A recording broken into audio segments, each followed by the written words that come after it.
If you enjoy daily light novel audiobooks, hit subscribe and turn on notifications so you never miss a new upload. Now sit back, relax, and enjoy today's story. Chapter 181, 181 One-Punch Woman. Jordan watched the woman finish her cool down, her breathing barely elevated despite the workout that would have hospitalized most people. She grabbed a towel from a nearby hook and wiped down her face with quick, economical movements. No training, no checking her reflection. Just function. This was Maya Santos. Had to be. Kyle had mentioned her during their conversation about the gym. Daughter of the owner. Local fighting legend. The kind of person who made other fighters nervous just by existing in the same building. And Leo had just called dibs on her like she was the last slice of pizza. You guys looking for something? The voice came from behind him. Jordan turned to find a stocky man in his 50s approaching from the direction of the back office. He had the look of someone who had spent decades getting hit in the face and had made peace with it. Scar knuckles, cauliflower ears, a nose that had been broken so many times it had given up trying to maintain any particular shape. "We're here for the trial class," Kyle said. "4:30 beginner's session." The man nodded and extended his hand. "Reyes, I run this place. You boys got any experience?" "Some wrestling in high school." Kyle shook the offered hand. "A little MMA training. Nothing serious." "What about you?" Reyes turned to Jordan. "Nothing formal. Just started working out a few weeks ago." "And you?" Reyes looked at Leo with the expression of a man who had already made several assessments and found them all disappointing. Leo tore his eyes away from Maya's retreating form. "I have a black belt in spending money. That's not a thing. I'm very dedicated to it."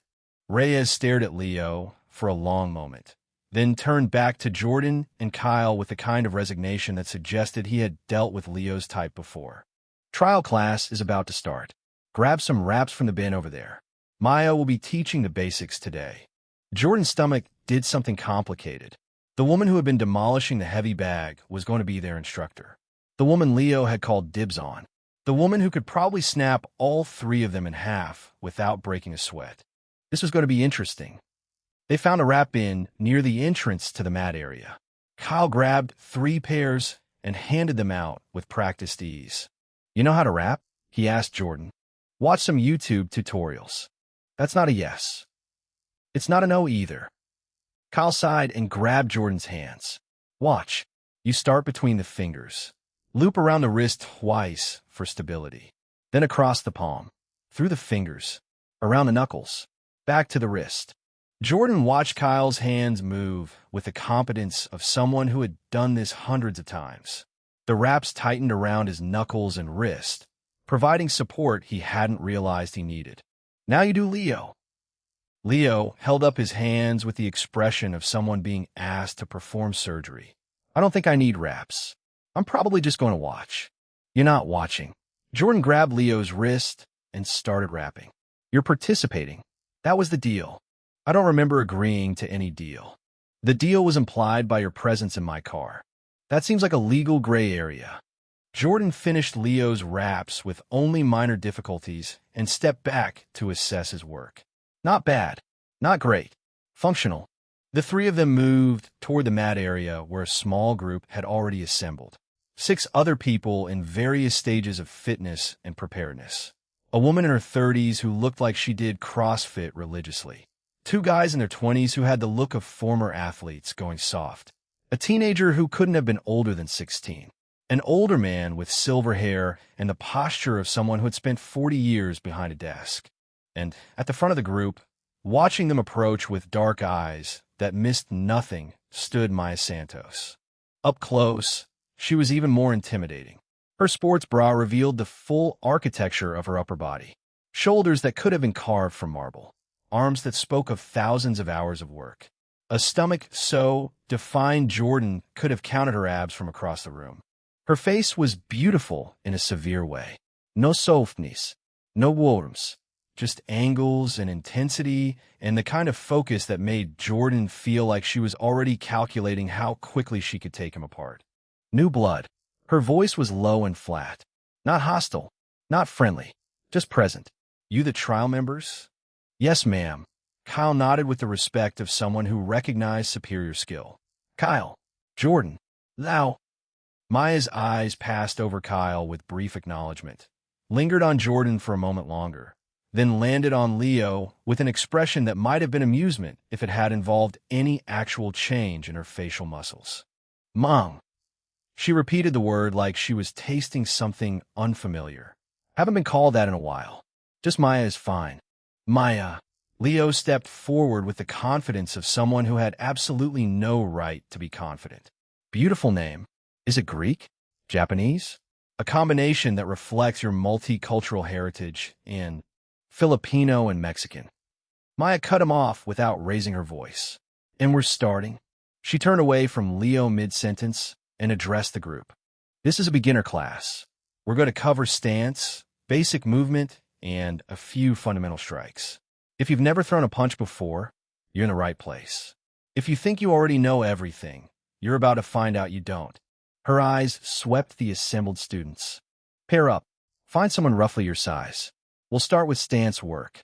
Jordan ended up paired with Kyle, which made sense given their similar heights. Leo got stuck with the CrossFit woman, who looked at him like she had drawn the short straw in some cosmic lottery.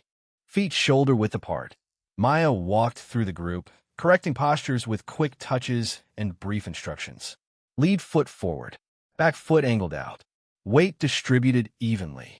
You want to be able to move in any direction at any time. She reached Jordan and Kyle's position and stopped. You. She pointed at Jordan. Your stance is too narrow. Widen. Jordan adjusted. Better. Now your hands are too low. Protect your chin. Jordan raised his hands. There. Something that might have been approval flickered across Maya's face before vanishing. You move well. New to fighting, but not to your body. Started working out recently. Jordan tried not to preen under the minor praise. Still figuring things out. Keep at it. Maya moved on to the next pair. This one might not be completely hopeless. Kyle raised an eyebrow at Jordan once Maya's back was turned. She likes you. That was not liking me. That was tolerating my existence slightly more than she tolerates most people. For Maya, that's basically a declaration of undying love. They spent the next 30 minutes on basic footwork. Forward, backward, lateral movement, pivots. Maya moved through the group like a ghost, correcting and adjusting and occasionally demonstrating with the kind of speed that made Jordan's head spin. When she showed them a proper pivot, her body rotated so fast Jordan almost missed it. When she demonstrated a basic jab, her arm snapped out with enough force to create an audible crack in the air.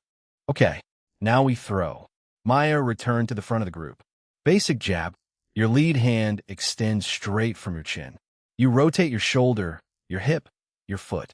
Power comes from the ground, not your arm. The arm is just the delivery system. She demonstrated in slow motion, each component of the punch visible and distinct. Now fast. Her jab snapped out and back, so quickly Jordan barely saw it move. NNGH. The sound came from Leo's direction. Jordan glanced over to find his friend staring at Maya with an expression that bordered on religious ecstasy. She's so cool, Leo breathed. I think I'm in love. Chapter 182. 182, the Edison Method. You're in lust, Kyle corrected. There's a difference. Isn't lust just love with better abs? That's not how that works. Pair up again. Maya's voice cut through their conversation. Practice the jab. 20 on each side. Focus on form, not power. If you're muscling it, you're doing it wrong. Jordan faced Kyle, and they began trading jabs at half speed. The movement felt foreign and awkward, like trying to speak a language he had only read about. His shoulder didn't want to rotate properly.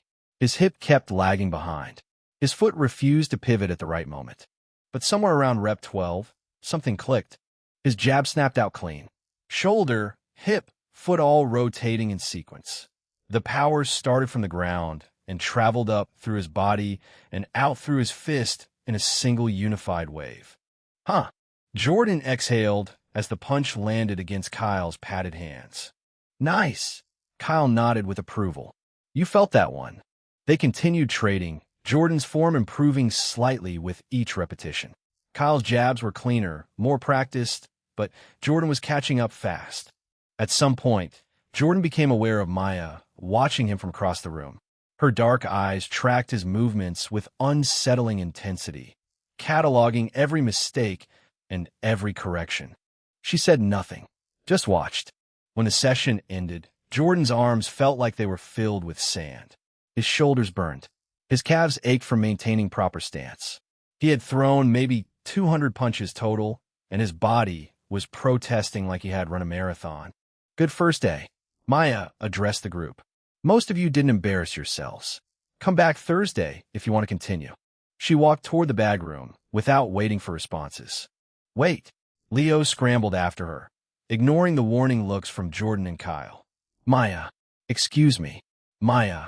Maya stopped, turned, looked at Leo with the same expression she might have given a bug that had landed on her lunch. What?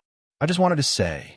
Leo was breathing hard, either from the workout or the courage it took to approach her. You're an incredible teacher, really inspiring. The way you move, like poetry, athletic poetry. I was wondering if maybe you'd like to get coffee sometime, or dinner, or a meal of some kind that involves sitting across a table from me.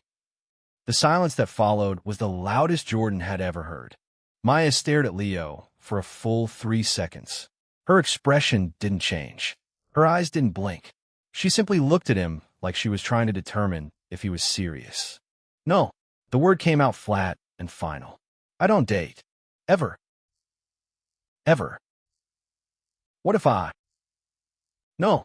Maya turned away. Take care of yourself, rookie.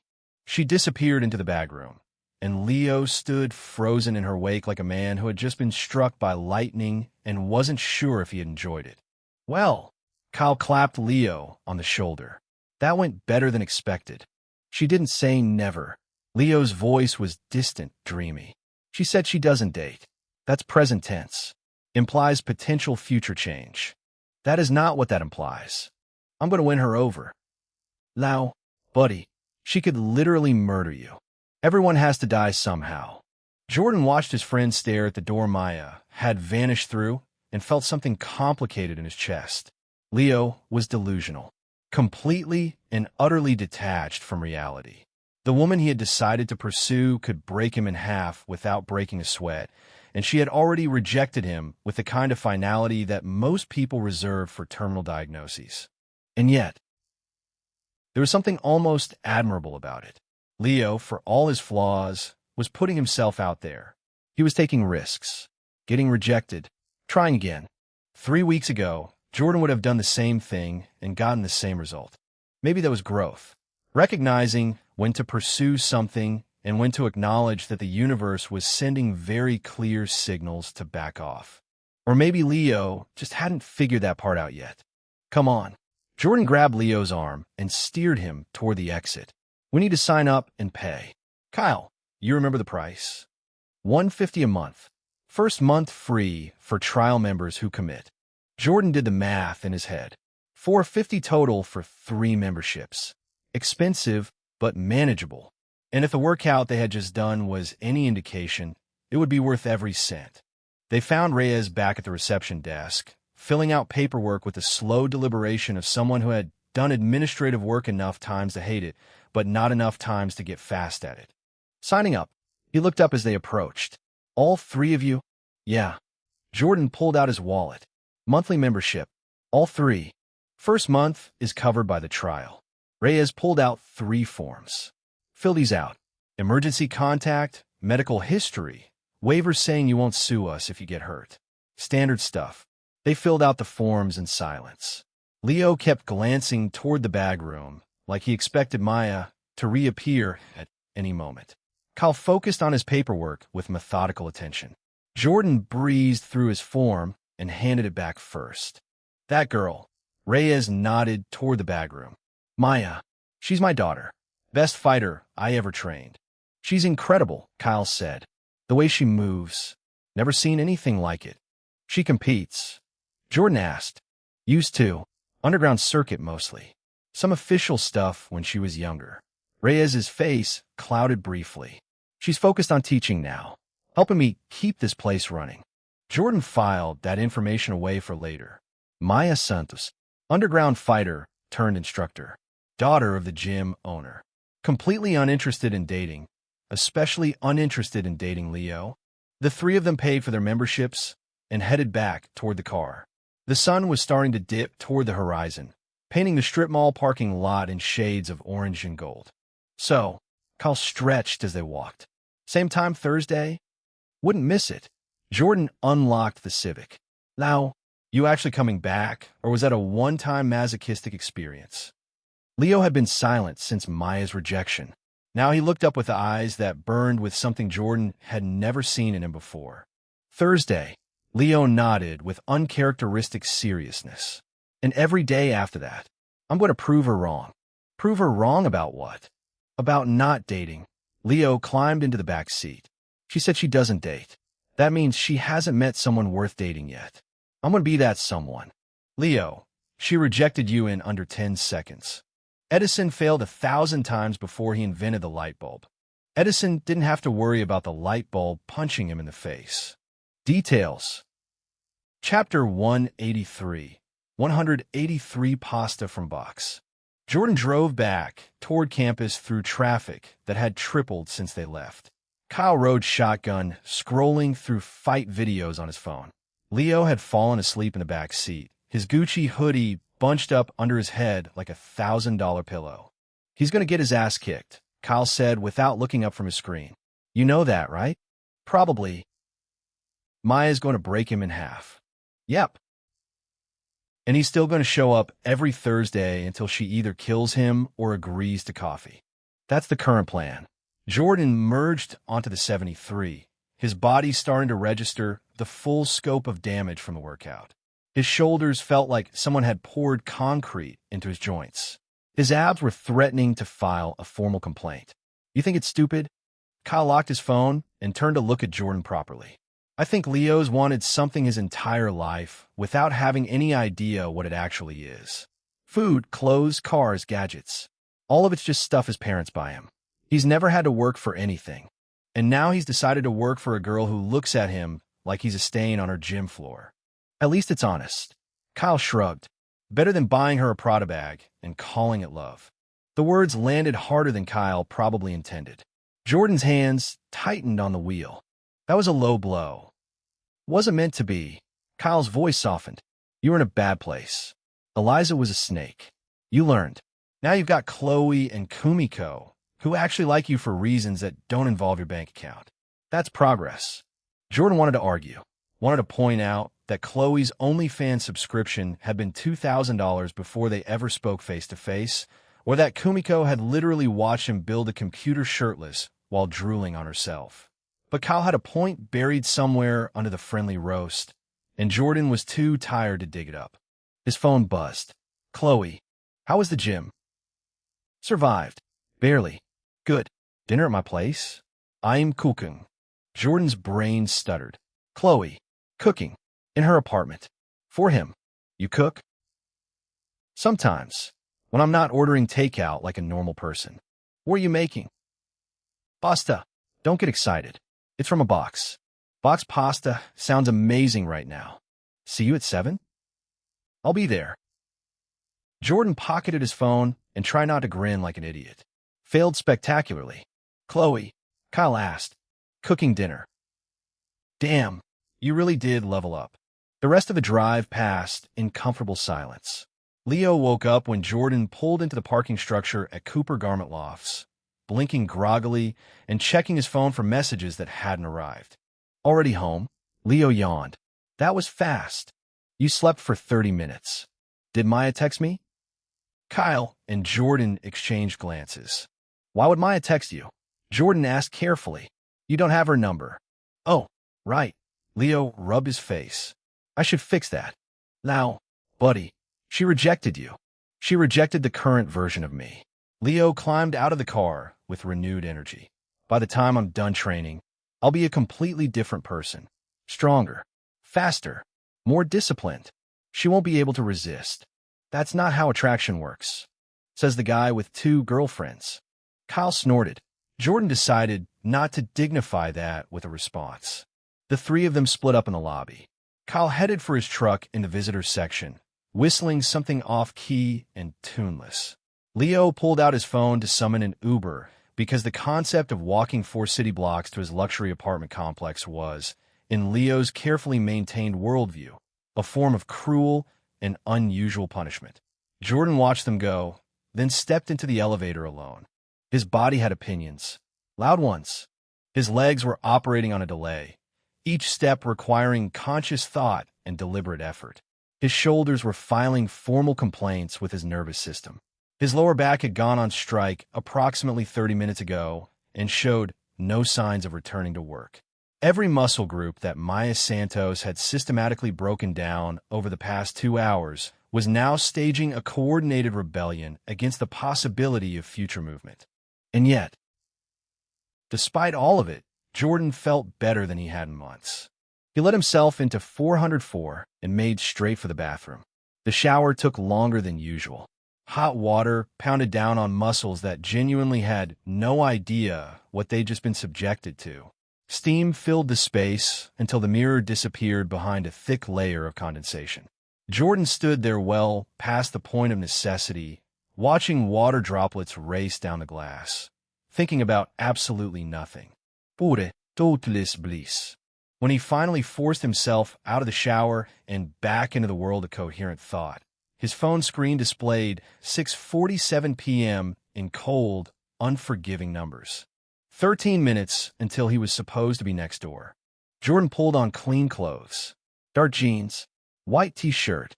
The charcoal button-up Chloe had picked out at Nordstrom, left open over the shirt. He checked his reflection in the mirror and saw someone he was still getting used to. Broader shoulders, sharper jaw, hazel eyes that didn't look quite so lost anymore. The system buzzed. Jordan ignored it. Whatever quest or notification or demand it had could wait. Right now, he had a girlfriend who was cooking him dinner, and that felt more real than any golden interface had ever been. He grabbed his keys and walked the 12 feet to Unit 403. Knocked twice. Chloe answered wearing an oversized white shirt that hung off one shoulder and black shorts that should have been illegal. No muck-up. Hair pulled into a messy bun with a blue streak loose and framing her face. Hey, hey. Jordan's mouth went dry. She smiled. Step back. Let him in. The apartment smelled like garlic and tomato sauce. Something was simmering on the stove. The table was set with 2 plates, 2 glasses, and an open bottle of red wine that Jordan was 90% sure Chloe had stolen from her mother's house. You're early, she said. I'm right on time. Chapter 184. 184, the first one, P.S. bonus. Close enough. She walked back toward the kitchen, hips swaying in a way that made Jordan's brain short-circuit. Hope you like marinara. It's the only sauce I know how to make without burning something. Jordan sat on one of the bar stools at the kitchen island and watched Chloe stir pasta in a pot that was boiling way too aggressively. She had music playing from her phone, some indie playlist with soft guitar and breathy vocals that matched the whole domestic vibe perfectly. You didn't have to do this, Jordan said. I know. Chloe didn't look up from a pot. But you've been buying me food and computer parts all week. Figured I should return the favor. This isn't a favor. This is you being nice. Don't get used to it. She was smiling when she said it. The real smile, not the campus smile. The one that made the corners of her eyes wrinkle just slightly and brought color to her cheeks. Jordan felt something warm settle in his chest. Something that had weight to it. The pasta finished cooking. Chloe drained it in the sink with the practiced efficiency of someone who'd done this exact meal about 50 times. She mixed everything together in the pot, added what looked like half a container of Parmesan, then divided it between 2 bowls instead of plates because apparently bowls were easier to eat pasta from, and she'd learned that the hard way. She set Jordan's bowl in front of him along with a glass of the wine they'd opened earlier. Then she took the seat across from him with her own bowl and fork. Bon appetit, or whatever fancy people say. Jordan tried a bite. The sauce was simple. Tomatoes, garlic, olive oil, basil. A little heavy on the garlic. Could have used more salt. But it tasted like someone had stood at a stove and stirred it for 20 minutes instead of ordering Postmates, which automatically made it better than 90% of what Jordan usually ate. This is really good. You're lying to be polite. I'm actually not. Jordan took another bite to prove the point. Way better than anything I could make. Chloe rolled her eyes, but looked pleased. They ate in comfortable silence for a while, the kind of quiet that didn't need to be filled with conversation. Jordan's phone buzzed twice. He ignored it. Kumiko texted me, Chloe said suddenly.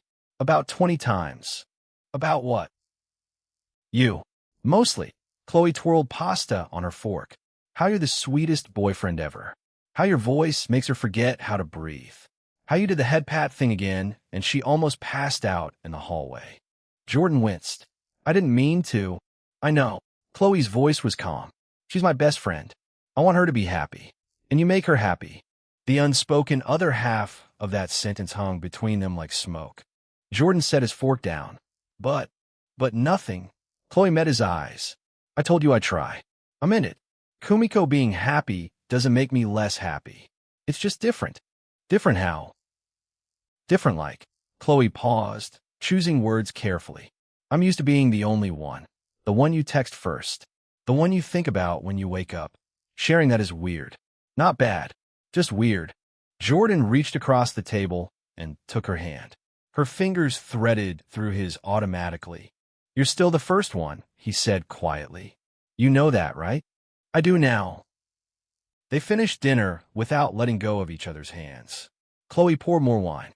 Jordan helped her clear the plates, even though she told him not to. They moved around each other in the small kitchen with the kind of easy familiarity that usually took months to develop. When everything was cleaned and put away, Chloe pulled Jordan toward the couch. Movie? Sure.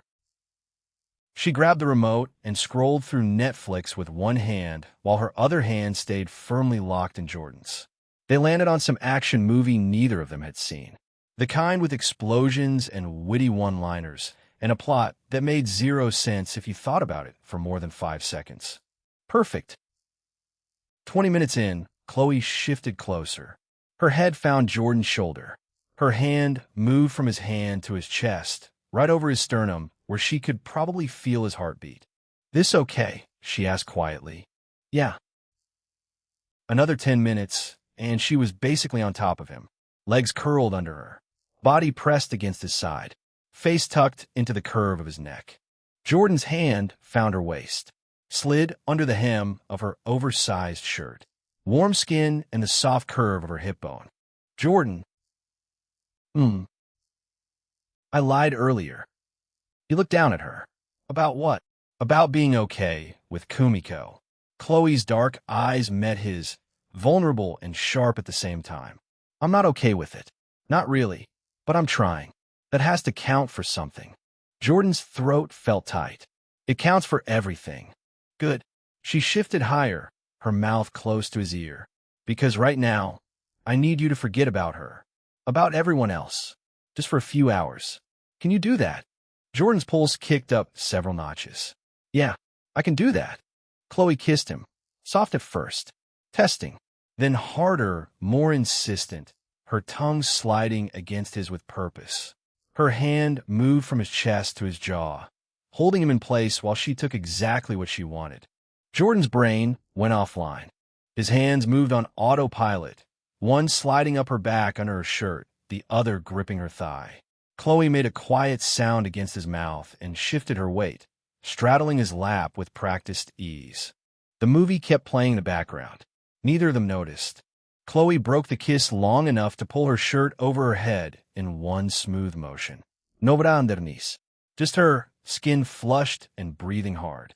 Fuck, Jordan breathed. That's the plan. Chapter 185. 185 The Cheat Code for Life. The condom wrapper sat crumpled on the nightstand beside a half-empty glass of wine and Chloe's phone, which had been silent sometime during the second round. Jordan stared at the ceiling of her loft bedroom, his chest rising and falling in slow rhythm while Chloe's weight pressed against his left side. Her breathing had evened out about 10 minutes ago, each exhale warm against his skin. She looked different when she slept. Younger, maybe. The sharp edges of her personality smoothed away by unconsciousness. Her black hair fanned across his chest, the blue streak catching what little light filtered through the industrial windows from the parking lot below. One of her hands rested on his stomach, fingers twitching occasionally like she was typing something in her dreams. Jordan's body felt heavy in the best possible way. Muscles sore from the gym, skin still humming from everything that had happened in the last 2 hours. The second time had been slower, more deliberate. Chloe had told him exactly what she wanted and where she wanted it, and Jordan had discovered that following instructions was actually pretty great when the instructor looked like that. His phone glowed on the floor, somewhere near his discarded jeans. He could hear it vibrating against the hardwood. Probably Kumiko sending another string of good-night messages with too many emojis. Maybe the system pinging him about some quest he'd forgotten to check. Jordan ignored it. Instead, he looked down at the girl, sleeping on his chest, and tried to remember what his life had been like 4 weeks ago. The apartment had smelled like old pizza and failure. His sheets hadn't been washed in 3 months. He'd spent somewhere between 40 and 50 hours a week watching content that actively rotted his brain, and the highlight of his social calendar was maybe getting a 2-word text response from a girl who couldn't remember his name at parties. Now he had 2 girlfriends, a business plan, friends who actually wanted to hang out with him, a body that could bench 185 without dying. His apartment was clean. His hair wasn't a disaster. He'd eaten home-cooked food made by someone who wanted to cook for him specifically. By every measurable metric, Jordan McKnight had gotten his shit together. So why did something feel wrong? Chloe shifted in her sleep, making a small sound that Jordan felt more than heard. Her leg slid higher across his thigh, and her hand on his stomach curled slightly, fingernails dragging against his skin in a way that was probably unconscious, but definitely not unpleasant. Jordan's eyes stayed on the ceiling. The problem, he realized, was the system. Everything good that had happened to him in the past month could be traced back to that golden interface appearing on his phone. The tune-up trait had fixed his body overnight. The head pat ability made girls melt when he touched them. His voice literally had magic properties now. He got paid for spending money on women, which was the exact behavior that had made him pathetic in the first place. Was he actually better? Or was he just cheating? The old Jordan had spent $4,000 on Eliza, hoping she'd love him for it. The new Jordan spent money on Chloe and Kumiko and got cash back at profit. The action was identical. The only difference was the return rate. He thought about what Kyle had said at the gym. Something about Jordan growing 40 pounds on his bench press in 10 days, when Kyle had taken 2 years to make the same progress. Kyle had asked if Jordan was taking performance enhancers. Jordan had said no, and technically that was true. He wasn't taking anything. Something had been installed in him without his consent. Chloe murmured something unintelligible and pressed closer. Her lips brushed his collarbone, dry and warm. Jordan closed his eyes. If he stripped away every advantage the system had given him, what was left? A guy who'd cleaned his apartment because a phone told him to. A guy who'd called his dad because a quest said it was mandatory. A guy who'd talked to women because there was literally a daily objective requiring it. Had he made a single decision in the past 4 weeks that wasn't motivated by external validation? The answer came immediately, and Jordan hated it. He'd chosen to register Chloe. That had been his call. The system had prompted him, but he'd been the one to click yes when she said something genuine at their first coffee date. He'd chosen to tell Kumiko the truth about the inheritance situation instead of lying to her. He'd chosen to pay Brooke for her work when he could have just accepted her help for free. Those were real decisions. Nobody made him do those things, but the system had put him in the position to make them.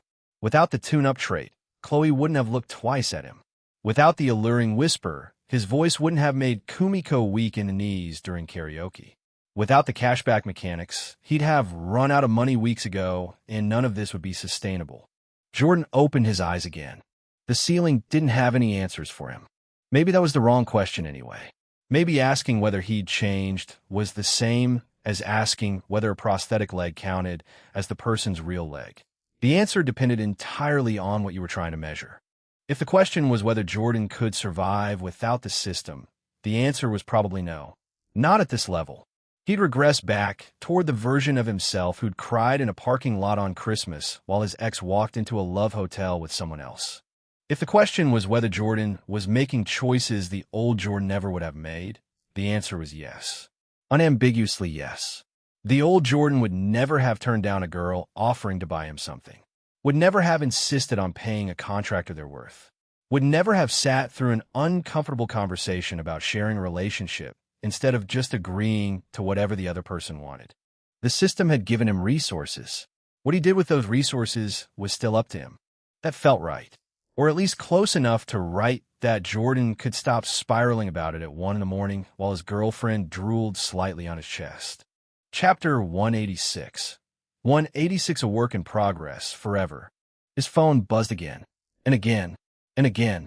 Jordan sighed.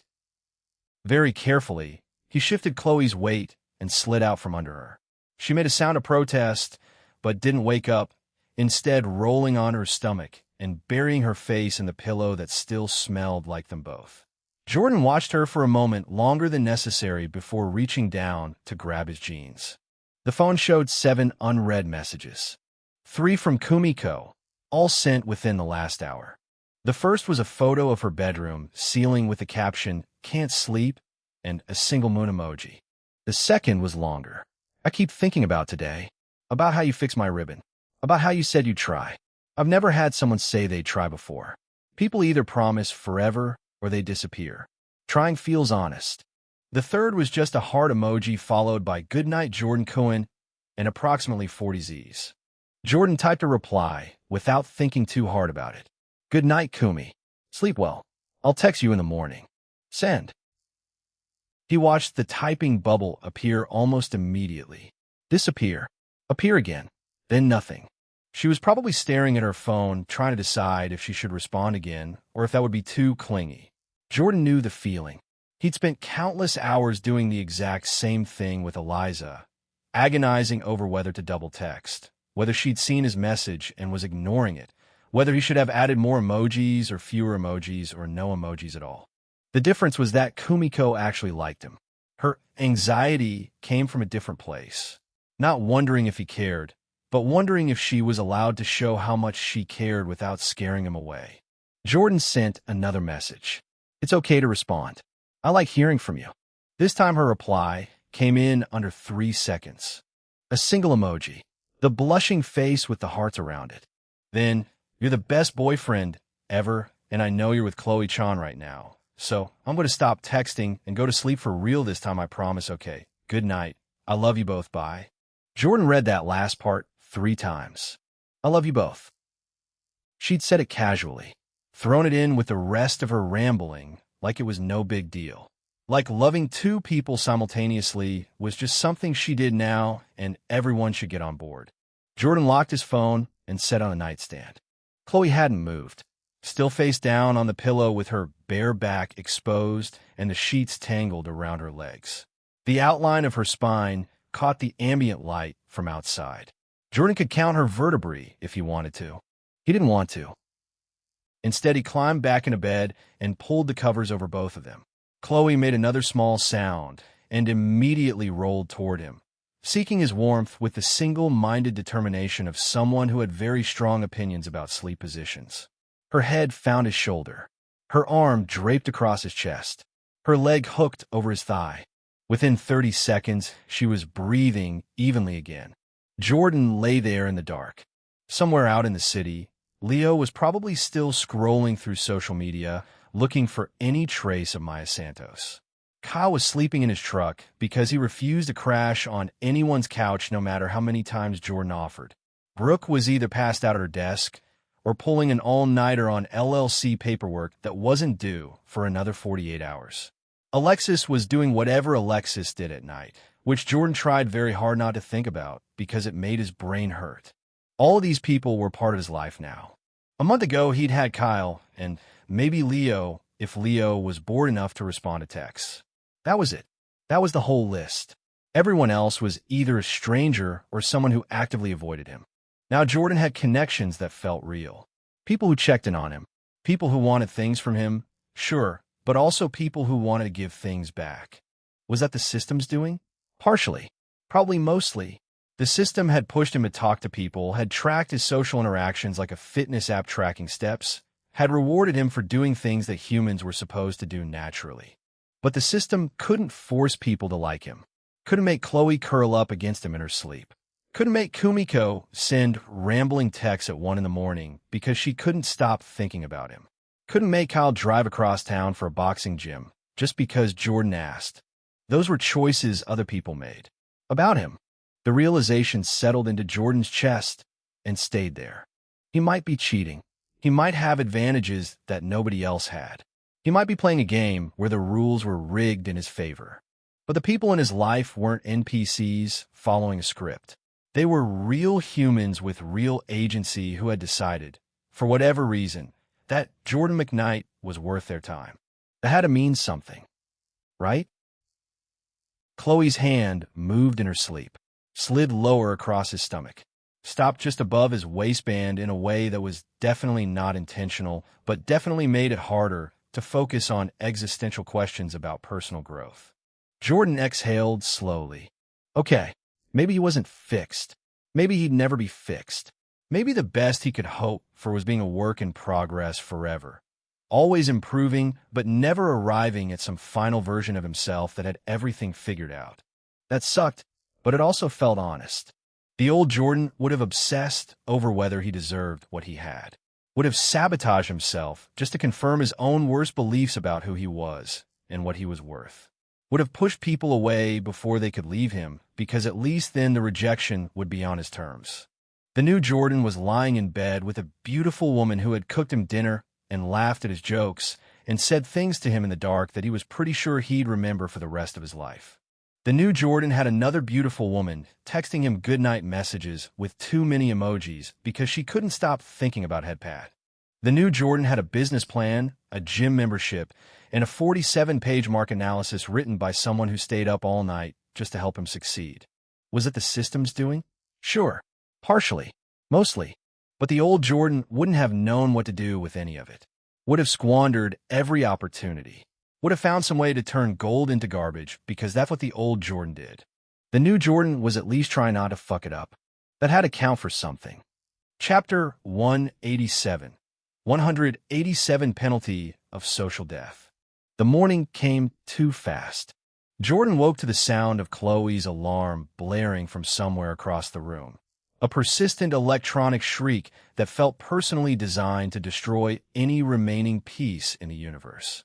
Chloe groaned against his chest and buried her face deeper into his shoulder, clearly hoping that if she ignored reality hard enough, it would simply cease to exist. Phone, Jordan mumbled. MMPH. Chloe. Phone.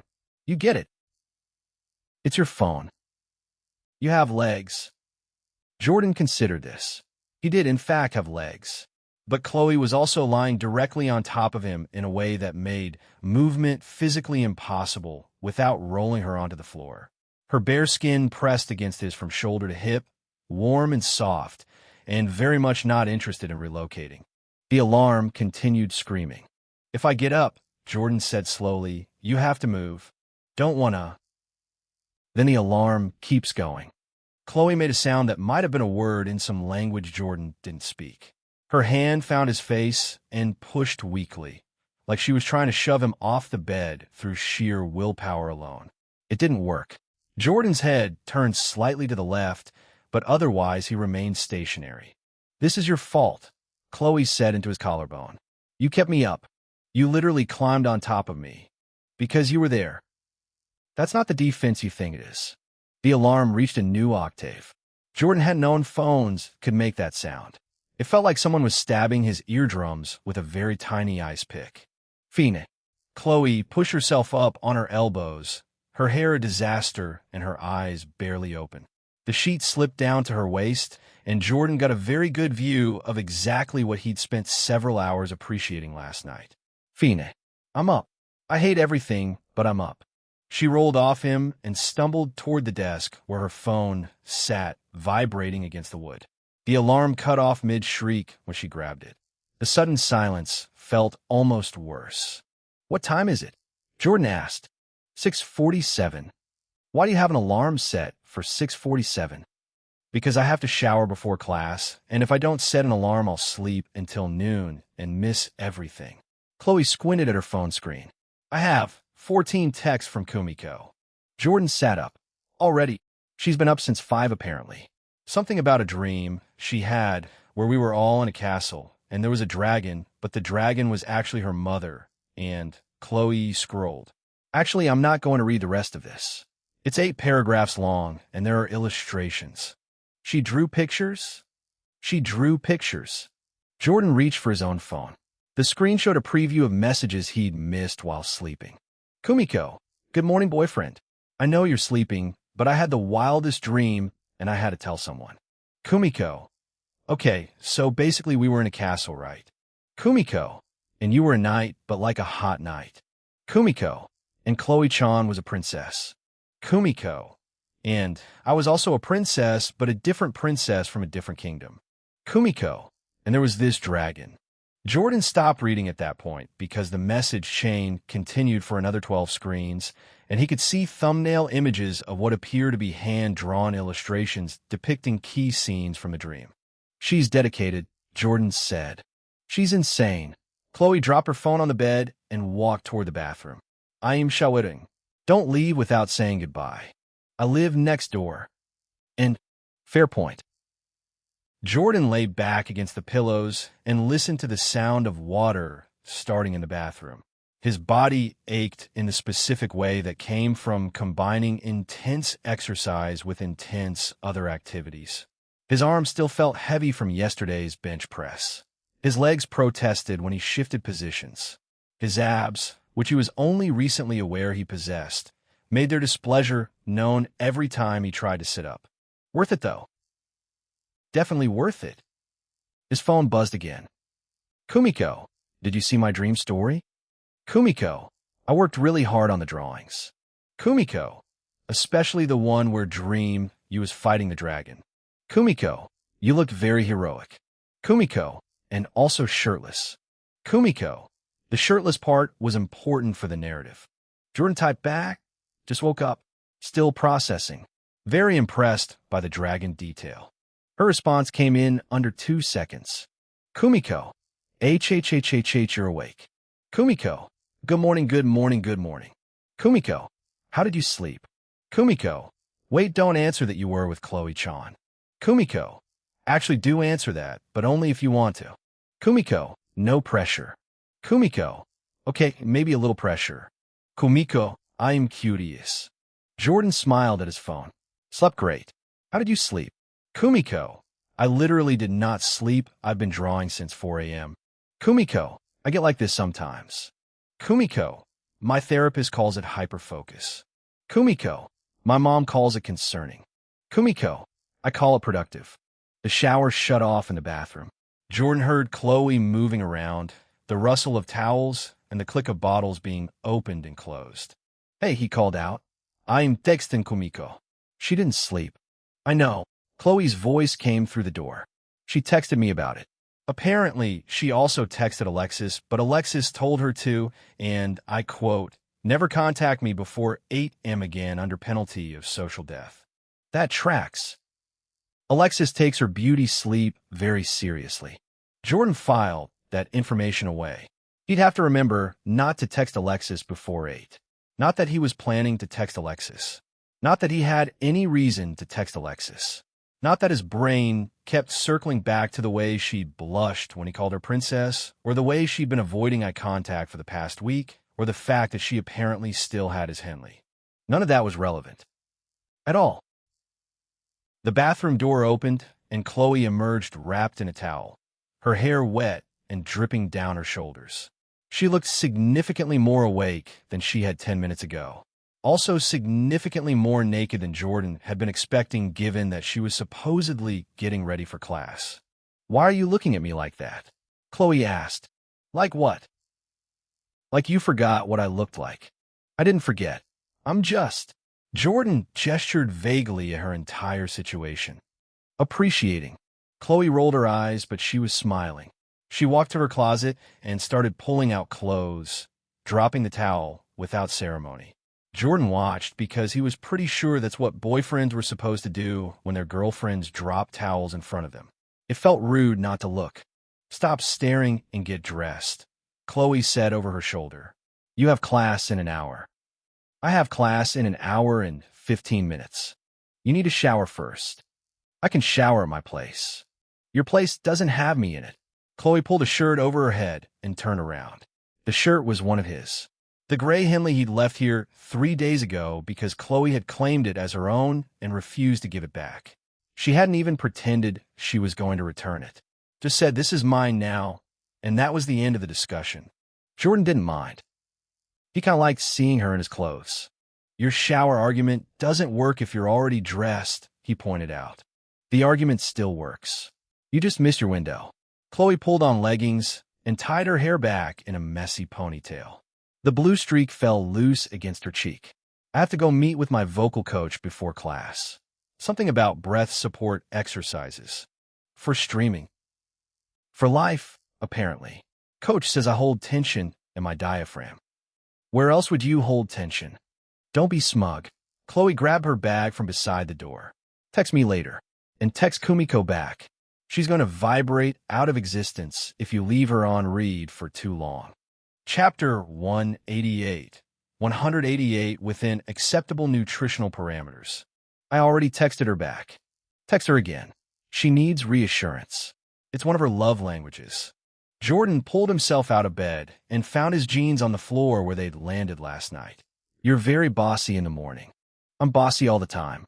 You're just now noticing because the sex endorphins are wearing off." She kissed him quickly on the mouth before he could respond. Tasted like toothpaste and a coconut lip balm she kept on her nightstand. Then she was out the door and gone, leaving Jordan standing shirtless in her apartment with his jeans half buttoned and his brain struggling to catch up. His phone buzzed. "Kumiko, Yordan Kuwin." "Kumiko, are you still there?" "Kumiko, did I send too many messages?" "Kumiko, I sent too many messages, didn't I?" "Kumiko, this is why I'm single." "Kumiko, wait, no, I'm not single anymore." "Kumiko, HHHHHH." Jordan typed, "You're perfect. Don't change. I'll call you later tonight after class." "Kumiko, you think I'm perfect?" "Kumiko, nobody's ever called me perfect before." "Kumiko, except my mom, but that doesn't count." "Kumiko, Jordan Kuhn, you can't just say things like that." "Kumiko, my heart can't handle it." "Kumiko, I'm literally lying on my floor right now." "Kumiko, send help." "Kumiko, actually don't send help, just send more compliments." Jordan laughed out loud at that one. He finished getting dressed, grabbed his phone and keys, and headed back to his own apartment to shower and change before class. The hallway was quiet at this hour. Most of the building's residents were either still asleep or already gone for the day.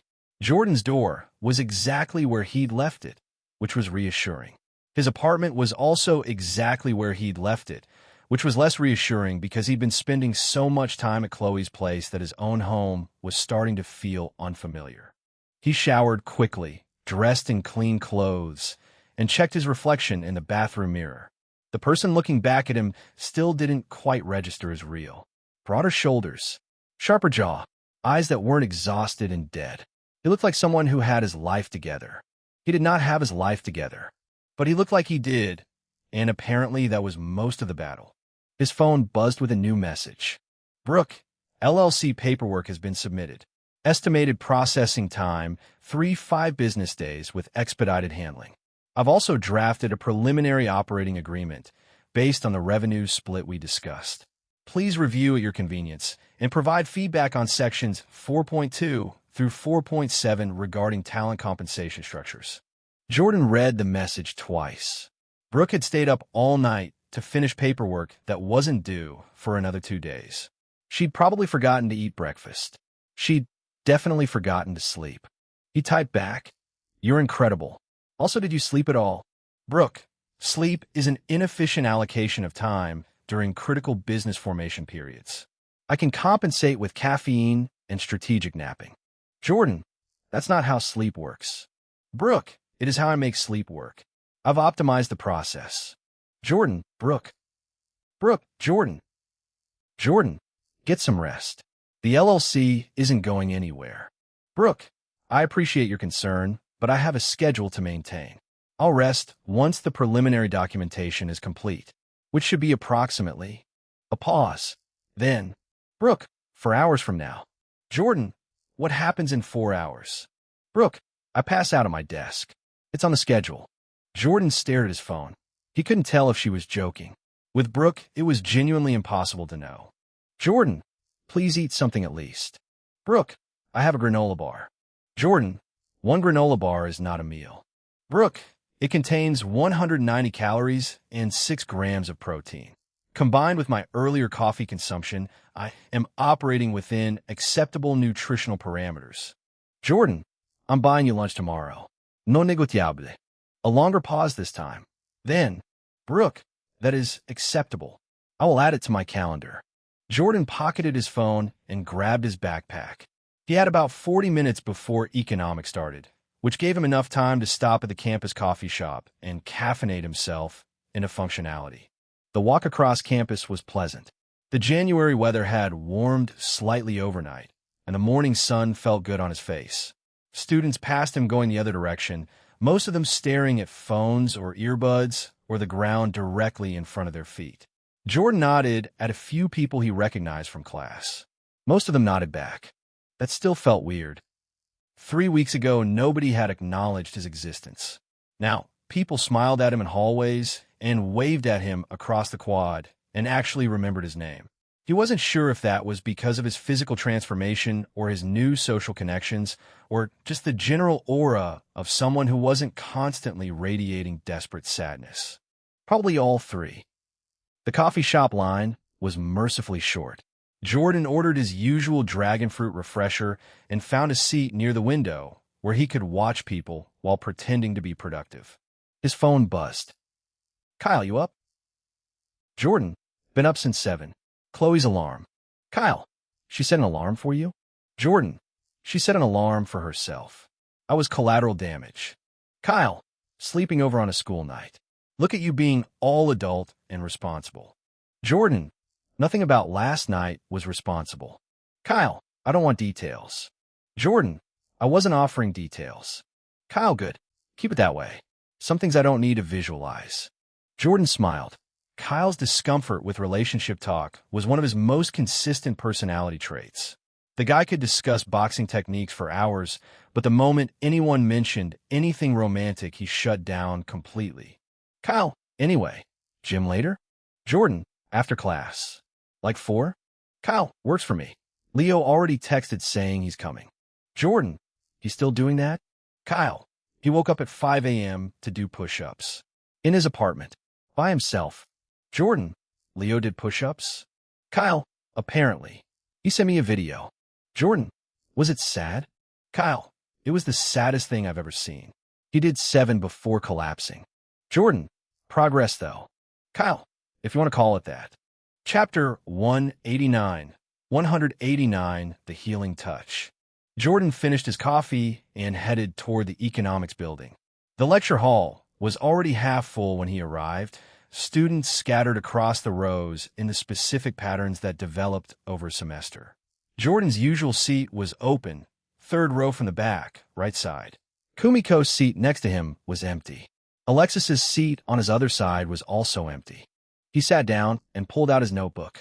Class didn't start for another 10 minutes, which gave him time to actually read the rest of Kumiko's dream story. He scrolled through the messages with growing amusement. The illustrations were surprisingly good. Detailed, colorful, with clear character designs that captured everyone's personalities despite being drawn with phone apps at 4 in the morning. Dream Jordan was indeed shirtless and heroic. Dream Chloe was a princess with blue streaks in her crown. Dream Kumiko was also a princess, but with twin tails that shot magical energy beams. The dragon that was apparently Kumiko's mother breathed fire that turned into disappointed sighs. Jordan was still processing the implications of that last detail when someone slid into the seat next to him. Morning, Jordan Kuhn. Kumiko's voice hit approximately 4 different octaves in 2 words. She was practically vibrating with energy despite having allegedly not slept. Her twin tails bounced with every movement. Her eyes were enormous and sparkly in the way they always got when she was excited about something. "You actually read my dream story," she said, leaning over to look at his phone. "What did you think? Was the dragon too much?" I felt like the dragon was maybe too much, but it was symbolically important because my mom really did give me that look last week when I told her about my streaming schedule, and I loved it, Jordan said. Kumiko stopped talking. Her mouth hung open for a second. Then her entire face went red. You loved it?" The shirtless night was a nice touch. That was artistic license. For the narrative. The narrative required me to be shirtless? Yes. Kumiko nodded firmly despite her blush deepening. Absolutely. The armor would have restricted movement during the dragon fight. It was a tactical choice. Tactical. Very tactical. Jordan reached over and placed his hand on top of her head. The effect was immediate. Kumiko's shoulders dropped. Her breathing slowed. The frantic energy that had been radiating off her since she sat down dissipated like fog burning off in sunlight. Her eyes half closed, and she made a small sound that was somewhere between a sigh and a purr. NNNH. Jordan. Better. Several students in nearby rows turned to look at them. Jordan didn't particularly care. Let them stare. Let them wonder. Let them draw whatever conclusions they wanted about the tall guy with the pretty girl melting under his hand. He kept the contact going for a few more seconds before pulling away. Kumiko swayed slightly, like she'd lost her balance, then blinked her way back to consciousness. "That's not fair," she mumbled. "You can't just do that. In public, where people can see. You looked like you needed it." "I always need it. That's the problem." The door at the front of the lecture hall opened, and Dr. Jones entered carrying his usual stack of papers. Class was starting. Jordan removed his hand from Kumiko's head and opened his notebook to a fresh page. Kumiko sat there for a moment longer, visibly gathering herself. Then she pulled out her own notebook, which was already covered in doodles of dragons and knights and princesses with twin tails. "I'm adding this to the story," she whispered. "The knight has a healing touch. Very important plot development. Happy to contribute to the narrative. You're contributing to my cardiac arrest is what you're contributing to." Dr. Jones began his lecture on monetary policy, and Jordan pretended to take notes while Kumiko pretended not to be staring at his hands. Alexis's seat remained empty for the first 15 minutes of class, which was unusual. She was normally early to everything, claiming her territory before anyone else could take it. Then the door opened again, and Alexis walked in. She looked different. Not bad different, just different. Her usual perfect composure seemed slightly off. Her hair was immaculate, as always, but her movements were less confident, more hurried. She slid into her seat without making eye contact with anyone and immediately opened her laptop like she was hiding behind it. Jordan noticed she was wearing a cream turtleneck. The same cream turtleneck from yesterday. He also noticed she wasn't wearing any of her usual jewelry. No earrings, no bracelets, no carefully selected accessories that always coordinated with her outfit. Interesting. Kumiko noticed too. She leaned over and whispered, "Is Alexis okay? She looks like she didn't sleep." "No idea." "Should we ask?" "Probably not." Alexis must have heard them whispering because her head turned slightly in their direction. Her eyes met Jordan's for approximately half a second before she looked away, her cheeks flushing pink. "Very interesting." Dr. Jones asked a question about the Federal Reserve's role in controlling inflation. Jordan answered without really thinking about it, his brain still processing Alexis's unusual behavior. The answer was correct. Dr. Jones nodded approvingly and moved on. Kumiko poked Jordan's arm with her pen. "Show off," she whispered. "I read the textbook." "I read the textbook too, but I can't remember any of it because every time I try to study my brain just shows me images of you being shirtless." "That seems like a you problem." "It's definitely a you problem. You're the one who's shirtless." "I'm wearing a shirt right now." "My brain doesn't care about right now. My brain is living in the future, or the past, or some kind of eternal shirtless dimension where time has no meaning." Jordan had no idea how to respond to that, so he just patted her head again. NNNH. Several more students turned to look. Alexis definitely turned to look. Her expression was complicated, something between confusion and irritation, and something else Jordan couldn't quite identify. She watched his hand on Kumiko's head for a long moment before snapping her attention back to her laptop screen. Her typing became noticeably more aggressive after that. Class continued. Dr. Jones discussed interest rates. Jordan took notes. Kumiko doodled in the margins of her notebook. Alexis typed furiously at her laptop while occasionally shooting glances in Jordan's direction when she thought he wasn't looking. He was always looking. Not obviously, not in a creepy way, just aware. The way you become aware of someone who keeps looking at you. His peripheral vision caught every turn of her head, every flicker of her eyes, every time her fingers paused over her keyboard because she'd gotten distracted by something happening a few seats away. Alexis Vanderberg was watching him, and she really didn't want him to know. Chapter 190, 190, I checked your schedule. It's not weird. The lecture ended at 10:50, and students began filtering out of the hall in waves. Kumiko gathered her things with the kind of manic energy that suggested she'd been vibrating in her seat for the past hour, waiting for freedom. Her notebook was now approximately 60% dragons and 40% actual economics notes. Yordankoen. She grabbed his sleeve before he could stand. What are you doing after this? Do you have class? Please say you don't have class. I checked your schedule, and I think you have a gap until sociology at 1, but I wanted to confirm because sometimes people change their schedules, and I didn't want to assume. You check my schedule? Kumiko's face went pink. Chloe told me. It's not like I didn't hack into the registrar's database or anything. That would be weird, and also probably illegal.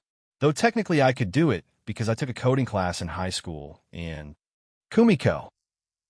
Yes. I have a gap until 1. Her eyes lit up like someone had plugged her into a power outlet. Really? That's amazing. I mean, obviously I knew that already because Chloe told me, but hearing you say it makes it feel more real, and now I'm wondering if maybe we could... Do you want to go somewhere? The question stopped her mid-ramble. She stared at him with her mouth slightly open, her twin tails swaying as she processed the implications. Like together? Just us? Without Chloe? On a date? An actual date? Like boyfriends and girlfriends go on? That kind of date. That kind of date. Kumiko made a sound that was somewhere between a squeak and a scream. Several departing students turned to look at them. One guy in the front row actually dropped his textbook. Yes. I mean, obviously yes. Where are we going? Should I change? I feel like I should change. This outfit is fine for class, but it's not really date appropriate, and I want to make a good impression even though you've already seen me at my worst, which was probably when I couldn't stop staring at your hip bone yesterday. And Jordan stood and offered her his hand. Come on. Kumiko took it. Her fingers were small and warm against his palm. She squeezed with surprising strength, like she was afraid he might disappear if she didn't hold on tight enough. Jordan led her out of the lecture hall, past the rows of empty seats, past the lingering students checking their phones, past Alexis, who was still typing at her laptop and definitely not watching them leave. Definitely not. Outside, the California sun was warm and the campus was busy with students moving between classes. Jordan pulled out his phone and checked the time. Almost 11.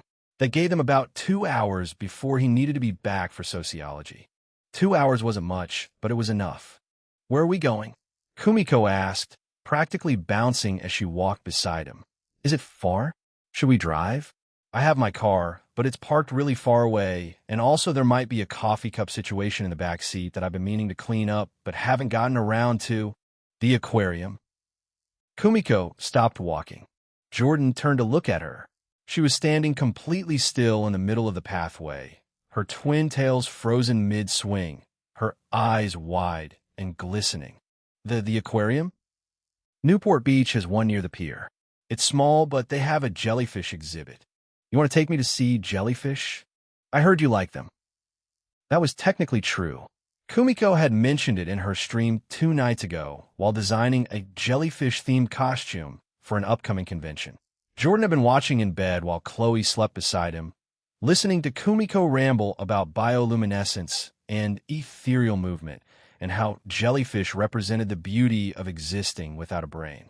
"I love jellyfish," Kumiko whispered. "They're my favorite animal. They're just floating, glowing, being pretty, not thinking about anything, just vibing. Then let's go watch them vibe."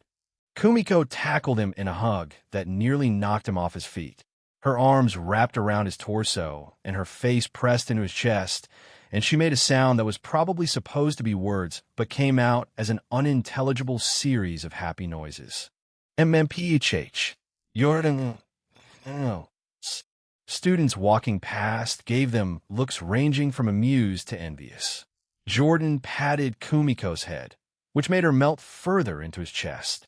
"We should probably get moving if we want to make it back for class." 5 more seconds. Okay. He let her have her 5 seconds, then 10, then 15. Eventually she pulled away, her cheeks flushed and her eyes sparkling with moisture that she rapidly blinked away. No one's ever taken me on a date to see jellyfish before. Most guys want to go to dinner or movies or whatever. Normal date stuff. But you remembered that I like jellyfish and you actually planned something around it. And I'm trying really hard not to cry right now, because that would be embarrassing. You can cry if you want. I know, but if I start, I might not stop, and then my makeup will be ruined, and I'll look terrible in all the pictures, and you look fine. Fine. Beautiful. You look beautiful. Kumiko's face went from pink to crimson. She covered her cheeks with both hands and turned away, making small, distressed sounds that sounded vaguely like a kettle reaching boiling point. You can't just say things like that with your face and your voice. It's not fair. Jordan took her hand again and started walking toward the parking structure. His car was on the 3rd level. If traffic cooperated, they could be at the aquarium in 20 minutes. The drive was filled with Kumiko's nonstop commentary about jellyfish biology, aquarium exhibit design, and approximately 14 different tangents that somehow connected back to either Jordan or Chloe or both. Jordan learned that moon jellies could regenerate their bodies, that box jellyfish had eyes, and that Kumiko once cried for 3 hours after watching a documentary about jellyfish migration patterns. "It was just so beautiful," she explained while Jordan navigated the Pacific Coast Highway. "All those jellies just floating together, going wherever the current takes them. No stress, no anxiety. No overthinking every single decision until you're paralyzed by indecision and can't even order food at a restaurant. Because what if you pick wrong and regret it forever?" That sounds specific. It happened once. One time, and the waiter was really mean about it. Chapter 191. 191 High Risk, High Reward, PS Bonus. The aquarium was a modest building near the pier, nothing like the massive facilities in Long Beach or San Diego. But it was quiet on a Tuesday morning, mostly empty except for a few families with young children and what appeared to be a class field trip from elementary school. Jordan paid for both tickets despite Kumiko's protests. "I can pay for myself. I have money. I work.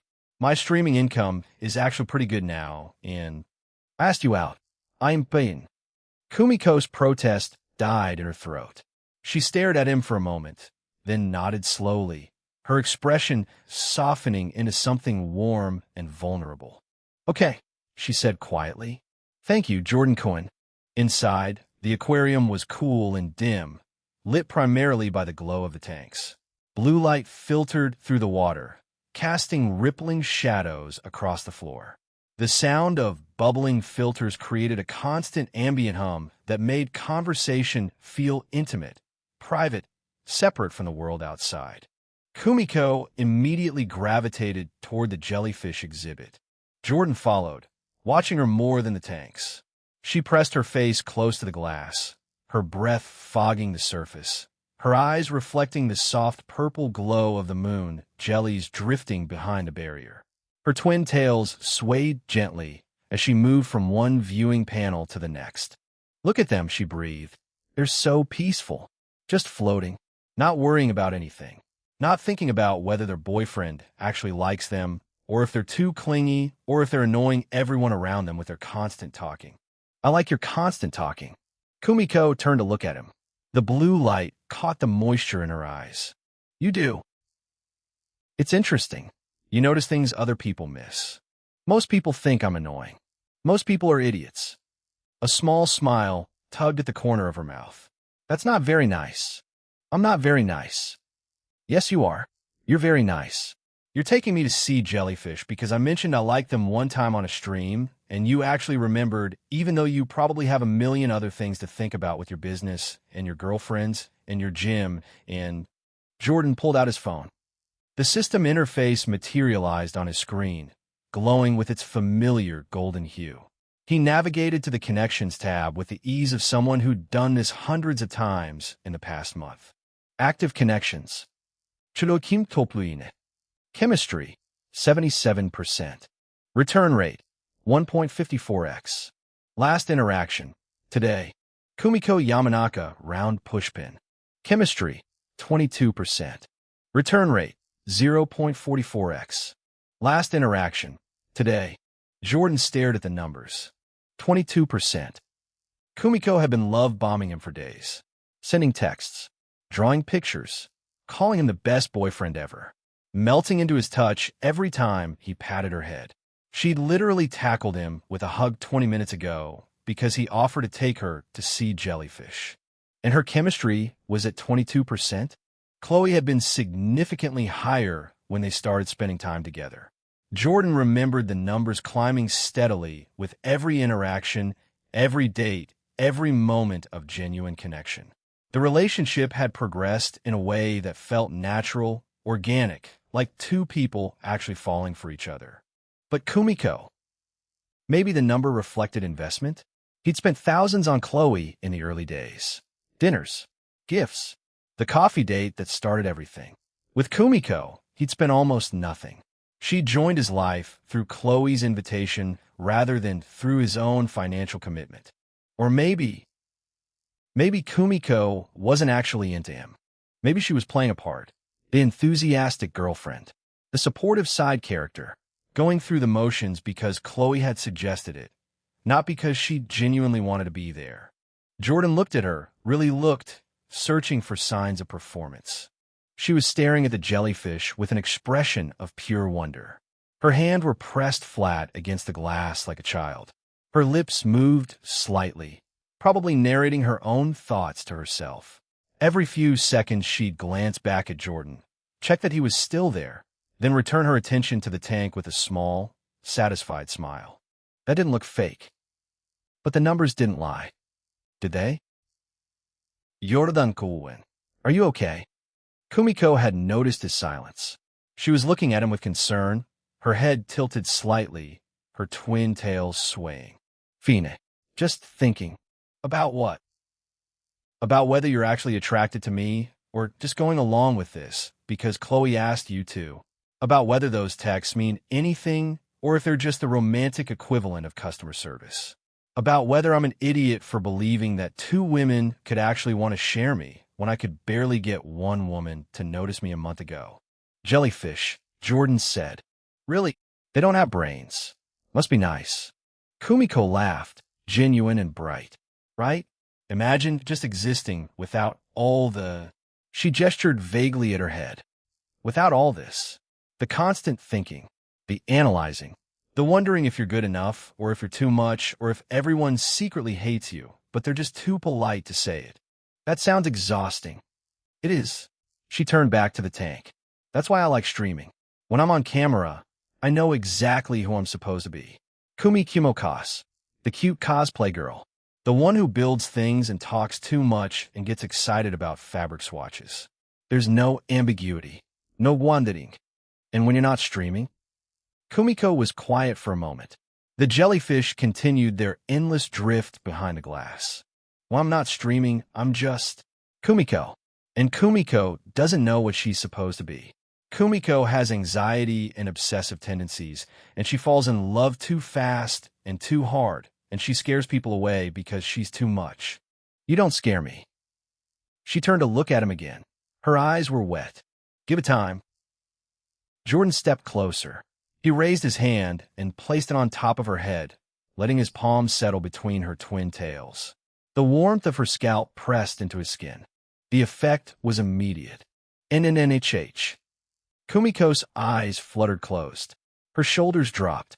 Her entire body seemed to relax, tension draining away like water, finding the path of least resistance. She swayed toward him, her forehead coming to rest against his chest. "That's NNH, not fair." "You said that already." "Because it keeps being true." Huh? Her breathing deepened. Her hands found his waist, fingers curling into the fabric of his shirt. She made soft sounds against his chest, little vocalizations that sounded almost involuntary. Jordan glanced at his phone. Kumiko Yamanaka, round pushpin. Chemistry, 22%, 24%, plus 2%. 2%. A head pat in an aquarium gave him 2%. That was volatile. Chloe's chemistry moved in smaller increments. Steadier, more predictable. A nice dinner might shift things by 1%. A conversation by 0.5%. The progression was gradual, stable, reliable. Kumiko jumped 2% from physical contact alone, which meant she was either more responsive to his touch or more responsive in general. Her emotions ran hotter. Her chemistry could spike faster, which also meant it could probably crash faster. High risk, high reward. Jordan filed that information away for later analysis. Jordan Kunz. I really like you. Chapter 192. 192 regardless of the ROI. The words came out muffled against his chest. Quiet. Almost scared. I know that's probably obvious because I keep saying it and texting it and drawing pictures about it.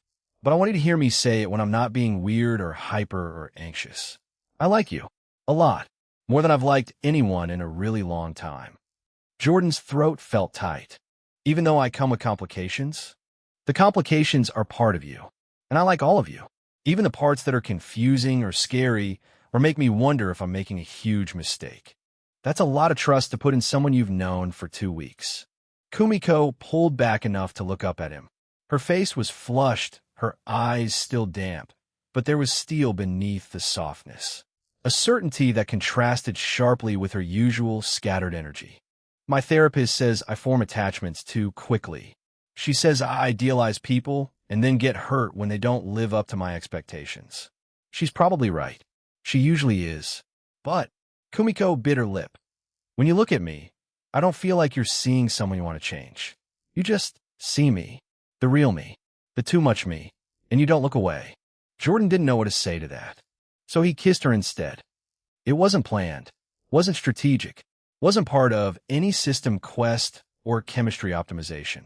He just wanted to. So he did, bending down to press his lips against hers while the jellyfish drifted endlessly behind them. Kumiko made a surprised sound against his mouth. Her hands tightened on his shirt. Then she was kissing him back, rising on her tiptoes to get a better angle, her body pressing flush against his. She tasted like strawberry lip gloss and the lingering sweetness of the energy drink she'd been nursing all morning. When they finally separated, Kumiko's face was bright red and her breathing was ragged. Jordan Kuhn in public. There's no one around. The jellyfish are watching. Jellyfish don't have eyes. Some of them do. Box jellyfish have 24 eyes. Are there any box jellyfish in this tank? Kumiko glanced at the exhibit label. Moon jellies. Then we're fine. She laughed, a shaky sound that was half giddy and half overwhelmed. Her fingers were trembling where they clutched his shirt. Jordan checked his phone again. Kumiko Yamanaka, round pushpin. Chemistry, 24%, 31%, plus 7%. 7%. One kiss, 7%. Holy shit. Chloe had never jumped that much from a single interaction. Her chemistry was stable, gradual, building block by block like someone constructing something meant to last. Kumiko's chemistry was a roller coaster. Volatile, responsive, capable of surging dramatically in response to emotional stimulus, which meant her lows could be just as dramatic as her highs. Jordan was playing with fire, but the fire was warm, and it tasted like strawberries, and it looked at him like he was the most important thing in the world. "We should probably see the rest of the aquarium," he said. Kumiko nodded, still visibly dazed. "Right? Yes. The aquarium. The one we're currently standing in. Because we're on a date. A real date. Where you just kissed me. In front of the jellyfish. You mentioned the jellyfish. I'm processing. Give me a moment." Jordan took her hand and led her away from the jellyfish exhibit. The aquarium had other sections worth exploring. Tide pool touch tanks, a small shark exhibit, a display about local marine ecosystems. They wandered through all of it, Kumiko's commentary filling the space between tanks. She knew facts about everything. Sea stars could regenerate limbs. Hermit crabs traded shells like currency. Octopuses could solve puzzles and hold grudges. They remember faces, she explained while they watched an octopus hide behind a rock. Scientists did experiments. The octopuses treated nice researchers differently than mean ones. They have preferences, opinions. They're basically tiny underwater cats. Cats with 8 arms. Exactly. And 3 hearts. Can you imagine having 3 hearts? That's so much extra cardio. Jordan laughed. Actually laughed. The sound surprised him. Kumiko beamed like she'd won a prize. By the time they left the aquarium, it was 12:30. Just enough time to grab food before Jordan's sociology class. They got tacos from a stand near the pier. Kumiko got fish. Jordan got carnitas. They sat on a bench overlooking the water and ate while seagulls circled overhead, hoping for scraps. "This was the best date ever," Kumiko said between bites. "Like, objectively, the best. I've been on other dates, and they were all terrible. One guy took me to a gas station because he forgot to get snacks before the movie. Another guy talked about his ex-girlfriend for 2 hours straight. Another guy... I get it. The bar was low. The bar was underground. You could have taken me anywhere, and it would have been an improvement. But you took me to see jellyfish. And you kissed me. And you held my hand. And you didn't once check your phone to see if someone more interesting was texting you." Jordan had checked his phone multiple times, but only to track her chemistry numbers. That probably didn't count. "I had a good time too," he said. Kumiko's smile was blinding. Yeah. Good enough to do it again?" "Definitely." She bounced in her seat, nearly sending her taco flying. "This is amazing. I have a boyfriend who takes me on dates. A real boyfriend who remembers things I like and kisses me in aquariums. Chloe is going to be so jealous. Chloe told me to take you out. She did. This morning, before she left for her vocal lesson." Kumiko processed this information. Her expression cycled through several emotions before settling on something soft and grateful. "She's the best," Kumiko said quietly. "I don't know what I did to deserve her, or you, or any of this, but I'm really glad I have it." Jordan finished his taco and wiped his hands on napkin. His phone buzzed. 2 hearts transaction complete. 2 hearts. Purchase: aquarium tickets plus lunch. Amount: $47.82. Girl: Kumiko Yamanaka. Attraction change: 31%, 33%, plus 2%. Rebate: $21.04, 0.44x rate. Net: $26.78. Still losing money. At 33% chemistry, he was barely getting half his investment back. The break-even point was 50%. He needed to push Kumiko's numbers higher before spending on her made financial sense. But the money didn't matter. Not really. What mattered was the girl sitting beside him, licking taco sauce off her fingers and talking about how octopuses held grudges, looking at him like he'd given her the moon instead of just a Tuesday afternoon at a modest aquarium. The system could track whatever it wanted. Jordan was keeping her regardless of the ROI. Chapter 193. 193 The Man in the Reflection. Jordan dropped Kumiko off at her dorm with another kiss that made her squeak and turn bright red before she scrambled out of his car like the vehicle was on fire. He watched her disappear through the entrance, her twin tails bouncing with every step, her hand pressed against her lips like she was trying to keep the sensation from escaping. His phone buzzed. A text from Kumiko. Already. Ay. Followed by 17 heart emojis, 3 crying faces, and a jellyfish sticker. Jordan snorted and pocketed his phone. The drive back to campus took 8 minutes. He found parking on the 3rd level of the structure near the Humanities building, grabbed his backpack from the passenger seat, and headed toward his 1 o'clock sociology lecture. The California sun beat down on his shoulders as he crossed the quad, warm enough to make him regret wearing a dark Henley. He had 12 minutes before class started, enough time to hit the restroom and maybe grab a water from the vending machine. The Humanities building was quiet this time of day. Most students were either in lectures or grabbing lunch at the dining hall. Jordan's footsteps echoed off the tile floors as he navigated the familiar hallways toward the men's room on the 1st floor. He pushed through the door and stopped. Cameron Mitchell stood at the row of sinks, examining his reflection in the mirror with a kind of self-satisfaction that suggested he genuinely enjoyed what he saw. His sun-kissed, dirty blonde hair was perfectly styled. His fitted polo shirt probably cost more than Jordan's entire outfit. A Tag Heuer watch glinted on his wrist as he adjusted his collar. The same Cameron Mitchell who had kissed Eliza in front of Jordan on Christmas Day. The same Cameron Mitchell who had called Jordan a simp while groping Jordan's girlfriend in a parking lot. The same Cameron Mitchell who had walked into a love hotel with a girl Jordan spent $4,000 on, leaving Jordan standing alone in the cold while his entire world collapsed around him. Jordan's hands curled into fists. His blood ran hot. Every instinct screamed at him to close the distance and introduce his knuckles to Cameron's perfect face.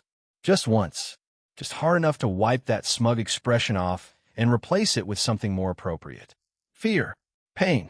The sudden realization that actions had consequences. Cameron noticed him in the mirror. Their eyes met. Recognition flickered across Cameron's face. His lips curled into a smirk that made Jordan's jaw clench so hard his teeth ached. Oh shit, Eliza's wallet guy. The words hit like a slap.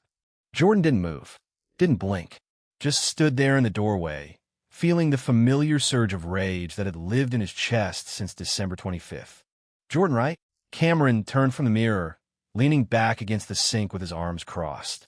The posture radiated casual dominance. Almost didn't recognize you. You look different. Doi. Yeah, less. Cameron waved a hand vaguely. Pathetic? Did you finally discover the gym? Good for you, man.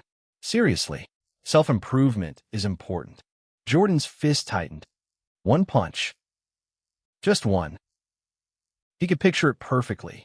The satisfying crack of knuckles against bone. Cameron's head snapping back. Blood from his nose. The shock in his eyes when he realized Jordan wasn't the same pushover he'd humiliated in that parking lot. But then what? Jordan thought about Chloe, about the dinner she'd cooked him, about waking up with her body warm against his chest, about the way she looked at him now, like he was someone worth looking at. He thought about Kumiko, about jellyfish and strawberry lip gloss, about the 7% chemistry spike from a single kiss, about the way she said his name like it meant something. He thought about Nova Network, about the LLC paperwork Brooke had filed, about the streaming empire he was building from nothing. He thought about his father, about the phone call, about proving he was more than the pathetic kid who threw money at problems and cried when the problems threw him away. Cameron Mitchell wasn't worth any of that. Punching him would feel amazing for about 3 seconds. Then campus security would get involved. Then the dean. Then his father would get a call explaining that Jordan had assaulted another student. All the progress, all the growth, all the carefully constructed new life he'd been building gone. For what? Revenge against a guy who probably couldn't even remember Jordan's last name? Jordan exhaled slowly through his nose. You done? He asked. Cameron's smirk faltered slightly. He'd clearly expected a different reaction.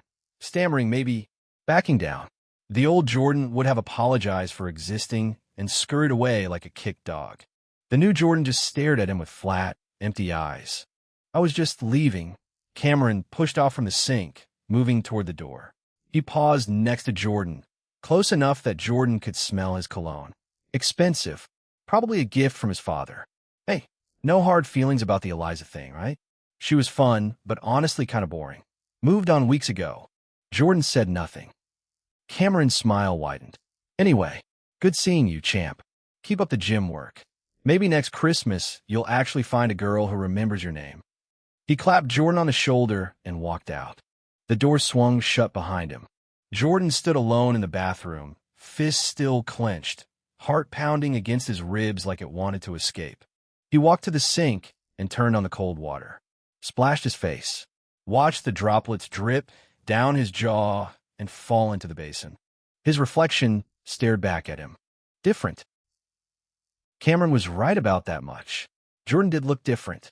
The soft jaw was gone, replaced by something sharper. His shoulders were broader.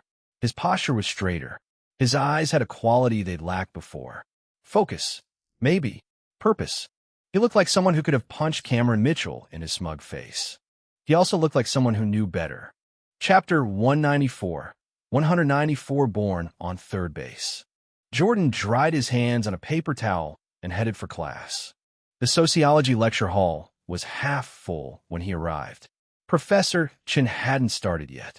Students filtered in slowly, finding their usual seats, pulling out laptops and notebooks. Jordan claimed a spot in the middle of the room, not too far back to seem disengaged, not too far forward to seem desperate for attention. Just right. His phone buzzed. Chloe. How was the date?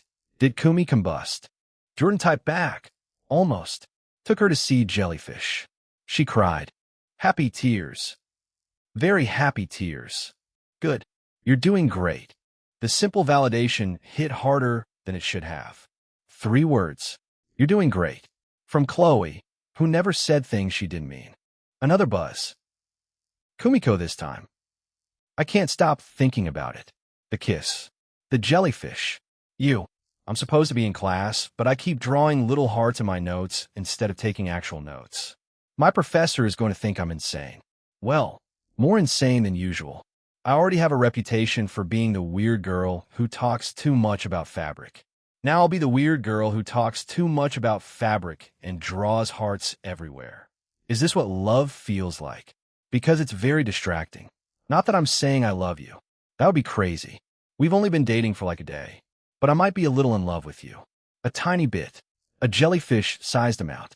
Which could be big or small depending on the species, because some jellyfish are microscopic and some are huge. I'm going to stop texting now before I make this worse. Bye. Jordan read the message 3 times. A jellyfish-sized amount of love. What did that even mean? He had no idea, but it made him smile. Professor Chin entered the room and began setting up her presentation. Jordan pocketed his phone and pulled out his notebook. Sociology 1. Society and Culture. The most boring class in his schedule, but also the easiest. Just show up, take notes, regurgitate the textbook on exams. He could do this in his sleep. His mind wandered back to the bathroom. Cameron's face. That smirk. The casual cruelty of someone who had never faced a consequence in his life. Jordan had let him walk away. Was that growth?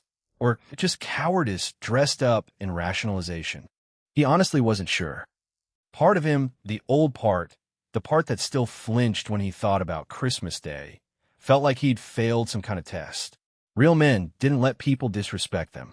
Real men stood up for themselves. Real men punched first and dealt with consequences later. But another part of him, the part that had spent 4 weeks rebuilding his entire existence from the ground up, knew that real men didn't let idiots control their emotions. Real strength was walking away from a fight you could win because winning wouldn't actually accomplish anything. Cameron Mitchell was irrelevant. He was a trust fund kid with a lacrosse scholarship and a father who owned half of Newport Beach. He would graduate with a business degree he barely earned, take a job at daddy's firm, marry someone from an appropriately wealthy family, and spend the rest of his life never knowing what it felt like to actually struggle for anything. Jordan had struggled. Jordan had been at the bottom. Jordan had crawled out of a filthy apartment and a ruined life and made something new from the wreckage. What had Cameron ever done? Nothing. He was nothing. Just a guy with good hair and rich parents who thought being mean was a personality. Professor Chen started her lecture. Something about social stratification. Jordan took notes without really processing the information.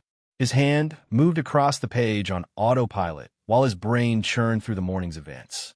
The aquarium date had been good. Really good.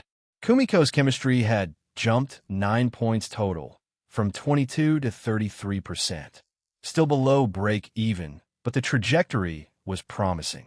If physical contact and emotional vulnerability produced those kinds of gains, he could push her numbers up relatively quickly, which felt gross to think about. Reducing Kumiko to a percentage, tracking her affection like a stock portfolio. But the system didn't care about his feelings. It just measured. And right now, it was measuring the fact that his jellyfish date had been an excellent investment. His phone buzzed again.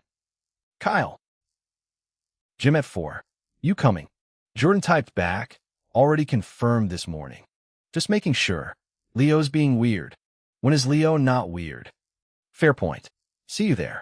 Jordan pocketed his phone and tried to focus on the lecture. Social stratification. The division of society into different levels based on wealth, power, and prestige. Professor Chun was drawing diagrams on the board. Upper class, middle class, working class. The ways people moved between levels, or more often, stayed trapped where they were born. Jordan's pen stopped moving mid-sentence. His family had money. Not Cameron Mitchell money. His father didn't own half of Newport Beach, but comfortable upper-middle-class money. The kind where tuition checks cleared without drama, where apartment rent appeared in his bank account on the first of every month, where maybe we should get takeout was a normal Tuesday conversation instead of a luxury. His father's 3 convenience stores pulled in enough revenue to keep them firmly planted in the comfortable zone. Not yacht club wealthy, not private jet affluent, but secure, stable. The kind of financial position where his biggest concern should have been, what do I want to do with my life, instead of how do I survive? Every advantage. He'd been handed every single advantage a person could reasonably ask for in this economy. And he'd been on track to waste absolutely all of it. The thoughts sat heavy in his chest. If he'd stayed the old Jordan, spiraling deeper into his porn addiction and Eliza obsession, he would have flunked out by sophomore year. His father would have been disappointed, but not surprised. His mother would have made excuses. He would have moved back home, taken some dead-end job at one of the stores, and spent the next 40 years wondering where everything went wrong. Born on third base, would have died insisting he'd never left the dugout. The new Jordan had a business plan, a support network, goals that extended beyond get a girlfriend to love me. Progress. Real progress. Even if the system was helping, Jordan was the one making the choices. The system couldn't force him to treat Brooke fairly. Couldn't force him to take Kumiko on a date she'd actually enjoy. Couldn't force him to walk away from Cameron instead of throwing a punch that would have ruined everything. Those were his decisions. The system just kept score. Chapter 195, 195, both unnecessary and appreciated. Professor Chun wrapped up her lecture at 1:45. Jordan packed his bag and headed for the exit, weaving through the crowd of students flooding into the hallway. His sociology class was followed by a 2-hour gap before his daily gym session with Kyle and Leo. Enough time to grab lunch, review Brooks' LLC documents, and maybe text Chloe about dinner plans. His phone buzzed as he stepped outside. Brooke. I have completed the preliminary operating agreement draft. Attached is the document for your review. Please note sections 4.2 through 4.7 regarding revenue allocation, as these provisions will require input from your talent before finalization. Additionally, I have scheduled a follow-up meeting for tomorrow at 11:30 a.m. in study room 412B. Please confirm your availability. Jordan confirmed. Brooke responded immediately. Excellent. I have also compiled a list of potential web designers ranked by portfolio quality, response time, and cost-effectiveness. The top 3 candidates are available for consultation calls this week. Would you prefer to conduct these calls independently, or would you like me to facilitate? Facilitate. Understood. I will schedule preliminary consultations for Thursday afternoon. Is there anything else you require? Jordan thought about it. Have you eaten today? A long pause. I consumed a protein bar approximately 6 hours ago. That's not eating. That's surviving. The distinction seems semantic. I'm buying you lunch tomorrow. After our meeting. Non negociable. Another pause. I find your insistence on my caloric intake both unnecessary and appreciated. Jordan smiled at his phone. Brooke Hastings. Certified genius. Terrible at taking care of herself. Absolutely essential to everything he was trying to build. He needed to add her to the payroll as soon as Nova Network started generating actual revenue. Someone that brilliant deserved more than 15% of management share and occasional protein bars. Jordan walked toward the dining hall. His stomach growled. He hadn't eaten since the tacos with Kumiko, and that felt like hours ago. The dining hall was crowded with the usual lunch rush. Jordan grabbed a tray and loaded it with chicken breast, rice, vegetables, and a protein shake. Clean eating, part of his new routine. The old Jordan survived on pizza and energy drinks. The new Jordan understood that his body was a machine that required proper fuel. He found an empty table near the windows and sat down. His phone buzzed. Chloe again. Dinner tonight? My place. What are you cooking? Nothing. I am ordering Thai. Deal. Also, Kumi wants to come over. She keeps texting me about the date, and I think she needs a process in person. Is that okay? Jordan considered.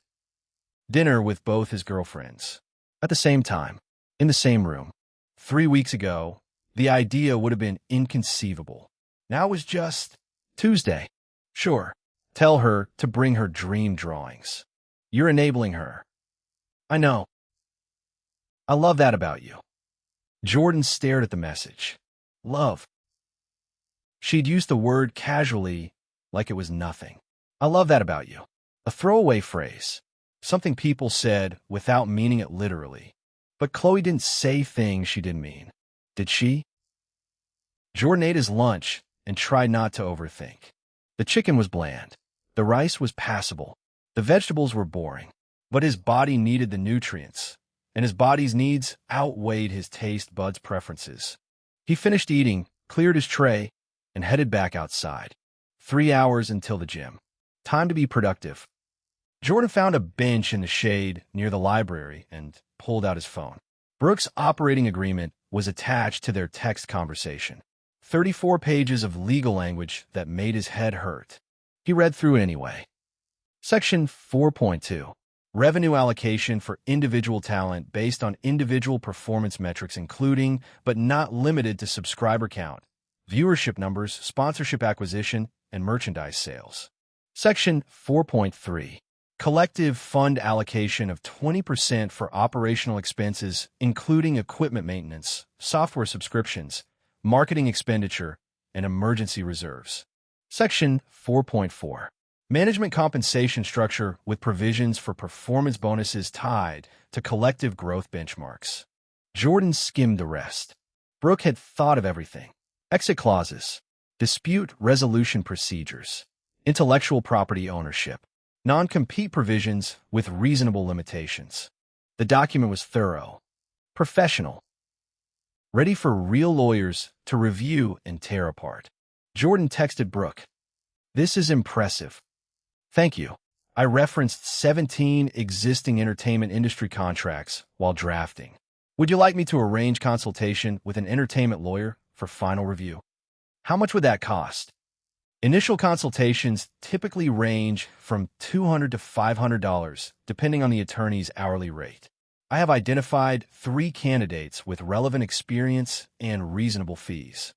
Jordan did the math. He had money. The system's cashback from his spending on Chloe had been generating steady profits.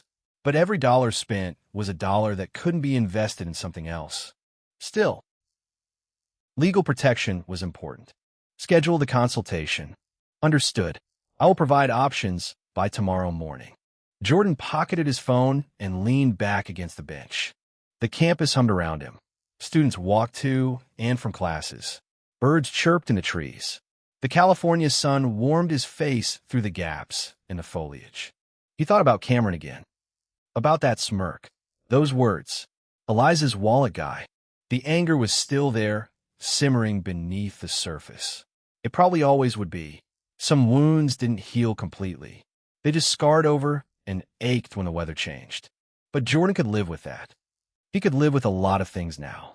Because the alternative, the pathetic kid crying in a parking lot on Christmas, that person was dead.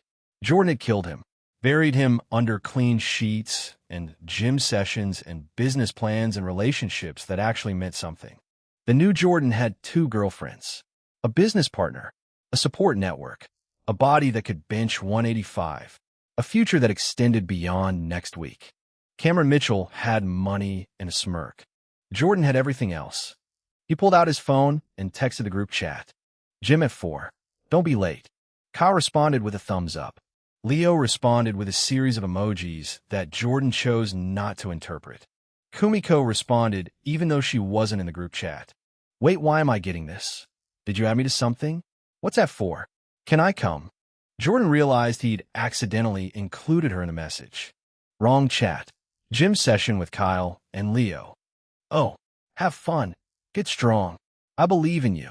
Send me a sweaty selfie. That's weird. I know, but I want one anyway. Chapter 196. 196 a body that could kill him. Jordan pocketed his phone and shook his head. Kumiko Yamanaka was going to be the death of him, in the best possible way. He spent the next 2 hours reviewing Brooks' documents, responding to emails, and pretending to be a functional adult with a legitimate business plan. By 3:30, his brain felt like mush and his eyes burned from staring at legal jargon. Time to hit something. Jordan headed to his apartment to change into gym clothes. The drive took 7 minutes, and he spent most of it thinking about dinner with Chloe and Kumiko later that evening. 2 girlfriends. Same room. Same meal. Same him. The logistics alone made his head spin. But Chloe had suggested it. Chloe, who had admitted she wasn't entirely comfortable sharing him, but was trying anyway. Chloe, who had texted him earlier using the word love like it was just another word. Jordan unlocked his apartment and stepped inside. The place still smelled clean, fresh, like someone who had their life together actually lived here. Amazing what a few weeks of not being pathetic could accomplish. He changed into basketball shorts and a black tank top, grabbed his gym bag, and headed back out. Kyle's truck was already idling in the parking structure when Jordan arrived. Leo slumped in the passenger seat, looking like he'd rather be anywhere else. Jordan climbed into the back. You look alive, Kyle said, pulling out of the structure. Barely, Leo groaned. I've been doing push-ups every morning. My arms hate me. My chest hates me. Everything hurts. That's called progress. That's called torture. Kyle merged onto the highway toward Huntington Beach. Traffic was light for a Tuesday afternoon, the Pacific Ocean glittering in the distance like someone had scattered diamonds across blue silk. How was your date with Kumiko? Kyle asked, glancing at Jordan in the rearview mirror. Good. Just good. We went to the aquarium. She likes jellyfish. Leo twisted around in his seat. You took her to look at fish? That's your game? Fish. Jellyfish aren't fish. Whatever. The point is, you could have taken her anywhere. Nice restaurant, beach house, private yacht, and you chose an aquarium? Jordan shrugged. She mentioned she liked jellyfish once. I remembered. Leo stared at him for a long moment. That's disgusting, he finally said. That's the most disgustingly romantic thing I've ever heard. You're making the rest of us look bad. You don't need my help for that. Kyle laughed. Leo flipped Jordan off without any real heat behind it. The drive to Iron Coast MMA took 20 minutes. They pulled into the strip mall parking lot and found a spot near the entrance. The gym looked exactly as shabby as Jordan remembered, rust stains on the sign and faded paint on the walls. Inside, the familiar smell of sweat and rubber hit Jordan's nose. Home. Or something close to it. Reyes nodded at them from behind the reception desk. Boys, back for more punishment. Wouldn't miss it, Kyle said. Maya's in the back. She's running an intermediate class right now, but the bag room's open if you want to warm up. They moved through the narrow hallway, the sounds of impact and shouted counts getting louder. The main training area appeared on their right. Maya Santos stood in the center of a loose semicircle of 6 students, her body coiled and ready. She demonstrated a combination: jab, cross, hook, each strike landing on the pad her partner held with a sharp crack that echoed off the concrete walls. No flerichis, no wasted energy, just brutal efficiency. Leo stopped walking. "There she is," he whispered. "The love of my life." "She literally told you she doesn't date," Jordan reminded him. His eyes stayed on Maya as she reset her stance. The students mirrored her movements, none of them matching her precision. "She said she doesn't date." Present tense. That means it's not a permanent condition. It's a temporary status update. That's not how language works. That's exactly how language works. Grammar is on my side.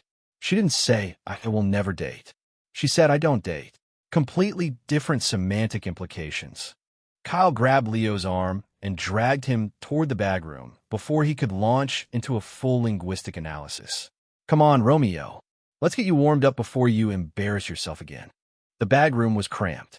4 heavy bags hung from chains bolted to the exposed ceiling beams, each one scarred and patched from years of abuse. A wall of mirrors covered the far side for form checks. The rubber floor was stained with sweat and scuffed from countless pivots. Jordan wrapped his hands the way Kyle had taught him 2 weeks ago. The process took less time now. Loop around the wrist, between the fingers, around the thumb, back across the knuckles. The familiar routine settled his mind, gave him something concrete to focus on. He positioned himself in front of the first bag. 1, 2, 1, 2, 1, 2. The impact traveled up his forearm with each strike. His shoulder rotated properly. His hip turned. His foot pivoted on the ball, weight transferring forward through his body into the punch. Everything connected the way Maya had shown them during that first brutal session. Better than last time. Still not great. The bag barely moved. His power generation was weak, but his form was cleaner now, less sloppy. Progress. Small, measurable progress. Kyle worked the bag next to him, his combinations crisp and clean. Leo fumbled through basic strikes on the third bag. His form terrible, but his effort genuine. Progress. Even for Leo. 30 minutes later, Maya appeared in the doorway. She looked the same as before. Sports bra, compression shorts, black hair in a tight braid. A body that could probably kill him in 17 different ways before he hit the ground. "Beginner session starts in 5, she said flatly. "Get to the mat." They filed out to the main training area. The class was smaller today, just Jordan, Kyle, Leo, and 2 other newcomers. Maya had them line up facing the mirrors and began reviewing the basics from their previous session. Stance, footwork, jab, cross. Jordan's body remembered most of it. The movements felt less foreign now, more natural. He caught Maya watching him during the drill portion, her dark eyes tracking his form without comment. "Better," she said when she passed by him. Chapter 197. 197. This one's for Kumiko. 1 word. That was it. Jordan felt unreasonably proud. The session lasted an hour. By the end, Jordan's arms burned, his legs ached, and sweat soaked through his tank top. Leo looked like he might collapse at any moment. Kyle seemed barely winded because Kyle was a genetic freak who apparently didn't experience fatigue like normal humans. Maya dismissed them with her usual lack of ceremony. Thursday, same time. Don't be late. She walked toward the back office without waiting for a response. Leo stared after her. "I'm going to talk to her." "Don't," Kyle said. "I have to." "You really don't." But Leo was already moving, jogging to catch up with Maya before she disappeared through the office door. Jordan and Kyle exchanged looks. "Should we stop him?" Jordan asked. "Can we stop him?" "Probably not." They watched Leo intercept Maya near the water fountain. From this distance, Jordan couldn't hear the conversation, but he could see Leo's animated gestures and Maya's complete lack of expression. The exchange lasted approximately 30 seconds. Maya said something. Leo's shoulders slumped. Maya walked away. Leo stood there for a moment, then turned and trudged back toward them with the energy of a man who had just been informed his dog died. "Well?" Kyle asked. She said no. Shocking. But Leo held up a finger. She also said, "I'm less annoying than yesterday." That's improvement. That's measurable progress. Jordan had to admire the optimism. Delusional, sure, but optimistic. They grabbed their bags and headed for the parking lot. The sun was setting over the strip mall, painting the sky in shades of orange and pink. Jordan checked his phone and found 17 messages waiting for him. 3 from Chloe covered dinner logistics. 12 from Kumiko touched on various subjects. Jellyfish facts.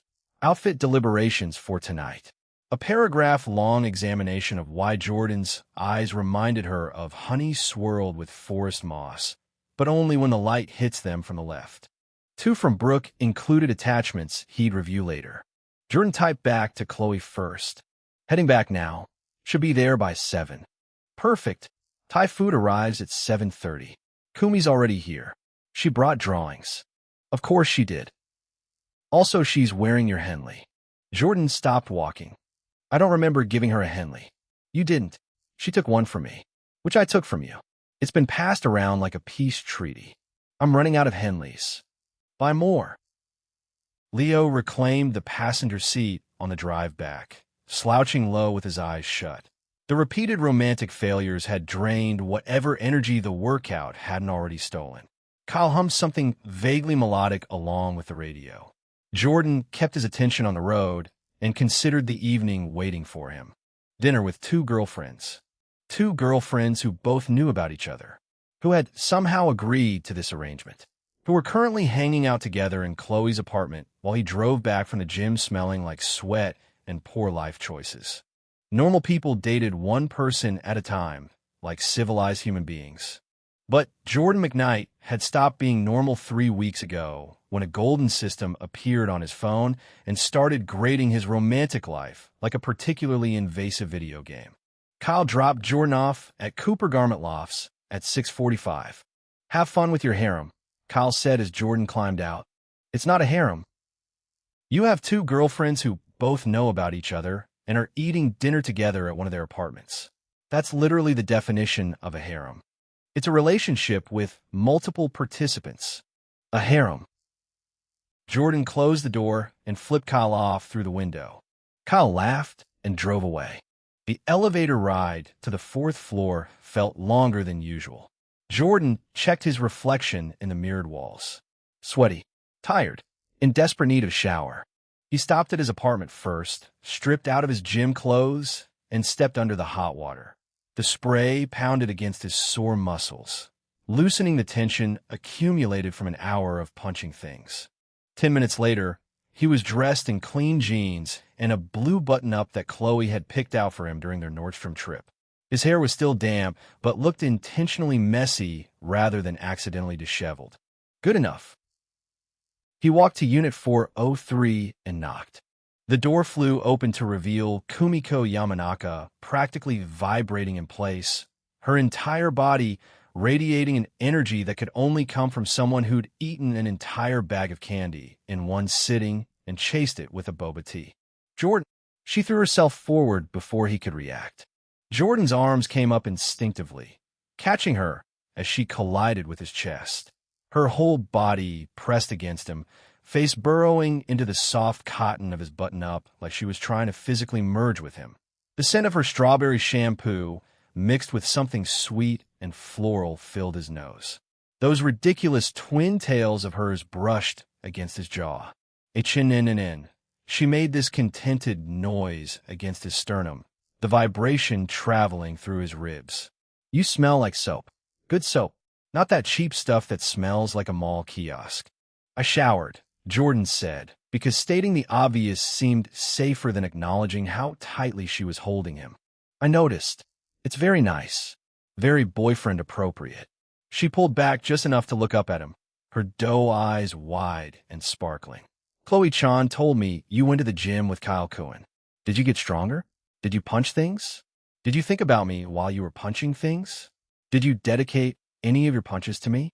Like, this one's for Kumiko? I thought about you exactly 0 times while punching things, Jordan said. Her expression crumpled like a kicked puppy. But, he added quickly, watching her face shift through emotions at rapid speed. I thought about you the entire drive back. Kyle wouldn't shut up about you, actually. Kept asking if you were going to tackle me at the door. Chapter 198. 198, it should be illegal to be this cute. GT bonus. Her face brightened immediately. Kumiko's emotional range was truly something to behold. The girl experienced feelings at maximum volume with no middle settings available. Kulmain. She grabbed his hand and dragged him inside. Chloe-chan ordered so much food. There's pad thai and green curry and spring rolls and those little dumplings that I like, and also mango sticky rice for dessert because I asked nicely. Chloe stood in the kitchen area, leaning against the counter with a glass of wine in her hand. She wore an oversized sweater that definitely belonged to Jordan originally and shorts that barely qualified as clothing. Hey, she said. Hey yourself. Jordan crossed the room and kissed her. Chloe's free hand came up to rest against his jaw, her fingers cool from the wine glass. She tasted like alcohol and something sweet. She hummed against his lips. You smell good, so I've been told. When they separated, Kumiko was watching them with an expression of pure contentment, her hands clasped under her chin and her eyes slightly misty. You two are so cute, she breathed. Like unreasonably cute. It should be illegal to be that cute. You're in this relationship too, Jordan reminded her.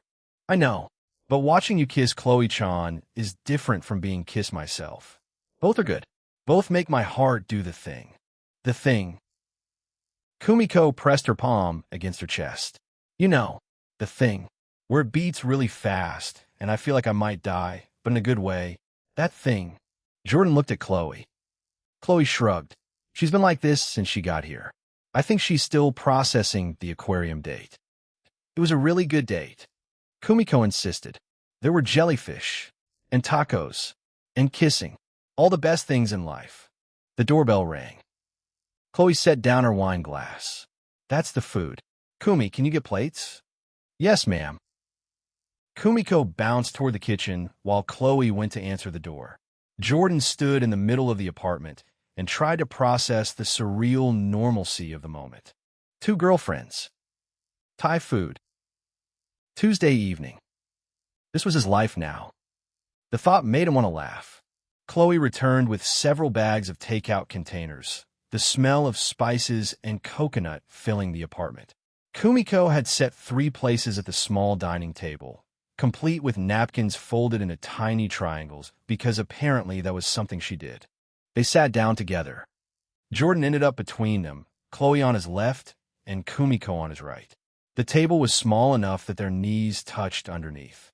So, Chloe said, serving herself pad thai. Tell me about your day.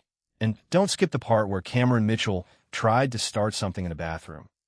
Jordan's chopsticks paused halfway to his mouth. How did you know about that? Kyle texted me. Kyle wasn't there. Kyle heard from someone who was in the bathroom at the same time. Campus Gossip Network. It's very efficient. Jordan sighed. Nothing happened. We exchanged words. I walked away. The old Jordan would have either cried or thrown a punch. I know. Chloe reached over and squeezed his hand. I'm proud of you. For not hitting someone. For knowing when not to. She returned her food. Cameron Mitchell is a waste of space, but he's not worth getting expelled over. You made the smart choice. Kumiko had stopped eating, her chopsticks frozen above her curry. Who's Cameron Mitchell? Why did he try to start something? Should I be worried? Do I need to fight someone? I don't know how to fight, but I could try. Nobody needs to fight anyone, Jordan said. He's just some guy from my past. It doesn't matter. It matters if he's bothering you. He's not bothering me. He's just existing. Obnoxiously. Kumiko didn't look convinced, but she returned to her food. Dinner continued. They talked about classes, about the Nova Network, about Kumiko's upcoming streaming schedule. Chloe explained the logistics of building a content calendar, while Kumiko nodded along and occasionally interjected with comments that were either brilliantly insightful or completely random, depending on the moment. Jordan mostly listened. He watched the way Chloe's expression softened when she looked at Kumiko. He watched the way Kumiko leaned toward him unconsciously, her shoulder brushing his arm. He watched the two of them interact, these women who had somehow decided that he was worth sharing. It didn't make sense. He didn't deserve this. But he was starting to believe that maybe deserving wasn't the point. After dinner, they migrated to the couch. Chloe put on a movie, something with explosions and a plot that didn't require close attention. Kumiko curled up against Jordan's right side, her head resting on his shoulder and her legs tucked beneath her. Chloe claimed his left side, her body warm and familiar against his arm. Two women. One couch. The kind of situation that teenage Jordan would have sold his soul for. Adult Jordan just felt content. Peaceful, even. 20 minutes into the movie, Kumiko's hand crept across Jordan's stomach and found Chloe's hand on his other side. Their fingers intertwined across his lap. Jordan looked down at the sight of his two girlfriends holding hands across his body. "Is this okay?" Kumiko asked quietly, not taking her eyes off the screen. "Yeah," Chloe said. "It's okay." Jordan didn't say anything. He didn't need to. The movie played. The explosions exploded. The heroes did hero things. Jordan barely noticed any of it. He was too busy memorizing the moment. The weight of them against his sides. The warmth of their bodies. The sound of their breathing. This was real. All of it. Somehow, impossibly, this was his actual life. The movie ended around 10. Kumiko was half asleep against Jordan's shoulder, making small sounds every time she drifted off and jerked herself awake. "Kumi," Chloe said gently, "you should go home. Don't wanna. We have class tomorrow." "Don't care." Chloe looked at Jordan. Jordan looked at Kumiko. "You need sleep," he said. "I need you." Kumiko's voice was muzzy with exhaustion. "Can I just stay? Just for tonight?" Chapter 199. 199, A Tea Kettle Reaching Boiling Point, GT Bonus. The question hung in the apartment like smoke from a blown-out candle. Kumiko pressed her face deeper into Jordan's shoulder, her twin tails tickling his neck. She smelled like strawberry shampoo and green curry, and something warm that was just her. Chloe sat on Jordan's other side, her expression unreadable. She hadn't moved since Kumiko asked. Jordan waited. This was Chloe's call. He knew that. She knew that. Even half-asleep Kumiko probably knew that somewhere in the foggy depths of her exhausted brain. "She can stay at Jordan's place," Chloe said. Jordan blinked. Kumiko's head lifted from his shoulder. My apartment is too small for 3 people to sleep comfortably. Jordan's bed is bigger." Chloe took a sip of wine that she had been nursing for the last hour, her blue streak catching the lamplight as she tilted her head back. "Take her next door. Make sure she actually sleeps." The words landed with a weight that exceeded their surface meaning by about 400%. Jordan looked at Chloe, really looked at her. Her face was calm, not the fake calm she used on camera, not the public smile she wore for Alexis and the campus crowd. This was private Chloe, the one who made decisions about complicated things while maintaining total composure because falling apart was a luxury she'd never been able to afford. "You sure?" Jordan asked. "I'm sure." Chloe leaned over and kissed his cheek. Her lips were warm from the wine. "Go." "Chloe-chan." Kumiko's voice wobbled. "Are you really okay with this? Because if you're not, I can go home. It's fine. I can call an Uber. Or walk. Walking is exercise. Healthy exercise. For my legs." "Kumi." "Yes." "Shut up and go with your boyfriend." Kumiko made a sound like a tea kettle reaching boiling point. A high, whistling little noise that escaped through her nose because her mouth was pressed into a flat line of pure overwhelm.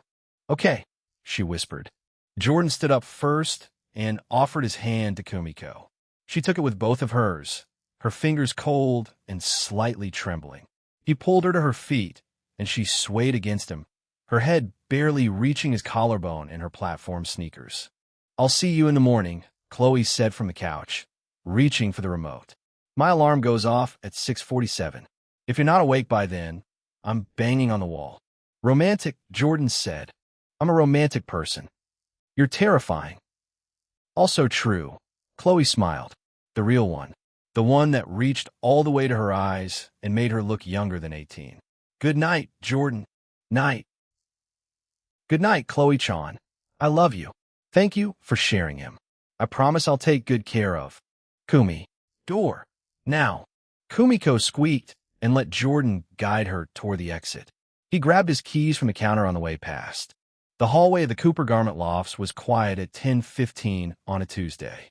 The industrial lighting cast long shadows on the concrete floor, and the faint smell of lemon cleaner mixed with old brick. Jordan's apartment was 12 feet away. 12 feet and one door. He unlocked unit 404 and pushed the door open. Kumiko hovered on the threshold. Her brown eyes traveled across his living space, taking in the clean kitchen, the gray couch, the factory windows showing the Newport Beach skyline. She'd been inside his apartment before, during the PC building session. She'd seen the layout, the minimal furniture, the basic bachelor pad aesthetic that his mother would have described as depressing. But she'd never been inside at night. With just him. Come in, Jordan said. Kumiko stepped across the threshold like she was entering a temple. Each footfall on the concrete was deliberate and almost reverent, her platform sneakers making soft tapping sounds. She turned in a slow circle in the middle of the living room, her pastel pink crop hoodie riding up at her waist as she craned her neck to look at the loft. Your apartment smells like you, she said. Is that good or bad? Good. Very good. Cedar and soap, and boy. She wrinkled her nose in a way that made her look about 12 years old. I don't know how to describe it. You just smell like a person I want to be close to. Jordan closed and locked the door behind them.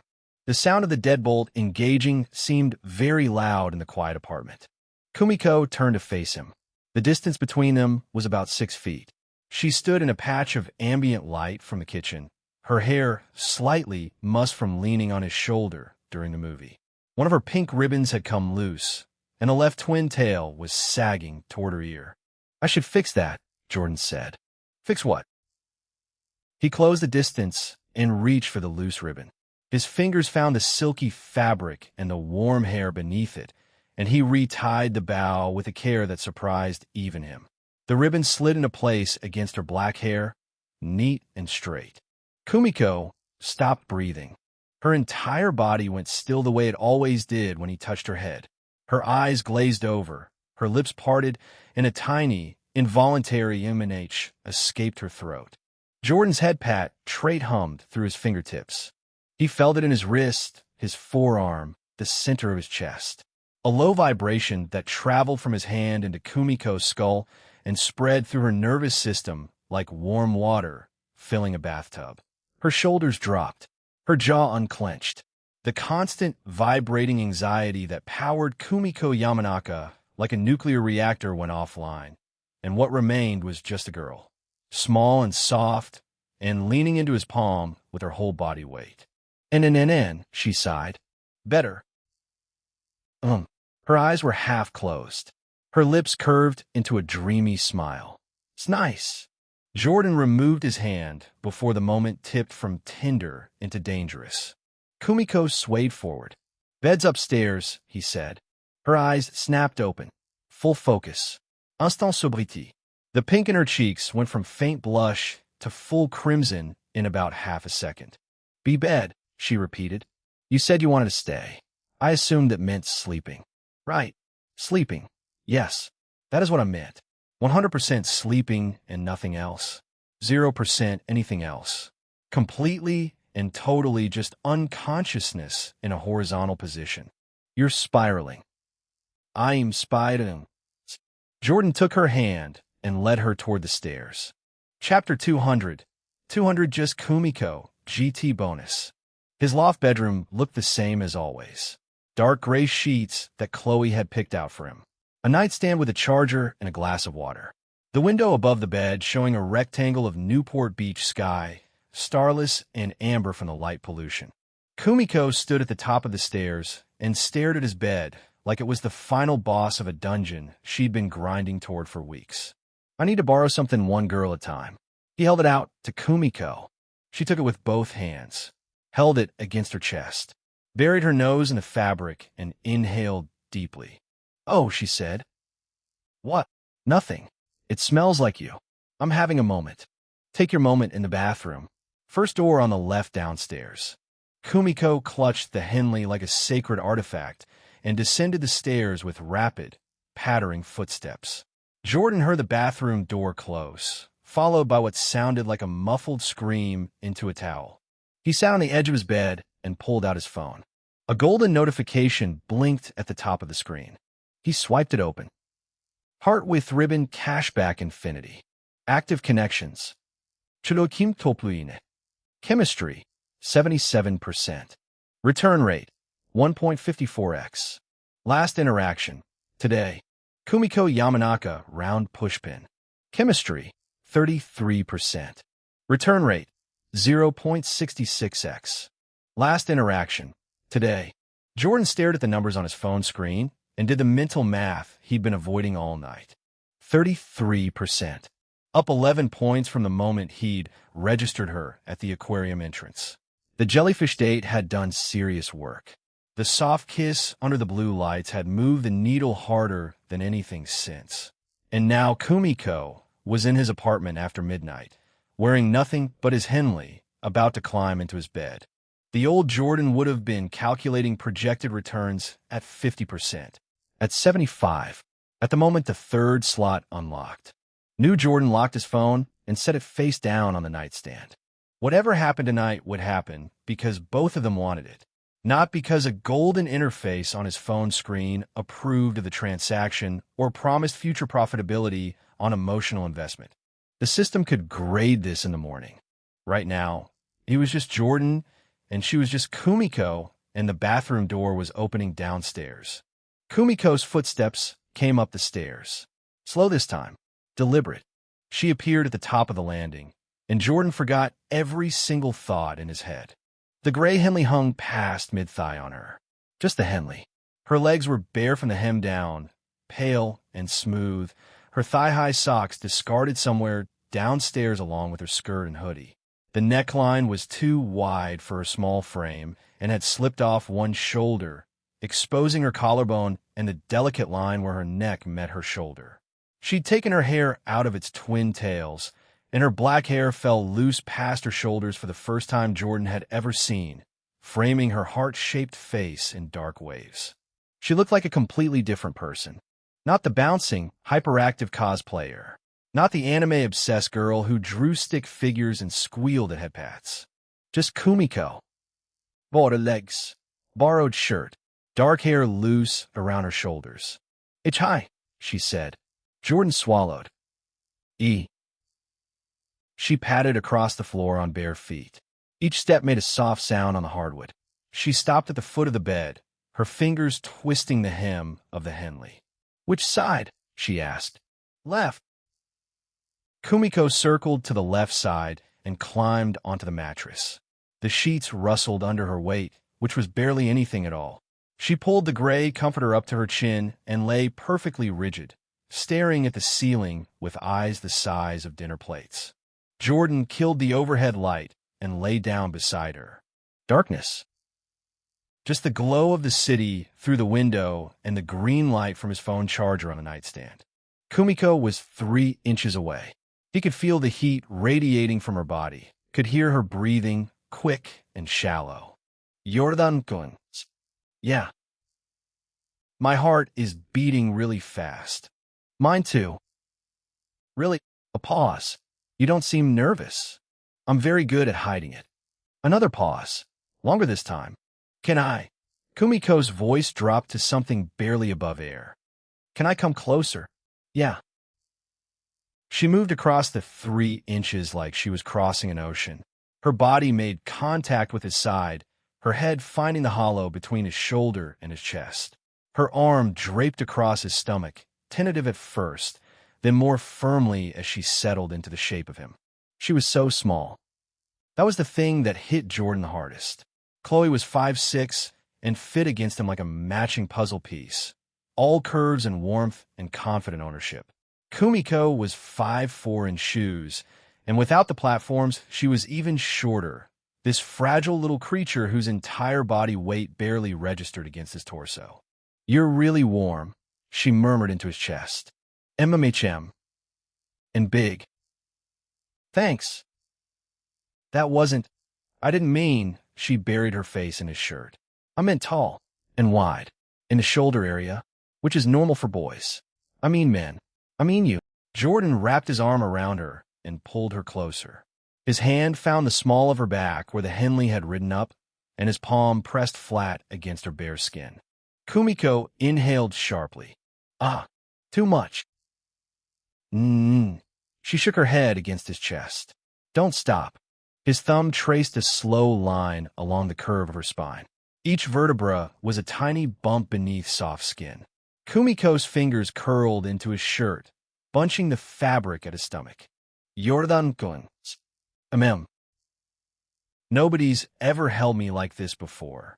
The words were so quiet he almost missed them, set into his sternum with the weight of a girl who had dated 7 people and been left by all of them. Jordan's hand stilled on her back. Then he turned onto his side, facing her. Kumiko's eyes found his in the low light, wide and dark and terrified and hopeful in equal measure. He cupped her face with one hand. His thumb brushed her cheekbone. Her skin was impossibly soft, warm from the blood rushing to her cheeks. "Hi," he said again. "Hi," she breathed. He kissed her. Chapter 201. 201 Not Loud Enough GT Bonus. Soft. Slow. Nothing like the desperate collision at the aquarium. This was the kind of kiss you gave someone in bed, in the dark, when there was nowhere else to be and no reason to rush. Kumiko made a sound into his mouth. MMPH. A whimper that vibrated between their lips. Her hand slid from his stomach to his chest, her palm flattening over his heart. Her fingers spread against the fabric of his shirt, feeling the muscle beneath. Jordan deepened the kiss. His tongue swept across her bottom lip, and Kumiko opened for him with a gasp that came out as her body arching forward until her chest pressed against his. She tasted like mango sticky rice and green tea. His hand moved from her face to her hair, fingers threading through the loose black waves. Without the twin tails, her hair was silk against his skin, falling across the pillow in a dark fan. He pulled gently, tipping her head back, and his mouth left hers to trace down her jaw. Her breathing came fast and ragged. Each exhale was a small sound, a whimper or a sigh that she seemed to produce involuntarily. Jordan kissed the spot where her jaw met her neck, and Kumiko's fingers dug into his chest hard enough to leave marks through his shirt. "Jordan, Jordan. Just Jordan," he said against her skin. Jordan. His name sounded different in her mouth without the honorific. Raw. Stripped of the cute wrapper she put around everything. That's so." He kissed lower, the side of her neck, the dip of her collarbone where the oversized Henley had slid to expose her shoulder. His mouth was warm against her skin, and each press of his lips produced a new sound from Kumiko. In. Her leg hooked over his hip, an instinctive motion, pulling herself closer, pressing the length of her body against him. The Henley bunched between them, riding higher on her thighs. Jordan's hand found the outside of her bare thigh.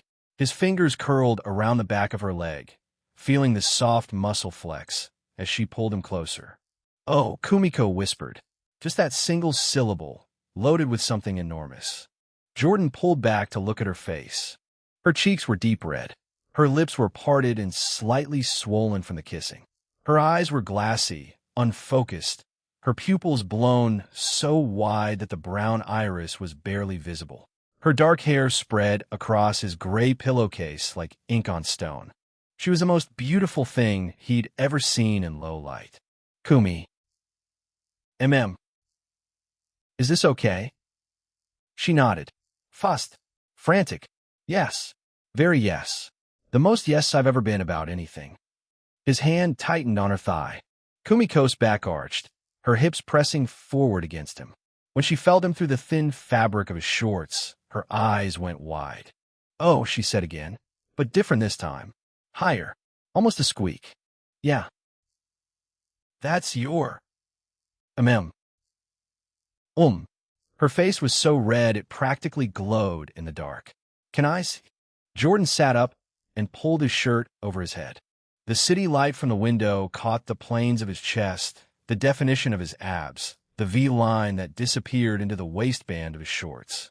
The tune-up trait had built him a body that didn't belong on someone who'd been doing push-ups for less than a month, and in the dim light, every shadow deepened every line. Kumiko sat up too. Her mouth fell open, literally fell open, her jaw dropping as her eyes traveled from his shoulders down his chest to his stomach and back up again. Holy, she couldn't finish the word. Her hand reached out and touched his chest. Just her fingertips at first, landing on his pectoral like she was testing whether he was real. Her fingers spread, palm flattening against the muscle, and she pressed gently. "You're so hard," she whispered. Jordan's lips twitched. "The muscle." Kumiko's face went nuclear. "I meant the muscle. Your chest muscle. It's very firm, as in physically solid. Not, I wasn't talking about." Jordan leaned forward and kissed her. That shut her up. Kumiko's hands mapped his torso with the reverent attention she gave her cosplay fabrics, tracing every line and curve like she was learning the pattern of him. Her fingertips found his abs and counted them. Her palm slid over the ridge of his oblique. Her thumb traced the V line at his hip, and Jordan's stomach clenched. "Kumi." She was barely listening. Her attention was entirely consumed by the landscape of his body. "Come here." He pulled her into his lap. Kumiko straddled his hips with her bare legs on either side of his waist, the Henley bunching at her thighs. The position put her face above his for the first time, and she looked down at him with an expression of pure wonder. "I'm taller than you right now," she said. "Enjoy it while it lasts." She laughed, a real, genuine Kumiko laugh that came from deep in her belly and made her whole face scrunch up. Jordan's chest did something complicated at the sound. He placed his hands on her waist. The Henley was the only thing between his palms and her skin, and the fabric was thin enough that he could feel the warmth of her body beneath it. His thumbs found the notches of her hip bones. Kumiko's laughter died. "Ah!" Her hips rocked forward once, involuntary, and the friction made both of them inhale. Sorry, I didn't mean to." "Don't apologize." She rocked again, less accidental this time. Her eyes fluttered as the contact registered, and her hands gripped his shoulders for balance. "Oh God," she breathed. "Oh God, oh God, oh God." Jordan's hands slid under the hem of the Henley. His palms found bare skin, warm and impossibly soft, and he traced upward along her sides. His fingers counted her ribs. His thumbs brushed the undersides of her breasts, and Kumiko's entire body shuddered. On. The sound bounced off the walls of the loft. Kumiko clapped her hand over her mouth, her eyes going wide. "Too loud?" she asked through her fingers. "Not loud enough. Let me hear you." Kumiko removed her hand slowly. Her chest rose and fell with rapid breaths that made the Henley shift against his forearms. Jordan pulled the shirt up. She raised her arms, and the Henley came off over her head and disappeared somewhere behind them. Without it, Kumiko wore nothing except a pair of underwear printed with little strawberries, and the sight of her in the dim light made Jordan's brain stutter. She was small. Smaller than Chloe in every direction. Her waist was narrow enough that his hands could nearly span it. Her breasts were modest, soft curves tipped with pink that matched the flush spreading down from her throat. Her stomach was flat with a faint softness at her hips. Kumiko covered herself with her arms, a reflex born of self-consciousness. "Don't," Jordan said. "But I'm not. I mean, compared to Chloe-chan, I'm not exactly. You're beautiful." The alluring whisper trait activated without his permission.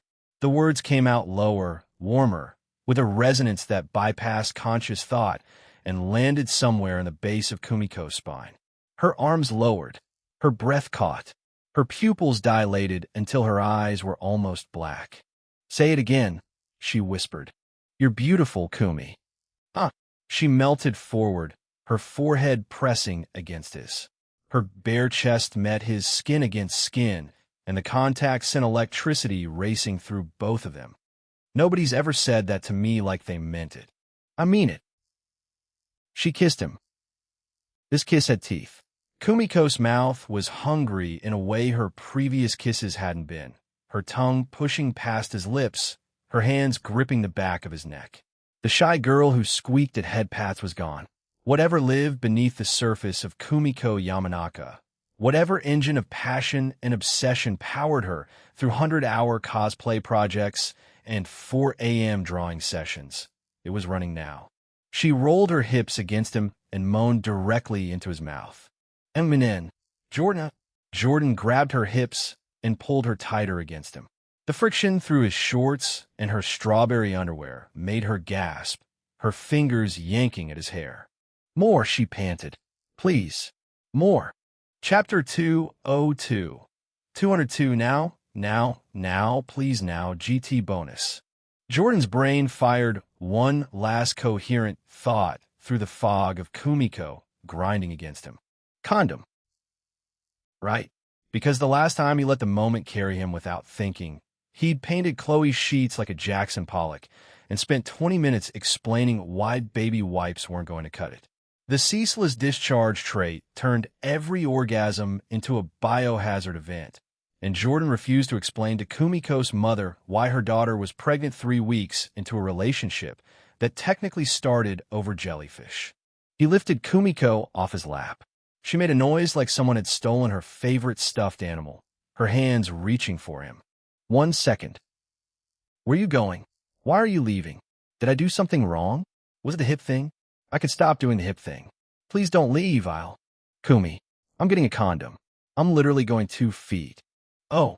She sat back on her heels, her bare chest heaving, her hair a wild mess around her face. Oh, yes, that's responsible. I appreciate the forethought. My therapist would also appreciate the forethought. Jordan opened the nightstand drawer and pulled out a foil packet. Kumiko watched him with the focus of someone studying a sacred ritual, her dark eyes tracking every movement of his hands. Have you done this before? Jordan asked. Yes, twice. Both times were not great. She paused. One guy finished in 45 seconds and then asked if I wanted to watch him play Apex Legends. The other one cried. He said I was too enthusiastic and it scared him. Jordan ripped the foil open with his teeth. I'm not going to cry, he said. Promise. Promise. He pushed his shorts down and kicked them off the edge of the bed. Kumiko's eyes went to his lap and stayed there, her mouth forming a small O shape that she held for 3 full seconds without blinking. She swallowed. That's significantly larger than I was. The 2 previous, those were not. This is a whole different... Kumi. Breathe. She exhaled like she'd been holding her breath since Tuesday. Jordan rolled the condom on, the latex stretching tight. He glanced at Kumiko, who still stared at him with the expression of someone confronting a boss fight she hadn't prepared for. We can stop whenever you want, he said. Just say the word. Kumiko shook her head, so fast her loose hair whipped across her shoulders. No. Absolutely not. I've been thinking about this since karaoke, and if you stop now, I will literally die. My ghost will haunt this apartment and knock things off your nightstand forever. Jordan grabbed her waist and pulled her back into his lap. Kumiko gasped as their bodies pressed together again, his length hot and hard between her thighs, even through the condom. Jordan's fingers hooked into the waistband of her strawberry underwear and tugged them down. Kumiko lifted her knees one at a time to help, and the underwear vanished over the side of the mattress. She was completely bare now, straddling him with nothing between them except the latex and the city light from the window, painting orange streaks across her skin. He kissed her while his hand slid between them. His fingers found her, and she was already soaked, the slick heat coating his fingertips the moment he made contact. Her hips bucked forward into his hand. Oh, that's Jordan rubbed slow circles against her, his thumb finding the swollen bud while two fingers teased lower. Kumiko's nails dug into his shoulders as her whole body trembled, her thighs squeezing his hips like she was afraid of falling. He slipped one finger inside her, and the tight warmth that gripped him made his vision blur. She was incredibly tight. Jordan, more. Please, more. He added a second finger and worked her open with patient strokes, his thumb still circling above. Kumiko's head fell back, her throat exposed, her dark hair cascading down her spine. Her mouth hung open and soft sounds poured out of her with every exhale. Iman is so good. When he pulled his fingers out, she whimpered at the loss. Jordan positioned himself beneath her, the head pressing against her entrance. He held her hips steady and looked up at her face. Her eyes were glazed, her cheeks flushed deep red, her lips swollen and parted. Ready? If I say yes, will you actually? He pulled her hips down. On. The sound tore out of her as the first inch pushed inside. Her walls clamped around him so tight that Jordan's jaw locked and his fingers dug bruises into her hip bones. She was impossibly snug, her body resisting and accepting in the same breath, wet heat swallowing him centimeter by agonizing centimeter. Kumiko's hands flew to his chest, her nails scoring red lines across his pectorals. Her mouth was wide open, her eyes squeezed shut, her entire body rigid as she processed the intrusion. Oh God, oh God, oh God, you're so big, I can feel you in my stomach. You okay? Yes. Don't stop. Don't you dare stop. Jordan pulled her down further. Another inch. Another. MMNN. On. Each sound she made was louder than the last, climbing in pitch as he sank deeper. Her body shook in his lap, tiny tremors running through her thighs and up through her stomach. When their hips finally met and he bottomed out inside her, Kumiko made a sound that wasn't quite a scream and wasn't quite a moan, but existed somewhere between the two, a broken wail that vibrated in her chest. Jordan held still. Let her adjust. Let her body remember how to breathe around the fullness.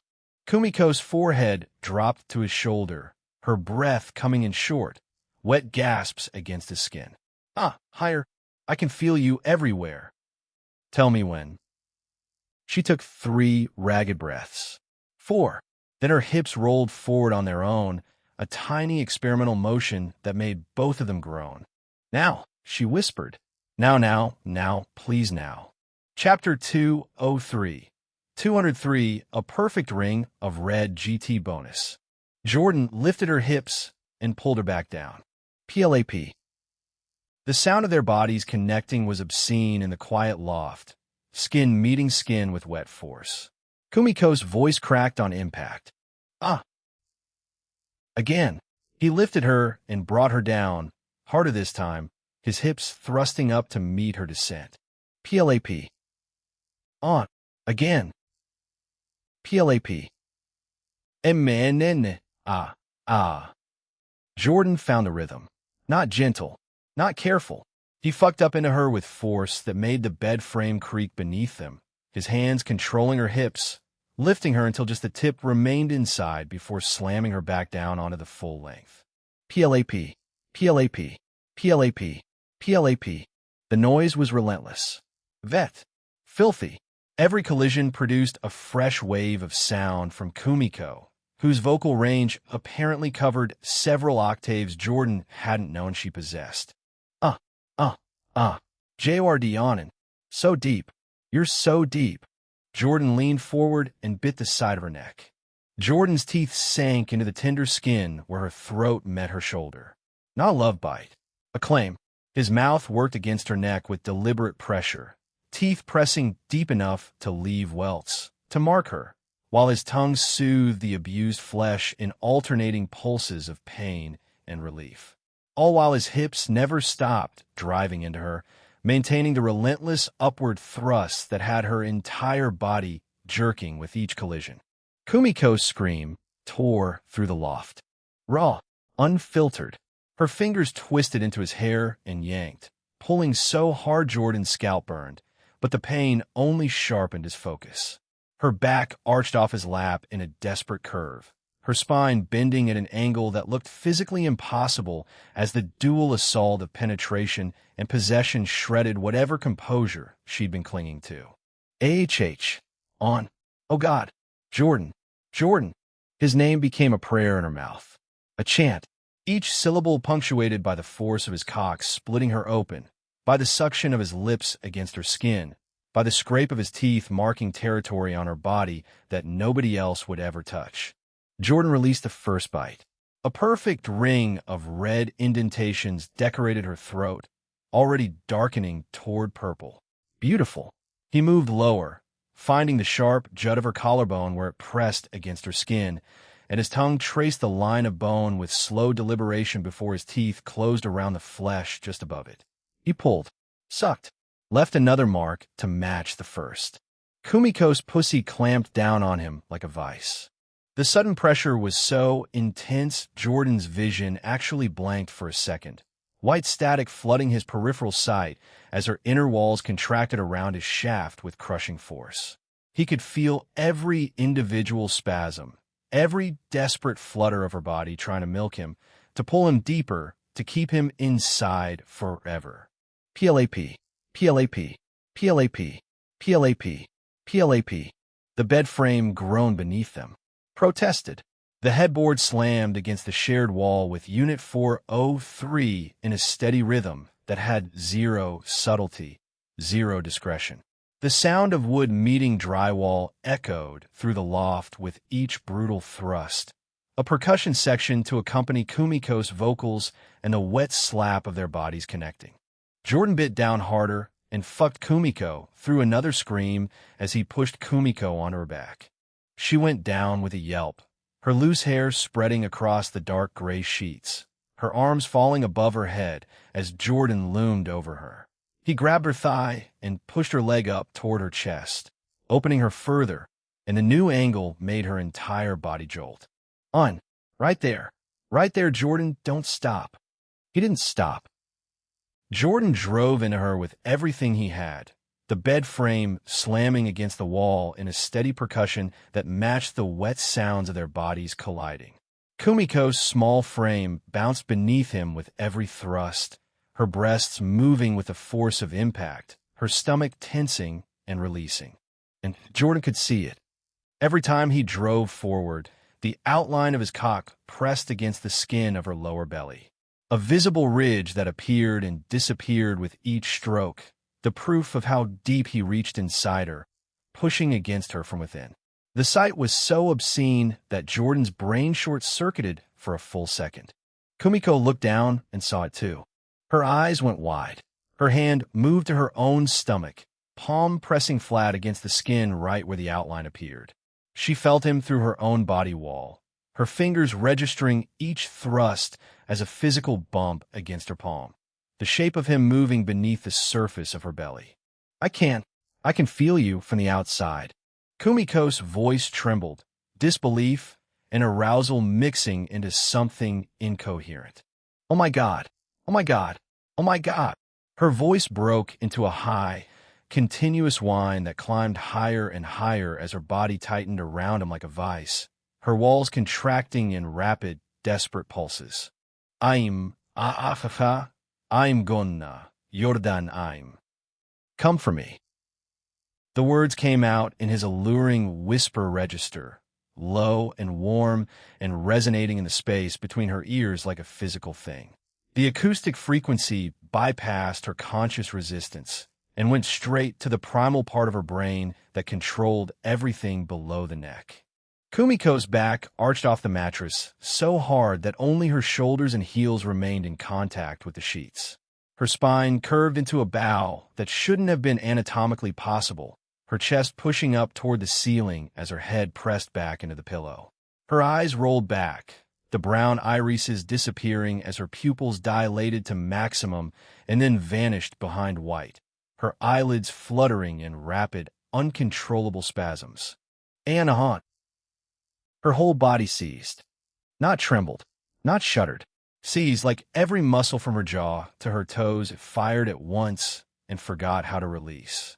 Her walls clamped down on Jordan with a pressure that bordered on pain, rhythmic contractions squeezing him in waves that rolled from the base to the tip and back again.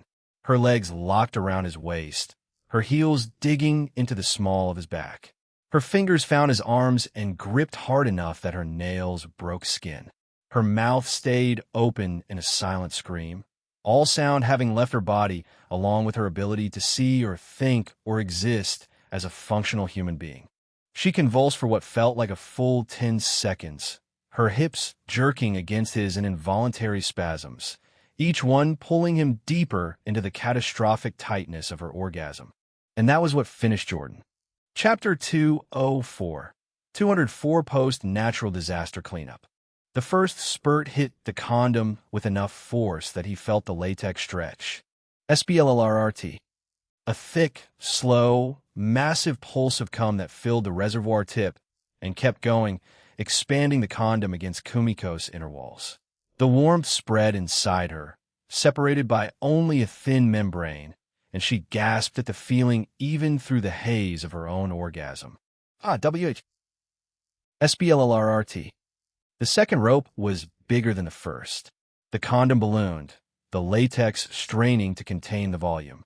Jordan's hips drove forward involuntarily, his body locked in the grip of the ceaseless discharge trait that turned every orgasm into a goddamn natural disaster. There's so much. SBLLRRT. The third pulse made the condom creak. Jordan could feel it pressing against Kumiko's walls from the inside, the swollen reservoir pushing against her cervix. His abs locked, his vision tunneled, his jaw clenched so hard his teeth ground together. SBLLRRT. The fourth and final rope completed the job. The condom was heavy and distended, filled with an amount of cum that no single human male should have been able to produce, warm and thick and pressing against every interior surface of Kumiko's body through the stretched latex. Jordan's arms shook. He lowered himself slowly, bracing on his forearms to keep from collapsing directly onto Kumiko's small frame. His forehead pressed against the pillow beside her head. His breathing came in ragged pulls that filled his lungs and left too quickly. Beneath him, Kumiko lay completely still. Her legs had fallen from his waist and splayed across the mattress at awkward angles, her thighs trembling with residual aftershocks.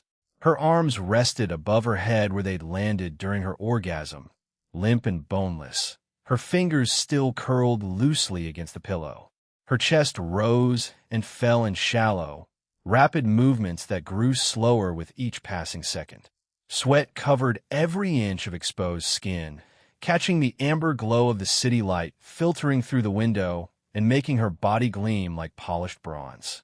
Her eyes were still half rolled back, the whites visible beneath her fluttering lashes. Jordan pulled out slowly. The friction of withdrawal made Kumiko whimper, a broken little sound that originated deep in her throat and escaped without her conscious participation. And then he felt the resistance.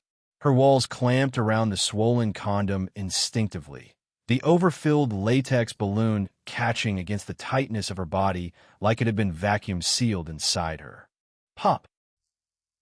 The condom stayed inside. Jordan looked down. The base of the condom was visible between her thighs, the stretched latex opening distended and leaking a thin, steady stream of white that ran down the curve of her ass and pooled on the gray sheets beneath her. The rest of the condom remained lodged inside her, still full, still warm, the sheer volume of its contents keeping it wedged in place against the natural contractions of her body. Well, Jordan said to no one in particular, his voice rough and low. That's new.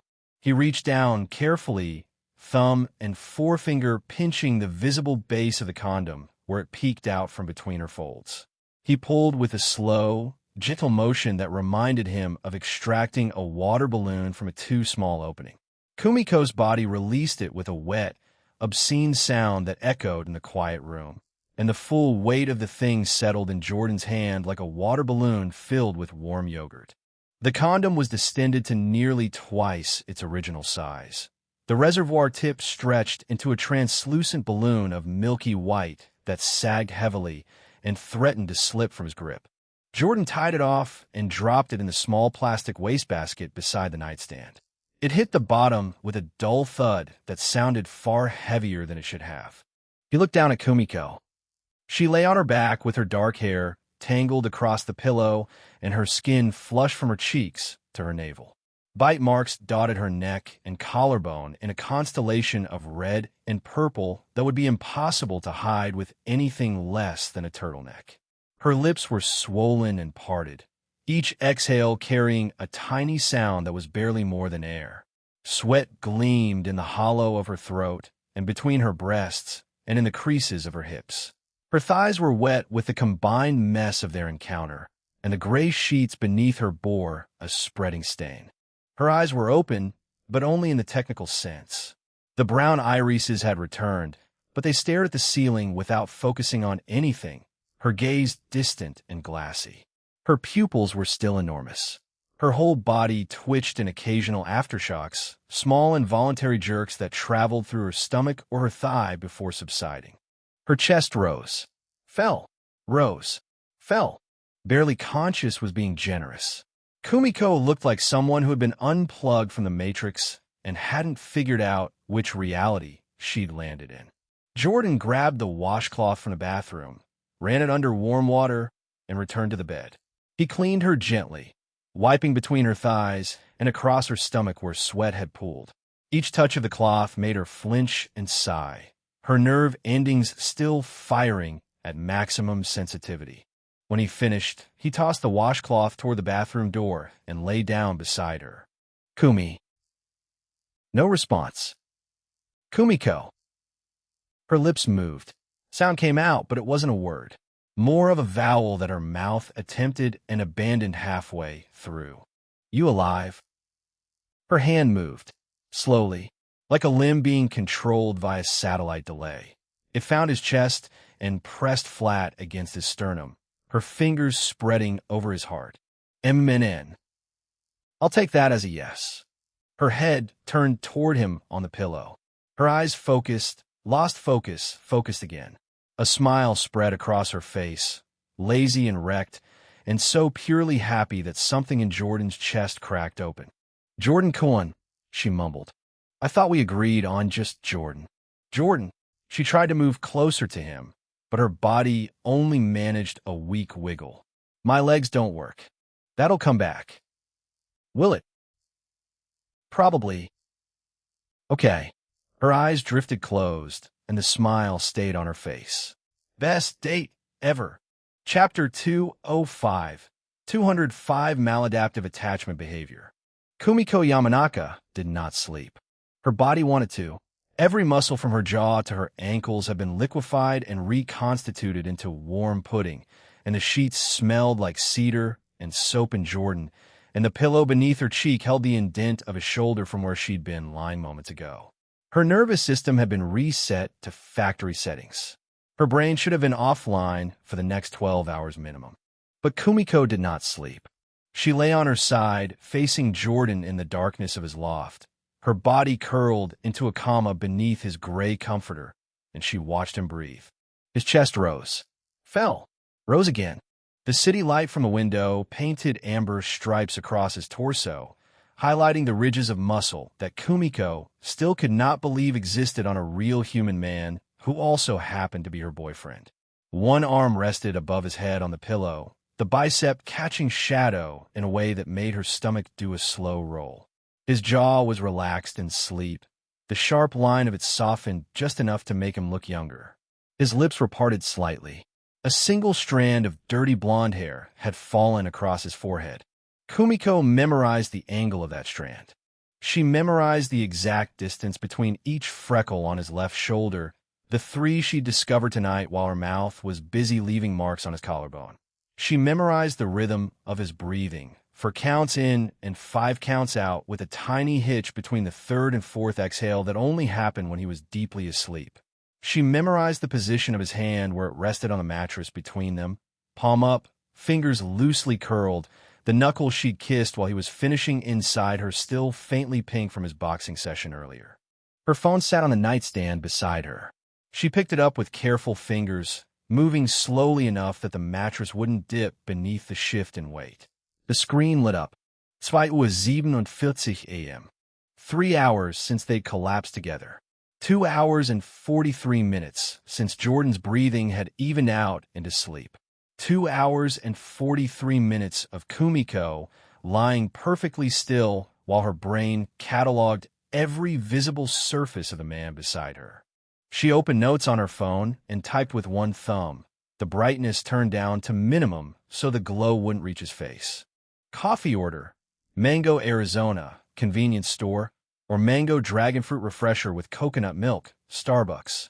Gym schedule: morning before 9 a.m. Class W Kyle, boxing T/T 4:30 p.m. Iron Coast MMA. Sleeps on his back. Snores a tiny bit when he turns to the right side. Left shoulder has 3 freckles in a triangle pattern. Scar on right knee. Ask about this later. Smells like cedar soap plus clean cotton plus something warm underneath. That's just him. She paused. Scrolled up. The note already contained 14 entries from the past week, each one time-stamped and organized by category. Physical observations, schedule details, food preferences, conversational patterns, things he said that made her chest feel like a greenhouse with the windows left open. The document ran 7 pages long. Kumiko knew this was the part where her therapist would tell her to put the phone down. Dr. Nakamura had a specific clinical term for what Kumiko called paying attention and what the DSM apparently called maladaptive attachment behavior with obsessive monitoring tendencies. They'd spent 3 sessions discussing the difference between loving someone and studying them like a research subject. Kumiko understood the distinction intellectually. She just didn't feel it. She typed another line. He whispered my name when he came. Not Kumiko. Not Kumi. Just Ku. Like he ran out of syllables. Played it back in my head 47 times. Still hits the same. Her thumb hovered over the keyboard. She added, I want to hear it again. I want to hear it every day for the rest of my life. This feeling is dangerous and I know it and I don't care. She locked her phone and placed it face down on the nightstand. Jordan shifted in his sleep. His body rolled onto his side, toward her, and his arm landed across her waist like a tree branch falling across a creek. The weight of it pressed her into the mattress, and his face ended up approximately 4 inches from hers. His breath fanned across her mouth. She could count his eyelashes from this distance, and she did. 17 on the left eye, visible in the ambient light. She'd count the right eye when morning came. The possessive arm tightened. Kumiko stopped breathing. His fingers curled into the fabric of the Henley she'd put back on after they cleaned up, bunching the gray cotton at her hip. He pulled her closer in his sleep, an unconscious motion that had no thought behind it, and therefore carried more weight than any deliberate gesture ever could. His body simply wanted her near. No reasoning, no calculation, just the animal instinct of a sleeping man drawing warmth toward himself. Kumiko's entire cardiovascular system attempted to exit through her throat. She pressed her forehead against his collarbone, fitting herself into the hollow beneath his chin where she could hear his heartbeat through the wall of his chest. 62 beats per minute. She counted, resting heart rate of an athlete, which Jordan had become in 4 weeks through methods Kumiko chose not to examine, because the alternative was acknowledging that her boyfriend's body had undergone changes that defied medical science. Her hand found the bite marks she'd left on his chest during their encounter. 4 of them, arranged in no particular pattern, just wherever her mouth had been when the sensation got too big to contain and she'd needed to clamp down on something solid. She traced each impression with her fingernail, featherlight, feeling the raised edges of skin where her teeth had broken the surface. Mine, she thought. The word detonated somewhere behind her sternum. Mine, mine, mine, mine, mine. She pressed her lips against the nearest bite mark and left them there, breathing him in. His skin was warm from sleep, slightly salty, still carrying traces of the soap he'd used in the shower before dinner.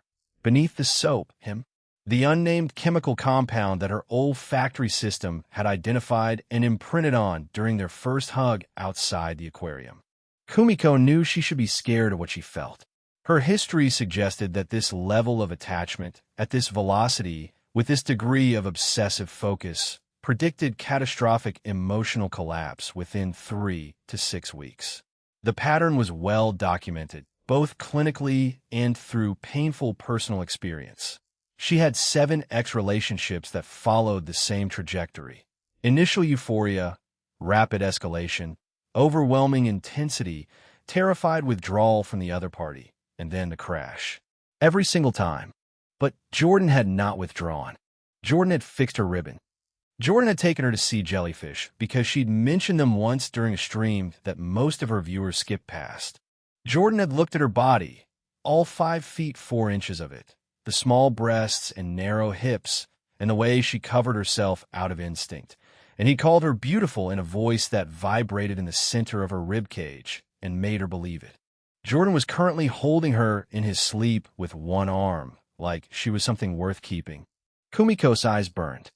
She blinked the moisture away before it could fall on his skin and wake him. She would not cry. Crying was for later, alone in her own apartment, where she could process the enormity of what had happened tonight in private. Right now, she existed in a perfect moment, warm and held and full of someone who chose her, and she refused to ruin it with tears, even if they came from happiness. Her phone buzzed on the nightstand. She grabbed it before the vibration could repeat. The screen showed a text from Chloe, sent at 2:51 a.m. "You're still awake, aren't you?" Kumiko typed back, "How did you know?" Chapter 206, 206 Cause of Death. Mortification. Chloe's response came in 3 seconds. "Because I know you. Go to sleep, Kumi." "I can't. He's right here. He's sleeping, and I'm watching him sleep, and I know that sounds creepy, but Chloe-chan, he's so pretty when he sleeps. His eyelashes are really long. Did you know that? 17 on the left eye. You counted his eyelashes. Only the left ones. I'll do the right side in the morning when there's more light." A pause. Then, "You absolute weirdo." "I know." "Is he okay?" Kumiko glanced at Jordan's sleeping face. His expression held the slack peacefulness of someone who had nothing left to worry about tonight. "He's perfect. He's literally perfect, and he's in the bed, and I'm in the bed, and we're in the same bed, Chloe." The same bed. Yeah, that's generally how sleepovers work. Not a sleepover, a girlfriend sleepover, a real one, with my boyfriend who I just... She deleted the message and retyped it 4 times before settling on. Things happened. I figured. The wall between our apartments isn't that thick. Kumiko's face went nuclear. She could feel the heat radiating from her cheeks in waves that probably registered on weather satellite imagery. "You heard." "Kumi, I live 12 feet away. I heard everything." Everything? The part where you screamed his name loud enough to wake up Miss Valentine 3 doors down? Yes, that part specifically. Kumiko covered her face with Jordan's pillow and produced a sound like a tea kettle being strangled. She bit the fabric to muffle herself, but the embarrassment was already coursing through her bloodstream at lethal concentrations. "I'm going to die. I'm going to die right here in his bed, and they'll find my body, and the coroner will write cause of death." Mortification on the report. Dramatic. "I am dramatique. I just had sex with our boyfriend, and you could hear it through the wall." The word "our" sat in the message like a grenade with the pin pulled. Kumiko stared at it. She hadn't planned to type it. The possessive pronoun had simply emerged from her thumbs as a fact of reality rather than a conscious choice. "Our boyfriend." Chloe didn't correct her. "Was he good to you?" The question landed soft and genuine beneath all the teasing. Kumiko looked at Jordan, at the marks on his chest that her teeth had made, at the arm around her waist that hadn't loosened once in 3 hours, at the strand of dirty blonde hair across his forehead that she still hadn't brushed away because she liked the way it fell. "Chloe." "Yeah, I think I understand now. Why you said yes to sharing him. Why you chose me. It's because you knew. You already knew what he could do, how he could make someone feel. And you wanted someone else to feel it too, because keeping it to yourself felt selfish somehow, right?" The typing indicator appeared, disappeared, appeared again, something like that. Go to sleep, Kumi. Chloe-chan. What? Thank you for giving me this, for trusting me with him. I know what this costs you, and I swear on everything I have that I will never make you regret it. The pause lasted longer this time. 30 seconds of the typing indicator flickering before Chloe's response arrived. If you make me cry at 3 a.m. through a text message, I will come over there and smother you with a pillow. I love you. Go to sleep. I love you, and I love him, and I love jellyfish, and I love this stupid Henley that smells like boy, and I love that you can hear me through the wall, because it means you're close. Kumiko Yamanaka, if you do not close your eyes in the next 30 seconds. Okay, I'm closing them. Are they closed? Yes. Liar. They're mostly closed. Kumiko locked her phone and set it down. The screen went dark, and the loft returned to its amber-tinted silence. The hum of the refrigerator downstairs provided a low baseline. A car horn sounded somewhere in the distance, brief and far away. She pressed closer to Jordan. His arm tightened again. His face turned toward her, his nose brushing against her hair, and he inhaled deeply in his sleep. The exhale came warm against her scalp. Kumiko placed her hand flat against his chest, directly over his heart. 62 beats per minute. She closed her eyes. She opened them again immediately and retrieved her phone. One more thing. Oh my God. The scar on his right knee. Do you know how he got it? Go. 2. Sleep. Okay, but do you? Fell off his bike when he was 9. His mom told me at dinner. Now sleep. Kumiko added the information to her note file. Right knee scar. Bike fall. Age 9. Source. Susan McKnight via Chloe. She locked the phone. Put it down. Rolled on her side. Pressed her forehead against Jordan's collarbone. Felt his heartbeat through skin and bone and muscle. 62 beats per minute. She matched her breathing to the rhythm. 4 counts in, 5 counts out. The tiny hitch between the third and fourth exhale that only happened when he was deeply, completely asleep. Kumiko's eyes stayed open for 17 more minutes. She counted. She watched the amber light shift across his face as clouds moved past the moon outside the factory windows. She felt his arm around her waist and his breath in her hair and his heartbeat against her palm. She stored every sensation in the same part of her brain that held stitch patterns and fabric weights and the exact RGB values of every color she'd ever used in a cosplay. Permanent memory, uncorruptible storage, backed up twice. At 3:24 a.m., Kumiko Yamanaka fell asleep in Jordan McKnight's bed with her hand on his heart and his arm around her waist, and a 7-page document on her phone that described him in the kind of detail usually reserved for architectural blueprints. She dreamed about jellyfish. They glowed in the dark water of the aquarium tank, pulsing gold and white like tiny lanterns drifting through an ocean that existed only for her.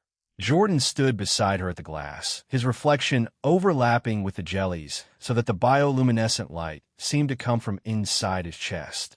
He placed his hand on her head between her twin tails, and the warmth traveled down through her skull and spine and into the floor and through the foundation of the building and into the bedrock of the earth itself. In the dream, Kumiko wrapped her arms around his waist and held on. She did not let go. Chapter 206, 207, A Food-Adjacent War Crime, P.S. Bonus. The morning person trait woke Jordan at exactly 6:41 a.m. Not with an alarm, not with a jolt, just a clean, easy rise to consciousness like someone had gently turned the brightness up on reality until his eyes opened on their own. His brain came online in stages. Warm sheets, cold air on his nose, the amber morning light pouring through the factory windows in long horizontal bars that painted the far wall of the loft in stripes of gold. Something was missing. Jordan's left arm lay flat against cool sheets. The space beside him held an indent in the pillow and a faint impression in the mattress, and absolutely zero Kumiko. The strawberry-printed underwear that had landed somewhere near the dresser was gone. The Henley sheet pulled back on after their shower was gone. The girl who'd been pressed against his chest like a barnacle with abandonment issues for the past 4.5 hours was gone. The absence registered as wrong before his conscious mind caught up to why. Then the smell hit him. Something was burning downstairs. Not the slow, acrid burn of an electrical fire or the sharp chemical stink of plastic on a hot surface. This was organic, food adjacent. The unmistakable odor of eggs being subjected to conditions their creator never intended, mixed with something darker and more sinister that Jordan's nose flagged as either scorched bread or a war crime. A crash came from the kitchen, metal on concrete, then a high, panicked voice.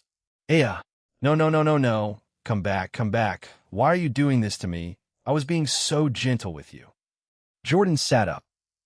His body registered the morning in layers.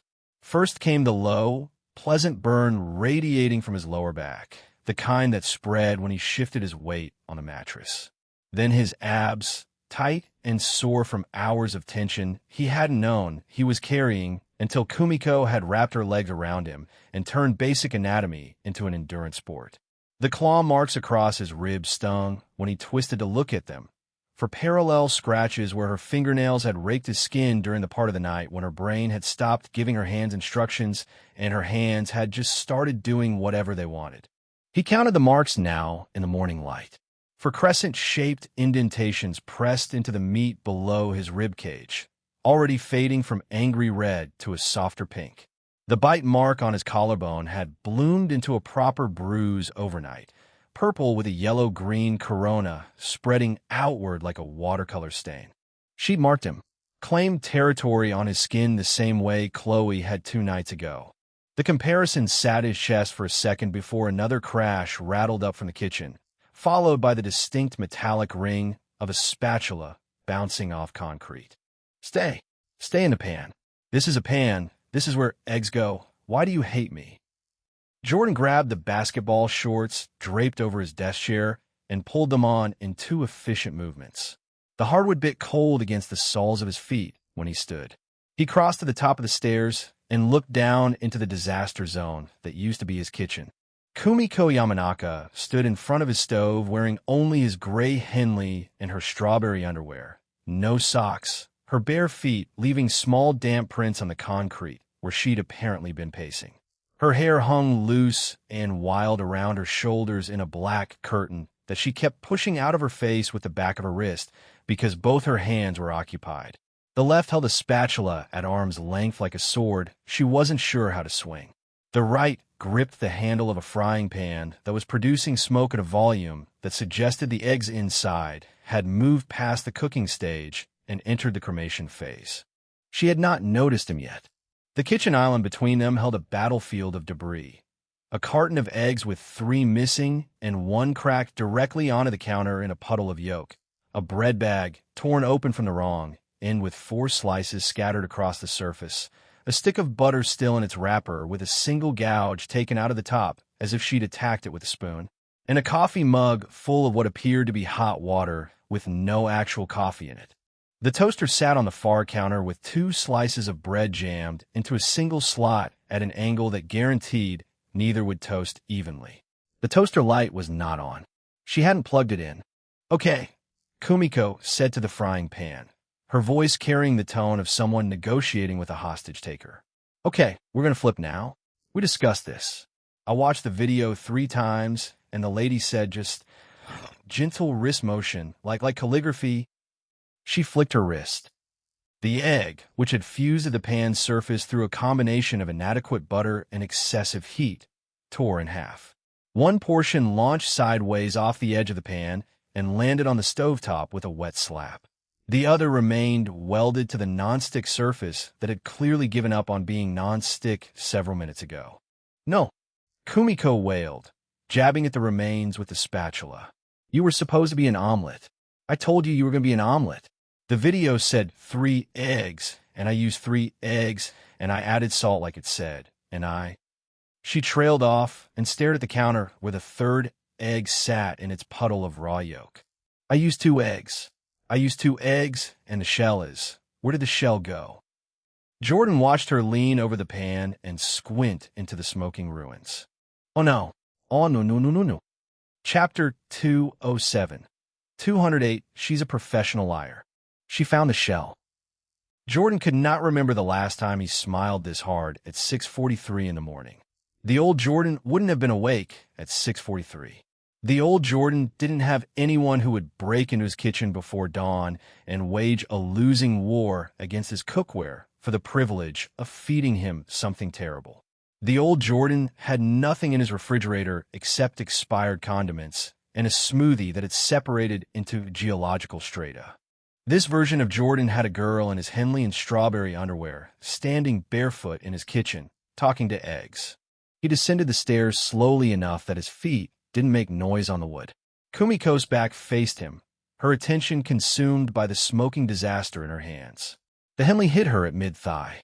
The neckline had slipped off her right shoulder again, exposing her collarbone and the bloom of purple and red marks Jordan had left on her neck hours ago. Each one sat in a different spot, a trail from her ear to the junction of her shoulder, and a morning light made the colors vivid enough that concealer would need to be applied in industrial quantities. Her legs were bare from the hem down.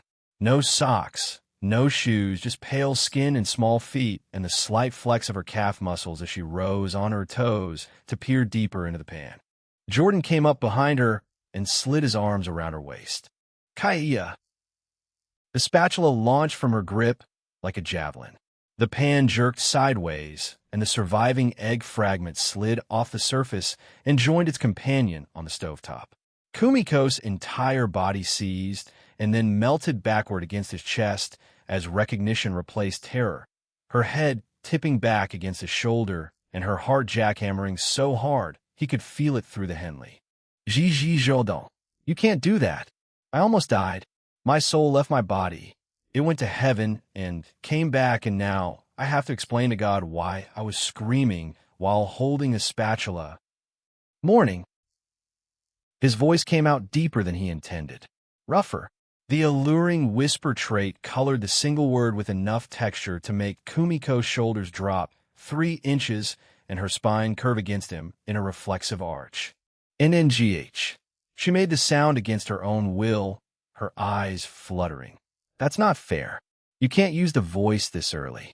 I haven't built up my resistance yet. What resistance? The resistance I'm going to develop. Theoretically, at some point, when my immune system figures out how to counteract whatever pharmaceutical your vocal cords produce. Jordan rested his chin on the top of her head. She smelled like strawberry shampoo and smoke and the faintest trace of burnt egg.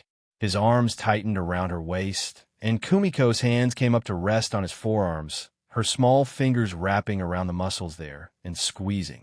You're cooking. I'm trying to cook. There's a difference. She pulled out of his arms and spun to face him, her cheeks already flushed pink beneath the wild curtain of her hair. I wanted to surprise you.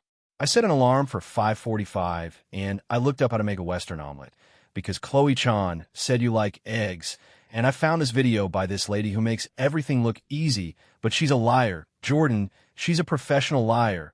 Eggs do not behave the way she claims they behave. Jordan surveyed the kitchen.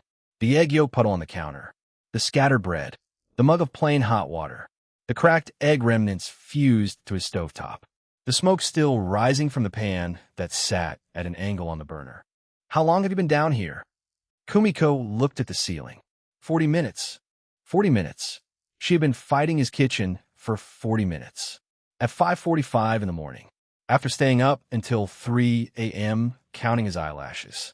After the kind of sex that had made her lose motor function in both legs. Jordan picked up the mug of hot water. Where's the coffee? I couldn't find it. I opened every cabinet, and I found plates and bowls and protein powder and a single can of chickpeas and what I think might be mouse poison, but is probably a cleaning product and NO coffee. She held up her hands in a gesture of total surrender. Your kitchen is a beautiful, shiny lie, Jordan. It looks like a cooking show, but it contains nothing. Nothing. Not even instant. I keep the coffee in the freezer. Kumiko stared at him.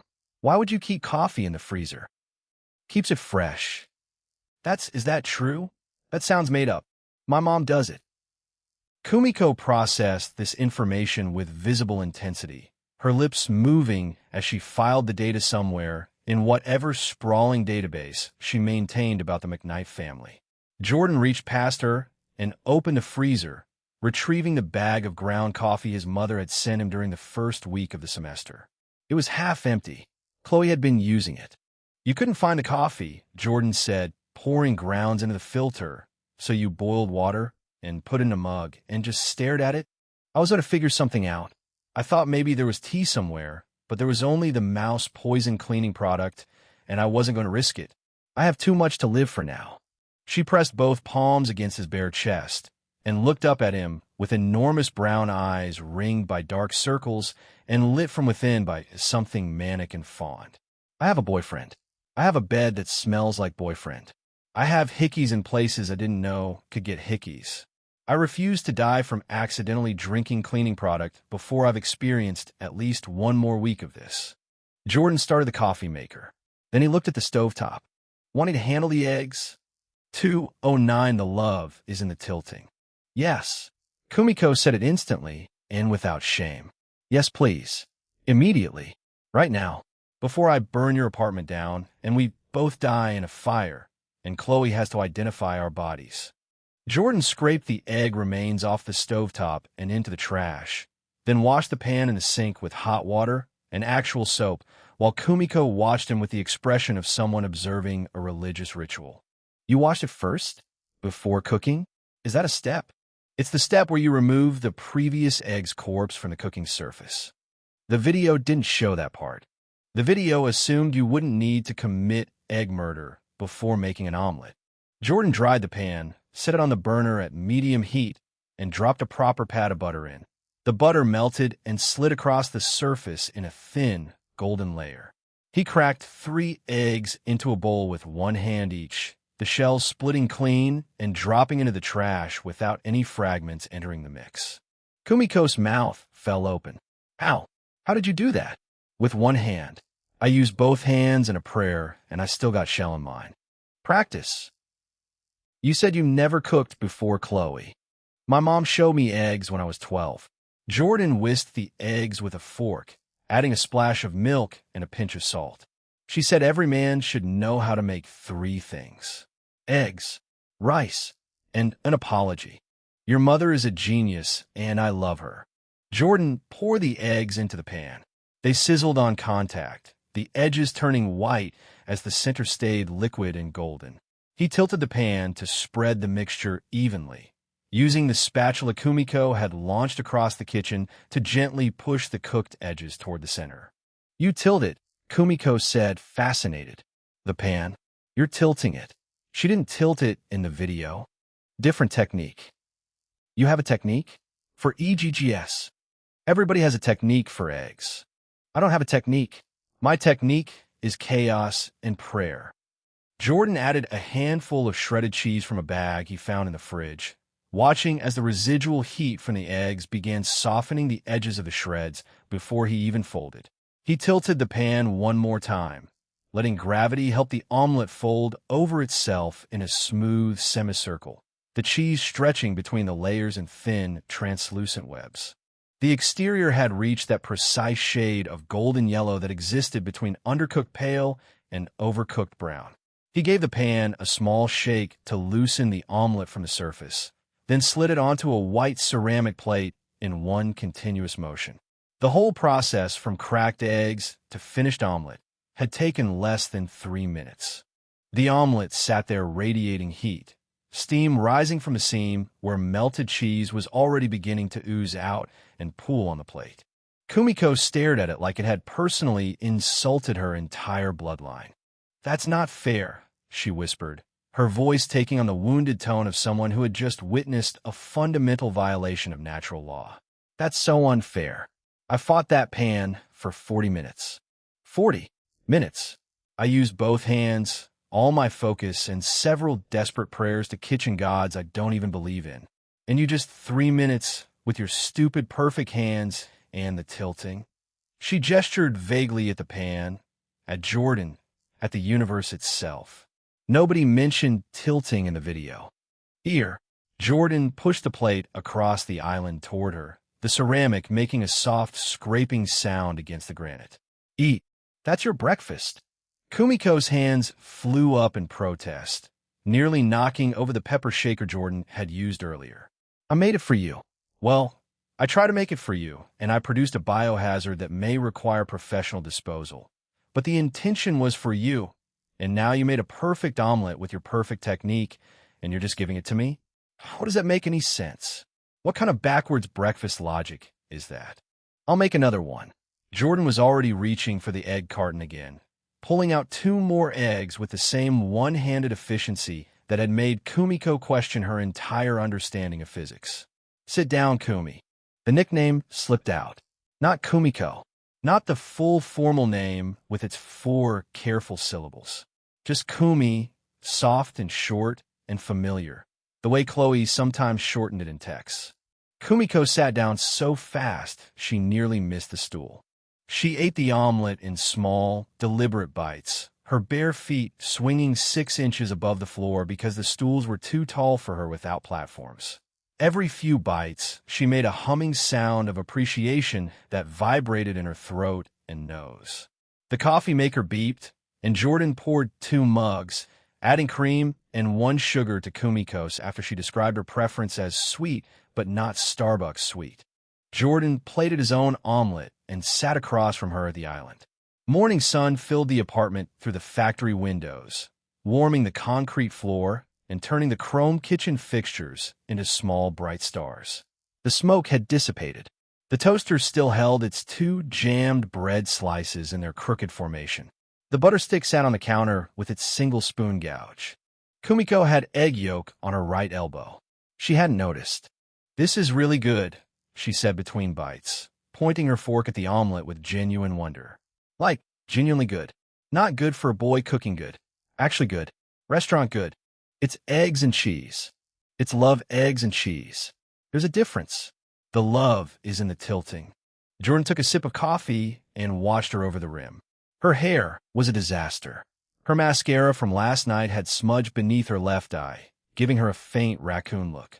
The hickey on her neck had darkened another shade. She held her fork the way a child holds a crayon, gripped in her whole fist rather than balanced between fingers. She looked like she'd been hit by a truck and dragged through a hedge, and she was the most alive human being Jordan had ever seen at 6:50 in the morning. His phone buzzed on the counter where he'd left it to charge. Jordan glanced at the screen. A golden notification from his system. He ignored it. Jordan. Kumiko set her fork down and folded her hands on the counter. Her expression shifted from cheerful to something smaller and more careful, the way a candle flame dips when someone opens a door in another room. Last night was, it was... She pressed her lips together. I don't know how to say this without sounding like a manga character. Try. 210, I'll cry on my own property if I want to. Kumiko opened her mouth, closed it, opened it again. She looked like a goldfish that had been given a philosophy exam. Last night was the first time someone held me after, she said, so quiet that the coffee maker's gurgling almost swallowed the words. Like, after. The other times, the guys would just roll over or check their phones. One of them literally opened DoorDash while I was still catching my breath. He ordered Taco Bell, a Crunchwrap Supreme. I remember because I could hear the confirmation sound through the pillow I was trying to suffocate myself with. Jordan set his mug down. You held me. Kumiko's fingers traced the edge of her plate, pushing a stray bit of cheese around in a circle. You cleaned me up with a warm washcloth, which, by the way, I didn't even know boys owned washcloths. I thought you all just used the same towel for everything. And then you pulled me against your chest, and your arm went around my waist, and you just stayed. You didn't check your phone. You didn't roll over. You didn't order food. You breathed into my hair, and you stayed. She picked up her coffee mug with both hands and held it in front of her mouth like a shield, her brown eyes enormous above the ceramic rim. And I know that sounds pathetic. I know that he held me after sex shouldn't be a revolutionary experience for an 18-year-old girl. I know Chloe Chan would tell me to raise my standards above basic human decency. But Jordan, her voice cracked on his name, a hairline fracture running through 3 syllables. The bar was on the floor, and you still cleared it by a mile, and I don't know what to do with that information because my brain keeps trying to convince me that you're going to stop. Stop what? Being like this. She gestured at him with a mug, coffee sloshing dangerously close to the rim. Being you.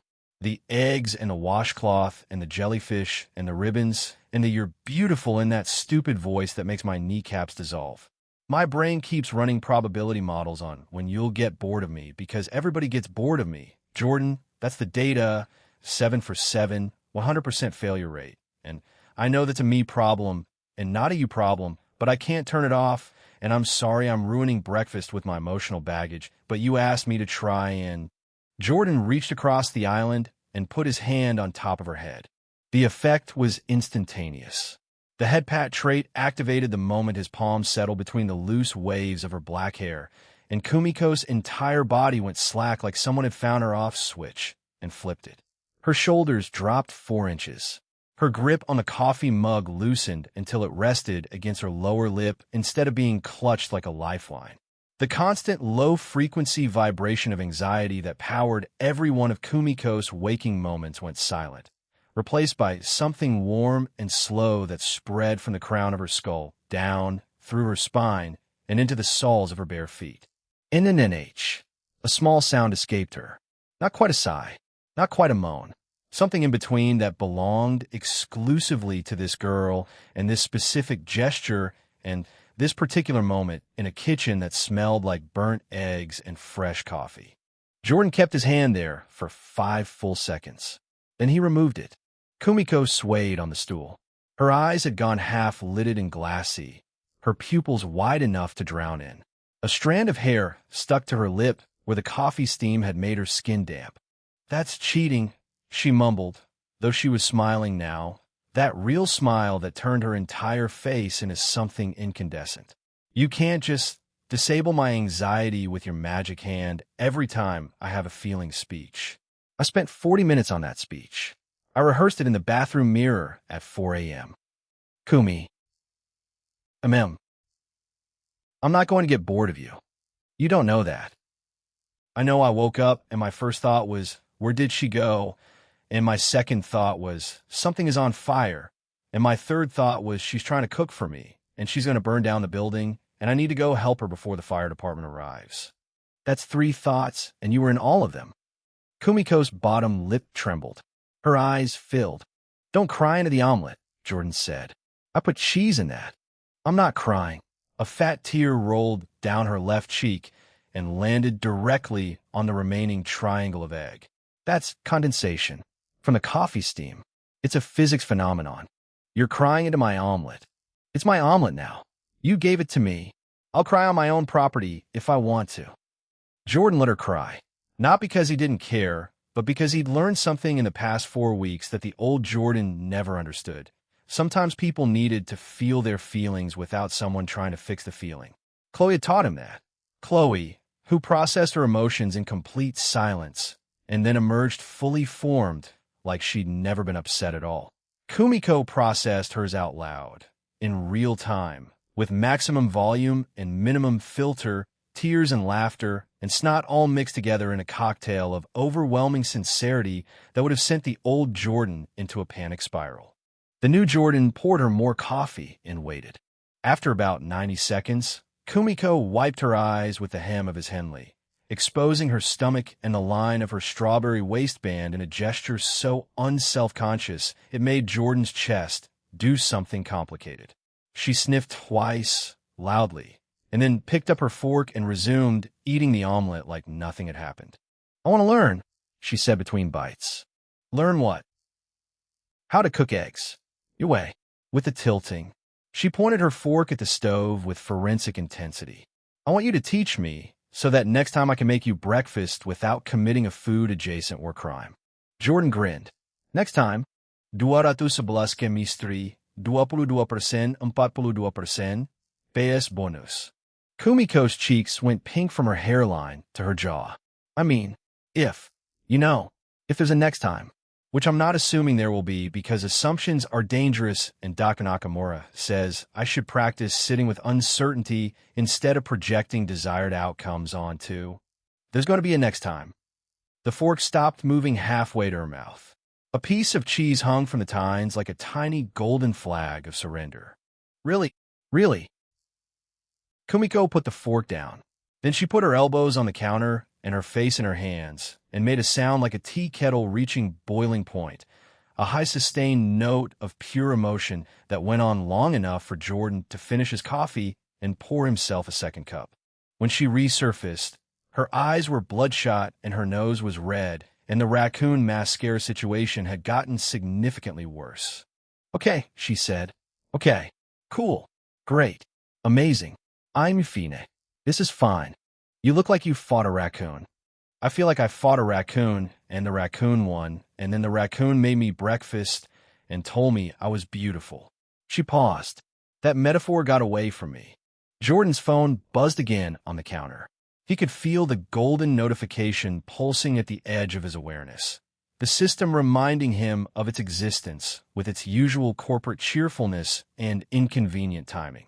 He kept his eyes on Kumiko. "We should shower," he said. "I have class at 9. Kumiko's brain visibly short-circuited. Her mouth formed the word shower, but no sound came out. Her skin, already flushed from crying, darkened 3 additional shades until she resembled a human tomato. Her hands gripped the edge of the island hard enough to turn her knuckles white. Separately, Jordan clarified. "Right. Yes. Of course. Separately. Individual bathing. As separate people. In separate water. Obviously." But something flickered behind her eyes. A quick drop of her gaze to his bare chest and back up. Fast enough to pretend it didn't happen, but slow enough for Jordan to catch. He recognized that look, because Chloe gave him the same one when she thought he wasn't paying attention. That mix of want and strategy that women seem to deploy with the same casual lethality as a concealed weapon. "You go first," Jordan said. "I'll clean the kitchen." "I can clean. I made the mess." "Kumi, there's egg yolk on the ceiling." Both of them looked up.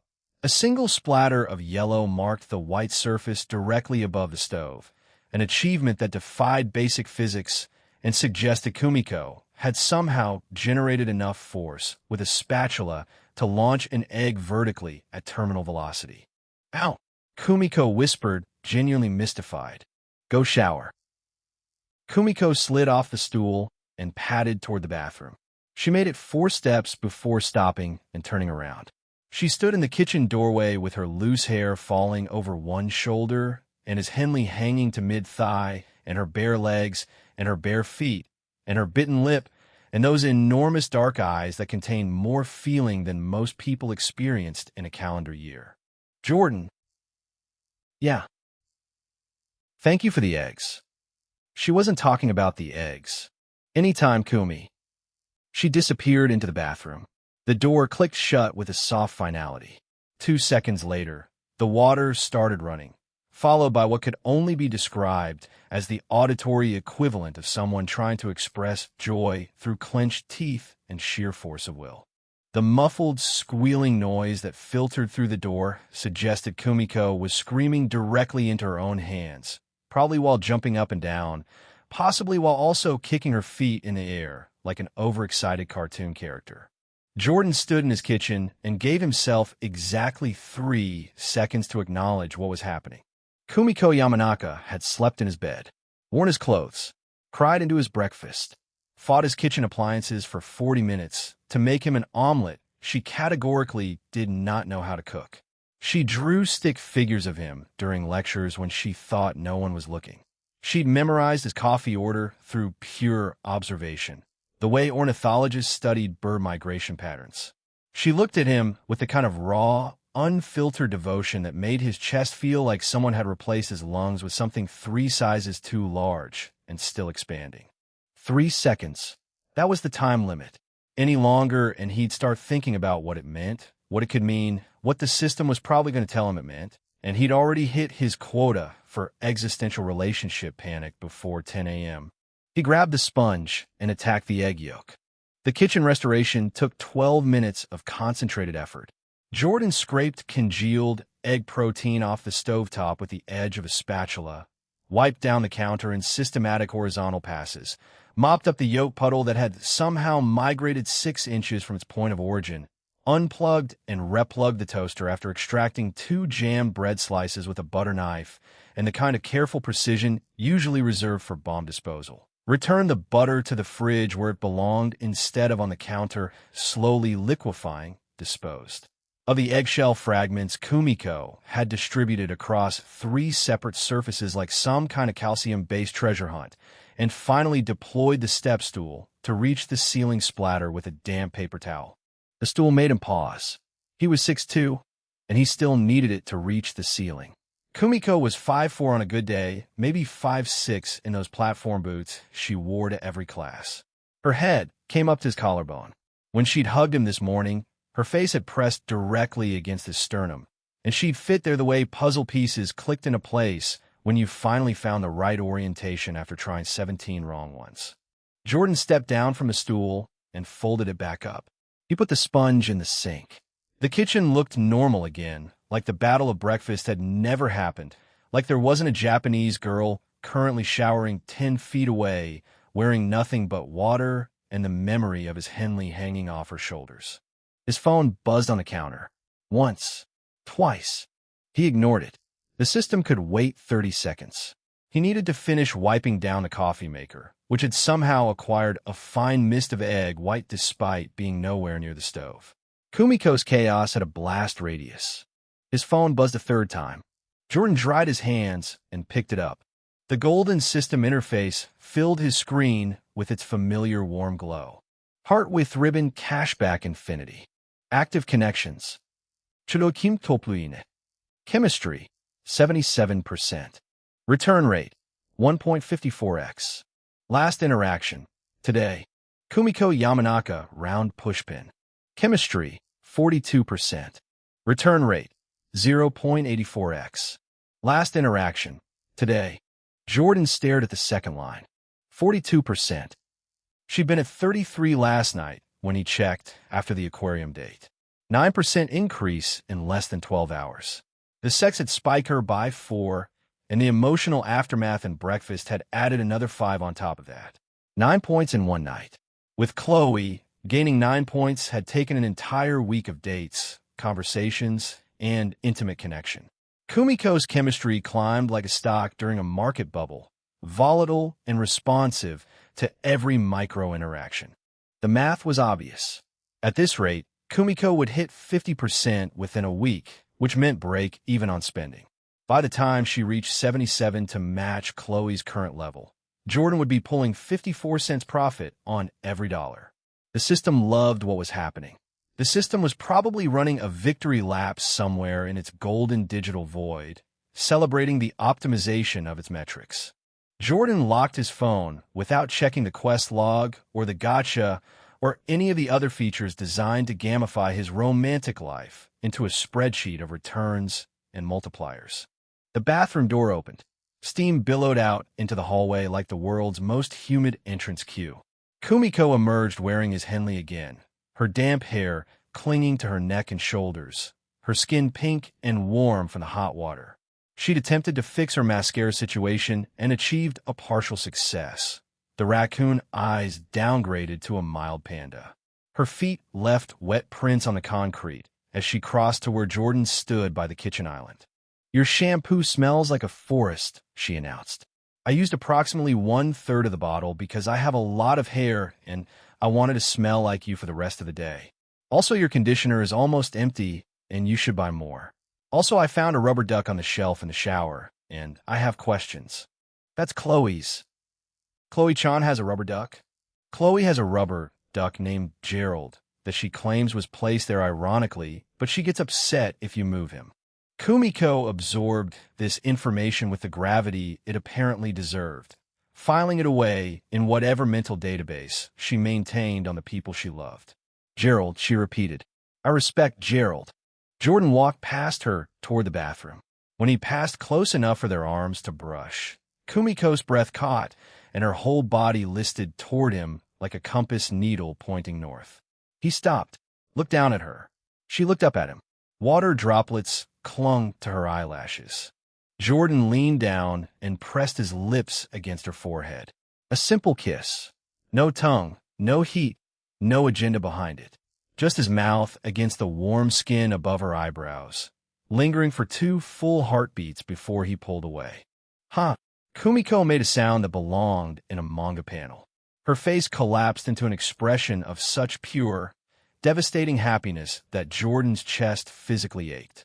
Her hands came up and pressed flat over the spot where his lips had been, as if she could trap the sensation there permanently, preserve it under her palms like a butterfly under glass. "Get dressed," Jordan said. "I'll drive you to campus after I shower." "Okay." She said it dreamily, still holding her forehead, her eyes somewhere approximately 60,000 miles away. "I'll just stand here for a moment." Processing. Jordan shook his head and went into the bathroom. The mirror was still fogged from Kumiko's shower, and when he wiped a section clear with his palm, the face looking back at him bore a grin he couldn't quite suppress.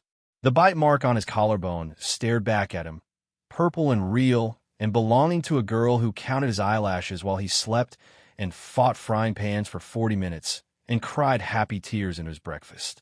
The grin stayed the whole time he showered.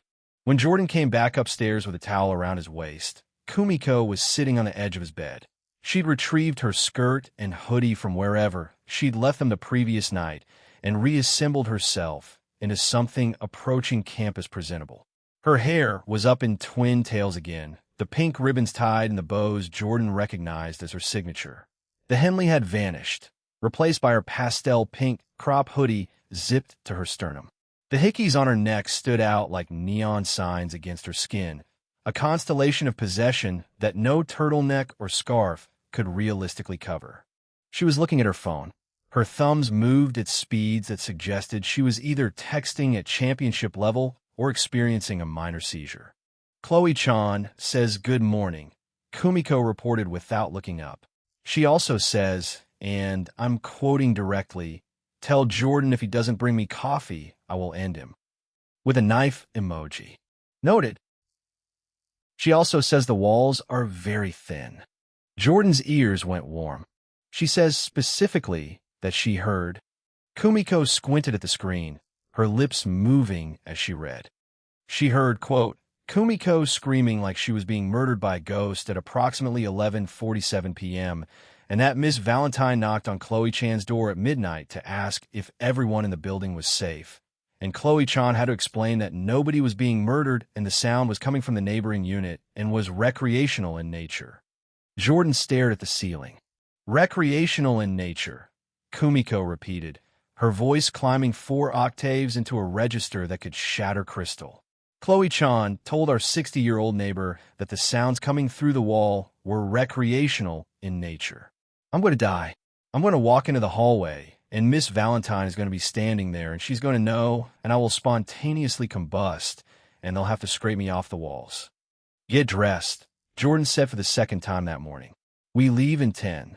2:13, the absolute floor of content creation." Chloe Kim stared at the OBS preview window and saw a girl who looked nothing like Calypso. The ring light Kumiko had positioned 2 days ago cast a warm circle across her face, softening the shadows under her eyes and catching the blue streak in her hair so it glowed electric against the black. The acoustic foam panels behind her created a clean background, the purple LED strips painting the edges of each panel in soft violet. The new microphone arm curved over her desk like a metallic crane, the Audio-Technica condenser positioned exactly 4 inches from her mouth, where Kumiko had measured it with a ruler and a level she borrowed from her father's toolbox.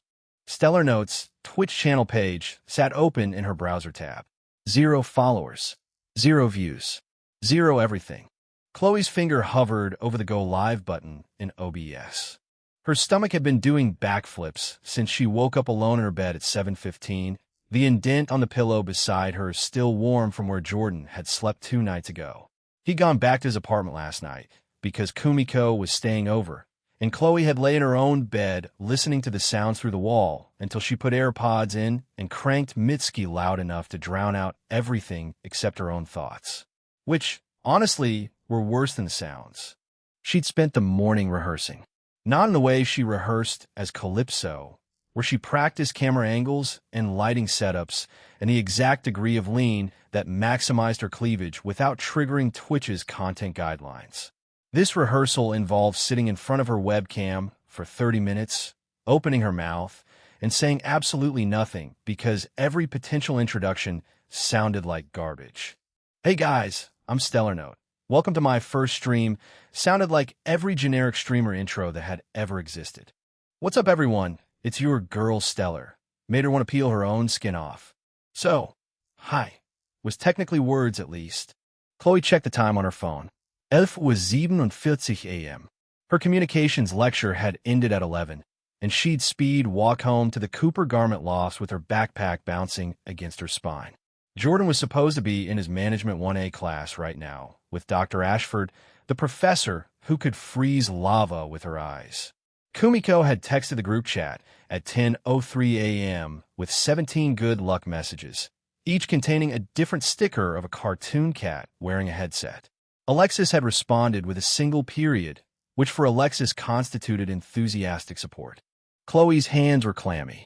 She wiped them on her black leggings and pulled the sleeves of her oversized gray hoodie down past her wrists. This was different from OnlyFans. This was live. No editing. No filters. No face mask or sunglasses hiding her identity. Just Chloe Kim sitting in her apartment, talking to nobody while a camera broadcast every blink and pause and awkward silence to whoever happened to click her channel, which, statistically speaking, would be approximately 0 human. She opened the Twitch chat panel. Empty. Obviously empty. She hadn't promoted the stream anywhere because she didn't have a following yet.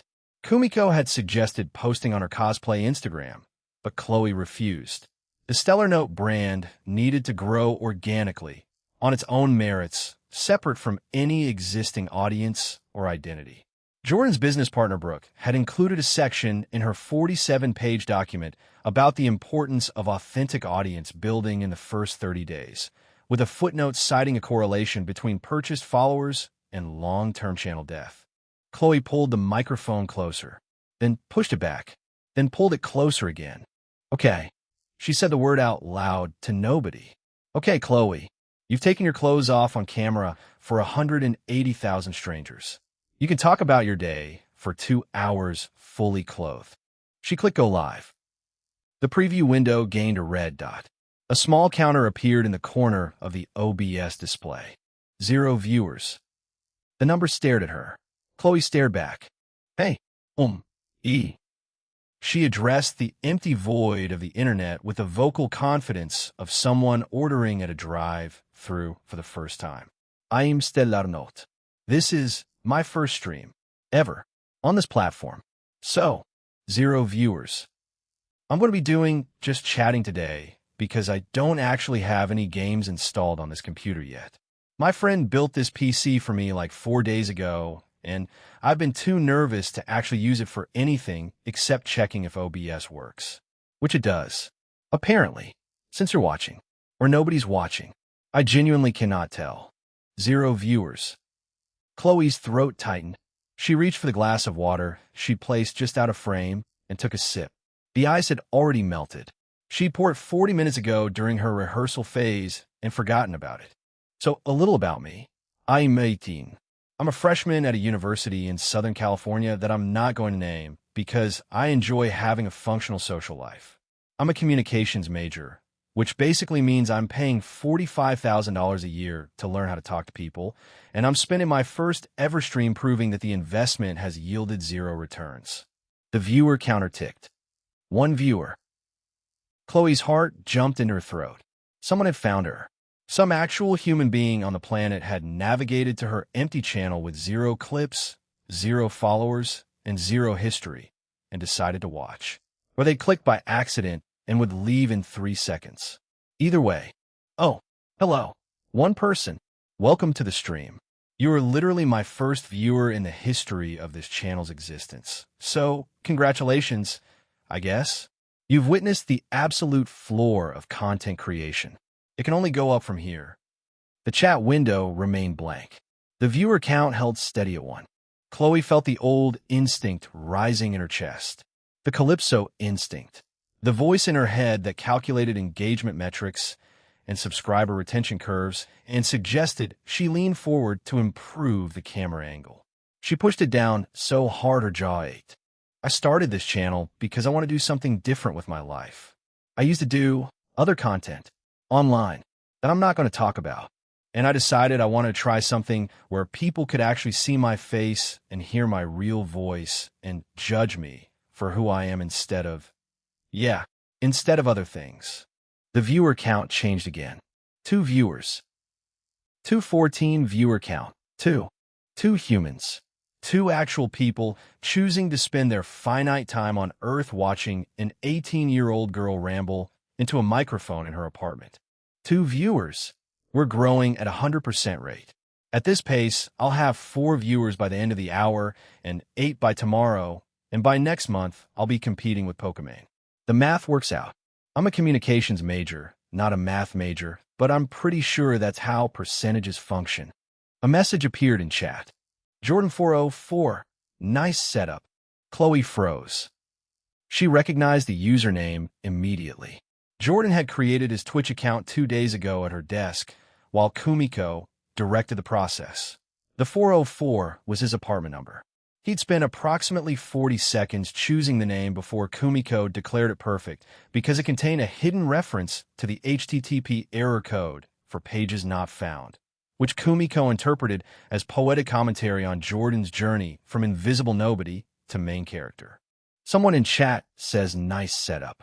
Chloe directed her voice at the camera, keeping her tone neutral even though her pulse had spiked and her cheeks felt warm. Thank you, Jordan404. My friend helped me build the PC and pick out all the equipment.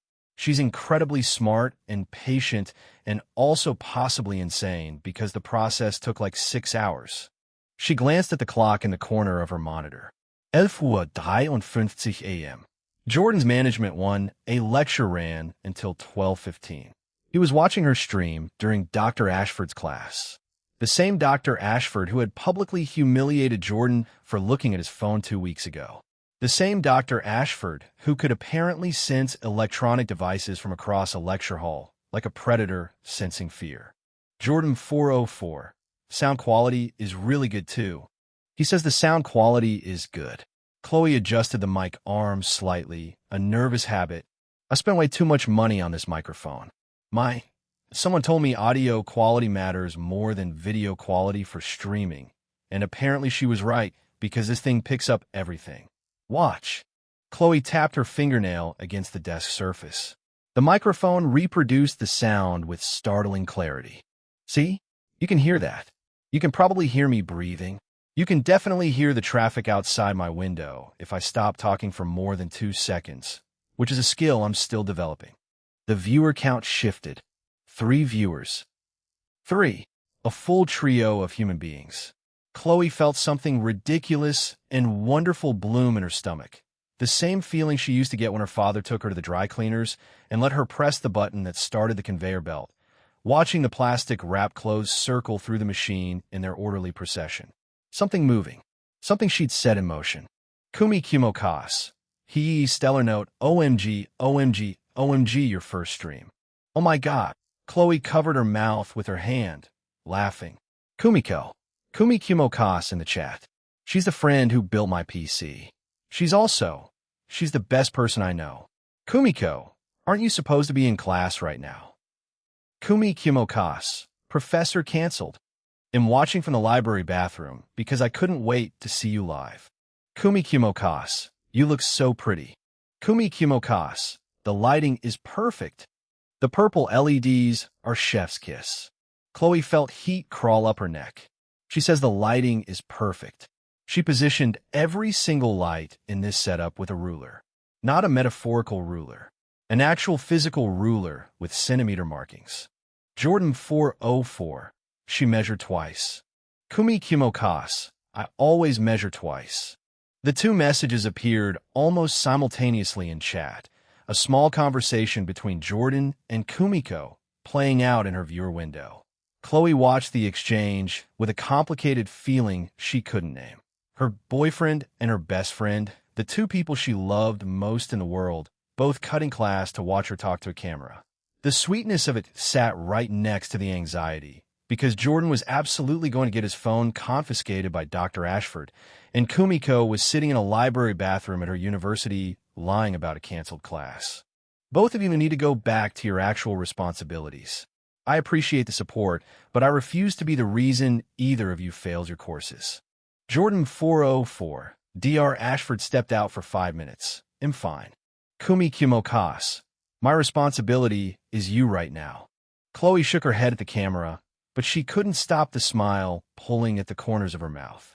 She tucked her legs under her on the chair and pulled the hoodie sleeves past her fingers, creating sweater paws that she pressed against her cheeks to cool the blush.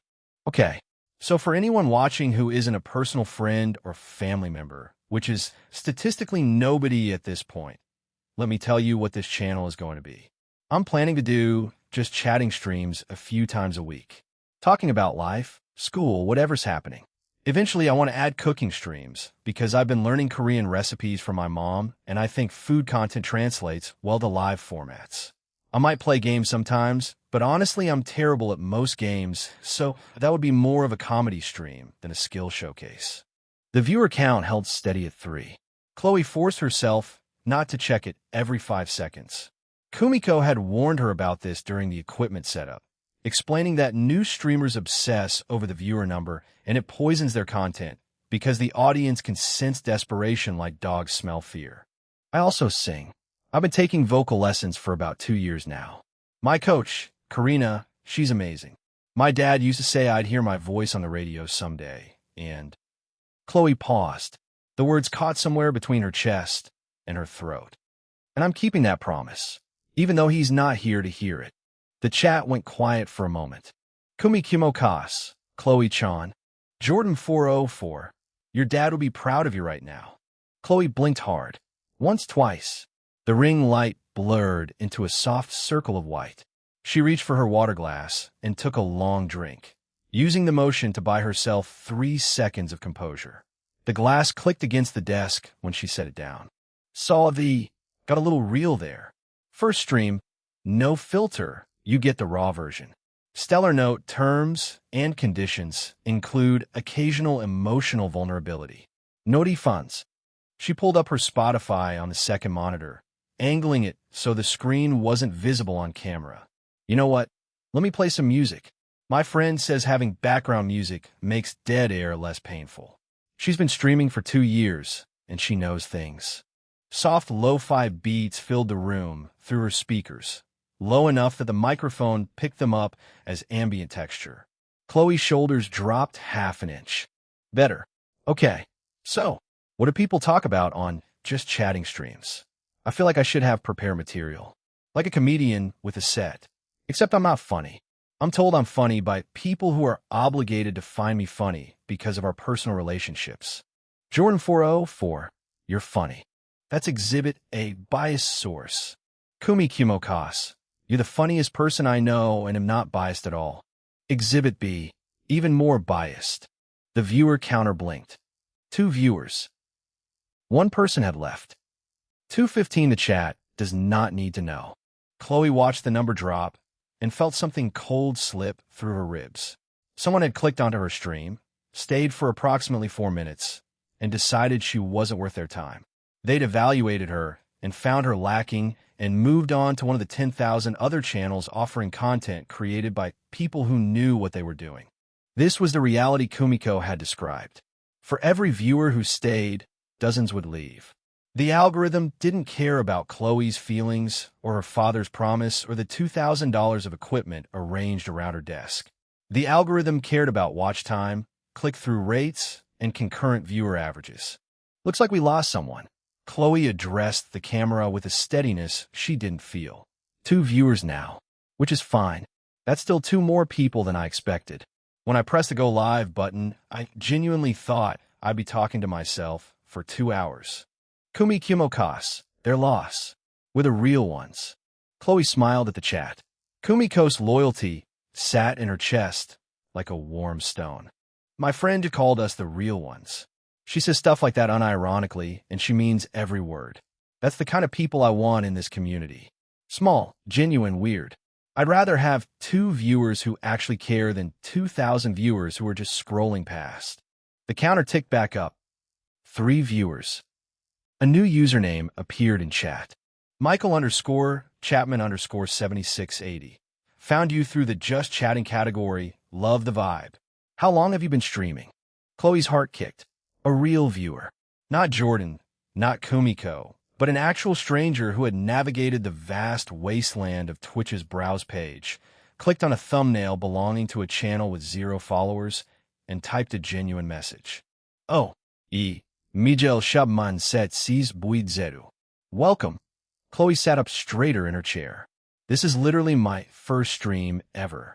Like, ever. You clicked on a channel with 0 everything and 0 history and decided to hang out, and I think that makes you incredibly brave or incredibly bored. Michael_Chapman_7680. Little bit of both, LOL. Your setup looks really professional for a new streamer, though. Thank you. My friend built the PC, and another friend helped me pick all the peripherals. I have very competent people in my life who compensate for my own total lack of technical ability. Jordan404, gotta go. Ashford's back. You're killing it. The message appeared and disappeared from Jordan's account, quick and clean, the text of someone typing with one thumb under a desk, while a woman who could smell cell phone radiation from across a room returned to the front of the lecture hall. Chloe imagined Jordan sitting in his seat with his phone angled below the desk surface, his jaw set in that stubborn line he got when he refused to look away from something he cared about, even when the smart move was to put the phone down and focus on debits and credits. That idiot. Her idiot. One of my friends has to go back to class, Chloe told the camera, which is what he should have been doing this whole time. I do not endorse cutting class to watch streams. Stay in school. Get your degree. Your Twitch streamer girlfriend can wait. She froze. The word girlfriend had come out of her mouth on a live broadcast, on her very first stream, with 3 people watching. Kumi Kimokas. Girlfriend? Chloe Chan, did you just? Michael_Chapman_7680. New streamer lore already. Love it. Chloe pressed her sweater paws against her face and groaned into the fabric. The microphone picked up every second of her suffering with studio-grade clarity. I said that out loud. I said that on stream. This is my first stream, and I've already revealed personal information. This is why I don't do live content. With pre-recorded stuff, you can edit out the parts where your mouth makes decisions your brain didn't approve. Kumi Kimokas. N-O-I-T-S cute. The chat needs to know. The chat does not need to know. Chloe lowered her hands and looked directly into the camera. What chat needs to know is that I'm a new streamer who talks too much and has questionable boundaries with personal information. That's the brand. Welcome to Stellar Note. The viewer count remained at 3. 3 small, persistent lights in the vast dark of the internet. Chloe knew the number was pathetically small. She knew that established streamers pulled thousands of concurrent viewers. She knew that Kumiko averaged 2,000 on a good night, that the top-tier creators hit 6 figures without breaking a sweat, that the algorithm would bury her channel beneath a mountain of established content until she clawed her way out through sheer volume and consistency and luck. But 3 people had chosen to be here. One of them was her boyfriend who risked Dr. Ashford's wrath to type 2 sentences of encouragement. One was her best friend sitting on a toilet in university bathroom, lying about a canceled class so she could watch in real time. And one was a complete stranger named Michael_Chapman_7680 who clicked a thumbnail and stayed. Chloe pulled the microphone a quarter-inch closer and leaned in. Okay, Stellar Fan 001. Since you're the only person here who doesn't already know everything about me, ask me a question. Anything. First real viewer gets first real Q&A. Go. Michael_Chapman_7680. The honest answer was complicated. The honest answer involved a dead father and medical bills and a double life and a boy who spent $3,000 on a coffee date and ended up living 12 feet away through a shared wall. The honest answer contained 6 months of taking her clothes off in a closet while a ring light turned her body into currency and the slow, grinding guilt of maintaining two identities until the seams between them dissolved entirely. Chloe couldn't say any of that. Not yet. Maybe not ever. But she could say something true. Someone believed I was worth watching, she told the camera, and I decided to find out if they were right. 2:16, she has a pleasant voice. Jordan watched Chloe's first stream from the worst possible location on Earth, Dr. Ashford's lecture hall. The woman had returned from her 5-minute absence with the silent footfall of a jungle predator, her heels making no sound on the tile until she was already at the podium, her gray eyes sweeping the room like a lighthouse beam, searching for ships to sink. Jordan locked his phone so fast his thumb left a friction burn on the screen. He slid the device into his pocket and looked up with the expression of someone who had been deeply, passionately invested in double-entry bookkeeping for the past 300 seconds. Brooke sat beside him. She did not look up from her notebook. She did not acknowledge him. She did, however, slide a single sheet of paper 2 inches to her left with one finger, positioning it so that Jordan could read the handwritten note at the top. She looked directly at you when she came in. Your phone brightness was visible from the 3rd row. I give you a 73% chance of survival. Jordan loved Brooke in the way you loved a smoke detector. Annoying, brutally honest, and the only reason your house wasn't on fire. Ashford launched into a segment about depreciation methods, her voice carrying the emotional warmth of a tax audit. Jordan took notes with the desperate intensity of a man who had been caught watching his girlfriend's live stream during a lecture taught by the most terrifying woman in higher education. His pen moved so fast the ink smeared on the page. He wrote down every word Ashford said, including the part where she called a student's analysis an insult to the concept of numbers. His phone vibrated in his pocket. Once, twice, 3 times. Jordan did not touch it. A 4th vibration arrived, longer this time, the specific pattern of a DM notification from Kumiko. Jordan knew her message cadence the way weather forecasters knew storm patterns. Short bursts meant she was excited. Long bursts meant she was having an emotional event.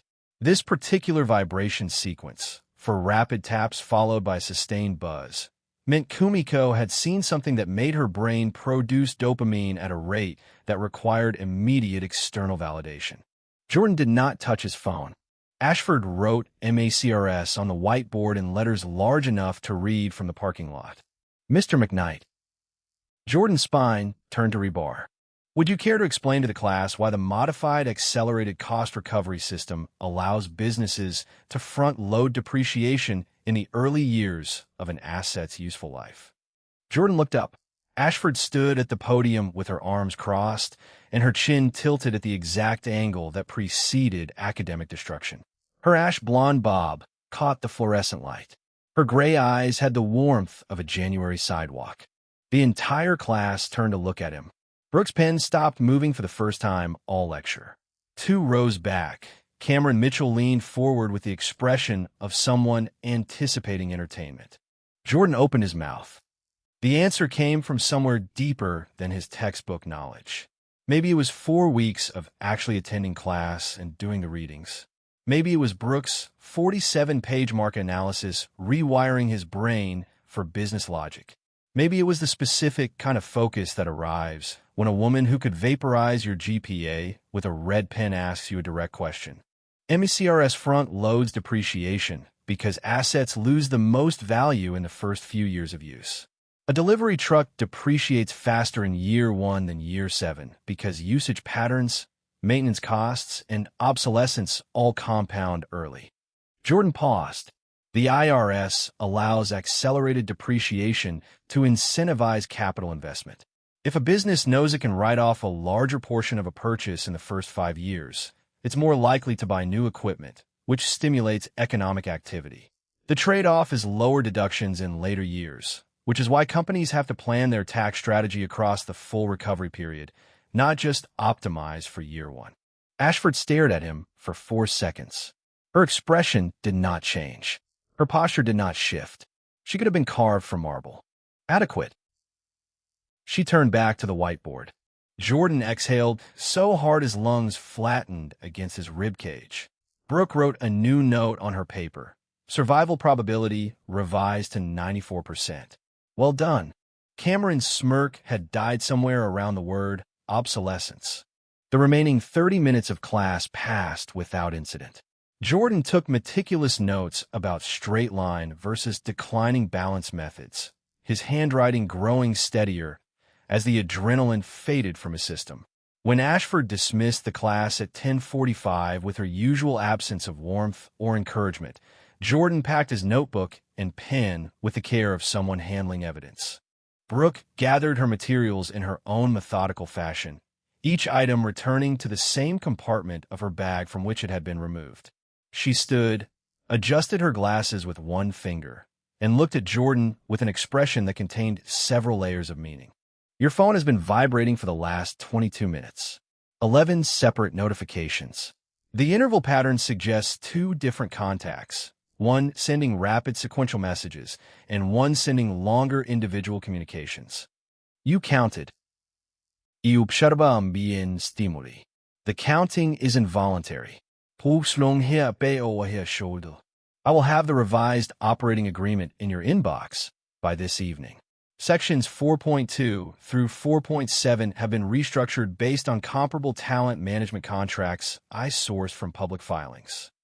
She paused. Also, your girlfriend appears to be doing well. I found her stream during the lecture. You watched Chloe's stream during Ashford's class? I muted the audio and minimized the window to a 2-centimeter square in the corner of my screen. Dr. Ashford's sight lines from the podium create a blind spot below the desk surface at our seating position, and my laptop screen angle was adjusted to prevent reflection on the ceiling tiles. She had 4 viewers when I checked. One of them was me. Something in Jordan's chest went soft and stupid. Brooke, it was a minor allocation of attention. I was simultaneously reviewing our insurance liability requirements. Your girlfriend's stream provided ambient background stimulation comparable to white noise. Brooke's cheeks colored faintly. She has a pleasant voice. Thank you. 217, a stranger named Michael. The gratitude is both unnecessary and appreciated. Brooke turned and walked toward the door, her ponytail swinging behind her with the same metronomic regularity as everything else she did. She stopped in the doorway without looking back. She mentioned a boyfriend on the broadcast. You should know that this information is now public. I recommend establishing a communications protocol before audience growth makes the disclosure unmanageable. Jordan's phone pulled his attention like gravity. The screen lit up the second he reached for it. 7 messages from Kumiko. 4 messages from Chloe. 1 message from Kyle. 1 message from Leo.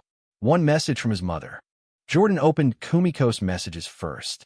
They appeared in rapid-fire sequence, each one hitting his phone like a small, controlled explosion. The first 6 were a live commentary of Chloe's stream.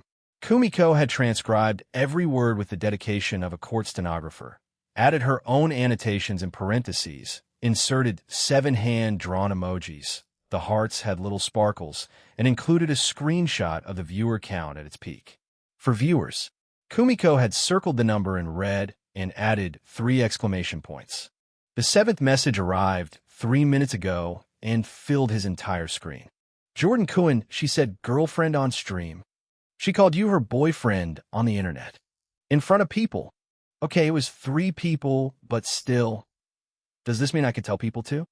Not that I was going to tell anyone yet, because you said we should keep things comfortable, but Chloe just said it out loud, and if she can say it then, maybe I can say it too, but only if you want. No pressure. But also please say yes, because I am vibrating. Jordan typed back, breathe. The response came in under 2 seconds. I am breathing. Aggressively. With intent.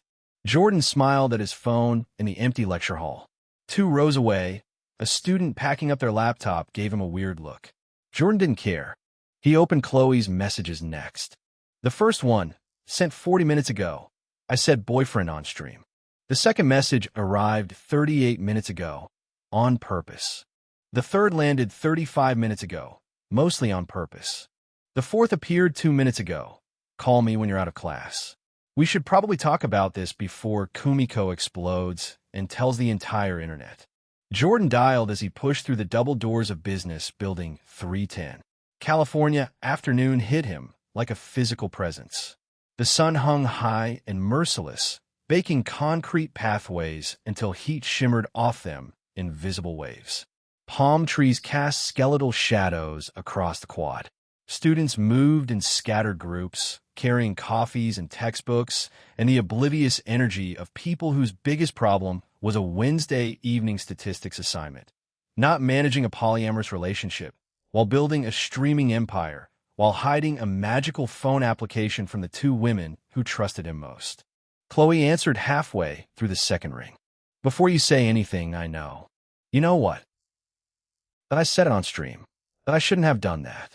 That it was impulsive and stupid, and Kumiko is probably already designing a public announcement with fireworks and a custom banner.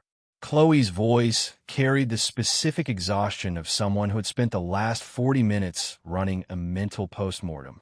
I was talking to the chat, and it just came out. The word girlfriend exited my mouth, and my brain started screaming approximately 1 second too late to take it back. Jordan leaned against a concrete pillar near the library entrance. How many people heard it? Three viewers. One was you, one was Kumiko, one was a stranger named Michael who seemed more interested in my microphone than my love life. So, basically nobody. Chloe paused. The line went quiet for a moment, and Jordan could almost picture her in Unit 403, probably sitting cross-legged on her bed with the spreadsheet still open on her laptop, that crease forming between her eyebrows that only appeared when she was running worst-case scenarios through her head. But it's on the VOD now. Belmano. Archived. And if Stellar Note grows, which is the entire point of this whole thing, that clip exists in perpetuity. Someone could find it. Some random person with too much time and a functioning memory could connect Chloe Kim, the Twitch streamer, to Chloe Kim, the girl who lives in Unit 403. And once they make that connection, it's not exactly a massive leap to Calypso, is it? Because I'm apparently an idiot who kept my blue hair in both identities like that wouldn't be the most obvious giveaway in the world. Chloe. What? You're spiraling. Silence filled the line. Then came a long exhale that crackled through the phone speaker, the sound of someone manually forcing air from their lungs because their brain had forgotten to breathe automatically for the last 30 seconds. I am spiraling. Yeah. I hate when you notice that. I notice everything about you. The sentence came out before Jordan's brain had time to intercept it. His alluring whisper trait bent the words into something that sat in the air between them like a physical object, adding weight to what should have been a throwaway line. 3 seconds of silence followed. Jordan counted them. Stop doing that thing with your voice when I'm trying to have a crisis. Which thing? The thing where you sound like that, and I forget why I called you in the first place. Jordan couldn't help to smile. A girl walked past carrying a green smoothie, caught sight of his expression, and her trajectory wobbled. Her eyes went from his face to his shoulders and back up again. She collided with a recycling bin. The plastic crunched. Jordan missed the entire sequence. Okay, here's what I actually think about the VOD situation, he said. 3 viewers. 1 stream. Nobody's downloading your content at this stage. Nobody's archiving your first broadcast. If Stellar Note takes off in 6 months and someone decides to excavate your earliest work, they'll find a nervous girl with professional audio equipment who happened to mention her boyfriend once. That's not a scandal. That's the origin story content creators dream about. Kumiko wants to tell people. Kumiko wants to tell everyone about everything. That's not a personality flaw. That's her default state. She already asked if she could post about you on her Instagram. Like specifically asked, use your name and everything. 218, the plot of a light novel. Jordan's stomach did something complicated. What did you say? I said she should talk to you first. Because that's a decision that affects all 3 of us, and I'm not making alone. Chloe's voice had settled from spiraling into something firmer. The version of Chloe that managed a 6-figure OnlyFans account and tracked every dollar on color-coded spreadsheets was back online. Jordan, we need ground rules.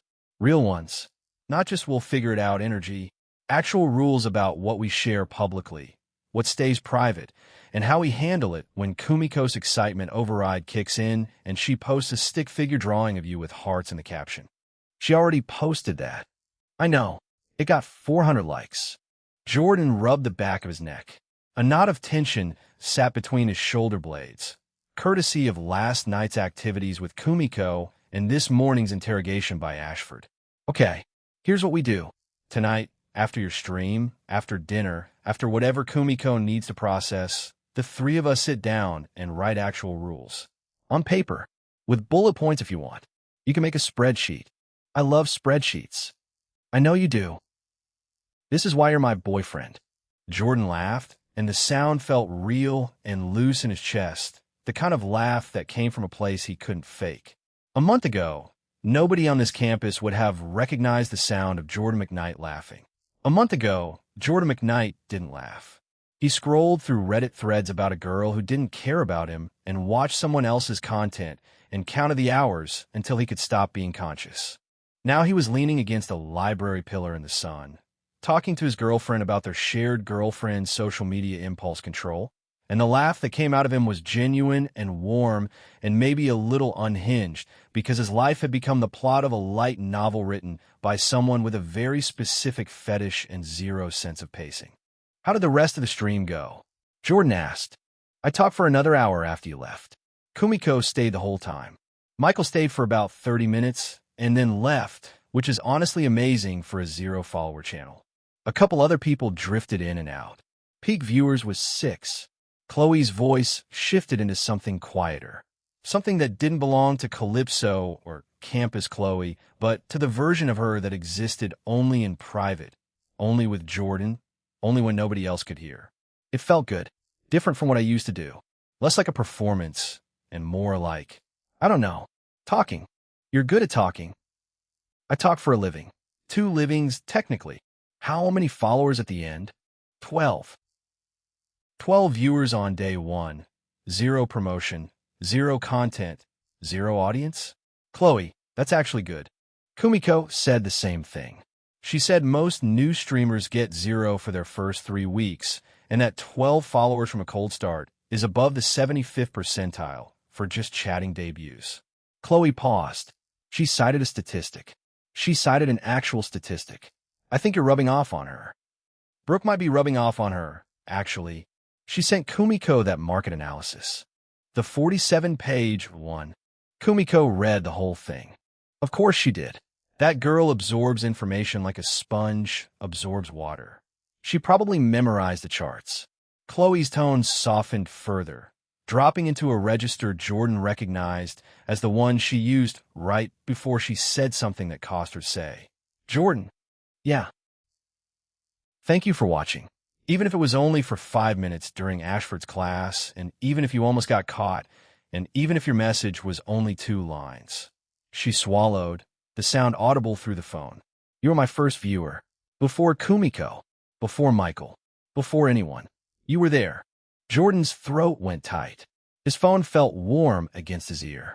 The library pillar pressed cool and solid against his back, anchoring him to a physical world that sometimes felt less real than the golden interface tracking his heartbeat and his bank account and the precise numerical value of every connection in his life. I'll always be there. Don't make promises you can't keep. That one I can keep. Chloe was quiet for a long time. Long enough that Jordan heard a bird call from somewhere near the quad, and the distant thump of a bass speaker from someone's dorm window, and the mechanical hum of the HVAC system pushing air through the library vents. Come home early tonight, Chloe said finally. Kumiko's coming over at 7 for the rules meeting. I am ordering sushi, and I'm going to edit the VOD to cut the boyfriend clip before I upload it anywhere. So stop worrying about that. I wasn't worrying. Your breathing changed when I mentioned the VOD. You hold your breath for exactly 1.5 seconds when something stresses you out. Kumiko noticed it first and told me about it, and now I can't unhear it. Jordan closed his eyes. His girlfriends had cataloged his stress responses and shared notes. He was dating 2 women who communicated about him with the thoroughness of intelligence operatives. The old Jordan would have found this terrifying. The new Jordan found it terrifying too, but in a way standing at the top of a roller coaster was terrifying, the kind of terror where you screamed but kept your hands up because the ride was too good to stop. 7 o'clock. Sushi. Rules meeting. Jordan pushed off the pillar and started walking toward the parking structure. And Chloe. What? 12 followers is the start. Give it time. He could hear her smile through the phone. Not the Instagram smile, or the Calypso smile, or the Meet the Parent smile, but the real one, the one that reached the corners of her eyes and made the blue streak in her hair seem to glow. Give it time, she repeated softly. Yeah, okay. Jordan hung up and checked the system notification that had been sitting in his pocket for the last 40 minutes. The golden interface displayed a single line. Chudokimu. Chemistry. 77%, 78%. 219 honk if you're horny and also want to die. Jordan fired off a message to the group chat while crossing the quad, his thumbs moving faster than his common sense. Jordan, gonna call a rain check on Iron Coast today. Something came up. Kyle responded in 4 seconds. The man lived on his phone like a feral animal guarding a watering hole. Kyle, bro, we literally just talked about this. Leo, wait. Leo, wait. Leo, so no gym today? Leo, like a day off?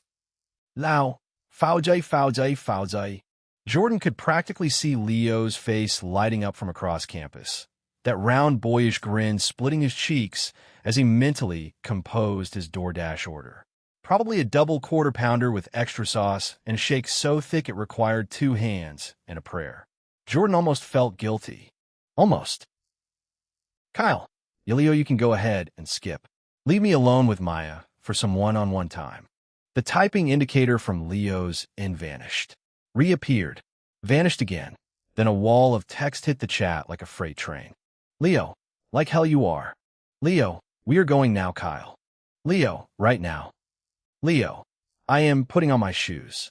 Leo, if I find out you talked to her without me, I will literally end our friendship.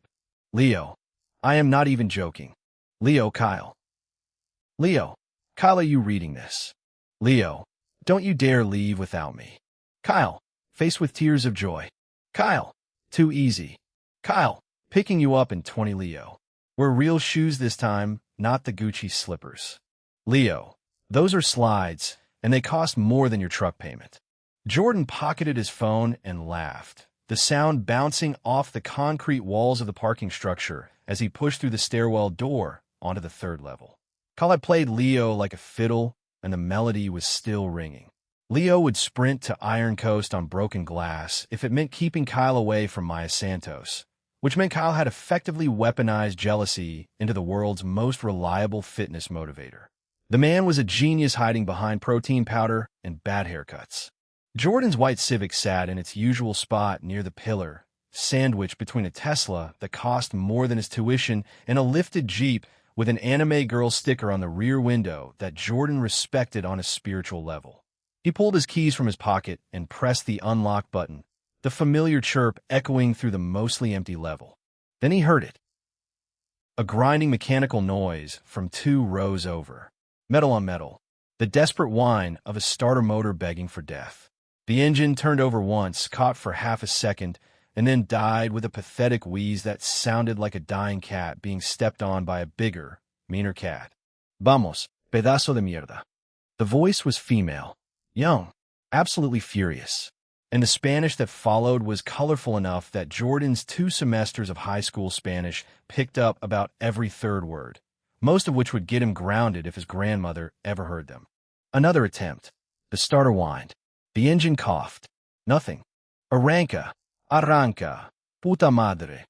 A fist slammed against something that was probably a steering wheel, but might have been a dashboard or possibly the soul of the car itself.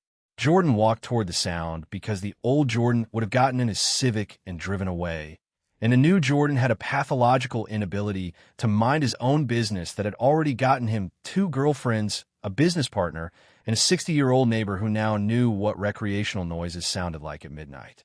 The source of the mechanical disaster sat 3 spaces from the end of the row, a black 2007 Honda Accord, and Jordan used the word black generously because the actual color existed somewhere between faded charcoal and forgotten. The clear coat had peeled in patches across the hood like sunburned skin. A bumper sticker on the back read, "Honk if you're horny and also want to die," in a font that looked hand-stenciled. The license plate frame said KHAOS in chrome letters with a cartoon cat silhouette, one ear chipped off. The driver's door hung open. A pair of legs extended from the interior, both clad in ripped black fishnets that ran from somewhere under a very short plaid skirt down into massive platform boots that added a solid 4 inches to whatever height existed underneath them. The boots were scuffed, the soles worn at the heels, and covered in small pins and patches that caught the fluorescent garage light. One shin had a chain wrapped around it like jewelry, the metal links thick enough to double as a weapon if the situation called for it. Jordan stopped walking. The legs swung out further. Their owner emerged from the Accord like a vampire crawling from a coffin, except vampires typically had better posture and less mascara. She stood at maybe 5'3" before the platforms, 5'7" with them, and every inch of her screamed that she had opinions about the mainstream, and none of them were positive. Her hair was jet black, chopped into a messy bob that ended sharp at her jawline with a thick streak of electric purple framing the left side of her face. Choppy bangs fell into her eyes, which were ringed with enough eyeliner to supply a hot topic for a fiscal quarter. She wore colored contacts, violet, so bright they looked backlit. A septum ring glinted between her nostrils, and twin snakebite piercings dotted her lower lip, the metal catching the overhead fluorescence. Her lips were painted black. Her outfit was basically a declaration of war against the concept of dress codes. A cropped black band tee, torn at the neckline so it hung off one shoulder, the fabric thin enough that the lace edge of a dark bra showed underneath with zero apology. The plaid skirt sat so low on her hips that the waistband of something underneath, also black, peeked above the buckle. Chains connected from a belt loop to a wallet chain to somewhere Jordan didn't need to be looking at, but was looking at anyway, because his eyes had their own agenda and his brain had filed an official complaint. She was short. She was mean-looking. She was built like a porcelain doll that someone had decorated with a Sharpie and an attitude problem. And she was kicking her car's front tire with one of those massive platform boots hard enough to leave a scuff mark on the rubber. Piece of garbage. Piece of actual garbage. 220 do I look like I have AAA? Battery, Jordan asked from 6 feet away, which was apparently 6 feet too close because she spun on him with the energy of a cornered raccoon. The hell do you want? Sounds like your battery's dead. Nos cheat, serloc. You figure that out with your ears, or did your one brain cell have to work overtime? Her voice came out husky, lower than Jordan expected, with a slight rasp that suggested either too many late nights or a 2-pack-a-day habit, or maybe just the natural consequence of screaming at inanimate objects in parking garages. She looked him up and down with those violet contacts, and the assessment took about 1.5 seconds, which meant she either saw nothing worth examining or everything worth examining. Jordan raised both hands. I have jumper cables. In my car. Right there. He pointed at the Civic. If it's just the battery, I can get you going in 10 minutes. Her eyes narrowed. The purple streak fell across her forehead. She looked at Jordan's Civic, then back at Jordan, then down at his shoes, then back up at his face, running a calculation that probably involved the statistical likelihood of being murdered in a parking garage versus the inconvenience of calling a tow truck. The tow truck apparently lost. Fine. Whatever. Jordan popped his trunk and retrieved the jumper cables his father had packed when he first moved to California, because David McKnight believed in being prepared for exactly this situation and also earthquakes, flat tires, and the total collapse of Western civilization. Jordan connected the red clamp to the positive terminal on his Civic's battery, then walked to the Accord and lifted the hood. The engine bay looked like it hadn't seen maintenance since the Obama administration. Oil residue coated everything. A coolant hose had been repaired with electrical tape. He connected the cables and returned to his car to let the charge transfer. The girl leaned against her driver's door with her arms crossed, one boot propped behind her on the tire she had just assaulted. She pulled a lollipop from somewhere, unwrapped it, and stuck it in her mouth with the deliberate energy of someone who wanted to be watching something on her phone but refused to admit she had nothing better to do than wait. "Try it now," Jordan said after 3 minutes. She dropped into the driver's seat. The starter whined. The engine turned over, sputtered, and died. Again. The starter whined harder. A click. Nothing. Not even a cough this time. The engine had officially given up on life. Jordan walked back to the Accord and looked at the battery terminals more carefully. Corrosion had eaten through the positive clamp so badly that the metal underneath had turned to green powder. He followed the cable from the terminal toward the engine block and found a wire that should have been connected to the alternator dangling free, the connector cracked and black with carbon scoring. Not the battery. "Your alternator cable's fried." Jordan disconnected the clamp and started coiling his jumper cables in neat loops. The rubber was still warm from the charge transfer. Could be the alternator itself. Hard to say without testing it, but either way, this thing isn't starting without a tow truck and someone who knows what they're doing with a voltmeter. Fan-fucking-tastic. She bit down on the lollipop. The candy cracked between her molars, loud enough that Jordan heard it from 6 feet away. She crunched through the shards and kept talking around them. "Exactly what I needed today. A $200 tow bill and another $400 for the alternator. Maybe $5 if they find something else wrong, which they always do. On top of the $800, I already owe my parents just for being alive and occasionally requiring food. You have AAA? Do I look like I have AAA?" She gestured at herself with both hands, a full body display that included the ripped tights, the combat boots with their platform soles held together by hope and superglue, and the wallet chain hanging from her hip like a vestigial tale from a more financially stable timeline.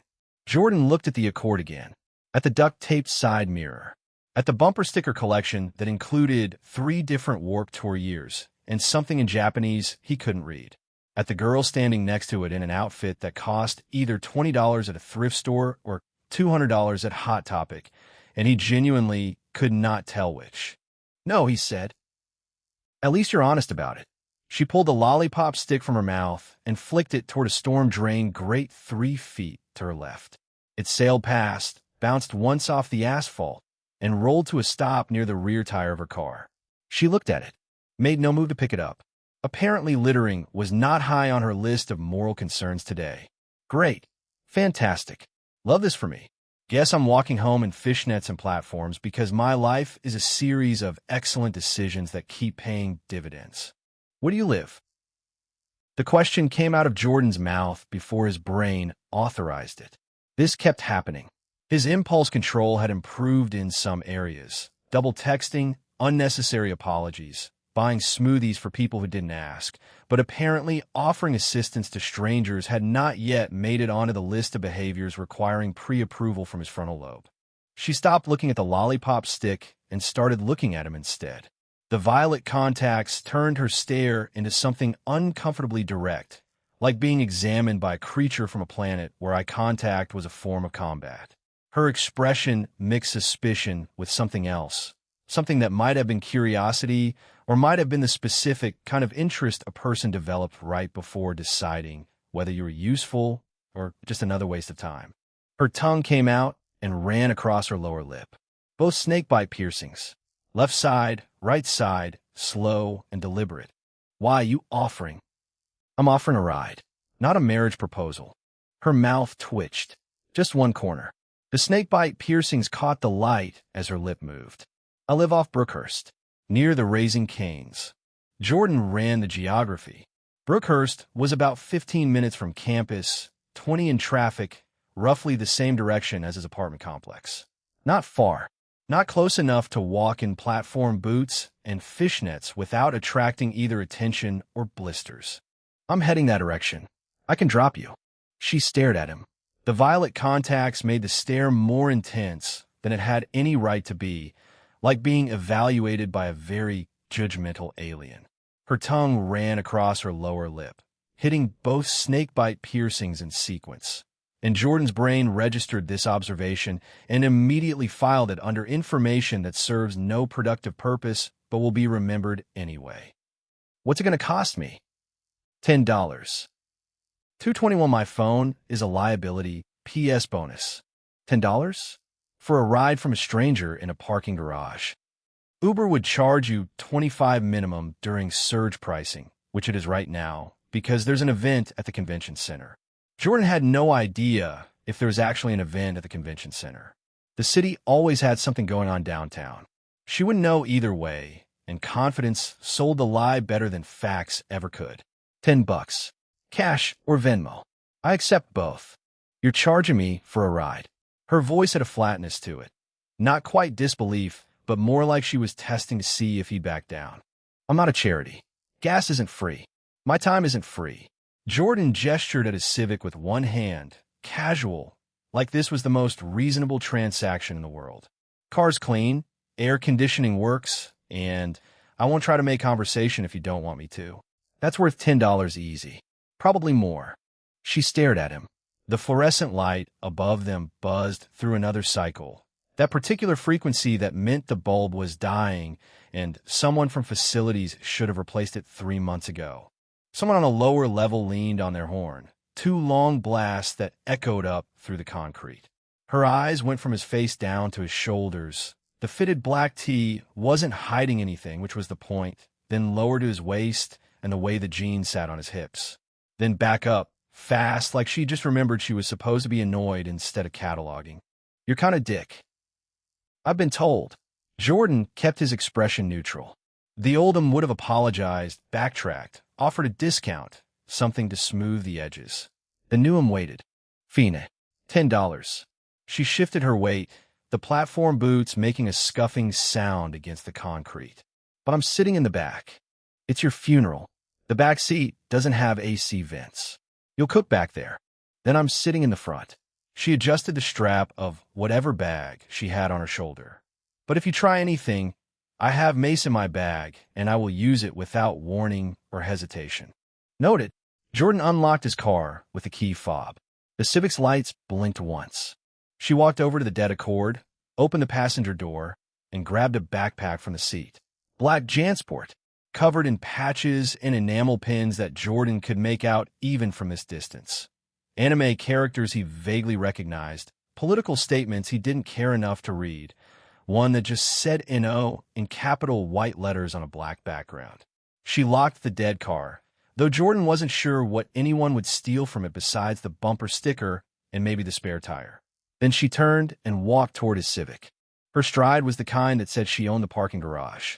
Her boots hit the concrete with purpose, steady rhythm, nothing hesitant about it. The plaid skirt moved with her hips, not performative exactly, but not accidental either. Just the natural result of someone who lived in their body and didn't spend time worrying about who might be looking or what they might think about it. Jordan noticed and then made himself stop noticing. Jordan opened his own door and got in. She opened the passenger door and dropped into the seat with zero ceremony, her backpack going to the footwell and her platform boots leaving a faint scuff on his floor mat. The car's interior immediately filled with a scent profile that Jordan's brain cataloged against his will. Clove cigarettes, something sweet like vanilla or marshmallow, black cherry, and underneath all of it, the sharp chemical note of fresh hair dye. The overall effect was like walking into a Spencer's Gifts that had been converted into a bakery and then set on fire. She pulled the seatbelt across her chest.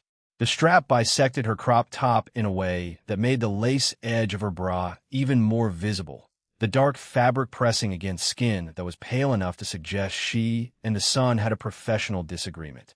Her collarbone was sharp and prominent and decorated with a thin black choker that sat flush against her throat, the kind with a small O-ring at the center that Jordan recognized from exactly the kind of internet browsing he was supposed to have given up. Jordan started the engine and backed out of the spot. So, she said, pulling another lollipop from her bag and unwrapping it with one hand, you always pick up random girls in parking garages? Only the ones whose cars are dead and whose Spanish is creative. You understood that? I got the general sentiment. Then you know my car is a piece of shit and I hate it with my entire soul. That was the thesis, yeah. She stuck the lollipop in her mouth and leaned back against the headrest, her profile sharp against the passenger window as Jordan navigated toward the parking structure's exit. Her jaw was round and soft, almost doll-like, which clashed aggressively with everything else about her appearance.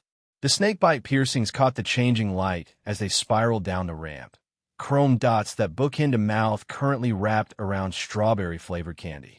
Jordan pulled out onto the main road and turned south toward Brookhurst. His phone buzzed in the cup holder.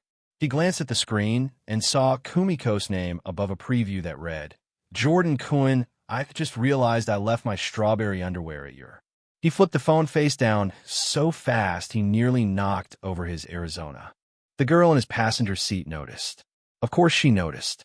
She turned her head just enough to look at the overturned phone, then at Jordan, then back at the road with a smirk that pushed her snakebite piercings upward. "Girlfriend?" Something like that. Something like that. Vague and mysterious. She rolled the lollipop to the other side of her mouth. $10 for the ride, and I don't have to hear your life story? That's the best deal I've gotten all week. 222 cows, kitten, and cozy games. The silence lasted about 2 minutes before Jordan realized he didn't actually know where he was going beyond off Brookhurst near a Raising Cane's.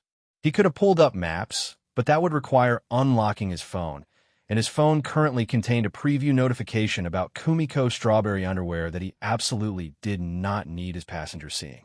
"Hey," Jordan kept his eyes on the road. "I need an actual address, or at least a cross street. Brookhurst and Eddinger. There's an apartment complex behind the strip mall with a nail salon and the faux place."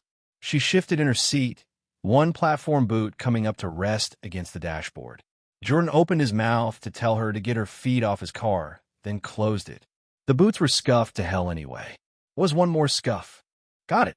Jordan merged onto the main road, the afternoon traffic thick but moving. The sun sat low enough in the sky to catch the windshield at exactly the wrong angle, forcing him to squint. "You got a name? Or should I just keep calling you the girl with the dead car in my head?" "Lila." She pulled the lollipop out of her mouth with a wet pop. "Lila Martinez." "Jordan." "I didn't ask. And yet now you know." She made a sound that might have been a laugh if it had any warmth in it, more like air escaping through her nose with attitude. "Jordan, that's a very normal name. Sorry to disappoint. My parents weren't feeling creative. Mine weren't either. Lila's boring as shit. But Martinez at least sounds like I could be interesting." She stuck the lollipop back in her mouth and talked around it, the words slightly distorted by the candy. "You don't look like a Jordan. What do I look like?" "I don't know. A Tyler. Maybe a Blake."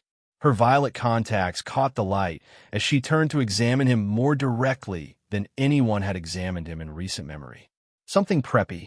Something that belongs on a guy who wears boat shoes and talks about his dad's investment portfolio. "I don't own boat shoes. But you do have a dad with an investment portfolio." Jordan said nothing. She laughed, actually laughed this time, the sound scratchy and low like she'd been smoking since middle school, even though she probably hadn't. "Knew it. You've got that look. The whole." She gestured vaguely at his general existence. "Clean car.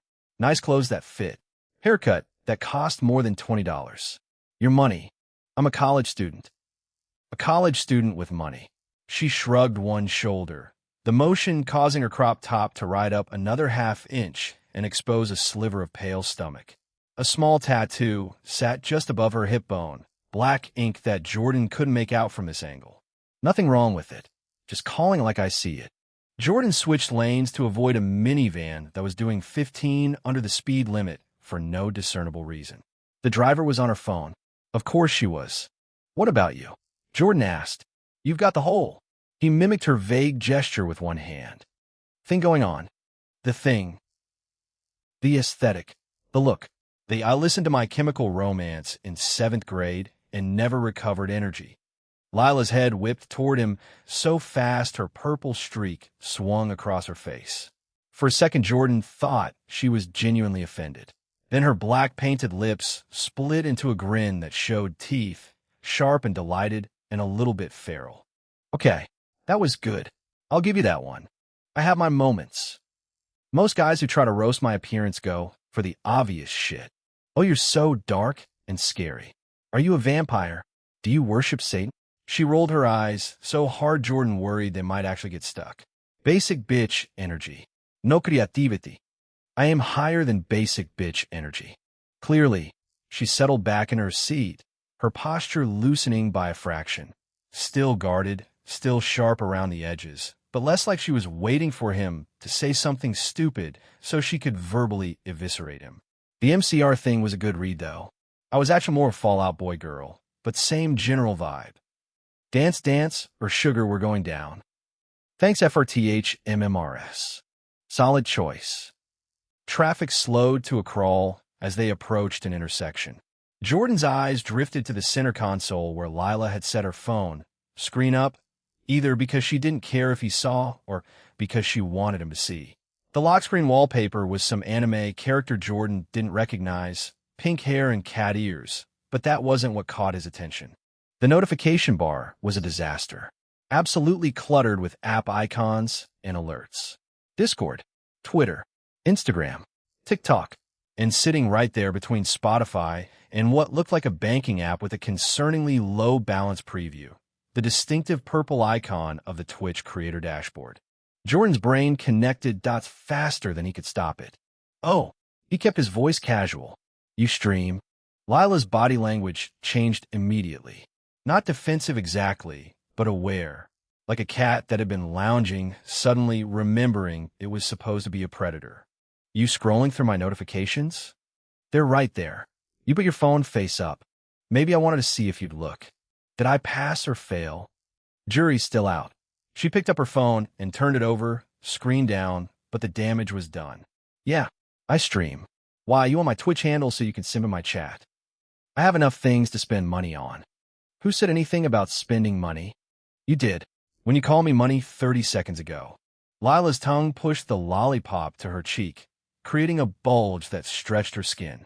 She was quiet for a moment, thinking, recalculating. Jordan could practically see her adjusting her mental model of him in real time. Cow's kitten, she said finally. One word, K-H-A-O-S. The kitten part is pretty self-explanatory. Cow's kitten. Jordan let the name sit in his mouth for a second. That's a choice. It's ironic. Is it, though? Fuck off. But she was almost smiling. Almost. The corner of her mouth twitched upward before she caught it and forced her expression back to neutral. Traffic finally started moving again. Jordan accelerated through the intersection and made a mental note to turn left at the next light. What do you stream? He asked. Let me guess. Horror games. Something edgy. Dead by Daylight. Wrong. Lila made a buzzer sound with her mouth. I play whatever I want. Mostly cozy games. Stardew Valley. Animal Crossing. Slime Rancher. Jordan blinked. You. The girl dressed like she crawled out a Hot Topic clearance bin. You play farming simulators. The aesthetic and the content don't have to match. That's the whole point. People expect me to be streaming like, I don't know, fucking Outlast or some shit. Then I'm there with my black lipstick watering virtual turnips and talking about optimal crop rotation. She shrugged again, and this time the motion seemed genuine rather than performative. It's a bit. It works. That's actually... Jordan searched for the right word. Smart. From a branding perspective. Oh my God, you're one of those. Lila groaned and let her head fall back against the headrest. A business bro. A branding perspective guy. Next you're going to tell me about engagement metrics and audience retention. 223 transaction complete. I wasn't going to say any of that. Your face said it. Your face said, I have opinions about content strategy, and I'm holding them back because I want you to think I'm cool. Jordan's jaw tightened. She wasn't wrong. That was the annoying part. Brooks' market analysis documents had been living rent-free in his brain for 2 weeks, and apparently some of the terminology had leaked into his actual thought patterns. Fine, he said. I have a friend who's into that stuff. She's rubbing off on me. She... Business partner. It's complicated. Everything with you is something like that. Or it's complicated. Lila pulled the lollipop out of her mouth and pointed it at him like a tiny red sword. You're either the most boring person on this campus or the most interesting, and I genuinely can't tell which. Keep guessing. See, that's exactly what a boring person would say to seem mysterious. It's also what an interesting person would say, because they don't feel the need to prove anything. Lila stared at him for a long moment. The car's interior felt smaller somehow, the afternoon light turning golden as they approached the Brookhurst exit. Her violet contacts were unsettling up close, inhuman in a way that made Jordan's brain keep trying to find the real color underneath. "Okay," she said slowly. "Maybe not boring. High praise coming from Cow's Kitten. Don't push it." Jordan made the turn onto Brookhurst. The strip mall she'd mentioned came into view almost immediately, a generic collection of storefronts that could have existed in any city in America. Nel Salon, faux restaurant, a laundromat with half its neon sign burned out. Behind it, he could see the apartment complex rising 3 stories, beige stucco and iron railings, and the kind of architecture that said, "We stopped caring about aesthetics in 1987. "That's me." Lila pointed at the complex. "You can drop me anywhere." Jordan pulled into the strip mall parking lot and found an empty spot near the entrance to the apartments. He put the car in park, but didn't unlock the doors yet. $10, he said. Lila dug in her backpack, rummaging through what sounded like a collection of loose items that had never seen the inside of an organizer. She pulled out a crumpled bill and held it up, checking the denomination. A 5. She frowned and kept digging. "Hang on. I know I have. Venmo works too." "I don't have Venmo." "Cash App." "I have Cash App." She pulled out her phone again, unlocked it with a swipe pattern that Jordan definitely did not watch, and opened the app. "What's your handle?" "Jordan McKay, 404. 404 like the error code." "Yeah." "That's..." She paused, thumbs hovering over the screen. "Actually kind of clever. Did you come up with that?" "A friend did." "The same friend who's rubbing off on you with the branding shit?" "Different friend." Lila made a sound that was half laugh, half sigh. "You've got a lot of friends for a guy who looks like he spends all his time at the gym." "The gym is where I met some of them." "Of course it is." She tapped a few buttons, and Jordan's phone buzzed in the cup holder. $10 received. "There. We're square. Pleasure doing business. Don't make it weird." Lila shoved her phone back in her backpack and grabbed the strap, preparing to exit. Then she paused, one hand on the door handle, and looked back at Jordan with an expression he couldn't quite read. "You're not what I expected." "What did you expect?" "I don't know. For you to hit on me? Ask for my number? Do the whole nice guy routine where you pretend to be helpful and then get pissy when I don't want to fuck you for giving me a ride?" Jordan's face didn't change. "That's a pretty specific expectation. It's a pretty common experience." She said it flatly, without bitterness, just stating a fact of her existence the same way someone might mention the weather. "Most guys who offer to help random girls in parking garages have an angle. My angle was $10. "Yeah." Lila's black lips curved into something that was almost a real smile. "That's why you're not what I expected." She opened the door and got out, her platform boots hitting the asphalt with a heavy thud. The afternoon heat rushed into the car's interior, chasing away the clove and vanilla scent she'd brought with her. Jordan watched her walk toward the apartment complex, her stride just as confident as it had been in the parking garage, the purple streak in her hair catching the golden light. She didn't look back. Jordan sat there for a moment after she disappeared through the gate, processing. His phone buzzed again, and this time he actually checked it. 3 messages from Kumiko. The first one was the continuation of the underwear situation, which Kumiko had apparently solved by shoving the strawberry printed evidence in her backpack and hoping Chloe didn't notice during their morning conversation. The second was a series of emojis that Jordan didn't have the mental energy to decode. The third was a question. "Jordan Cohen, did you get lost? You said you'd be home by 4, and it's 4:47, and Chloe is making concerned faces at her phone." Jordan typed back quickly. "Got sidetracked. Home in 20. Tell Chloe to stop making faces." The response came in 3 seconds. "She says her face is doing what it wants, and you can't control her face." "Fair enough." He put the car in reverse and backed out of the parking spot, leaving the strip mall and its beige apartment complex behind. The drive back to Cooper Garment Lofts took 18 minutes. Jordan spent most of it thinking about nothing in particular, letting his brain decompress from the unexpected social interaction. Cow's Kitten, Lila Martinez, The girl who dressed like a Tim Burton character and streamed farming simulators to an audience of God knows how many people. The girl who called him out for being money within 30 seconds of getting in his car and then accepted a ride anyway because the alternative was worse. The girl with violet contacts and snakebite piercings and a laugh that sounded like it had been through some shit. Jordan wasn't sure what to make of her. She wasn't like Chloe, who hid vulnerability behind composure and professionalism. She wasn't like Kumiko, who wore her emotions on her sleeve and treated every interaction like an opportunity for connection. Lila was something else entirely. A wall of spikes and sarcasm that dared anyone to get close, while simultaneously making it clear that getting close would require effort she wasn't sure most people were capable of. Not his problem. He'd given her a ride. She'd paid him $10. Transaction complete. His phone buzzed one more time as he pulled into the parking structure at Cooper Garment Lofts. Kumiko again. Chloe says you better have a good explanation for being late because she ordered the spicy salmon rolls and they're getting warm. 2:24, a girl named Lila. Chloe heard his key in the lock at 5:06 p.m., which meant Jordan McKnight was 66 minutes late and the spicy salmon rolls had reached the temperature of sadness.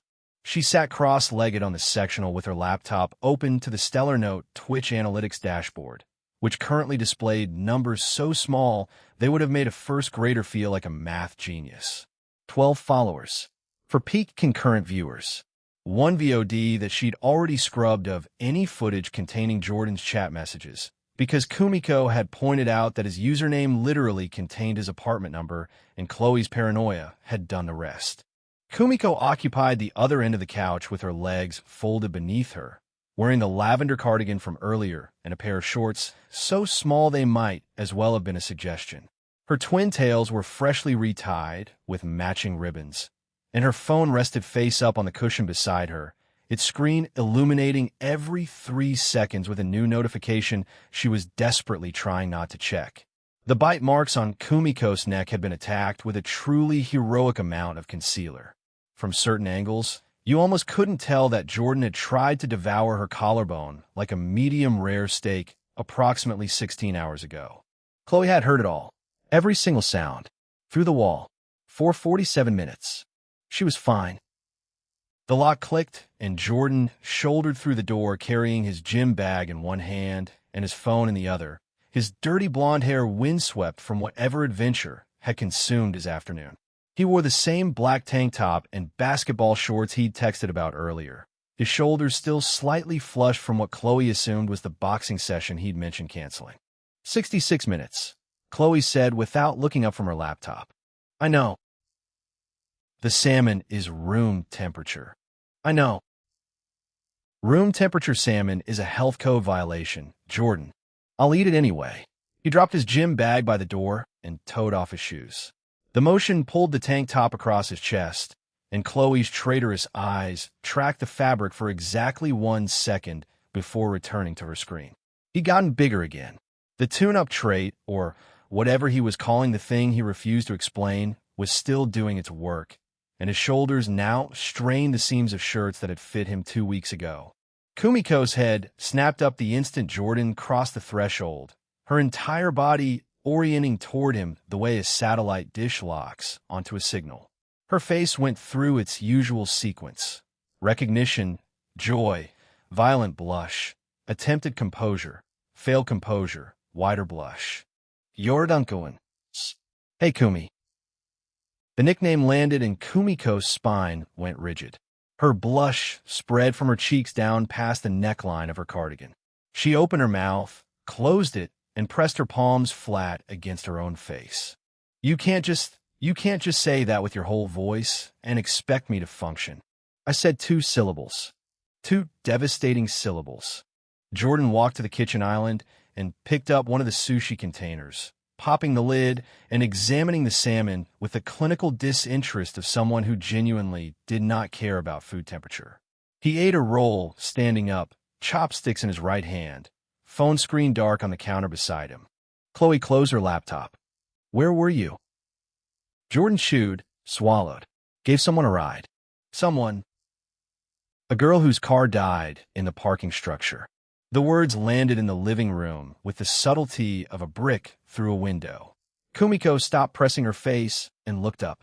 Chloe felt her jaw do something it wasn't supposed to do, some involuntary tightening that she smoothed over before it reached her expression. "A girl," Chloe said. Her alternator cable was fried. "I tried jumping it, but the terminals were corroded. She needed a ride to her apartment off Brookhurst. And you just volunteered. I charge her $10. This was the wrong detail to lead with, and Jordan seemed to realize it approximately 3 seconds after the words left his mouth. His hazel eyes moved from the sushi container to Chloe's face, and whatever he saw there made his chewing slow considerably. Kumiko looked between them with the expression of someone watching a nature documentary about predator-prey dynamics, her brown eyes enormous and her body very still. "You charged her," Chloe repeated. "Gas isn't free." "What's her name?" Kumiko asked from the couch, her voice careful and quiet. "Lila. She's a streamer, actually. Cow's Kitten on Twitch." Something flickered behind Kumiko's eyes. "I know that channel." "You do?" "She plays Stardew Valley in full goth makeup, and her chat is obsessed with it. She has like 15,000 followers." Kumiko pulled her phone from the cushion and typed rapidly with both thumbs, her earlier tension replaced by the professional curiosity of someone who understood the creator ecosystem. She does cozy gaming streams. Her whole brand is the visual irony of looking like she should be playing Resident Evil while she's actually harvesting digital turnips. Jordan nodded. "That's what she said."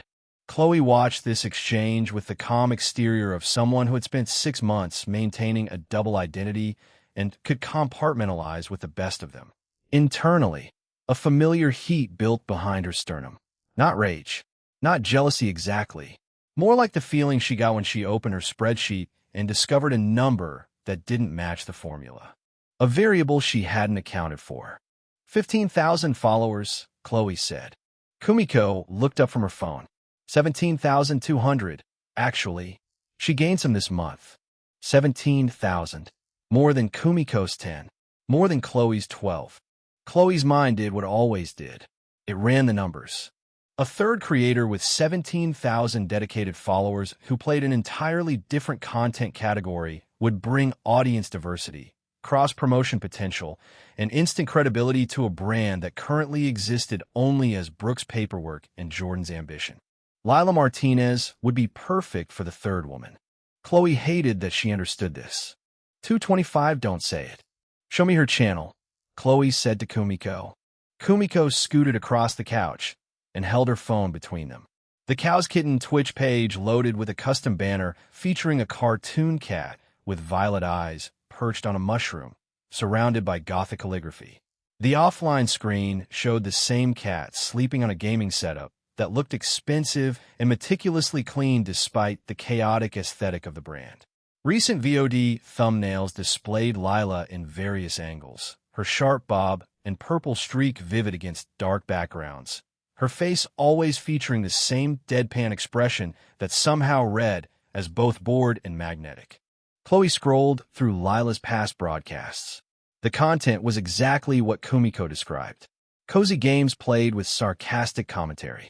The chat moved at a healthy pace, full of regulars who called Lila by name and responded to her dry humor with a loyalty that suggested a tight community rather than a passing audience. Professional lighting, clean audio, good camera angle. The equipment alone suggested someone who took their craft seriously despite the "I don't care about anything" aesthetic. "She's good," Chloe said, and the admission tasted bitter. "She's really good," Kumiko confirmed. "Her retention is insane. I checked her social blade once because I was curious, and her average watch time is like 40 minutes per session, which is way above normal for just chatting adjacent content." Chloe felt Jordan's eyes on her from the kitchen.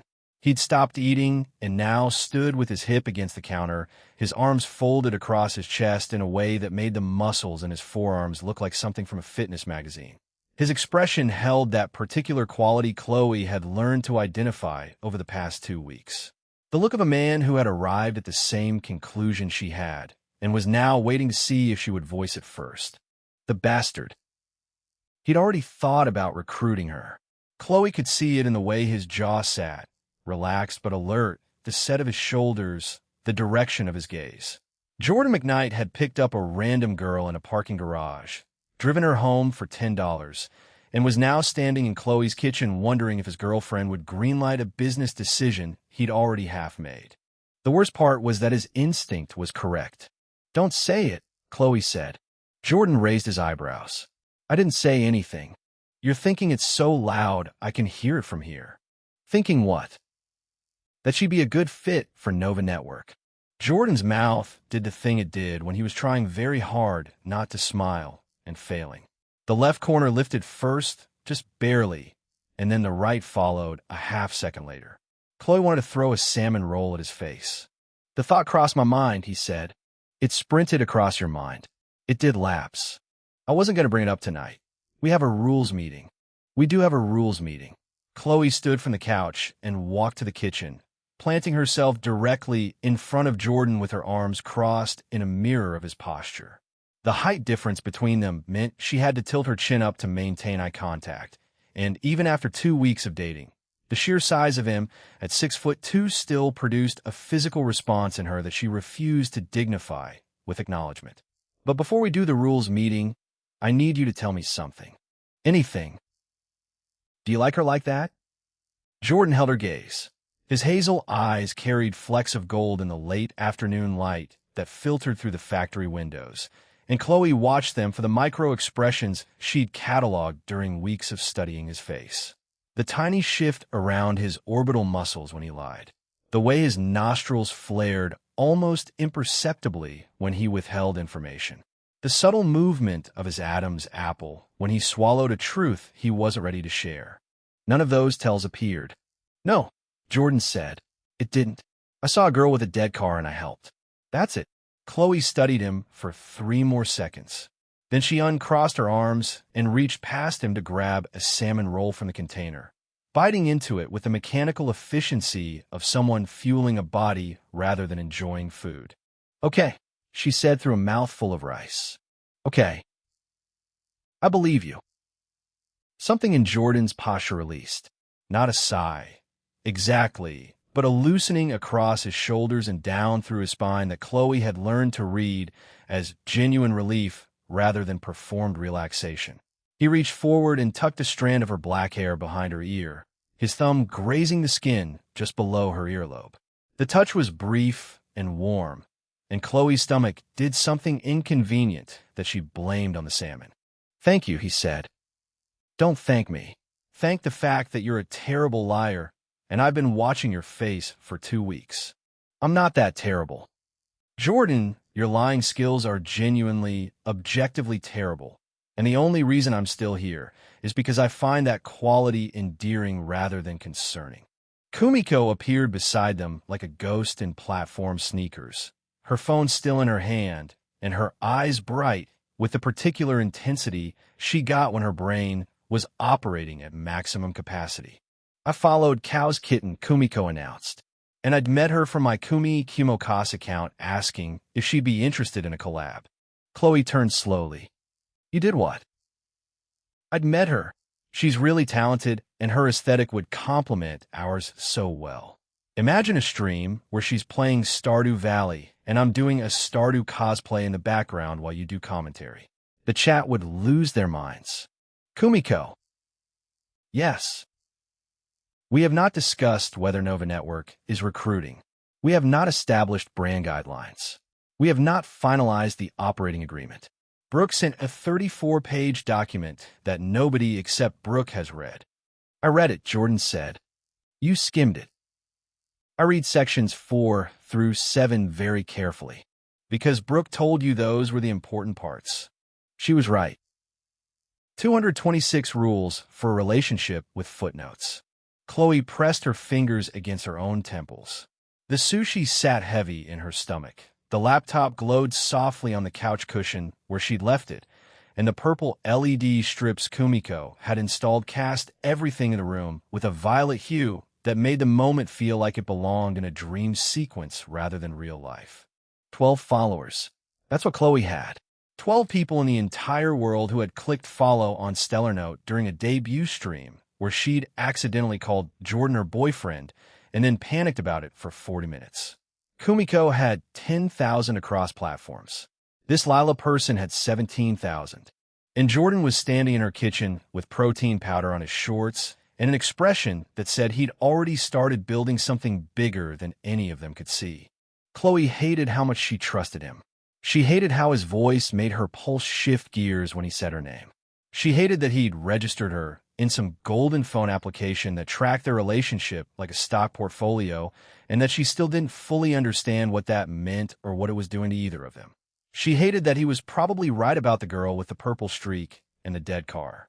Mostly, Chloe hated that she couldn't hate any of it enough to walk away. Rules meeting, she said firmly. Now, before anyone DMs anyone else or picks up any more strangers in parking garages. I already sent the DM, Kumiko said in a very small voice. We'll address that.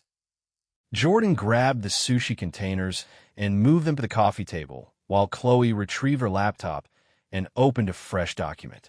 Kumiko settled back onto the couch and pulled a pink notebook from her bag, the same one covered in doodled hearts and anime characters that she brought to every class. Jordan sat between them, which Chloe noted was becoming his default position in their shared geography, the center of a triangle he hadn't designed but couldn't escape. Chloe typed rules at the top of the document in all caps, font size 24. Okay, she said. Ground rules for whatever this is. A relationship, Jordan offered. A relationship with footnotes and a business plan attached. Rule 1. She typed as she spoke, her fingers moving with the speed of someone who had managed 6 months of subscriber communications and content schedules on a daily basis. Nobody posts about our relationship on any public platform without all 3 of us agreeing first. That includes Instagram stories, Twitch chat messages, Twitter, TikTok, carrier pigeon, and smoke signals. That's fair, Jordan said. Kumiko raised her hand like she was in class. What about vague posts? Like if I post a sunset picture and caption it thinking about someone special with the heart emoji? Define someone special. Jordan. Then no. What if I say special someone's plural and use 2 heart emojis? Absolutely not. Kumiko's hand lowered, and she wrote something in her pink notebook that Chloe suspected was either a complaint or a strategy for circumventing the rule later. Rule 2, Chloe continued. Sleeping arrangements. The room got very quiet. Jordan's jaw did the tightening thing. Kumiko's pen stopped moving. Jordan sleeps at his apartment or mine. We don't rotate on a schedule because that's weird and corporate. Chloe typed while she spoke, not looking at either of them. If Kumiko wants to stay over at Jordan's place, she texts me first, not ask permission. Text me so I know where everyone is and I don't bang on the wall at midnight because I heard screaming and thought someone was being murdered. Kumiko covered her face with both hands. I wasn't that loud. Miss Valentine knocked on my door. Oh, God. She brought cookies. Were the cookies good? Jordan asked. They were snickerdoodles, and they were excellent, which is beside the point. Chloe's fingers paused on the keyboard. Rule 3. Business and personal stay separate. She looked up from the screen and found Jordan watching her. His hazel eyes carried that particular warmth she'd first noticed during their Ivy coffee date. Back when he was just a subscriber named Ricky, and she was just a girl in a mask pretending that $3,000 could fix whatever was broken in both of them. Nova Network is Nova Network, Chloe said. Whatever we are outside of it doesn't change the business decisions inside of it. If Brooke says a content strategy is wrong, it's wrong regardless of who suggested it. If a sponsorship deal is bad for one of us, we all walk. Money doesn't get mixed with feelings. Agreed, Jordan said immediately. Absolutely agreed, Kumiko added, her pen scratching rapidly in her notebook. Rule 4. Chloe swallowed. This one was harder. If any of us wants out, for any reason, at any time, they say so. No guilt trips. No ultimatums. No dramatic confessions at airports or train stations. I don't take trains, Kumiko said. It's a metaphor. I know. I just wanted to clarify my transportation preferences. Chloe looked at Jordan. He looked back.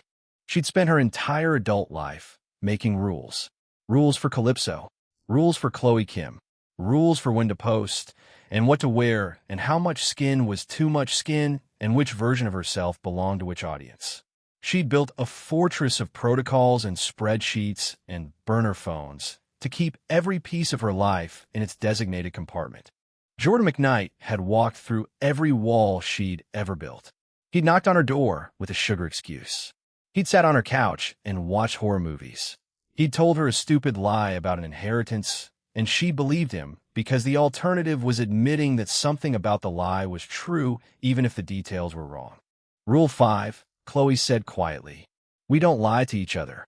The purple light from the LED strips shifted across Jordan's face. His expression didn't change, but Chloe watched as Adam's apple bob once. No more lies, she said and typed it. No more lies, he said. Kumiko set down her pen and placed her small hand on top of Jordan's where it rested on his knee. Chloe reached over from the other side and covered both their hands with her own. 3 people on a gray sectional in a converted factory loft with purple lighting, room temperature sushi, and a document titled Rules in 24-point font. Chloe saved the file. 227 wholesome or a scam? The rules meeting stretched past 7 o'clock, then 8, then 9. Chloe typed with the intensity of someone drafting a prenuptial agreement, while Kumiko added increasingly specific amendments about social media etiquette and acceptable emoji usage. Jordan sat between them on the sectional and ate cold sushi while his girlfriends debated whether a winking face constituted flirtatious behavior when directed at mutual acquaintances. His phone buzzed at 9:47 p.m. Jordan glanced at the screen and found a Twitch notification. Cow's Kitten is now live. He should ignore it. He was in the middle of a relationship summit with 2 women who could probably sense dishonesty through walls. Checking another girl's stream while his girlfriends discussed boundary protocols will be spectacularly stupid. Jordan typed a quick message to the group chat instead. Lila's streaming, he said out loud. The girl from the parking garage. Chloe's fingers paused over her laptop. Kumiko's head snapped up from her pink notebook. Research purposes, Jordan added. If we're thinking about recruitment. We haven't decided we're thinking about recruitment, Chloe said. I've decided, Kumiko announced. I want to meet her. Her chat is really funny, and she does this thing where she grows pumpkins in Stardew and names them after her subscribers and then sells them for profit. It's capitalism, but adorable. Chloe closed her laptop with a soft click. Fine. Research. But we're watching together. Jordan grabbed the remote and connected his phone to Chloe's television. The screen flickered, then filled with Lila Martinez's streaming setup. The visual hit different on a 65-inch screen. Lila sat in a gaming chair that looked like it had survived multiple apocalypses, the leather cracked and the armrests wrapped in duct tape. Her room behind her was deliberately chaotic, covered in anime posters and string lights, and what appeared to be a collection of rubber ducks arranged on a shelf in descending size order. The contrast between her carefully curated mess and Chloe's minimalist setup was striking. Lila herself wore the same cropped band tee from earlier, though she'd added a black zip-up hoodie that hung open over her shoulders. Her purple streak caught the light from her ring setup. The snakebite piercings glinted when she spoke. Chat, I had the worst day, she said into her microphone. Her voice came through Chloe's speaker system with impressive clarity. My car died in a parking garage, like full-on refused to start. I had to get a ride from some random dude who charged me $10 for gas and didn't even try to hit on me. Do you know how insulting that is? The chat exploded with responses. Jordan watched the messages scroll by too fast to read. No, seriously. Most guys offer help and then spend the whole time staring at my tits or asking for my number or suggesting we hang out sometime in that voice that means they want to wear my skin as a suit. This guy just drove me home and asked for Venmo. Like I was a transaction. A human Uber. Kumiko giggled. She's funny. She's roasting me. Jordan said. You charge her $10? Gas isn't free. On screen, Lila loaded up Stardew Valley and started tending to her virtual farm. Her character wore a custom goth outfit that someone in her community had clearly designed specifically for her. The pumpkin she mentioned earlier filled an entire field, each one tagged with a subscriber's username. Anyway, Lila continued, the guy was kind of hot. Like, conventionally attractive in that way where you know he's probably boring in bed. No offense to any boring in bed people in chat. I'm sure you try very hard. Chloe made a sound that might have been a suppressed laugh. Jordan chose not to comment. 6'2", dirty blonde, drives a Honda Civic that was way too clean for a college student. You know the type. Probably has a skincare routine and calls his mother on Sundays. You do call your mother on Sundays, Kumiko whispered. Shoo. Lila harvested 3 rows of pumpkins while her chat debated whether the mystery parking garage man was a serial killer or a saint. The donation alerts pinged regularly, small amounts from dedicated viewers who wanted their messages read on stream. A $5 donation appeared with an attached message. Did you get his number, though? Lila snorted. No, chat. I did not get his number. Why would I get his number? He charged me $10. That's not romantic. That's capitalism. If I wanted to pay someone to drive me around, I'd use an actual rideshare app and at least get a water bottle. She's really hung up on the $10, Chloe observed. It was fair compensation. It was weird. I have overhead costs. On screen, Lila transitioned into discussing her streaming schedule for the week. She mentioned a potential collaboration with another cozy game streamer and a community event where viewers could submit farm designs for her to critique. Her engagement metrics climbed steadily as the stream progressed. Jordan watched the viewer count tick up from 800 to 900 to 1,000. Kumiko pulled out her phone and typed something rapidly. What are you doing? Chloe asked. Following her on everything. Also subscribing. Tier 1. We're supposed to be observing, not participating. Observation includes data collection. I'm collecting data. Jordan kept his focus on the stream while his girlfriends argued about research methodology. Lila's content style was completely different from what he'd expected. In person, she projected hostility like a porcupine shooting quills at anything that moved too close. On stream, she was still sharp-tongued, still sarcastic, still wrapped in aesthetic choices designed to keep people at a distance. But she also read subscriber names with genuine warmth. She remembered details about her regulars. She celebrated small milestones with her community like they were personal victories. The contrast was interesting. A donation popped up from Kumi Kimokas with a $30 tip. Your farm is so cute. The pumpkin field is genius. Also, I love your duck collection. Lila's eyebrows rose. Kumi Kimokas just dropped $30. Holy shit. Thank you. She paused and squinted at the screen. Wait, Kumi Kimokas. Isn't that the cosplay girl? The one who makes the insane outfits. Jordan glanced at Kumiko. She was vibrating with excitement. I know you, Lila said. You did that Hatsune Miku build last year that went viral. The LED pigtails were insane. She leaned closer to her camera, her violet contacts catching the ring light. Why are you watching me water virtual crops? Kumiko grabbed her phone and typed a chat message. I love cozy games. Also, your aesthetic is amazing, and I want to be your friend. She wants to be my friend, Lila read aloud. Chat. A verified cosplayer with 10,000 followers wants to be my friend. This is either really wholesome or a scam. Someone tell me which. The chat voted overwhelmingly for wholesome. Okay, Kumikimokas, I'll bite. DM me after stream. We'll talk. Lila returned to harvesting her crops. Now where was I? Right. Pumpkins. Kumiko made a squealing noise that Jordan felt in his molars. Chloe pinched the bridge of her nose. You just networked on a live stream in front of 1,000 people. I made a friend. You made a business contact. Can it be both? 228, not an MLM. Jordan muted the television and turned to face both women. The glow from Lila's stream illuminated the room in shifting colors as her farm transitioned from day to night. Kumiko just established first contact, he said. That's good. It's organic. Less pressure than a cold pitch. I know, Chloe said. That's not the problem. What's the problem? Chloe was quiet for a moment.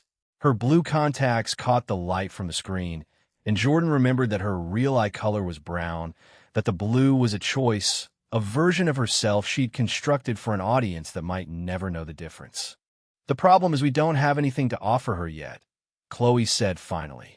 Nova Network is paperwork.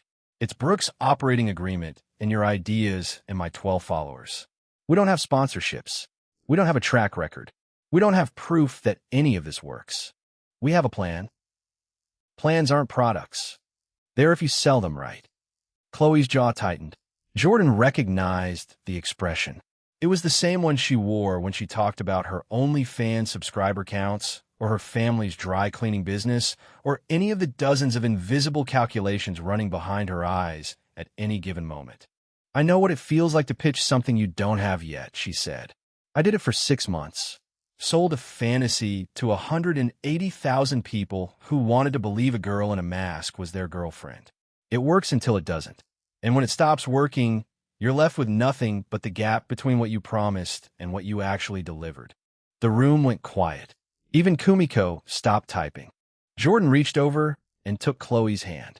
Her fingers were cold despite the warmth of the apartment. This is different, he said. How? Because you're not alone this time. The words hung in the air between them.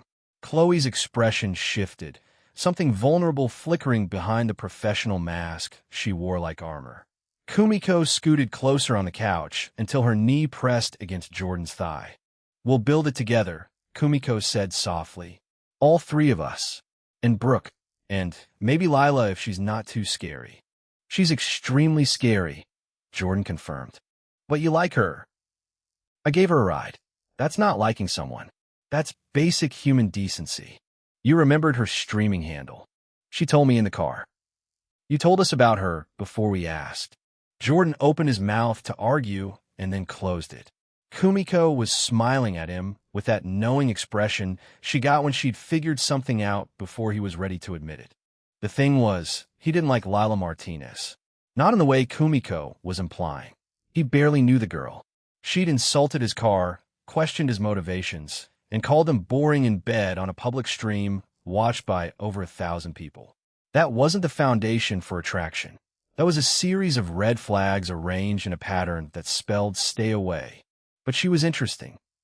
She was interesting the way a puzzle box was interesting. The way a locked door was interesting when you knew there was something worth finding on the other side. Jordan's phone buzzed again. He glanced at the screen and found a DM notification from an account he didn't recognize. At Cow's Kitten, you're the parking garage guy, aren't you? He stared at the message for 3 full seconds. What? Chloe asked. She figured it out. Who? Jordan turned his phone so both women could see the screen. Kumiko gasped. Chloe's eyes went wide. At Cow's Kitten, your cosplay friend's profile pic is her in your apartment. I recognize the windows. Same building, different unit. Also, she followed me like 2 minutes after I mentioned you on stream. Coincidence? Probably not. Oh no, Kumiko whispered. At Cow's Kitten. So what's the play here? You got your girlfriend's scouting talent for some startup? Because if this is an MLM, I'm blocking all 3 of you. Jordan typed a response before his brain could stop him. At Jordan McKay, 404. Not an MLM. Actual business. We should talk. The typing indicator appeared immediately. At Cow's Kitten, interesting pitch. Usually people buy me dinner first. At Jordan McKay, 404. I'll buy you dinner. At Cow's Kitten, bold. What if I'm busy? At Jordan McKay, 404. You're streaming Stardew Valley on a Tuesday night. You're not busy. The typing indicator stopped. Jordan watched the screen. Chloe was reading over his shoulder now, close enough that he could smell her shampoo, something floral that mixed with the residual scent of Thai food and late-night coffee. At Cow's Kitten, Friday, 7 p.m. There's a Korean barbecue place on Harbor. You're paying. At Jordan McKay, 404. Done.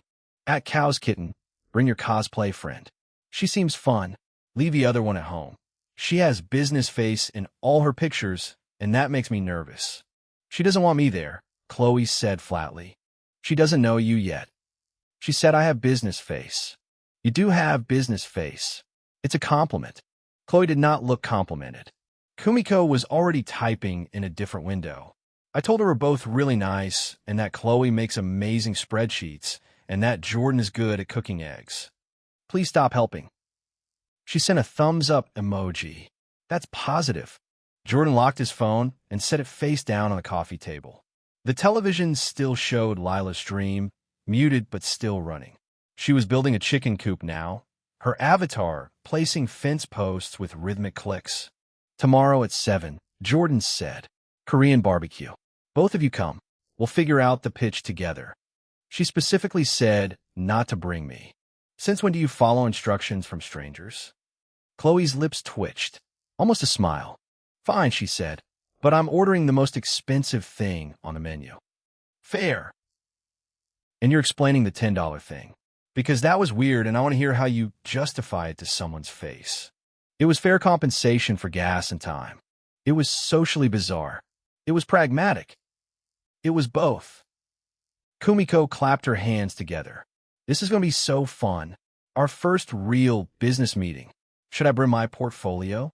I have photos of all my cosplays organized by character and difficulty level and materials used. Bring yourself, Jordan said. That's enough. Kumiko's entire face went pink. She turned away and busied herself with her phone, but Jordan caught the small smile she couldn't quite hide. The stream ended at 10:30 p.m. Lila signed off with her usual abruptness, thanking chat and promising more virtual farming later in the week. The viewer count dropped from 1,200 to 0 in seconds. Jordan stretched and felt his shoulders pop. The sushi containers were empty. The document titled Rules sat saved on Chloe's laptop, and somewhere across town a girl with purple hair and combat boots was closing out her stream and checking her DMs. Tomorrow would be interesting. 229 confidence is evidence.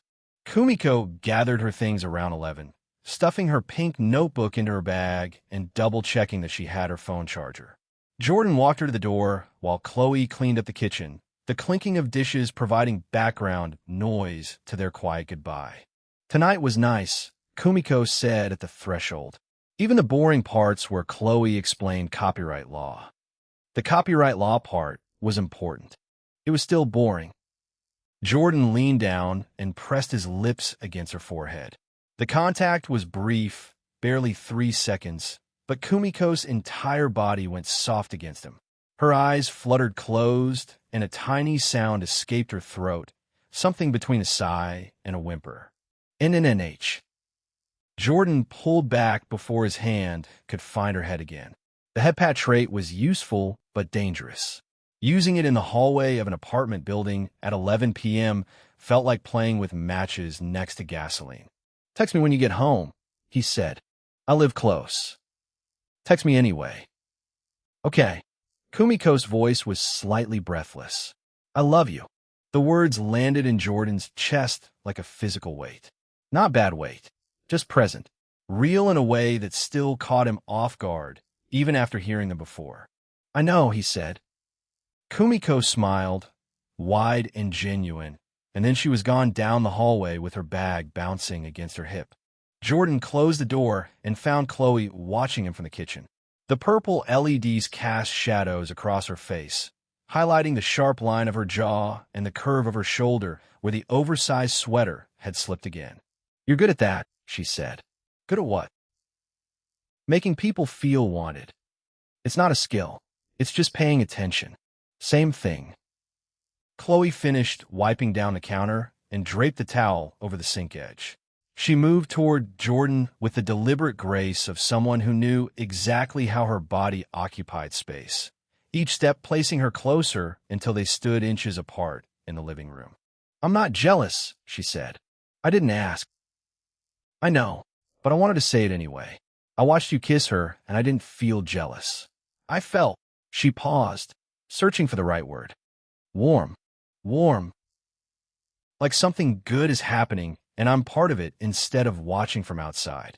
Jordan reached up and tucked a strand of black hair behind her ear. The blue contacts caught the ambient light, artificial color over her real eyes, another layer of the person Chloe Kim had constructed from necessity and survival. You're not outside anything, he said. You're in the middle of it. I know. Good. Chloe rose on her toes and kissed him. Her lips tasted like the spicy salmon rolls they'd been eating, wasabi heat mixed with something sweeter underneath.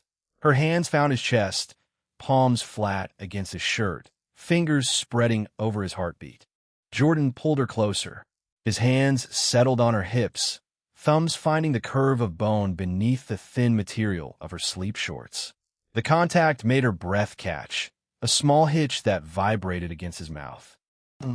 They stayed like that for a long moment, kissing in the purple-lit living room while the television displayed a blank screen and the apartment settled into late-night silence. When they finally separated, Chloe's cheeks were flushed and her breathing had quickened. "Stay tonight," she said. "I was planning to." "I know, but I wanted to ask anyway." Jordan smiled. Something about this girl and her need to articulate things that didn't need articulating made his chest feel full in ways he couldn't quite name. They climbed the stairs to her loft together. Chloe's bedroom was exactly as he remembered it from his previous visits. Queen-size mattress, white sheets, minimal decoration, everything arranged with the careful intention of someone who controlled what she could control because so much else remained outside her influence. Jordan stripped down to his boxers while Chloe changed into an oversized t-shirt that hung to her mid-thigh. She caught him watching and raised an eyebrow. "See something you like?" "Several things." "Pervert." "Guilty." They settled into her bed, tangled together in the darkness with only the faint glow of city lights through the factory windows providing illumination. Chloe pressed her back against Jordan's chest, his arm draped over her waist, his hand flat against her stomach where the t-shirt had ridden up. Her skin was warm and smooth under his palm. Jordan could feel her breathing, the rise and fall of her ribs, the subtle tension that never quite left her body, even in moments like this. "Jordan, yeah. Do you think this is going to work? The business? Everything?" Jordan thought about the question. He thought about the system notifications he hadn't checked all night, the chemistry percentages and return rates, and gamified relationship metrics that tracked his connections like a spreadsheet of human emotion.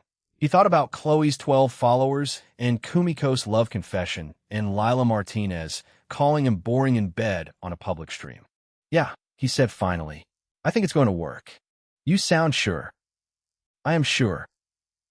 "Ow!" Jordan tightened his arm around her waist and pressed his lips against the back of her neck. Chloe shivered, her spine curving instinctively into the contact. "Because I'm too stubborn to let it fail," he said against her skin. "And you're too smart. And Kumiko is too determined. And somewhere out there, a goth girl with a dead car and a bad attitude is going to help us build something that matters. I can feel it. That's not evidence. That's just confidence. Confidence is evidence. It's proof that I believe in what we're doing enough to stake my time and energy on it. That matters." Chloe was quiet for a moment.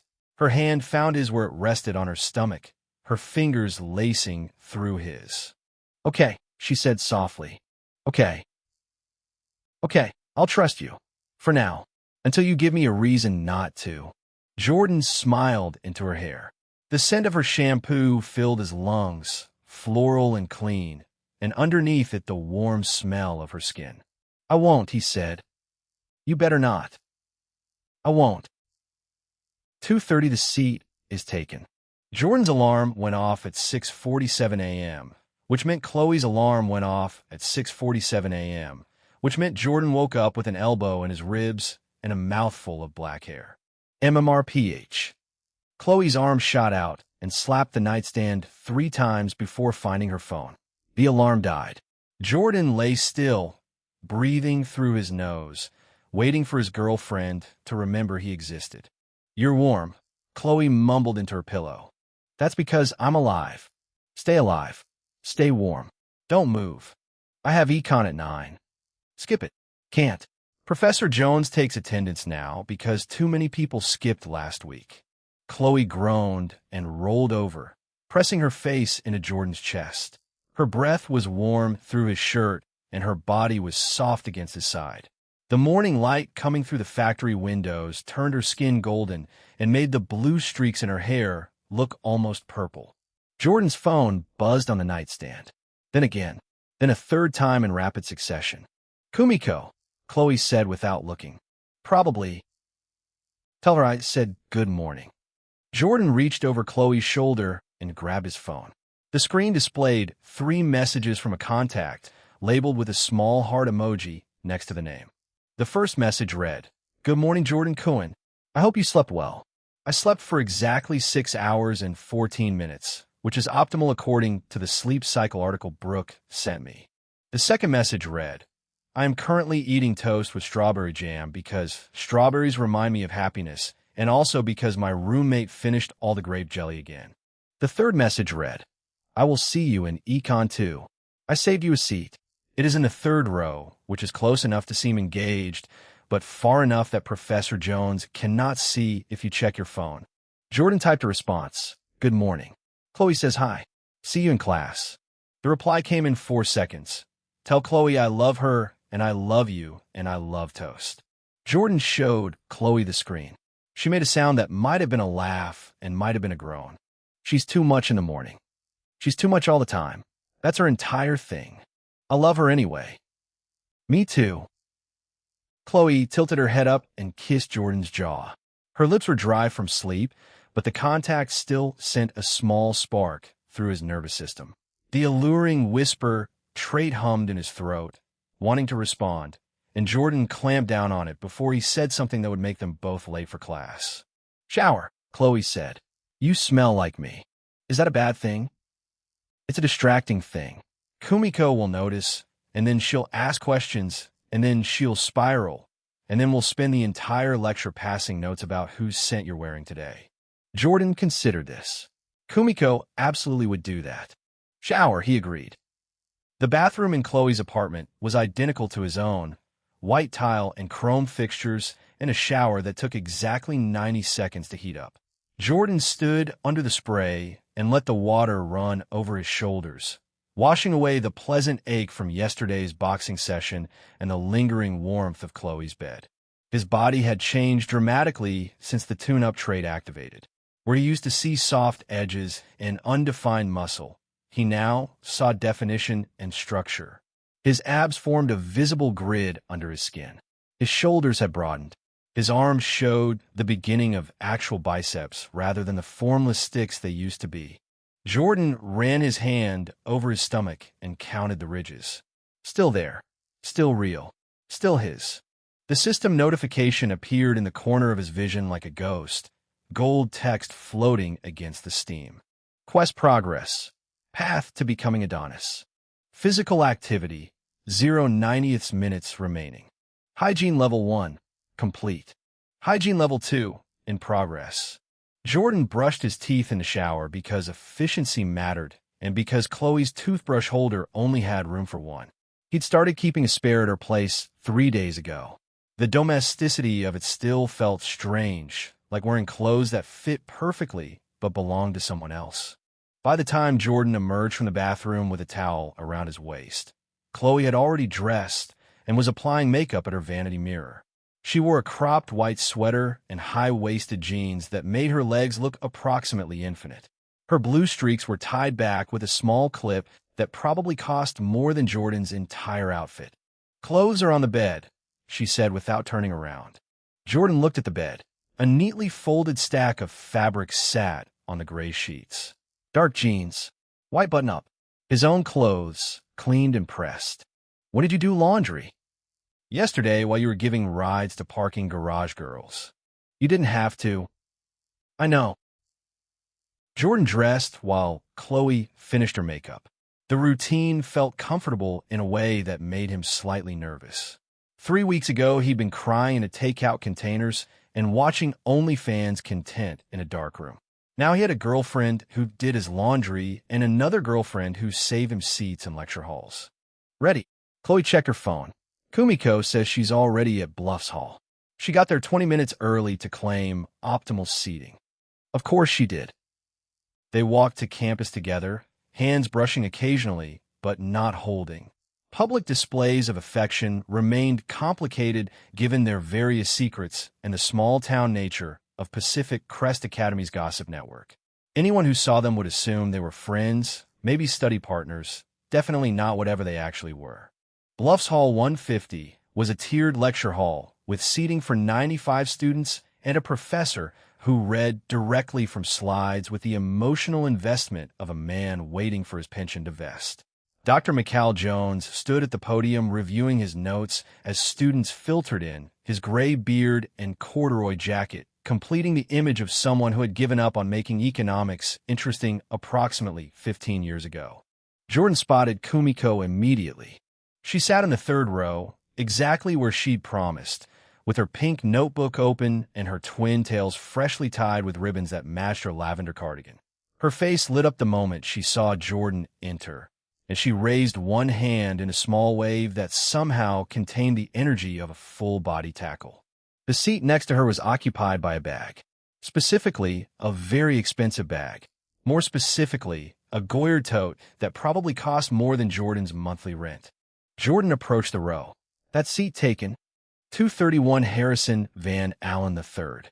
Kumiko snatched the bag away so fast she nearly gave herself whiplash. No, I was saving it. For you. Seat. Jordan sat. The lecture hall continued to fill around them. Devin Park took his usual spot in the middle right section, laptop already open and covered in finance club stickers. A group of athletes claimed the back row and immediately started scrolling through their phones. And then Alexis Vanderberg walked in. The effect was immediate. Conversations dimmed. Heads turned. Even Dr. Jones looked up from his slides for a moment before returning to his notes with the air of someone who had seen too many freshman queens to be impressed. Alexis wore white. Of course she wore white. A cropped Aritzia top that showed a sliver of toned midriff, paired with distressed re/done jeans and golden goose sneakers that looked deliberately scuffed in a way that probably cost extra. Her honey blonde hair fell in perfect waves past her shoulders, and her blue eyes scanned the lecture hall like a general surveying a battlefield. Those eyes found Jordan. Something flickered across Alexis's face. Recognition. Annoyance. Something else that Jordan couldn't quite identify before her expression smoothed into the default mask of aristocratic boredom she wore like armor. She walked directly toward them. Kumiko's hand found Jordan's knee under the desk. Her fingers curled into the fabric of his jeans, a small anchor against whatever storm was approaching. Kumiko. Alexis's voice was honeyed acid. Jordan. Hey, Alexis. Alexis's eyes dropped to where Kumiko's hand rested on Jordan's leg. Her perfectly shaped eyebrows rose approximately 2 millimeters. Interesting seating choice. Third row is optimal, Kumiko said. Her voice was steadier than Jordan expected. Close enough to seem engaged, but far enough that Professor Jones cannot see if you check your phone. I wasn't asking about the row. The air between them felt heavier. Jordan recognized this dance from watching Chloe navigate social situations. The subtext beneath the text beneath the actual words being spoken. Alexis was pissed. Not obviously pissed. Not throwing drinks at faces pissed. But the kind of pissed that built up slowly over time, layer by layer, until it became something sharp enough to cut. Is this seat taken? Alexis gestured to the empty chair on Jordan's other side. No, Jordan said. Alexis sat down. Her signature scent, Baccarat Rouge 540, filled the immediate vicinity with something expensive and intoxicating. Jordan's nose registered the notes automatically. Cedar, amber, something sweet underneath that made his hindbrain pay attention even when his conscious mind wanted to ignore it. So, Alexis pulled out her phone and began scrolling. You're dating my best friends now. Alexis. Kumiko's voice carried a warning. What? I'm just stating facts. 1 month ago, Jordan McKnight was that weird guy who spent $4,500 on a girl who didn't even kiss him. Now, he's dating Chloe and apparently also dating you, which is... She paused, considering. Impressive, I guess. For a former simp. Jordan felt his jaw tighten. The Christmas parking lot. Eliza. Cameron Mitchell's tongue down his girlfriend's throat while Jordan stood there like a broken NPC. The old Jordan would have apologized, would have made himself smaller. would have accepted the insult and internalized it like poison. The new Jordan smiled. "Former simp is the key phrase there," he said. "People change." Alexis's phone lowered slightly. Her blue eyes met his, and Jordan saw something flicker behind them. Surprise, maybe, or curiosity, or the particular interest of a predator encountering prey that refused to run. "Do they?" "I did. Dr. Jones cleared his throat and began his lecture. The familiar monotone filled the hall, slides advancing with mechanical regularity as he explained aggregate demand curves with all the passion of someone reading a grocery list. Jordan tried to focus on the material. He really did. But Alexis sat 6 inches to his right, close enough that her perfume kept drifting into his awareness. And Kumiko sat to his left with her hand still on his knee, and somewhere across campus Chloe was in her own class thinking about streaming schedules and business plans. His phone buzzed.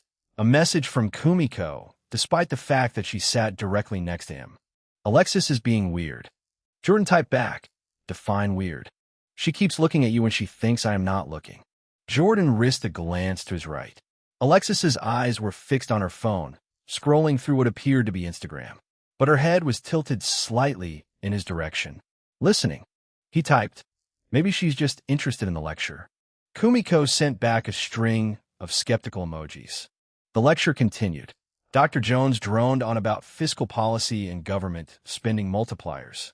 Jordan took notes because he'd learned that Brooke would quiz him on this material later, and her disappointment was worse than any professor's. At the 30-minute mark, Alexis leaned closer. "My parents are making me meet with someone this weekend." Her voice was low enough that only Jordan could hear.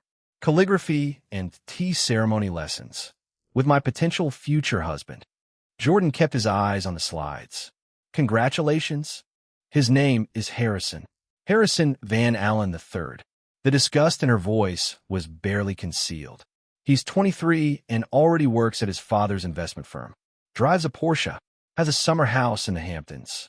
Everything you'd expect from old money trying to marry into even older money. Sounds that." He talked about himself for 45 minutes last time we met. His portfolio performance, his yacht, his vintage Rolex collection, his charity board appearances.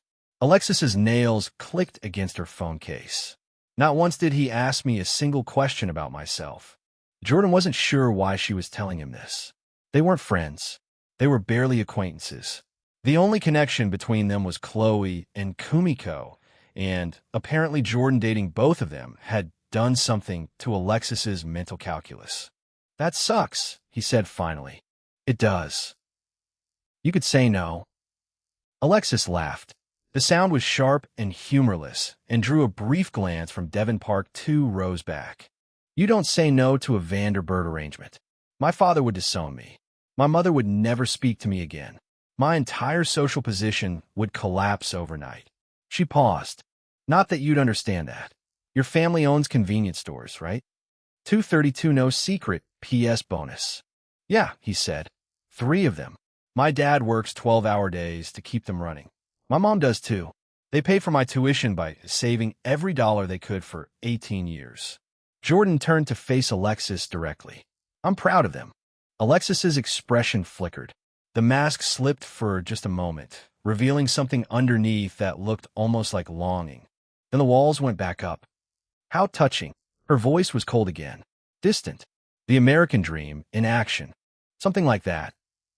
Dr. Jones announced a 5-minute break. Students immediately reached for their phones or stood to stretch. Kumiko excused herself to use the restroom, squeezing Jordan's knee once before she left. Jordan and Alexis sat in silence. "I don't understand you," Alexis said finally. "What's to understand?" "A month ago, you were pathetic. Everyone knew about the Eliza thing. Cameron told the story at like 4 different parties." Her blue eyes were sharp. "Now you're dating Chloe Kim, who I genuinely thought was straight, and Kumiko, who falls in love with every boy who looks at her twice but somehow chose you specifically. You show up to class looking like you actually take care of yourself. You answer questions correctly. You're different. I told you. People change. People don't change that fast." Jordan considered several responses.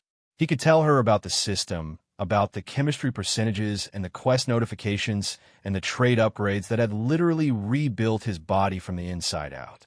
He could explain that change was less dramatic when you had a golden interface tracking your progress in real time. But that would be insane. I hit rock bottom, he said instead. Christmas Day, in that parking lot, watching the girl I thought I loved walk into a hotel with another guy.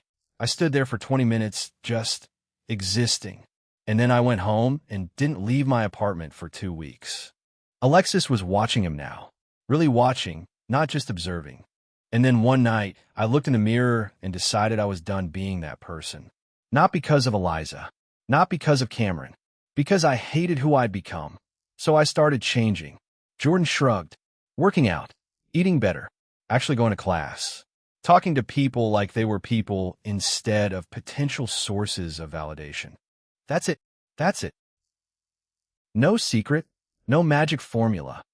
Jordan thought about the golden notification hovering in the corner of his vision. The system update he'd been ignoring all morning. The quest progress bar, slowly filling towards something called a gold gotcha. No secret, he said. Just deciding to be different and then actually doing the work. Alexis was quiet for a long moment. Students filtered back to their seats around them. Dr. Jones shuffled his notes at the podium. I think you're lying, Alexis said finally. About what? About there being no secret. Her blue eyes held his. But I think the lie is interesting. Kumiko returned before Jordan could respond, sliding into her seat with a small huff of breath. Her hand found his knee again immediately, like a reflex, like touching him was the default state, and everything else was just waiting. Did I miss anything? She whispered. Jordan glanced at Alexis, who had returned to scrolling through her phone with studied indifference. Nothing important. The lecture resumed. Dr. Jones explained the difference between expansionary and contractionary fiscal policy. Jordan took notes and ignored the notification blinking in his peripheral vision and tried not to think about why Alexis Vanderberg kept looking at him when she thought no one was watching. 45 minutes later, class ended. Students streamed toward the exits, already discussing lunch plans and weekend parties and all the small dramas that filled college life. Jordan packed his bag, while Kumiko carefully organized her notes, and Alexis checked her phone with the intensity of someone expecting important messages. Jordan. He looked up. Alexis stood in the aisle, Goyard bag slung over one shoulder, sunglasses already positioned on top of her head despite being indoors.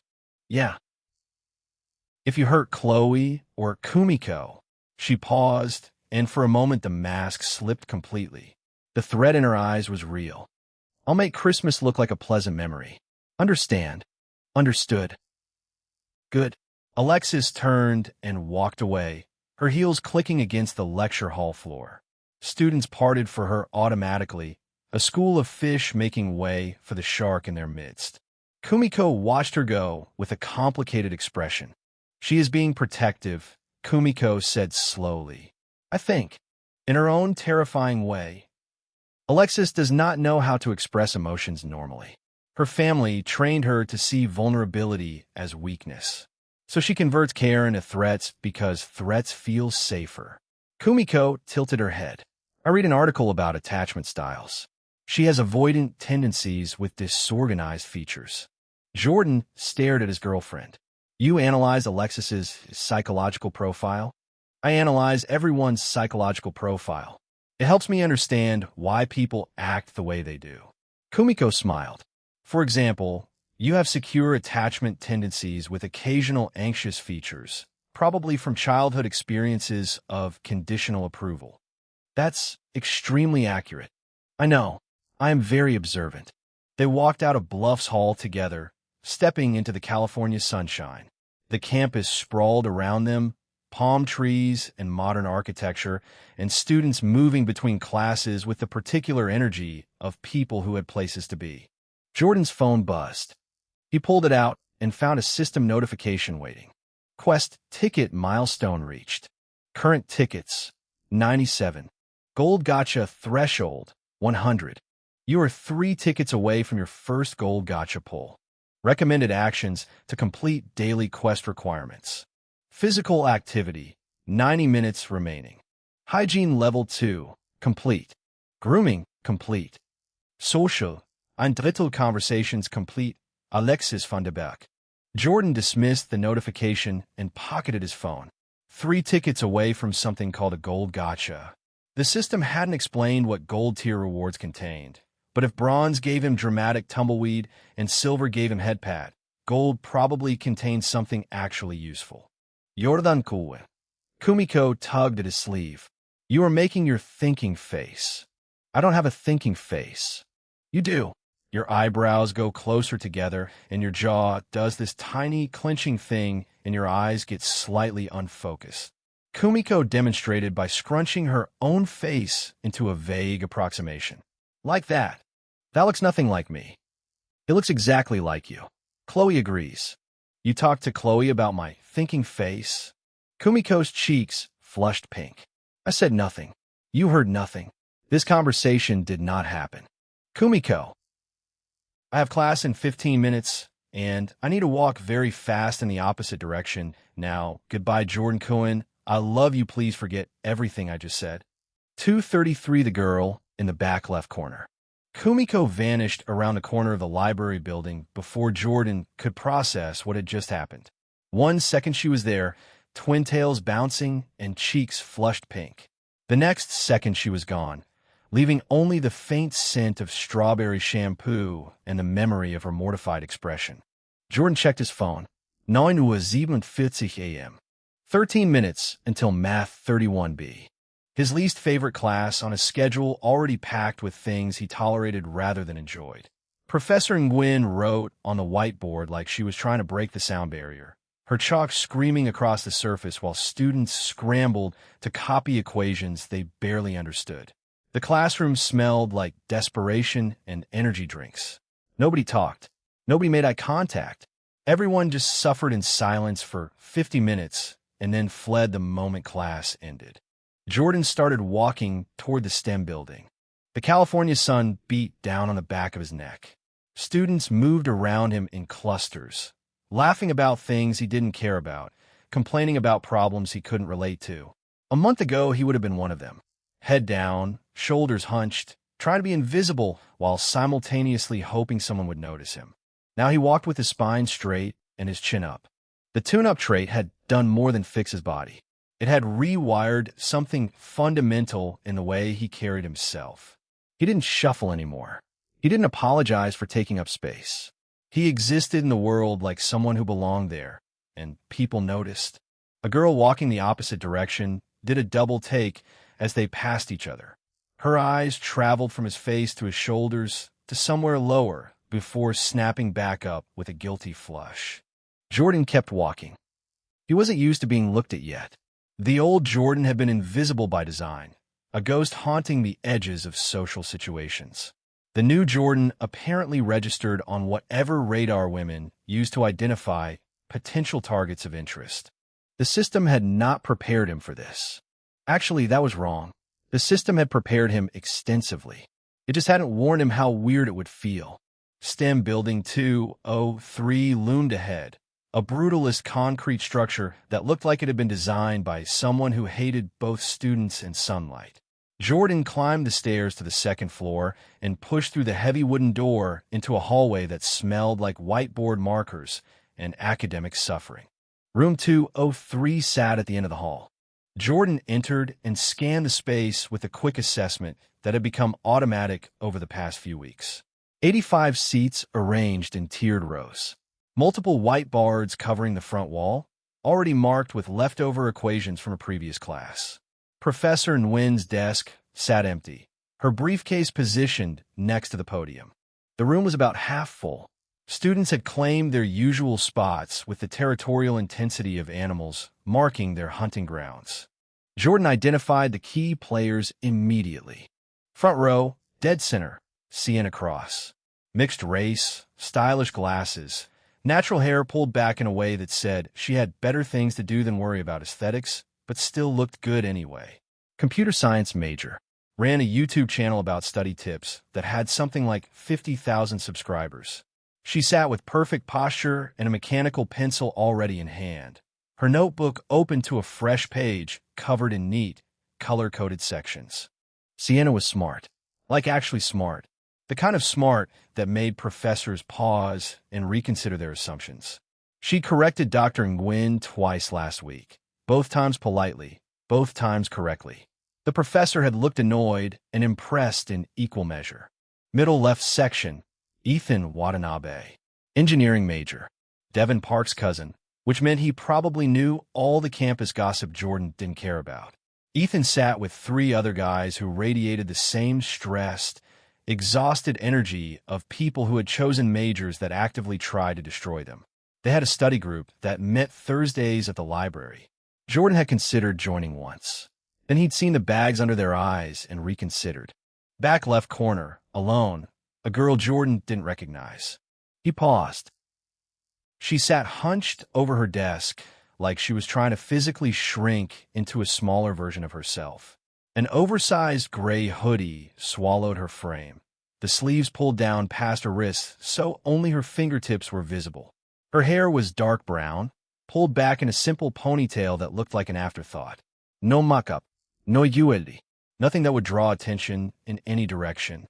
She was taking notes in a notebook that was already 3/4 full despite the semester being barely a month old.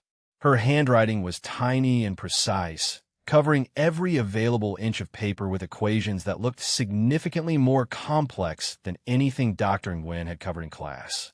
The girl's shoulders were curved inward. Her head was ducked. Her entire body language screamed, "Please don't look at me. Please don't talk to me. Please pretend I don't exist." Jordan recognized the posture. He'd lived in that posture for 18 years. He also recognized that she was probably the smartest person in the room. People who sat alone in corners weren't always geniuses. Sometimes they were just awkward.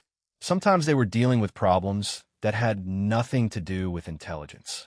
But the way this girl was writing, the way her pen moved across the paper with focused intensity, the way she occasionally glanced at the board and then added something to her notes that clearly wasn't from any assigned reading.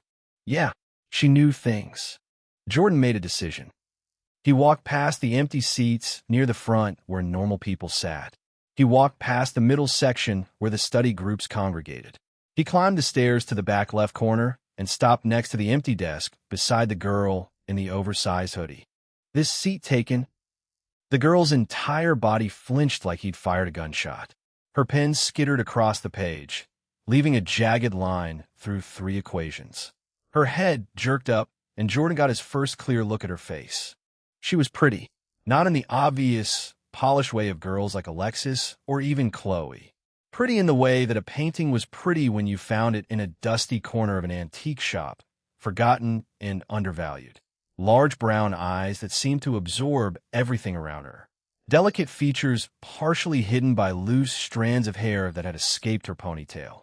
A smattering of freckles across her nose that she probably hated and Jordan thought were interesting. The girl stared at him like he'd asked her to solve world hunger.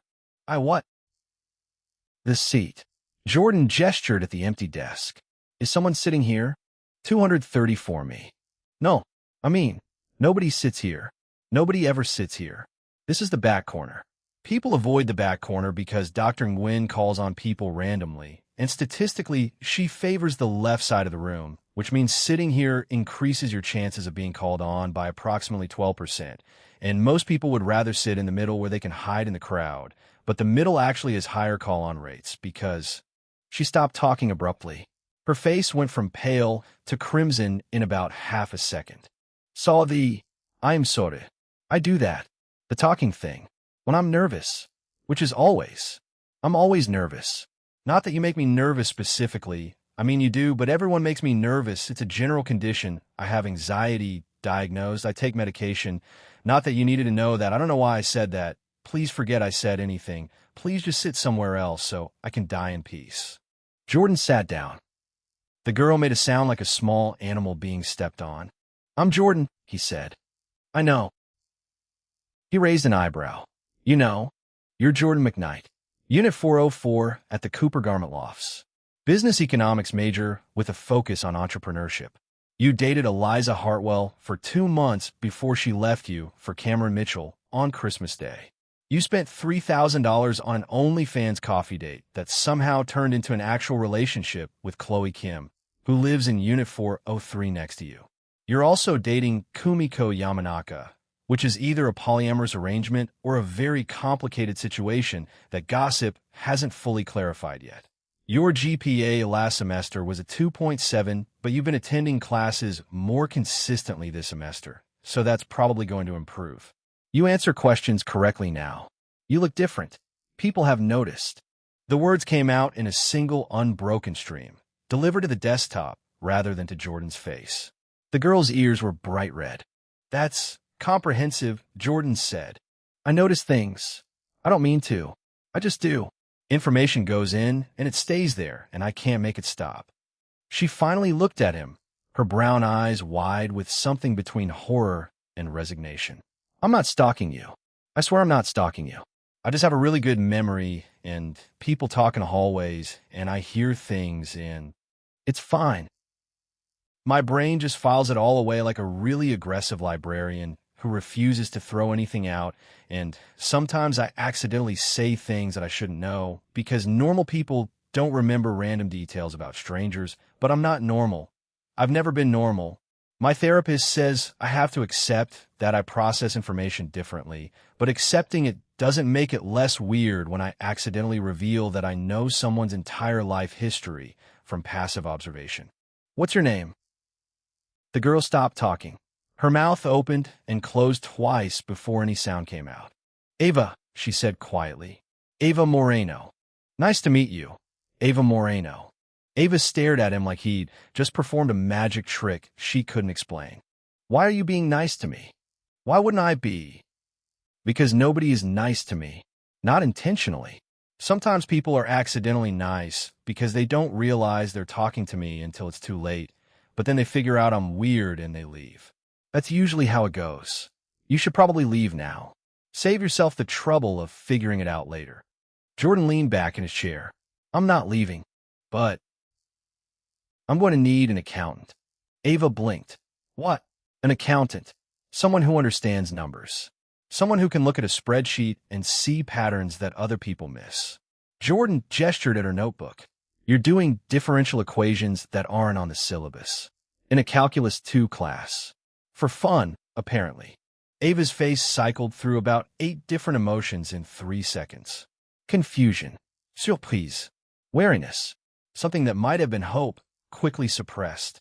More confusion. That's not. I'm not. Those aren't for fun. They're just. She trailed off. How did you know they weren't on the syllabus? I read the syllabus. Most people don't read the syllabus. I'm not most people. Something flickered in Ava's expression. Jordan couldn't quite identify it. You're starting a business, she said. It wasn't a question. How do you know that? You said you need an accountant. People don't need accountants for regular life things. They need accountants when they have money moving in complicated directions. You're dating 2 women simultaneously, which requires time management skills and probably share expenses. You mentioned entrepreneurship as a focus. Your body language changed 3 weeks ago, which suggests a significant life event triggered a personality shift. You're sitting in the back corner of a calculus class, talking to the weird girl, instead of the front row where the actual smart people sit. You're recruiting. Jordan felt his respect for Ava Moreno increase by several degrees. You're right, he said. I am. For what? A talent management company. Content creators. Streamers. Influencers. People who make things online and need someone to handle the business side so they can focus on creating. Ava's pen had stopped moving. Her full attention was fixed on Jordan now, and he realized that when she actually looked at someone directly, her brown eyes had an intensity that was almost uncomfortable, like being examined under a microscope by someone who could see straight through to your cellular structure. That's a crowded market, Ava said. Talent management for content creators has been growing at approximately 18% annually for the past 5 years. Barrier to entry is low. Competition is fierce. Most new agencies fail within 18 months. We're not going to fail. Statistical probability suggests otherwise. Statistics don't account for everything. Ava tilted her head. What do you have that other agencies don't? Jordan considered the question.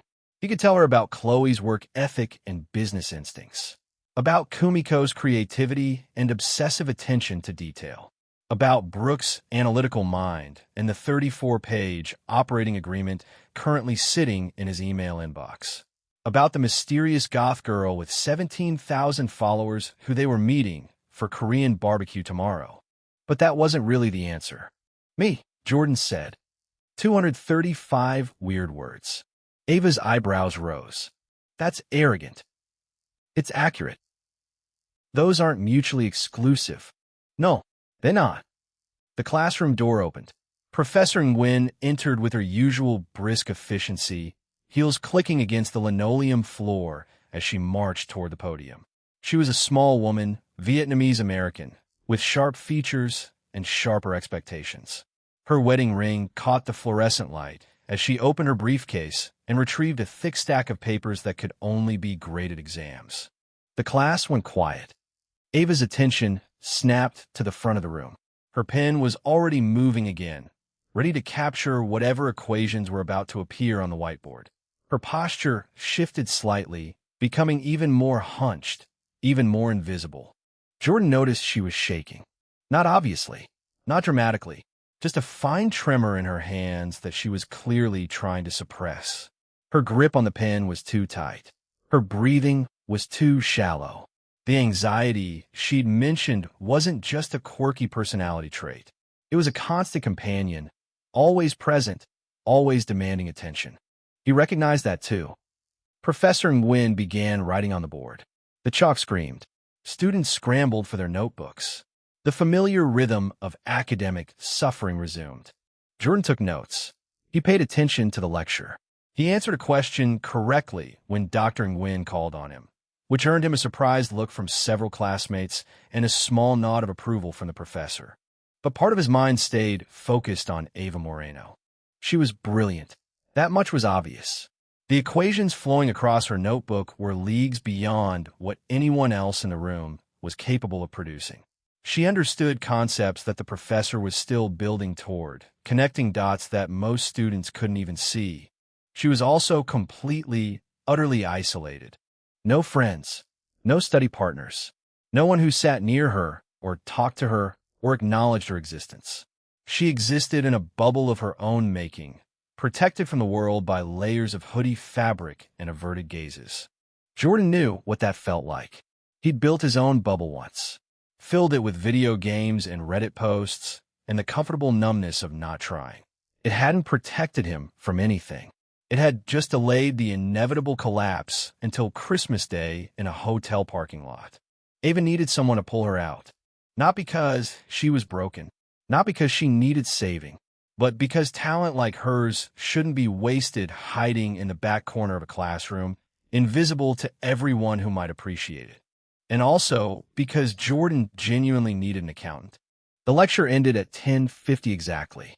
Professor Nguyen gathered her materials and left without ceremony. Students stood, stretched, began filing toward the exits with the particular urgency of people escaping a prison. Ava started packing her bag immediately. Her movements were quick and practiced, the efficient motions of someone who had perfected the art of disappearing before anyone could notice her. Ava. She froze. What? Jordan pulled out his phone. Give me your number. Ava's face went through the entire visible spectrum of red. Her mouth opened, closed, opened again. Are you what? Your phone number, so I can contact you about the accountant thing. You were serious about that? I'm always serious about business. But I'm not. I haven't even graduated yet. I don't have any credentials. I'm just a math major with anxiety issues and a tendency to say inappropriate things at inappropriate times. You don't want me handling your money. Why not? Because I'm a mess. Ava's voice rose slightly, attracting a glance from a few departing students. She immediately ducked her head and lowered her volume. I can't even order food at a restaurant without having a minor panic attack. I cried in the bathroom for 20 minutes before my last oral presentation. I have a therapist I see twice a week because my brain refuses to function like a normal human brain. I am the opposite of a competent professional. You solved the extra credit problem that nobody else attempted. Ava went still. How do you know about that? People talk in hallways. Information goes in and stays there. Jordan smiled slightly. Sound familiar? For a long moment, Ava just stared at him. Then, slowly, she pulled out her phone. It was an old model. Cracked screen. Case that looked like it had survived several wars. She typed something with trembling fingers and showed him the screen. Her phone number. Jordan added her as a contact. Sent her a quick text so she'd have his number. I'll be in touch, he said. Okay. Ava's voice was barely above a whisper. Okay, I'm going to go now, before I say something else embarrassing, which I will if I stay. I can feel the words building up. They're going to be bad words. Weird words. Words that make people uncomfortable. Looking forward to it. Ava made a noise that sounded like a keyboard smashing and fled the classroom. Jordan watched her go, hoodie swallowing her frame, ponytail bouncing with each hurried step. She nearly collided with the door frame on her way out. Recovered. Didn't look back. He checked his phone. The system notification was still there, waiting patiently. Daily quest. Path to becoming Adonis. Social. 2/3 conversations complete. Alexis van der Berg. Ava Moreno. Jordan pocketed his phone and headed for the door. One more conversation to go. Then 90 minutes of physical activity. Then he'd be 3 tickets away from a gold gotcha pull. The sun hit him as he stepped outside, warm and bright and full of possibility. Students moved around him in their endless currents, going about their lives, unaware that Jordan McKnight was slowly but surely building something that would change everything. He thought about Ava Moreno, her trembling hands, her racing mind, the way she'd looked at him when he'd asked for her number, like he'd offered her something impossible. She was going to be excellent. She just didn't know it yet. 236 Professor Delgado. Jordan found Chloe at their usual table in the dining hall, a spot near the back windows where the afternoon sun made her blue-streaked hair glow like she'd walked out of an anime opening sequence. She had 2 salads in front of her, one untouched, and was scrolling through her phone with the intensity of someone monitoring stock prices. Which, knowing Chloe, she probably was. You're late. She didn't look up. I ordered you the chicken Caesar. No croutons because you said they make you feel bloated, which is the most geriatric thing you've ever told me. I was recruiting. That got her attention. Her head snapped up, dark eyes narrowing with interest. Recruiting who? Jordan slid into the seat across from her and pulled the salad closer. The chicken was still warm. Chloe had timed this perfectly because of course she had. Ava Moreno, math major, anxiety disorder, brain like a supercomputer running on espresso and fear. Never heard of her. Nobody has. That's the point. Chloe set her phone down. Her nails were painted a soft pink today, matching the gloss on her lips. She was wearing a cropped white sweater that showed exactly 2 inches of toned stomach when she leaned forward and high-waisted jeans that made her legs look approximately infinite. Jordan noticed these things because he was human and also because the system tracked his noticing with the enthusiasm of a particularly invasive fitness app. What do you need a math major for? Accountant. We're going to need someone handling the money eventually, and I'd rather it be someone who can't lie to save her life than someone smooth enough to embezzle without us noticing. Chloe's eyebrows rose. That's actually smart. Try not to sound so surprised. I'm not surprised you had a smart idea. I'm surprised you had it before Brooke did. Jordan stabbed a piece of chicken. Brooke is handling contracts and legal structure. Ava will handle numbers. Kumiko handles creative vision. You handle brand and public relations. I handle being pretty and charming. I was going to say strategy and talent acquisition, but sure, pretty and charming works too. Chloe's lips curved into something that wasn't quite a smile, but lived in the same neighborhood. You're in a good mood. I'm always in a good mood. No, You're usually in a cautiously optimistic while preparing for everything to collapse mood. This is different. This is actual confidence. She picked up her fork and pointed it at him. What happened? Jordan considered lying, decided against it because Rule 5 existed and also because Chloe would figure it out anyway. I talked to Alexis in econ. She's being forced into an arranged marriage situation with some trust fund bro named Harrison Van Allen III. Harrison Van Allen, Chloe trailed off. Oh no, you know him? I know of him. He's 23, works at his dad's firm, and has a reputation for being aggressively boring. Chloe shook her head. Alexis must be dying inside. She seemed pretty close to it. And this put you in a good mood because she talked to me like I was a person instead of furniture. And because she threatened to destroy me if I hurt you or Kumiko, which means she actually cares about you two more than she lets on. Chloe went quiet for a moment. Her fork hovered over her salad, forgotten. Alexis is complicated, she said finally. Her parents they're not good people, Jordan. They treat her like an investment, not a daughter. Everything she does, everything she is, it's all about maintaining the Vanderburg brand. I got that impression. She doesn't know how to be real with anyone. She's been performing since she was old enough to talk. The only time I've ever seen her actually relax is when we're alone and she's had enough wine to forget she's supposed to be perfect.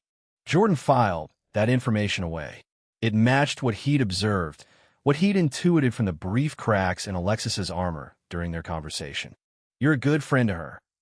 I'm a complicated friend to her. Chloe's voice carried something heavy. I've been lying to her for months about where my money comes from.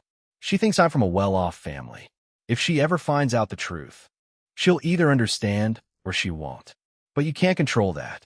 You can only control how you handle it when it happens. Chloe looked at him for a long moment. When did you get wise? Somewhere between rock bottom and right now. Jordan finished his salad and checked his phone. 12:47 p.m. We should head to sociology.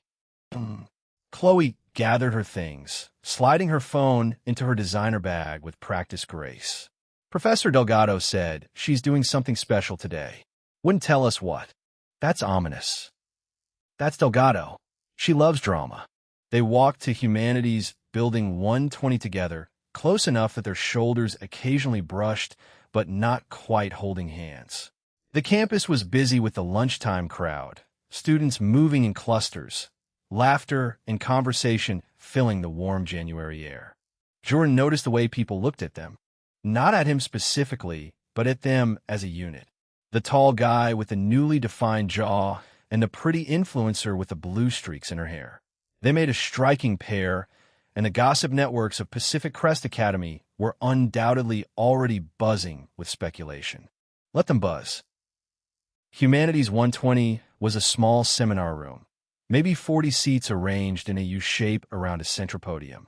The format encouraged discussion, which Professor Reina Delgado loved, because it gave her more opportunities to derail her own lectures with personal anecdotes and cutting observations about human nature. Jordan liked her. She was sharp and warm and cynical in equal measure, the kind of professor who made you want to do the reading just so you could impress her. Also, objectively speaking, she was hot. Like genuinely, undeniably, embarrassingly hot. 36 years old with the kind of curves that made Jordan's brain stutter every time she walked past. Long dark hair with caramel highlights, whiskey-colored eyes that sparkled with intelligence and barely concealed exhaustion, and a wardrobe that walked the line between professional and provocative with remarkable skill. Today she was wearing a deep burgundy wrap dress that hugged every curve and a pair of heel boots that made her legs look like they went on forever. A small silver hoop glinted in her nose, and her lips were painted a shade of red that probably had a name like Broken Hearts or Bad Decisions. Jordan absolutely did not stare. He stared a little. 236, the person you'd most expect. Chloe found a seat near the middle of the U, and Jordan slid in beside her. Kumiko wasn't in this class, which was probably for the best since she had a tendency to take notes so enthusiastically that her pen movements became audible. Other students filtered in. Devin Park, who apparently existed in multiple classes like some kind of academic ghost. Tanner Morrison, The football player who always looked like he was fighting to stay awake, but somehow contributed surprisingly insightful comments when called upon. Hana Kimura, the Japanese exchange student, sat across the U from Jordan. She was small and serene, with long black hair and an elegant posture that made her look like she'd wandered out of a classical painting. She had a sketchbook open on her desk and was drawing something with quiet focus. And then Cameron Mitchell walked in. Jordan's jaw tightened involuntarily. Cameron was everything Jordan had hated about himself reflected in someone else. The unearned confidence, the casual assumption that the world existed for his benefit. The way he moved through space like everyone else was just background decoration for his main character moment. He was wearing a crisp collared shirt under a Patagonia vest, designer jeans, and sneakers that probably cost more than Jordan's entire wardrobe. His dirty blonde hair was styled with expensive product, and his smile was the practiced expression of someone who'd learned early that charm was a weapon. Behind him came Eliza Hartwell, Jordan's ex, the girl who'd used him for thousands of dollars. The girl who'd called him just some guy from class while Cameron groped her in a hotel parking lot.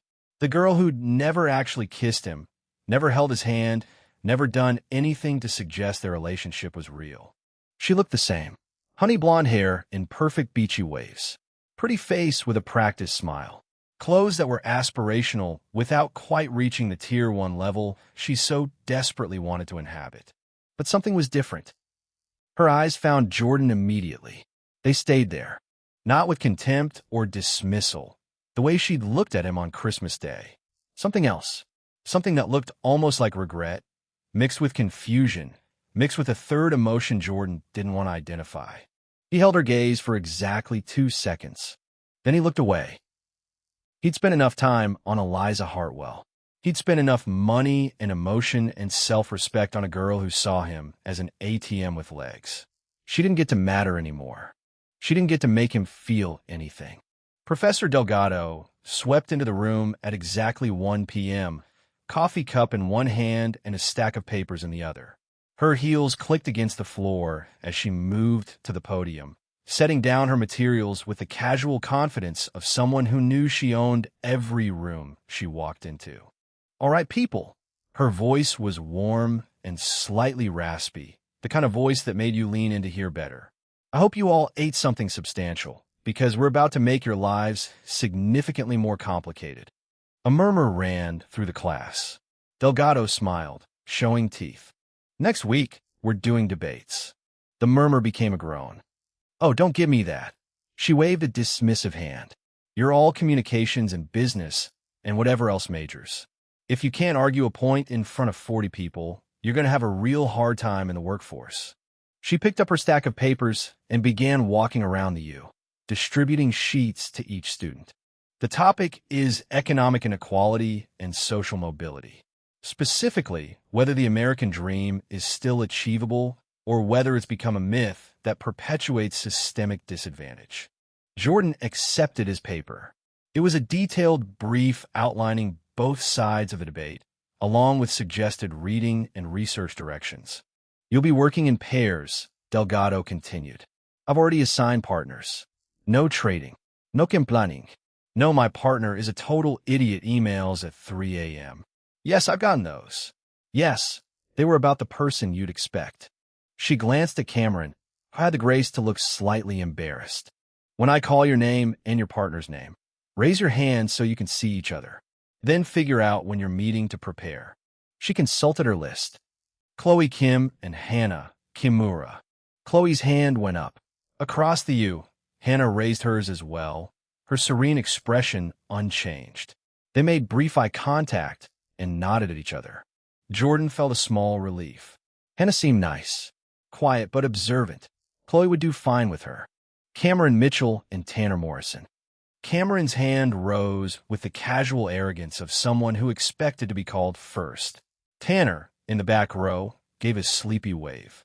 That pairing made sense. Cameron was loud and confident and wrong about roughly half the things he said.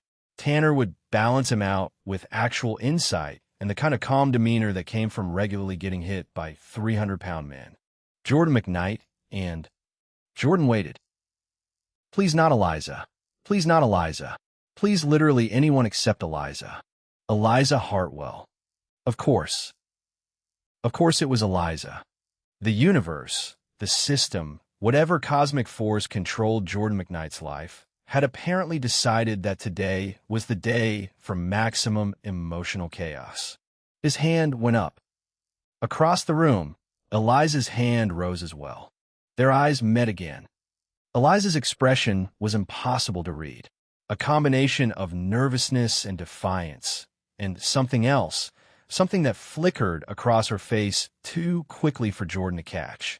He kept his own expression neutral, completely blank, the face of someone who had no particular feelings about this situation whatsoever. Inside, his brain was screaming. Chloe's hand found his knee under the desk. She squeezed once, a silent message of support. Professor Delgado finished calling out the remaining pairs and returned to the front of the room. You have a rest of class to meet with your partners and start planning.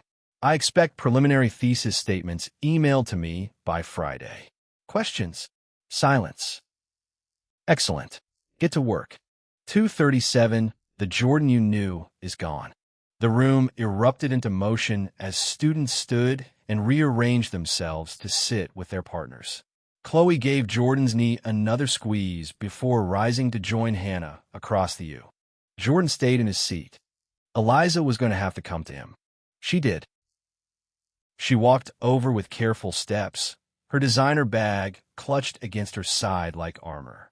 She stopped in front of Jordan's desk and stood there for a moment, clearly waiting for him to say something. He didn't. Hi, she said finally. Hey, so, we're partners. Looks like it. Eliza shifted her weight from one foot to the other. Her cheeks were slightly flushed, and she wasn't quite meeting his eyes. Can I sit? Jordan gestured to the empty seat beside him. Free country. She sat. Rien de thérapeutique. Pulled out a notebook. Did all the small, unnecessary motions of someone trying to delay an inevitable conversation. Jordan waited. You look different, she said. Doi. Yeah, you. She finally looked at him properly. Her eyes traveled across his face, his shoulders, the way he was sitting. You got taller. Same height. Better posture. And you. She trailed off, clearly struggling to articulate whatever observation she was trying to make. Jordan decided to take pity on her.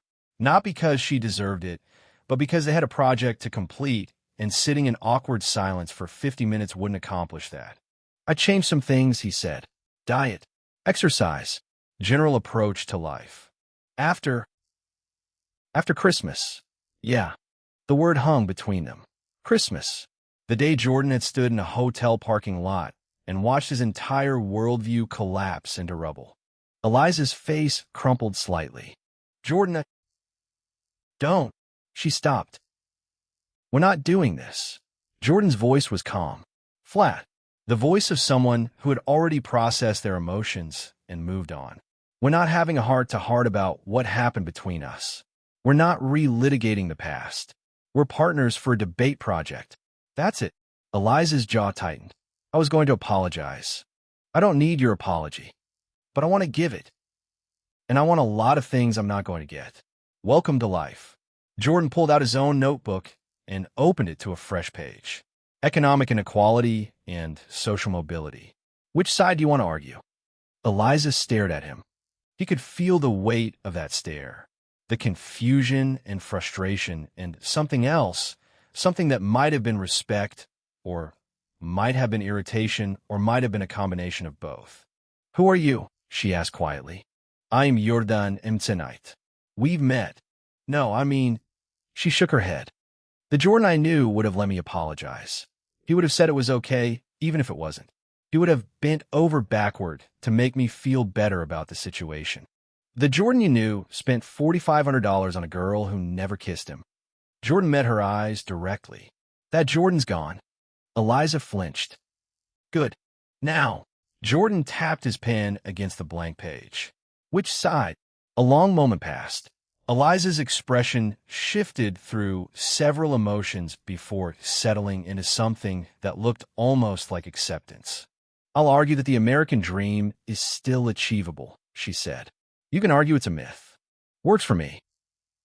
They spent the next 40 minutes actually working, discussing thesis statements and evidence and counterarguments, dividing up research responsibilities, scheduling a time to meet and prepare. It was surreal. Sitting next to the girl who'd broken him, talking about income inequality like they were just two students working on a project, like the past 3 months hadn't happened, like Christmas Day was just another day on the calendar. But Jordan was good at compartmentalization now. He was good at a lot of things he hadn't been good at before. The system had helped with that. The quests, the traits, the constant quantification of his progress. It gave him structure, purpose, a framework for understanding the chaos of human interaction. And yeah, it was weird. It was deeply, profoundly weird to have a supernatural app on his phone that tracked his relationships like a dating sim and gave him points for being charming. But it worked. He was proof that it worked. Across the room, Chloe and Hannah were deep in conversation. Hannah had set aside her sketchbook and was listening to something Chloe was saying with focused attention. Occasionally, she would nod or offer a quiet comment that made Chloe smile. Cameron and Tanner were having a more animated discussion. Cameron was doing most of the talking, his hands moving expansively as he made whatever point he was trying to make. Tanner sat back in his chair, arms crossed, watching Cameron with the patient expression of someone waiting for a child to tire themselves out. Professor Delgado circulated through the room, stopping at various pairs to offer feedback and suggestions. When she reached Jordan and Eliza, she paused. Mr. McKnight, Ms. Hartwell.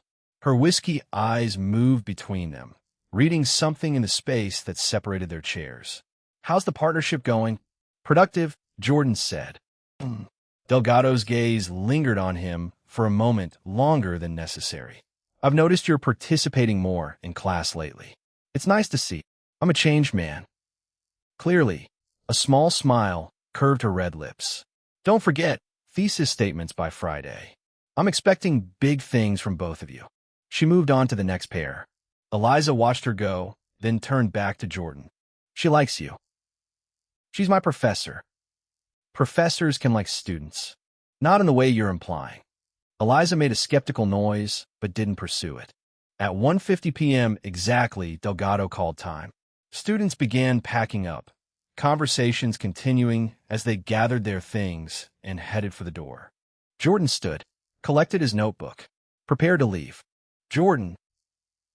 He paused, looked back at Eliza, who was still seated, her bag clutched against her chest. What? I really am sorry. Her voice was quiet, sincere, for everything. Jordan considered his response for exactly 3 seconds. I know, he said. Then he walked out of the classroom. Chloe was waiting in the hallway, leaning against the wall with her phone in her hand. She fell into step beside him as they headed for the building exit. How was it? Fine. Just fine. She apologized. I told her I didn't need it. We did the assignment. That's it. Chloe was quiet for a moment. Are you okay? Jordan thought about it. He thought about Eliza's face when he told her the old Jordan was gone. The confusion and hurt and something that might have been loss. He thought about how he would have felt 3 months ago, being partnered with her. How it would have destroyed him.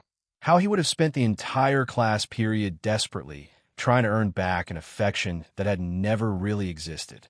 He thought about how he felt now. Nothing. Not anger. Not sadness. Not even satisfaction. Just nothing. Yeah, he said. I am okay. His phone buzzed. A system notification. Daily quest. Path to becoming Adonis. Social. 3/3 conversations complete. Alexis van der Berg. Ava Moreno. Eliza Hartwell. Reward. 3 quest tickets. Total tickets. 100 ticket.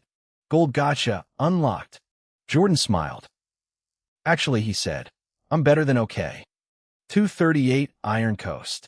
Jordan caught Chloe's wrist before she could walk toward the parking lot. Hey. She turned, one eyebrow raised. Hey yourself. Come here. We're in public. I don't care. Jordan pulled her close, one hand settling on the small of her back while the other cupped her jaw. She made a small sound of surprise that died when his mouth found hers. The kiss was soft at first, gentle, the kind of kiss you give someone when you want them to know they matter. Then Chloe's fingers curled into the fabric of his shirt and pulled him closer, and gentle went out the window. MMPH. Her lips parted under his. Jordan tasted the mint of her lip balm and something sweeter underneath, something that was just her. His thumb traced the line of her jaw while his other hand pressed flat against her spine, feeling the warmth of her skin through the thin material of her sweater. When they finally broke apart, Chloe's cheeks were flushed and her breathing had gone uneven. What was that for? Felt like it. You felt like making out in front of the Humanities building. Yeah. Chloe stared at him for a long moment. Then she laughed, bright and surprised, and shoved his shoulder. You're ridiculous. You like it. I like a lot of things about you. She smoothed down the front of his shirt where her fingers had wrinkled it. Where are you headed? Jim.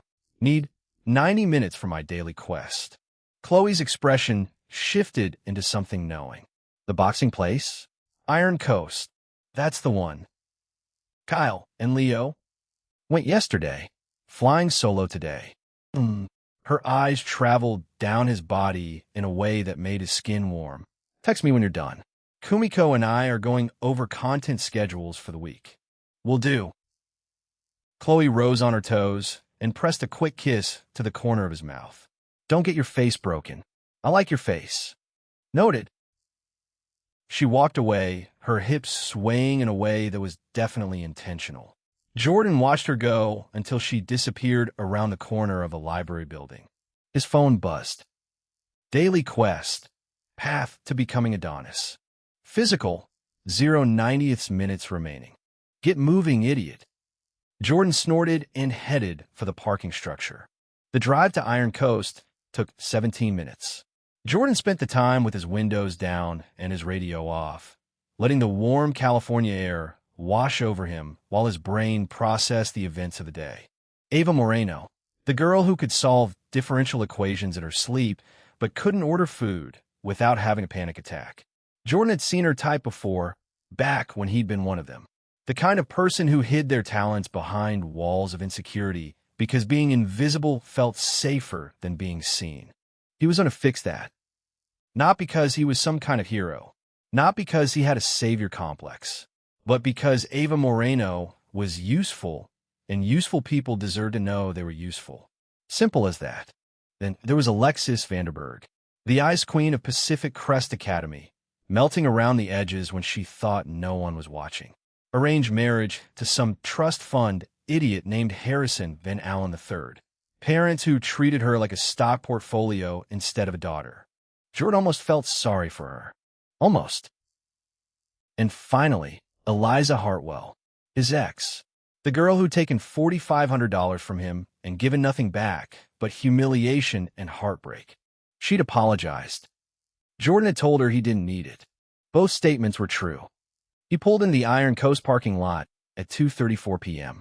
The gym occupied a converted warehouse in an industrial district that most Pacific Crest students wouldn't be caught dead in. Graffiti covered the exterior walls.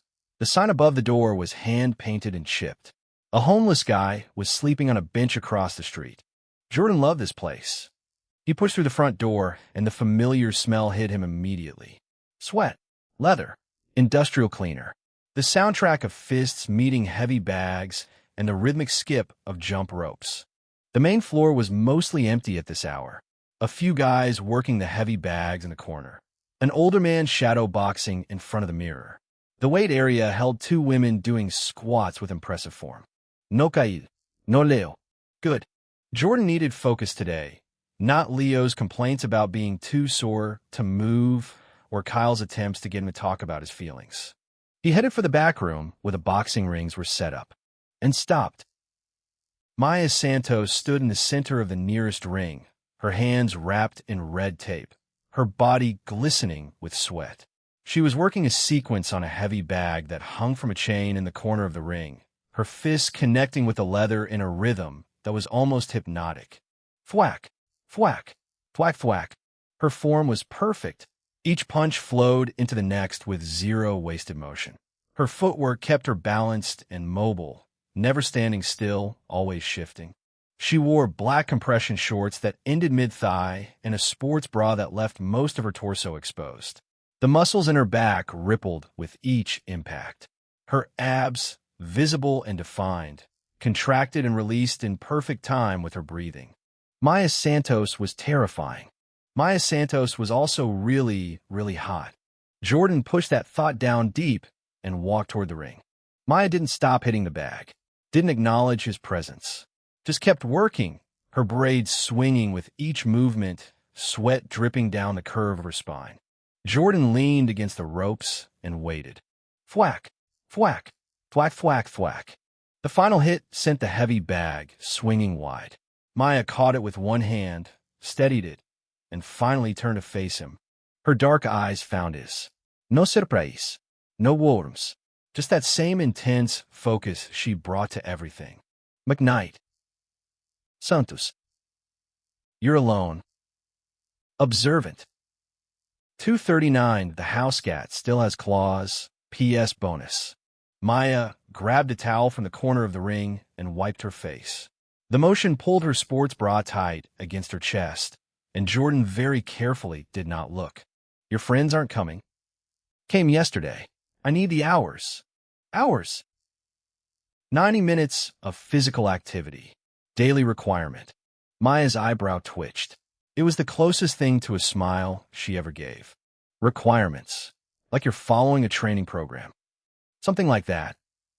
She studied him for a long moment. Those dark eyes missed nothing. Jordan felt like a specimen under a microscope. You've been improving, she said finally. Have I? Your footwork is better. Your guard is tighter. You're reading telegraphs faster than you should be after only a few weeks of training. Jordan shrugged. Good teacher. Flattery is pointless.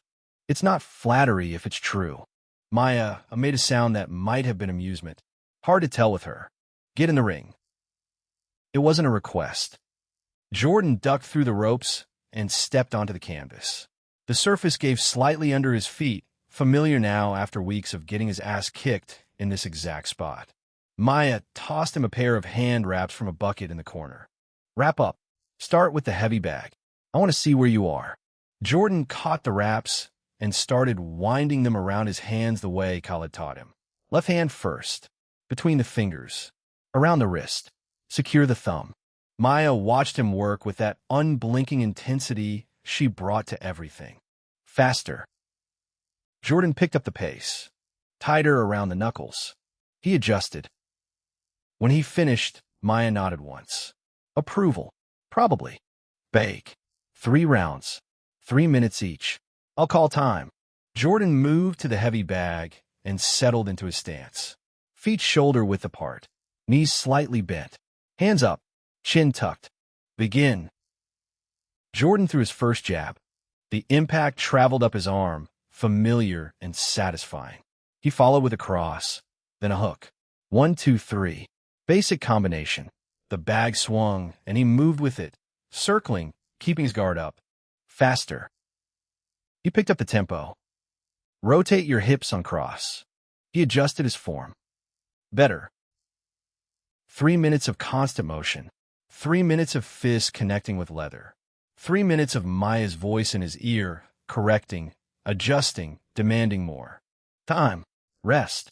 Jordan dropped his hands and sucked air. His lungs burned. His shoulders ached. Sweat ran down his face and dripped onto the canvas. Maya hadn't moved from her position against the ropes. Round 2. Begin. Jordan went again. This time he pushed harder, threw more combinations, mixed in body shots with headwork. Let the rhythm take over until thinking became unnecessary and movement became automatic. Your left hook is lazy. He tightened it up. You're dropping your right hand when you jab. He raised it. Better. Harder. Make the bag feel it. Jordan hit harder. By the end of round 3, he could barely lift his arms. His wraps were damp with sweat. His breath came in ragged gasps. Time. Jordan bent over, hands on his knees, trying to remember how to breathe. Maya appeared in front of him. Her face filled his vision, close enough that he could see the individual droplets of sweat on her collarbones. "You adapt quickly," she said. "Thanks." It wasn't a compliment. It was an observation. "What's the difference?" Maya's lips twitched. "Compliments imply I care about your feelings. I don't." "Fair enough." She stepped back and crossed her arms over her chest. The motion pushed her breasts up slightly, and Jordan absolutely did not notice. Most people take months to reach your level. You've done it in weeks. Either you have natural talent you've been wasting, or something else is going on. Jordan straightened up. "Maybe I'm just motivated." Motivation doesn't give you instincts. Motivation doesn't let you read a feint that would fool people who've been boxing for years. Her eyes narrowed. "What are you?" That was a loaded question. Jordan could tell her about the system, the tune-up trait that had optimized his body to peak baseline, the way his muscle memory seemed accelerated, like his brain was downloading techniques instead of learning them. He didn't. "I'm a business economics major with anger issues and too much free time." Maya stared at him. Then she laughed. It was a short sound, more like a bark than actual laughter, but it was genuine. The first real emotion Jordan had seen from her in weeks. "Anger issues. That I believe. Glad we're on the same page." Maya walked to the center of the ring. She rolled her shoulders once, twice, and settled into a stance that made her look like a weapon waiting to be deployed. "You want to spar?" Jordan's brain short-circuited. "Excuse me." "Spa. You and me. Light contact. I want to see how far that adaptation of yours goes." Jordan looked at Maya Santos, 5'8" of weaponized muscle. The girl who had knocked out men twice her size in underground fights. The girl whose mere presence made hardened fighters nervous. She wanted to fight him. "You realize I've been training for like 3 weeks. I'm aware. And you've been training since you could walk. Since I was 4. Close enough. So this would be like a lion fighting a house cat." Maya's expression didn't change. The house cat still has claws. Jordan considered his options. Option A, say no. Preserve his dignity. Walk away with his face intact. Option B, say yes. Get his ass kicked by the most beautiful and terrifying woman he'd ever met. Possibly learn something in the process. His phone buzzed in his pocket. Daily quest. Path to becoming Adonis. Physical. 47/90 minutes complete. 43 minutes remaining. Don't quit now. Jordan looked at Maya. "Light contact. I won't break anything important." "That's not as reassuring as you think it is." Maya shrugged. "I could always find someone else to train with." She started walking toward the ropes. "Wait." She stopped. "I'll do it." 240 a puncher's chance. Maya turned back toward him, and something changed in the way she held herself. Her shoulders squared differently. The casual dismissal in her posture evaporated, replaced by the same focused intensity she'd had when she was drilling combinations on the heavy bag. "Good. Get your gloves." Jordan retrieved the training gloves from the equipment bucket near the ring corner. 16-ounce gloves, the leather worn soft from use, but still solid. He pulled them on, working his fingers into place and securing the Velcro straps around his wrists. The padding made his hands feel like someone had strapped pillows to his knuckles, but the weight was oddly reassuring. These were tools. They meant he was actually doing this. Maya grabbed her own pair from a hook on the ring post. She slipped them on without looking, muscle memory guiding the motion. They both stepped toward the center of the ring. The canvas stretched around them, blue and worn smooth in patches where countless fighters had pivoted and shuffled. The sounds of the gym continued in the background. The rhythmic thud of someone hitting a speed bag, the metallic clank of weights being racked, a distant conversation. But it all seemed to fade into white noise once they faced each other. "Rules," Maya said. Her voice dropped into instructor mode, flat and declarative. "Light contact only. No head hunting. Body shots and jabs to the face. I see improvement, we continue. I see regression, we stop. Understood. Understood." Touch gloves. Jordan extended his fist. Maya tapped her glove against his once, the contact brief and businesslike. No ceremony to it, just acknowledgement. Begin. Jordan's muscles coiled, expecting Maya to come in hot. She'd said light contact, but he'd also watch her drill that heavy bag with enough force to make the chains groan. He braced for an immediate attack. It didn't come. Maya circled instead, moving clockwise around him with footwork so smooth it looked effortless. She stayed just outside striking range, her gloves held at chin height, her eyes locked on his torso. Not his face, his center mass, reading his balance, his weight distribution, the way his shoulders sat over his hips. Jordan tried to match her movement. He shuffled his feet the way she'd taught him, keeping his stance square, his guard tight against his face. He watched her shoulders, looking for the telltale rotation that would signal a punch. Maya jabbed. The glove snapped out and hit his guard before his brain finished processing that she'd moved. Not hard, just a tap, really, but fast enough that he hadn't seen it coming until it was already there and controlled enough that she could have hit harder if she'd wanted to. Slow. She circled again. Jordan threw his own jab. Maya slipped it easily, her head moving just enough to let his fist sail past her ear. Telegraph less. Your shoulder rises before you throw. He tried again, kept his shoulders still. Punch from his core instead of his arm. This time Maya blocked instead of slipping. Her eyes widened fractionally. Better. They traded shots, jabs and body hooks. Nothing serious, just feeling each other out. But Jordan could sense Maya holding back. Her punches came at maybe 20% power. She was being careful, testing. He needed to show her something worth testing. Maya threw a hook to his body. Jordan saw it coming, read the rotation of her hips before her arm even started moving. He dropped his elbow and blocked, then countered with a jab to her midsection. His glove connected with her abs. Maya grunted softly. NGH. Her eyes widened, actually widened. For half a second, genuine surprise crossed her face. You read that. Got lucky. No, you didn't. Maya circled faster now. More aggressive. That was a read. You saw it coming. Jordan didn't answer. He was too busy trying to keep track of her movement. She attacked. A flurry of punches that came faster than anything she'd thrown before. Still light contact, but the speed was real. Jordan blocked what he could and ate what he couldn't, taking shots to his ribs and his guard while he desperately tried to find an opening. There. Maya's left hand dropped slightly after a hook. Jordan stepped inside her reach and threw an uppercut to her body. Thwomp. The sound echoed through the ring. His glove sank into her midsection with solid contact. Huh. Maya exhaled sharply, more from surprise than pain. She stepped back, resetting her stance, and stared at him with an expression he couldn't read. That was clean. Thanks. It wasn't a compliment. I know. They went again.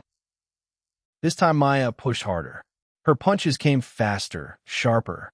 Jordan absorbed punishment while looking for openings that appeared and disappeared in fractions of seconds. His body moved without conscious thought. The tune-up trait hummed through his muscles, optimizing his reactions, sharpening his instincts. He was still getting hit, still taking damage, but he was lasting longer than he had any right to. Maya's fist connected with his ribs. Pain bloomed through his side. GHK. Guard up. He raised it. She hit him again, this time on the other side. MMPH. Move your feet. He moved. 3 minutes. 5 minutes. 7 minutes. Jordan lost track of time. The world narrowed to Maya and the space between them. Punch. Block. Slip. Counter. Every exchange taught him something new. Maya threw a feint. Jordan's brain screamed that it was fake before his eyes could confirm it. He stepped back instead of blocking, and Maya's real punch sailed through empty air. She stopped. Just stopped, right there in the middle of the ring, with her fist extended and her eyes locked on his face. How did you know? Know what? That was a feint. A good one. People who've been boxing for years fall for that. Jordan's chest heaved. Sweat soaked through his shirt. Every muscle in his body screamed for rest. I don't know. I just knew. Maya lowered her hands. The intensity in her eyes had shifted into something else. Something that made Jordan's skin prickle. You're interesting, McKnight.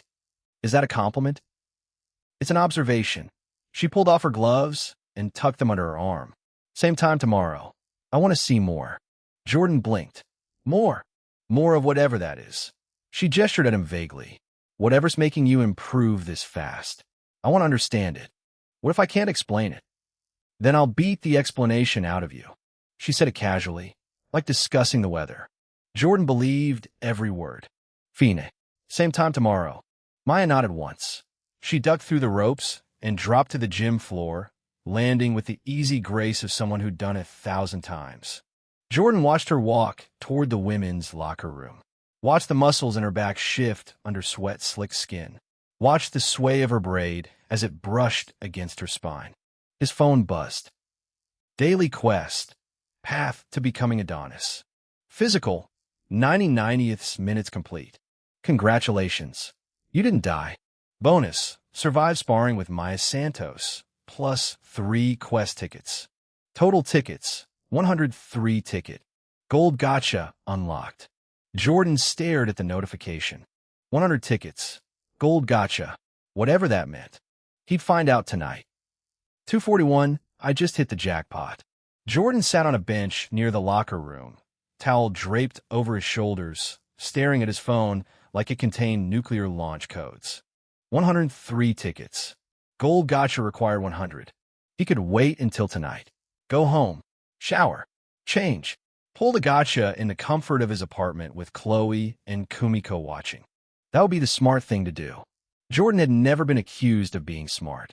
His thumb hovered over the gotcha button. The golden interface pulsed softly, beckoning him with the same energy as a slot machine in Vegas, promising riches while statistically guaranteeing disappointment. But the system had given him the tune-up trait, the alluring whisper, the morning person passive that made him wake up feeling like a functional human being instead of a corpse someone had reanimated with coffee and spite. Maybe his luck was actually good now. Screw it. Jordan tapped the button. The screen exploded into light.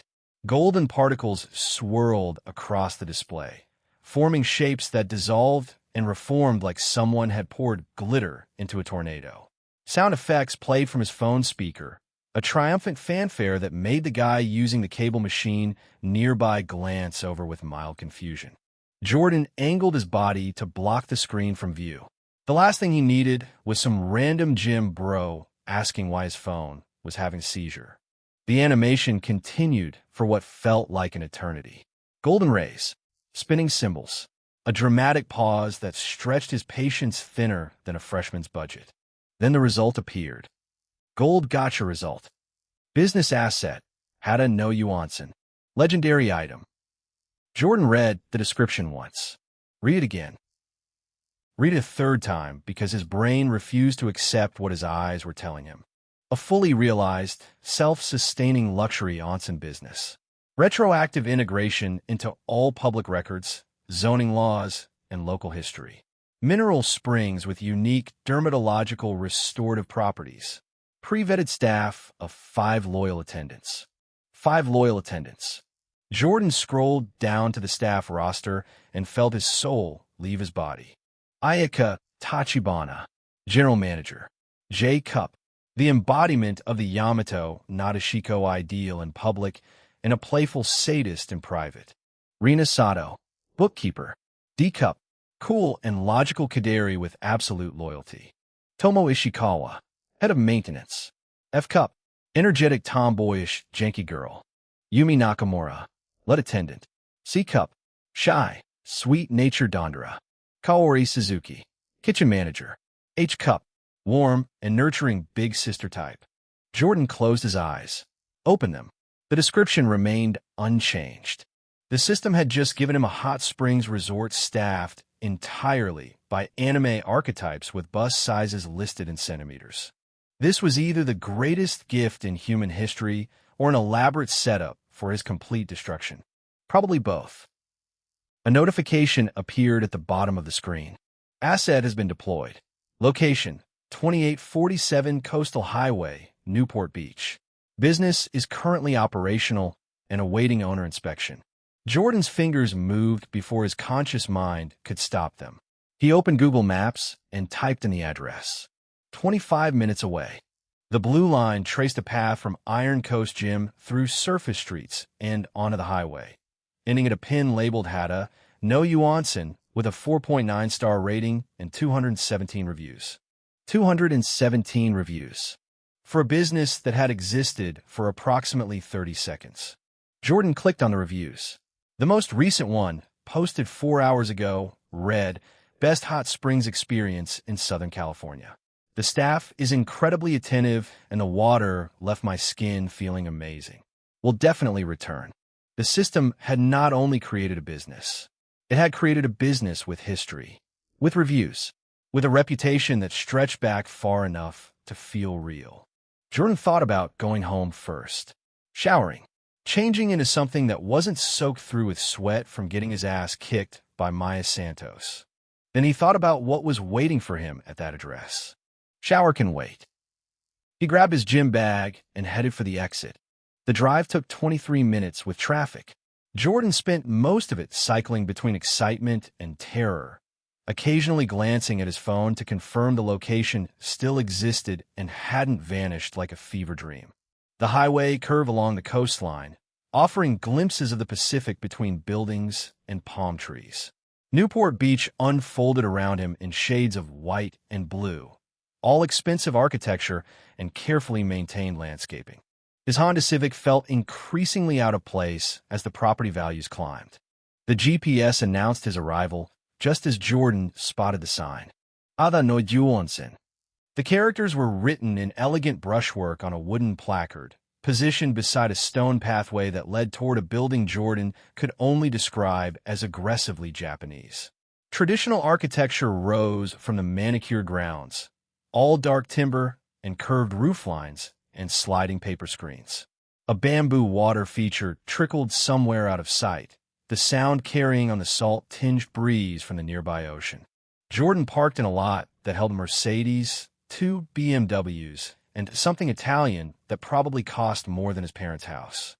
His white Civic looked like a lost child at a debutante ball. He grabbed his gym bag and walked toward the entrance, acutely aware that he smelled like sweat and poor decisions. The path was lined with carefully raked gravel and stone lanterns. Each step felt like walking deeper into another world, one where Jordan McKnight, former Tier 4 simp and current business economics major, somehow owned a luxury hot springs resort. The entrance slid open as he approached, motion sensors hidden somewhere in the traditional facade. Inside, the lobby was everything the exterior had promised. Polished wood floors, subtle lighting from paper lanterns, the faint scent of cedar, and something floral that Jordan couldn't identify. A reception desk carved from a single piece of dark wood dominated the space, positioned beneath a scroll painting of mountains shrouded in mist. Behind the desk stood a woman. Jordan's brain short-circuited. She was tall for Japanese, maybe 5'7", with ink black hair pulled into an elaborate updo secured by ornate pins.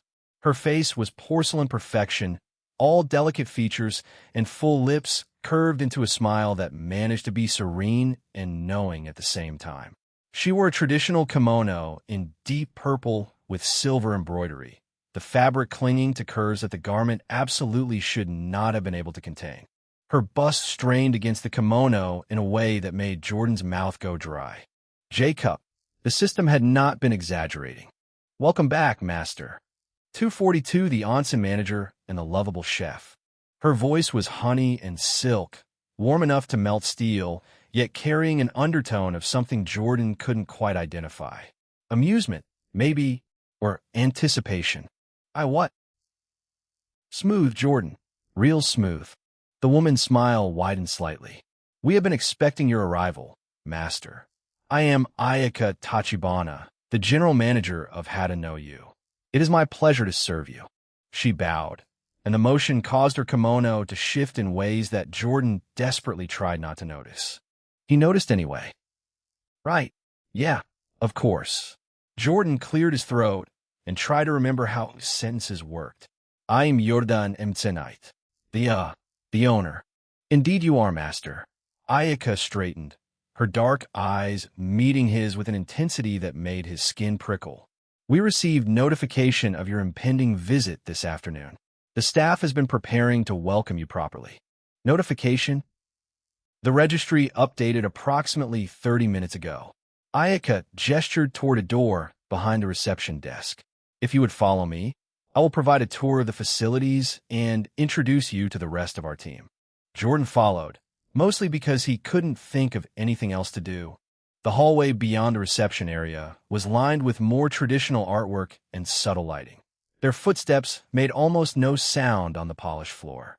Ayaka walked ahead of him with perfect posture, the fabric of her kimono swishing softly with each step. Hadanoyu has been serving the Newport Beach community for 15 years, Ayaka explained, her voice carrying that same honey, smooth quality. Our clientele includes business executives, celebrities, and discerning individuals who appreciate traditional Japanese hospitality. 15 years. Jordan processed this. The system really committed to the backstory. Ayaka glanced back at him over her shoulder, one elegant eyebrow raised. I beg your pardon, master. Nothing. Just talking to myself. Of course. Her smile suggested she knew exactly what he meant, but had chosen not to comment.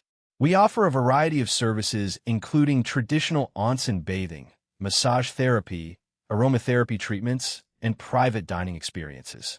Our mineral springs are fed by a natural aquifer with unique properties that benefit skin health and overall wellness. They emerged into a larger space, and Jordan stopped walking. The main bathing area was gorgeous. Natural stones surrounded a pool of steaming water that glowed faintly blue-green from underwater lighting. Steam rose in gentle wisps, curling toward a ceiling constructed from exposed wooden beams. Large windows offered a view of a carefully maintained garden, complete with koi pond and stone bridges. This is the communal bath, Ayaka said. We also have private bathing rooms for those who prefer solitude. Jordan thought about the system's description. Mineral springs that passively increase attraction with any registered beauty who utilizes the facilities. Bring Chloe here. Bring Kumiko here. The possibilities stretched out before him like a buffet at an all-you-can-eat restaurant. The kitchen is through here. Ayaka led him down another corridor, where Sen manages our refreshment services. They entered a space that combined traditional aesthetics with modern kitchen equipment. Stainless steel appliances sat beside wooden counters. A woman stood at the center island, arranging what appeared to be traditional Japanese sweets on a ceramic plate. She looked up as they entered, and Jordan experienced another moment of system-induced paralysis. Kori Suzuki was soft in all the places Ayaka was sharp. Her face was round and warm, with gentle features and eyes that crinkled at the corners when she smiled. Her hair fell in loose waves around her shoulders, dark brown with hints of auburn in the kitchen lighting. She wore a modified chef's uniform that somehow managed to be both professional and devastatingly flattering. The fabric stretched across breasts that threatened to overflow their containment. H-Cup. The system really had not held back. Master Jordan, welcome. Kaori's voice was rich and welcoming, like being wrapped in a warm blanket. I have prepared refreshments for your visit. Please, you must be hungry after your journey. I'm fine, really. I just came from the gym, and I probably smell like... Nonsense. Kaori was already pressing a plate into his hands. The sweets looked like tiny works of art, each one shaped and colored with obvious care. A growing young man needs proper nourishment. Seat. I will bring tea. Jordan found himself seated at a small table before he could protest further. Kaori moved around the kitchen with practiced ease, heating water and preparing a tea set that probably cost more than his monthly rent.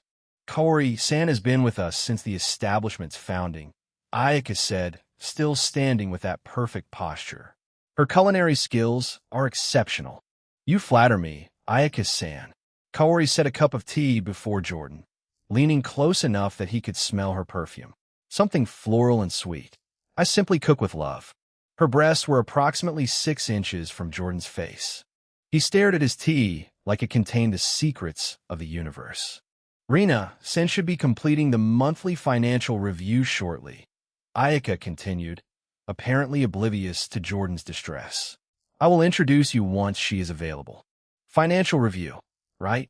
Because this place is finances and employees and a 15-year operating history that materialized out of thin air. Kaori and Ayaka exchanged a glance that Jordan couldn't interpret.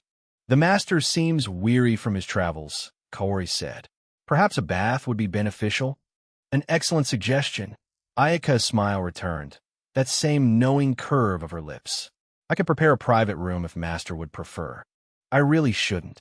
Jordan gestured at himself. Gym clothes. Sweat. Not exactly onsen appropriate. We provide all necessary amenities. Ayaka's eyes swept over him in a way that made Jordan feel simultaneously examined and appreciated, including fresh clothing for after your bath. Your comfort is our highest priority, master. You keep calling me master. That is your title, is it not? You are the owner of this establishment. Our master. The way she said it shouldn't have been legal. Just Jordan is fine. As you wish, Master Jordan. Jordan decided that was probably as good as he was going to get. He ate the sweets Kaori had prepared, each one melting on his tongue with flavors he couldn't name. The tea was perfect, hot without being scalding, with a delicate floral taste that complemented the food. His body, exhausted from the sparring session with Maya, began to relax despite his racing thoughts. A business. The system had given him an actual business with actual employees and actual revenue streams and actual tax implications. His phone buzzed. He checked it discreetly. System note, your assigned bookkeeper will handle all filings, but you remain solely responsible for the tax liability. The system does not provide loopholes for the IRS. Of course, even supernatural phone applications had limits. Master Jordan? 243 my bookkeeper is a Kaderi, and my maintenance girl is a janky powerhouse. A new voice. Jordan looked up to find a woman standing in the kitchen doorway. Rina Sato was everything Ayaka and Kaori weren't. Where they were warm and welcoming, she was cool and contained. Her features were sharp, almost severe, framed by dark hair cut in a precise bob. She wore glasses that caught the light, partially obscuring eyes that assessed Jordan with the detachment of someone evaluating a tax return. Her outfit was professional, a fitted blouse and pencil skirt that would have looked at home in any corporate office, hugging curves that the system had been very specific about documenting. D-cup, smaller than the others, but somehow no less striking in context. I am Rina Sato. She bowed with mechanical precision, a movement so crisp it could have been measured with a protractor. Nothing flowing about it, no warmth. Just efficient execution of social protocol. Bookkeeper and financial officer. I have prepared a comprehensive overview of the establishment's financial status for your review. She placed a tablet on the table in front of him with the careful deliberacy of someone handling a legal document. The screen showed charts and graphs that Jordan's business economics classes had actually prepared him to understand. Revenue trends, profit margins, cash flow projections, all displayed in a color-coded system that probably had its own internal logic. Revenue has increased 12% year-over-year across all service categories. Operating margins remain healthy at 23%, well above industry standard of 17%. We maintain 0 outstanding debts and a reserve fund equivalent to 6 months of operating expenses, which exceeds the recommended 3-month minimum. Jordan scrolled through the data. Everything was organized with the kind of obsessive attention to detail that suggested Rena's brain operated in spreadsheet format. Every chart had annotations explaining hospitality industry context. Every projection included best case, worst case, and most likely scenarios. There were footnotes, color-coded footnotes. This is thorough. Accuracy is essential. Rena's voice carried the same temperature as her assessment. Room temperature, neutral, professional. I have also prepared quarterly projections and identified 7 potential areas for operational optimization. Would you like me to review them now, or would you prefer to examine the data independently first? Her glasses caught the light again. Jordan couldn't tell if she was genuinely asking or testing his competence. You really take your job seriously. I take everything seriously, Master Jordan. Is my nature. Something about the way she said it made Jordan think she wasn't just talking about accounting. Footsteps echoed from the hallway. Rapid footsteps, growing louder with obvious enthusiasm. Is he here? Ayaka-san said he arrived. Where is? A blur of motion burst through the kitchen doorway. Jordan had approximately half a second to register short brown hair, a bright smile, and athletic curves before the blur skidded to a stop directly in front of him. Master, welcome to How to Know You. Tomo Ishikawa practically vibrated with energy. She was shorter than the others, maybe 5'4", with a compact, muscular build that spoke of actual physical labor rather than gym memberships. Her hair was cropped short in a practical cut, her face open and friendly, her grin so wide it threatened to split her face in two. She wore work clothes, practical pants, and a tank top that showed off-toned arms and generous curves that seemed to defy physics given her athletic frame. F-cup on that body was honestly kind of terrifying. I'm Tomo. I handle maintenance and grounds.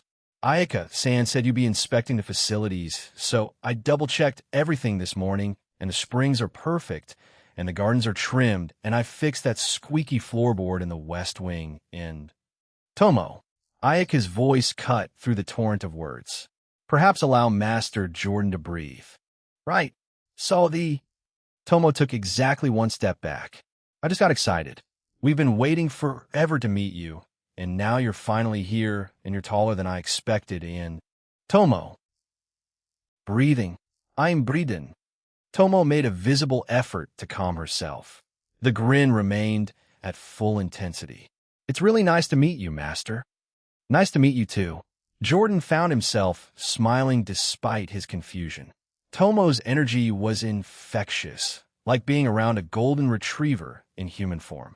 You maintain the whole place yourself? Yup. Well, mostly. We have contractors for the big stuff, but I handle daily maintenance. Filters for the springs, garden work, repairs, cleaning. Whatever needs doing. She flexed, bicep visibly bulging beneath her skin. I'm stronger than I look. She once carried a full water heater up 3 flights of stairs by herself, Rena said flatly. It was concerning. It was efficient. It was reckless. You're just jealous because I didn't need help. I'm never jealous. Jealousy is irrational. That's exactly what a jealous person would say. Jordan watched the exchange with growing amusement. The staff dynamics reminded him of Chloe and Kumiko, the way different personalities bounced off each other in ways that seemed combative but were actually comfortable. There's one more staff member, right? Jordan checked his mental roster. Yumi. The effect was immediate. Tomo's grin softened. Kaori made a small sound of sympathy. Ayaka's knowing smile gained a new dimension. Yumi-chan is... Tomo glanced toward the door. She's probably hiding. Hiding. She gets nervous around new people. Really nervous. Like, one time a delivery guy asked her a question, and she didn't talk for 3 hours nervous. She is delicate, Ayaka said carefully, but exceedingly dedicated to her duties. I will introduce you when she feels ready. Norus. Jordan finished his tea and stood. The food and drink had settled his stomach, but his mind still raced with questions he didn't know how to ask. This is a lot to take in. Understandably so, Master. Ayaka gestured toward the hallway. Shall I show you to the private bath? You mentioned your gym session earlier. A soak in the mineral springs would be beneficial for muscle recovery. Jordan thought about declining. He should go home, tell Chloe and Kumiko what had happened, figure out what owning a hot springs resort actually meant for his life. But his body ached from Maya's punches. His muscles screamed for relief. And the steam rising from the bathing area he'd glimpsed earlier had looked incredibly inviting. Yeah, okay, a bath sounds good. Excellent. Ayaka's smile widened, and something in her eyes sparkled with an emotion Jordan couldn't name. Please follow me, Master. I will ensure your first experience at How to Know You is memorable. 244 being a good boyfriend versus deep tissue shiatsu.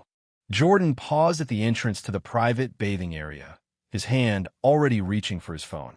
The hallway smelled like cedar and something floral he couldn't identify, and the wooden floor was warm under his bare feet because Ayaka had already taken his shoes with the gentle insistence of someone who would not accept refusal. He dialed Chloe. She picked up on the second ring. "You're late. Kumiko is reorganizing my streaming overlays, and I'm going to lose my mind if she changes the font one more time." "Babe." "Don't babe me when you're supposed to be. I own a hot springs resort." The line went quiet for 4 full seconds. Jordan counted them. "Say that again." "Ada no ju." It's in Newport Beach. Traditional Japanese onsen. Natural mineral springs. 5 staff members. I'm standing in the hallway right now, and there's a woman in a kimono waiting to give me a bath. Another 3 seconds of silence. "Jordan McKnight, if this is some kind of... I'm sending you the address. Bring Kumiko. Tell them Jordan sent you when you get to the front desk and ask for the VIP treatment." In the background, a sound pierced through Chloe's phone speaker that could only be described as a human being converting pure joy into acoustic energy. Kumiko's squeal hit a frequency that probably registered on seismic equipment somewhere in Orange County. "Jordan Kuhn has a what?" "Kumi heard that," Chloe said flatly. The entire building heard that. "Hot springs. Like an anime. Chloe-chan, we have to go right now. Immediately this second, I'm getting my towel. We'll be there in 30 minutes. Chloe's voice had shifted into that businesswoman register, the one that meant her brain was already cataloging implications and opportunities. "You're going to explain every single detail of how you acquired real estate in Newport Beach since this morning. 45 minutes. Traffic on PCH is bad this time of day. 35. I know a shortcut through the back streets." "Of course you do." "Jordan." Her voice dropped half an octave. "Is this real?" He looked down the hallway where Ayaka stood with her hands folded, that knowing smile still playing on her full lips, the silver embroidery on her kimono catching the soft light from the paper lanterns. Behind him, Corey hummed a tune in the kitchen while assembling what smelled like another round of sweets nobody had asked for. Somewhere on the grounds, Tomo was probably bench pressing a decorative boulder for fun. "Yeah, Chloe, this is real. We're leaving now." Kumiko just knocked over my ring light, trying to find her shoes. The line went dead. Jordan pocketed his phone and stood in the cedar-scented hallway for a moment, processing the fact that his life had become a light novel with tax implications. A month ago, he was a virgin who cried into takeout containers and hadn't changed his sheets in 3 months. Now he owned a luxury wellness establishment that the system had apparently willed into existence, complete with a history, a client base, and a staff of 5 women who called him master. His phone buzzed. "Kumiko." "Jordan Kuhn, we are in the car. Chloe is driving very fast. This is the best day of my life. I love you. I love hot springs. I love everything." Followed immediately by, "Also, Chloe says slow down, but she is the one driving 47 in a 35. Jordan typed back a single heart emoji and locked his phone. "Master Jordan." Ayaka had materialized beside him. The woman moved like smoke through the corridors, silent and graceful and present before you realized she'd approached. Up close, the details of her kimono became clearer. Wisteria blossoms and silver thread cascaded down the deep purple fabric, each one sewn with individual precision that suggested either machine perfection or inhuman patience. The collar of the garment sat low enough to reveal the pale curve of her throat and the first suggestion of what the system had classified, with its usual lack of subtlety, as AJ Cup. Jordan was not going to think about that classification. He was going to be a professional business owner inspecting his newly acquired property. "Your guests," Ayaka continued. Her voice warm honey poured over silk. "How would you like them received?" "VIP, full treatment. Whatever the best package is." Jordan thought for a moment. "Actually, have Yumi handle them personally when they arrive. They are important to me." Ayaka's eyes sparkled with something that bordered on delight. Yumi-chan, is that a problem? Not at all. It is simply... The corner of Ayaka's mouth curved upward. Yumi tends to perform exceptionally when she has a mission she considers meaningful. Knowing your guests hold personal significance will give her the confidence she needs to overcome her shyness. Good. Jordan nodded. One of them is named Chloe. Dark hair, blue streak. Will probably ask 17 questions about your business model within the first 5 minutes. The other is Kumiko. Twin tails, pink ribbons. Will probably try to hug every staff member she meets and ask if she can take photos of everything. They sound delightful. They're going to love this place. And you, Master? Ayaka tilted her head, loose strands of black hair falling across her cheekbone. You mentioned muscle soreness from your training session. Perhaps a massage would be beneficial before you join your guests. Jordan's body answered before his brain could intervene. Every muscle from his shoulders to his calves screamed yes with the collective enthusiasm of cells that had been punched, kicked, and generally abused by Maya Santos for the better part of an hour. His ribs still ached from that body hook she'd landed in round 2. What kind of massage? I'm trained in traditional Japanese shiatsu, as well as several Western modalities. Ayaka's smile never wavered, never changed, but somehow communicated volumes. I would recommend a deep tissue treatment focusing on your upper back and shoulders, with particular attention to any areas of acute tension. The session typically lasts 60 minutes, though I can adjust based on your needs. You do the massages yourself? I am multi-talented, Master Jordan. Her eyes held his for a beat longer than necessary. Shall I prepare the treatment room? Every rational thought in Jordan's head told him to wait for Chloe and Kumiko. To be a good boyfriend. To not get a massage from a woman the system had literally described as an alluring tormentor who delights in teasing you until you are a blushing, stammering mess. His back spasmed. Maya's uppercut to his kidney region sent a fresh wave of pain through his torso. Yeah, Jordan said. Let's do it. 245 the manager's hands are more perceptive than my own brain. The treatment room existed in a space between reality and fever dream. Warm light filtered through rice paper screens, casting the room in shades of amber and gold. A padded massage table occupied the center of the space, covered in pristine white sheets that probably cost more than Jordan's monthly grocery budget. Cedar-scented steam rose from a small stone fountain in the corner, and the faint sound of water trickling over smooth river rocks filled the silence. Candles lined the windowsill, their flames barely moving in the still air. Jordan lay face down on the table, wearing nothing but a towel across his lower half.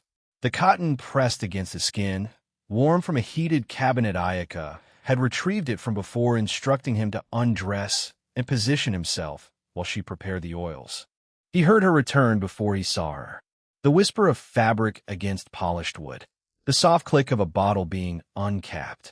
The scent of something warm and herbal, sandalwood maybe, or white tea, filling the space around him. Your muscles are extremely developed for someone your age. Ayaka's voice came from somewhere above his right shoulder. Close. Do you train frequently? Every day for about 4 weeks. The single syllable conveyed more than most people managed with entire paragraphs. You carry significant tension in your trapezius and along the thoracolumbar fascia. Your rhomboids are inflamed. And here, her fingers found his right shoulder blade. Warm oil spread across his skin as she pressed her thumb into the muscle with a pressure that made Jordan's entire spine light up. NNGH. Here, Ayaka continued, as if his involuntary grunt was simply part of the background ambience. You have a particularly severe adhesion. This is consistent with repetitive, striking motions. Boxing, perhaps. How did you? The tension patterns are distinctive. Her hands worked outward from his spine in long, deliberate strokes. Her palms spread the oil across the entire surface of his back, the heat from her touch sinking through his skin and into the muscle beneath. It reached places that hadn't relaxed since the tune-up trait first activated his dormant athletic potential. The warmth burrowed deep, loosening fibers that had coiled tight during weeks of daily training. Your body has been rebuilt recently. The muscle development is uniform, comprehensive. This suggests rapid transformation rather than gradual progression. Jordan's face was buried in the headrest cushion. The fabric smelled like lavender and something else. Something sweeter, almost floral, but with an underlying warmth that reminded him of incense. You can tell all that from touching my back. I can tell a great many things from touch, Master Jordan. Her voice carried that same serene quality, like she was discussing the weather rather than cataloging his physiological secrets. Her fingers found a knot below his right shoulder blade, the one he'd felt nagging at him for 3 days straight after an overly ambitious session with a heavy bag in the campus gym. She pressed into it with authority. Pain bloomed outward from the contact point, sharp and clean, and somehow exactly what his body needed. Jordan bit the inside of his cheek to keep from groaning as Ayaka worked the adhesion with her thumbs. She applied pressure in small circular motions that broke apart the tension fiber by fiber, the oil allowing her skin to glide across his with calculated precision. That's painful. Good painful. The best kind. Her hands traveled lower, working along the muscles flanking his spine. She alternated between broad palm strokes and targeted thumb pressure, the combination suggesting either decades of professional training or supernatural ability. Knowing the system and its fondness for gotcha rewards that transcended normal human limitations, probably both. Maybe a massage trait that came pre-installed in whatever metaphysical package created Ayaka in the first place. Your lower back is compensating for your hip flexors.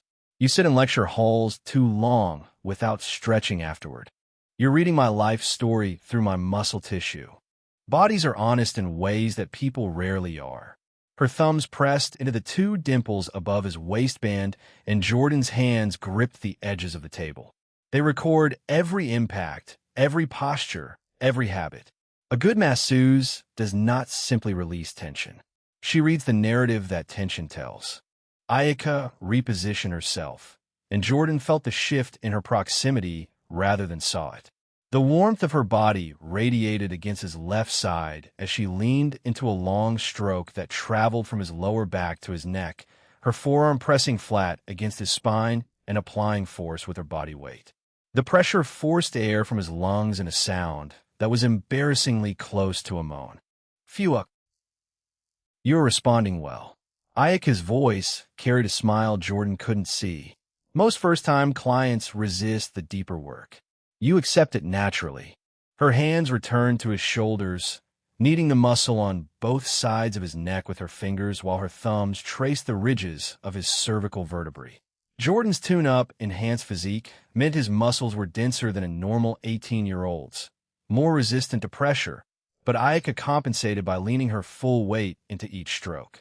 He could feel the soft press of her body against his arm as she worked, the warmth of her through the thin fabric of her kimono. Your breathing has changed, Ayaka observed. More relaxed. The parasympathetic response is engaging.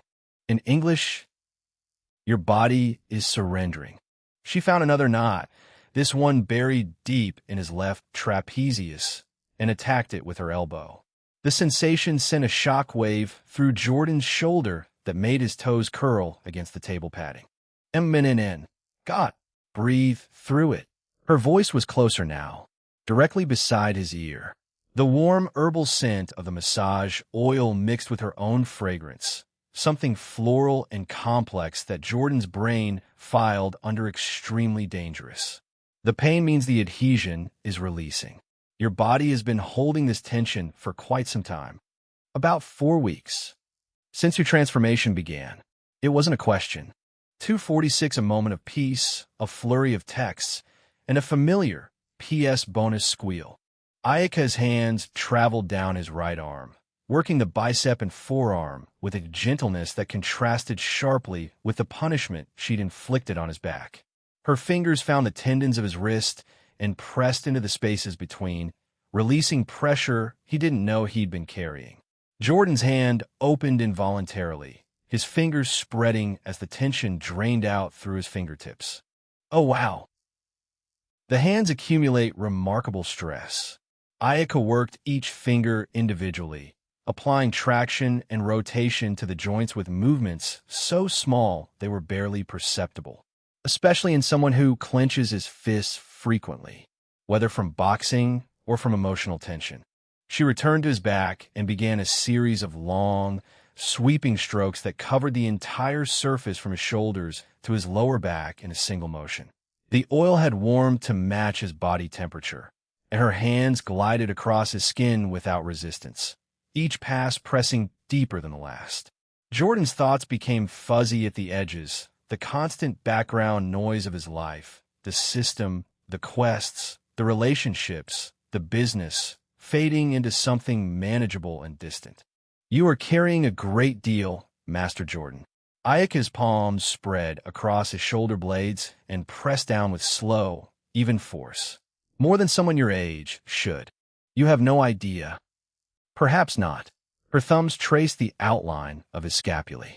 But your body tells me you're trying very hard to hold everything together. For yourself. For others. The observation landed somewhere in Jordan's chest and stuck there. Ayaka's hands continued their careful work. The room quiet except for the occasional crackle from one of the candles and Jordan's increasingly relaxed breathing. She found every locked joint in his shoulders, every bunched muscle in his arms, and coaxed them open with movements that felt less like manipulation and more like negotiation.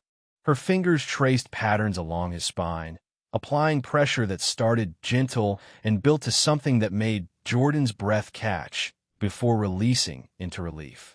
The persistent ache from Maya's punches, the tension he'd been carrying since waking up in this body, the constant low-grade anxiety of managing the system, all of it dissolved under her methodical attention.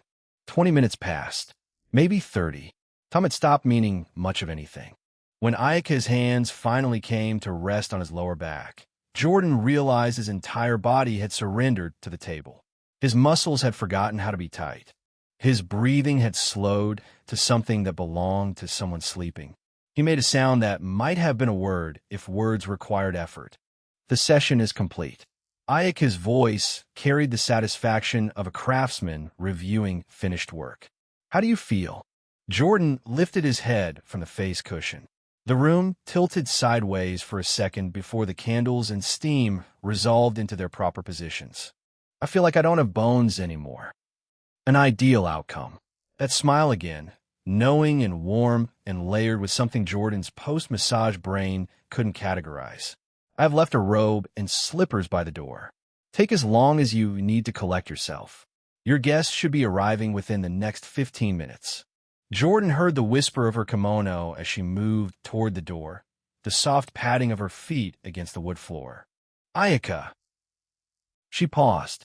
Yes, master. That was... Jordan searched for a word that communicated what had just happened without sounding like a teenager with a crush. Really good. You're really good at this. I've been told. Her voice carried amusement, though the compliment is more appreciated coming from my master than from a Yelp review. The door slid open and closed, and Jordan was alone with the candles and the steam and the pleasant absence of pain. His phone buzzed on the bench where he'd left it with his gym clothes. 3 messages from Kumiko. We are 5 minutes away, and I can see the building from the car. And Jordan Cohen, it has a Japanese gate, a real Japanese gate. I am going to cry.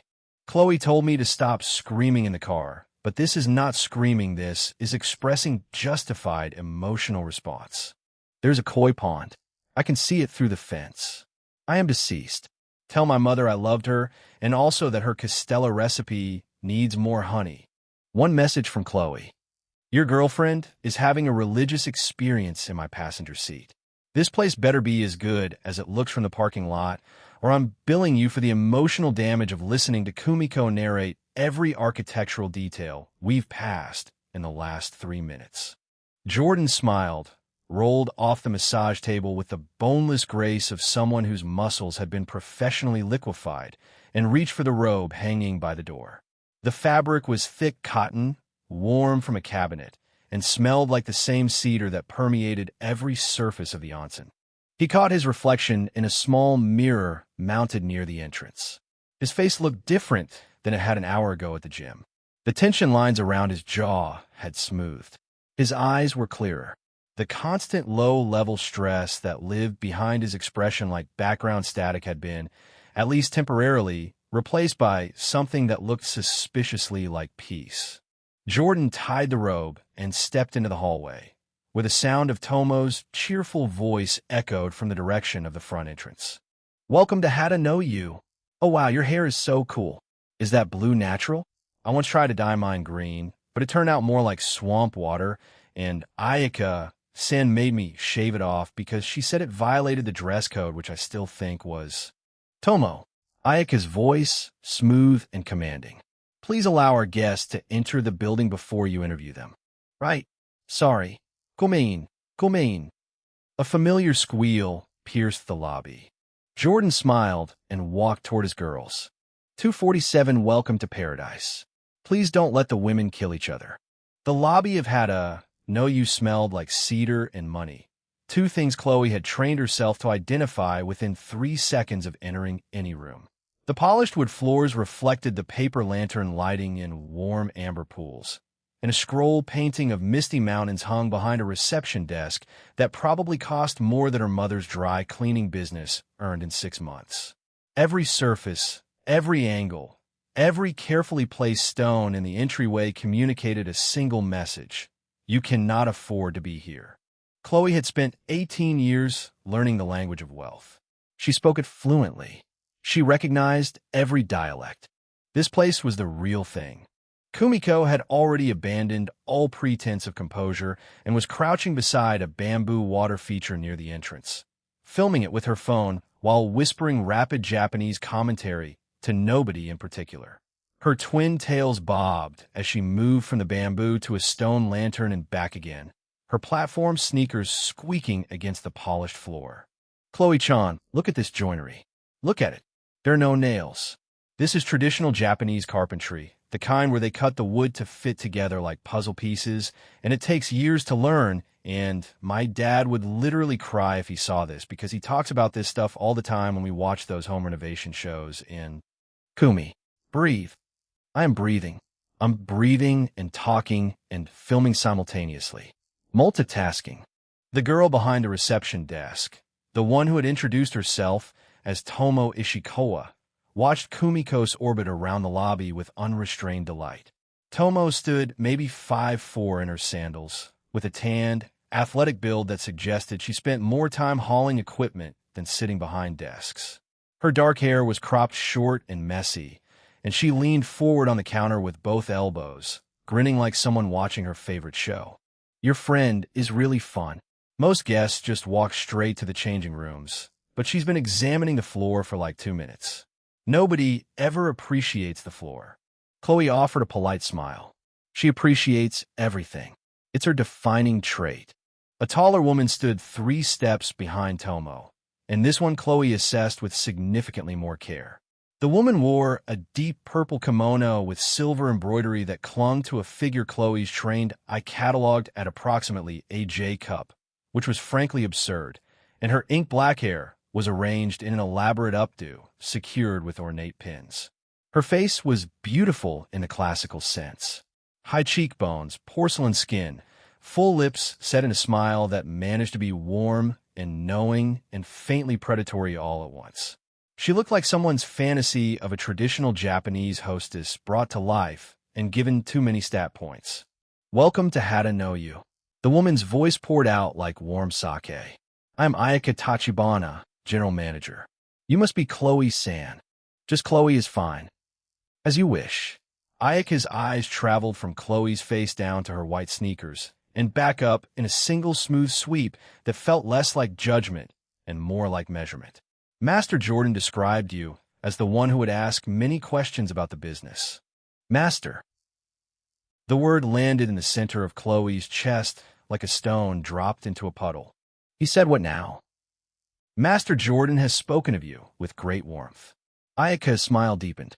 "He indicated you were the most important person in his life, and that your comfort should be our highest priority." Chloe's face went hot. The compliment was nice, sure, appreciated even, but her brain had snagged on one particular word and refused to release it. Master.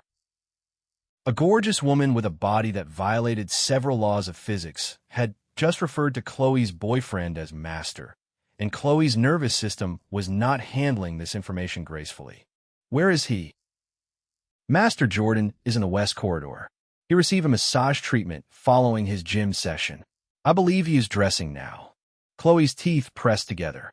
A massage? From whom exactly?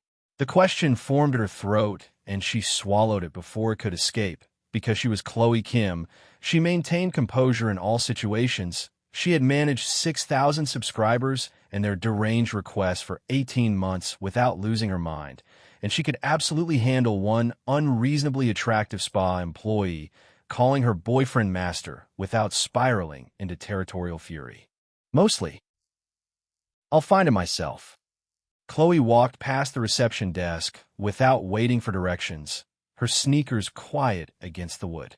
The corridor extended deeper into the building, passing sliding paper doors and alcoves lit by small electric lanterns designed to look like candles. The air grew warmer and more humid as she moved further from the entrance, carrying the mineral scent of the hot springs below. Jordan appeared at the far end of the hallway wearing a white cotton robe and wooden sandals, his dirty blonde hair slightly damp, and his face carrying an expression of boneless contentment that Chloe recognized from their own post-intimacy moments. His skin had a flush to it, a healthy pink glow that made his hazel eyes look almost golden in the warm lighting. "Hey," he smiled when he saw her. That real smile, the one that started slow and spread until it crinkled the corners of his eyes. "You made it." Chloe closed the distance between them in 4 strides and wrapped both arms around his midsection, pressing her face into the opening of his robe where warm skin met cotton. He smelled like sandalwood oil and cedar and something mineral from the springs, layered over the baseline since she'd memorized during 2 weeks of sleeping against his chest. Her arms tightened. "You smell different." Ayaka used some kind of oil during the massage. Chloe kept her voice flat. "The massage that Ayaka gave you."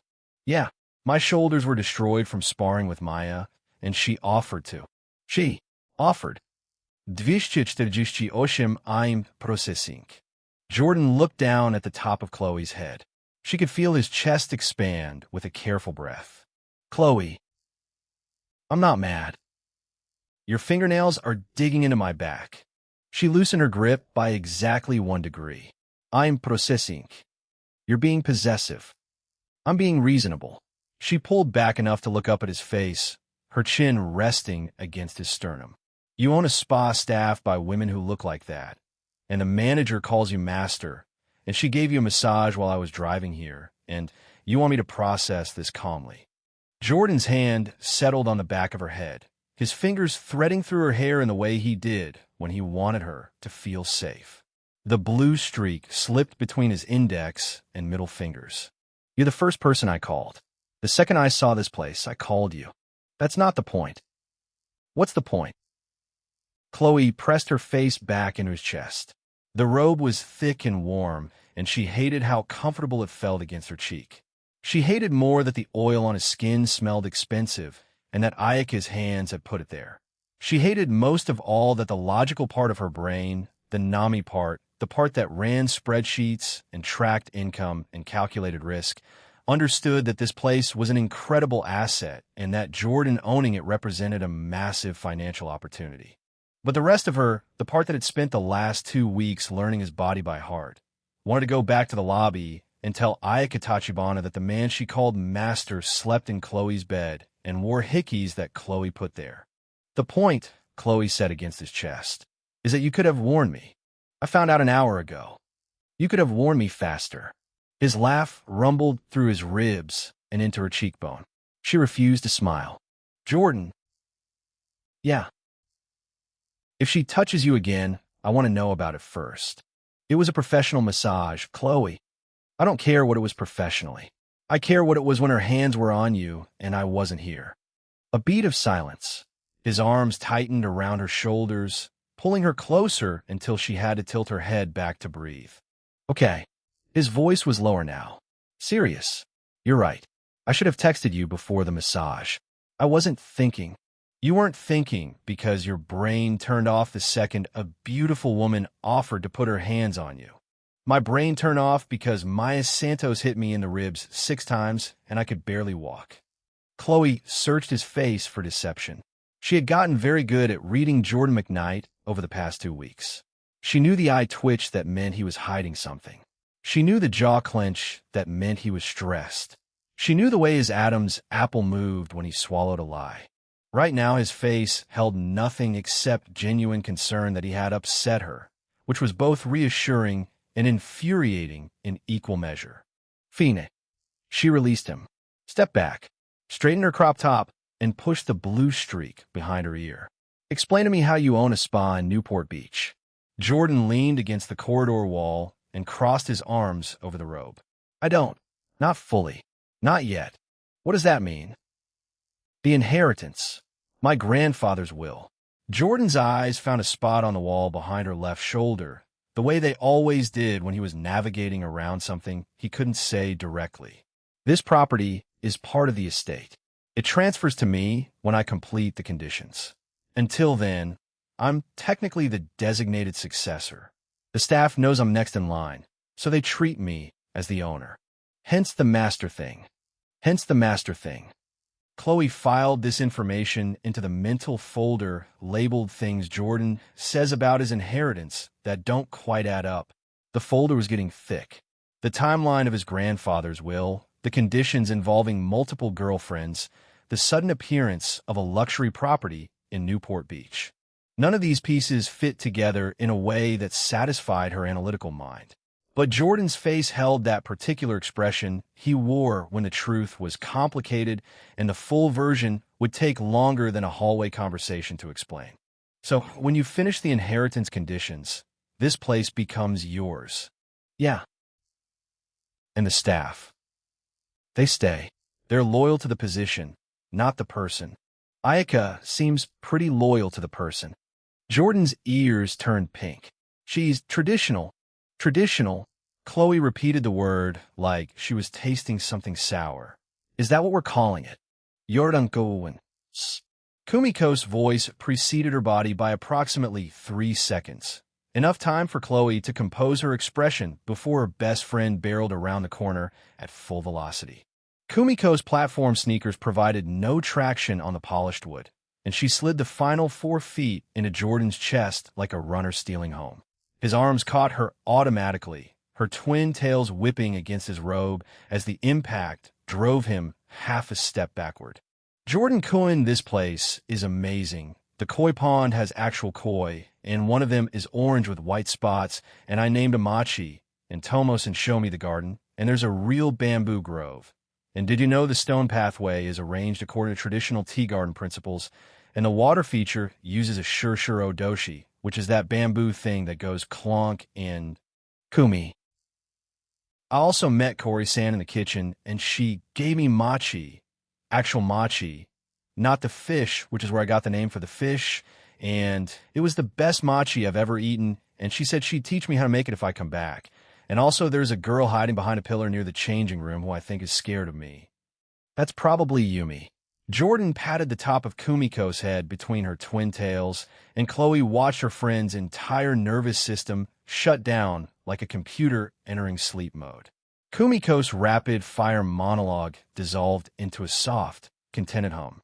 Her shoulders dropped. Her grip on Jordan's robe loosened. Her eyes went half-lidded and dreamy. Chloe had seen this exact response multiple times now. Whatever Jordan did with his hands produced a reaction in Kumiko that bordered on pharmaceutical. The first time Chloe witnessed it, she'd felt jealousy. The second time, curiosity. Now, watching Kumiko melt against Jordan's chest like a cat in a sunbeam, Chloe felt something closer to protective fondness. Kumiko needed this. Needed someone whose touch made the noise in her head go quiet. Chloe understood that need because she felt her own version of it every time Jordan's arms closed around her in the dark of her bedroom. but understanding a thing and watching it happen in front of you were different animals entirely. 249, this isn't an inheritance. It's an empire in miniature. Chloe touched Jordan's arm. Tour. Now, I want to see the financials. Jordan removed his hand from Kumiko's head, and Kumiko blinked back to consciousness like someone surfacing from deep water. Her cheeks were crimson, and her ribbons had gone crooked. What happened? Where am I? Did I pass out? You short-circuited, Chloe said. Come on. Jordan's going to show us the rest of this place. The tour took 40 minutes. Jordan guided them through the main bathing area. Steam rose from mineral springs set in a natural stone basins beneath exposed wooden beams that looked older than anyone in the room. The water glowed an ethereal blue-green color that Chloe's phone camera kept failing to capture accurately, and the thick humidity in the air immediately began curling the edges of her hair into soft waves. Kumiko photographed absolutely everything. She documented the architecture with the obsessive precision of an investigative journalist, switching between Japanese and English mid-sentence whenever one language couldn't keep pace with the speed of her enthusiasm. In the kitchen, Kaori Suzuki ambushed them with fresh-pressed tea and delicate wagashi sweets. She had the warm, insistent energy of someone who would continue offering food until her guests physically consumed it. Kaori possessed a softness that contrasted sharply with Ayaka's razor edges. Her eyes crinkled when she smiled, and that smile stretched wide and genuine across her face in a way that reminded Chloe of lazy Sunday mornings and childhood comfort.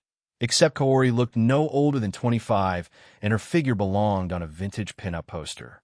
Her traditional garment fit tightly across her chest in a way that Chloe deliberately chose not to process. They cycled through the massage rooms next, then the private dining space with its low tables and cushioned seating. The meditation garden outside featured carefully raked gravel and precisely positioned stones. A compact library near the rear of the facility held shelves stocked with titles in both Japanese and English. Every single room maintained that same pristine quality. Surfaces reflected light without a single smudge or fingerprint. Each detail communicated intention and consistent care. Rina Sato materialized beside Chloe during the financial portion of the tour. She held a tablet displaying quarterly revenue reports in color-coded spreadsheets.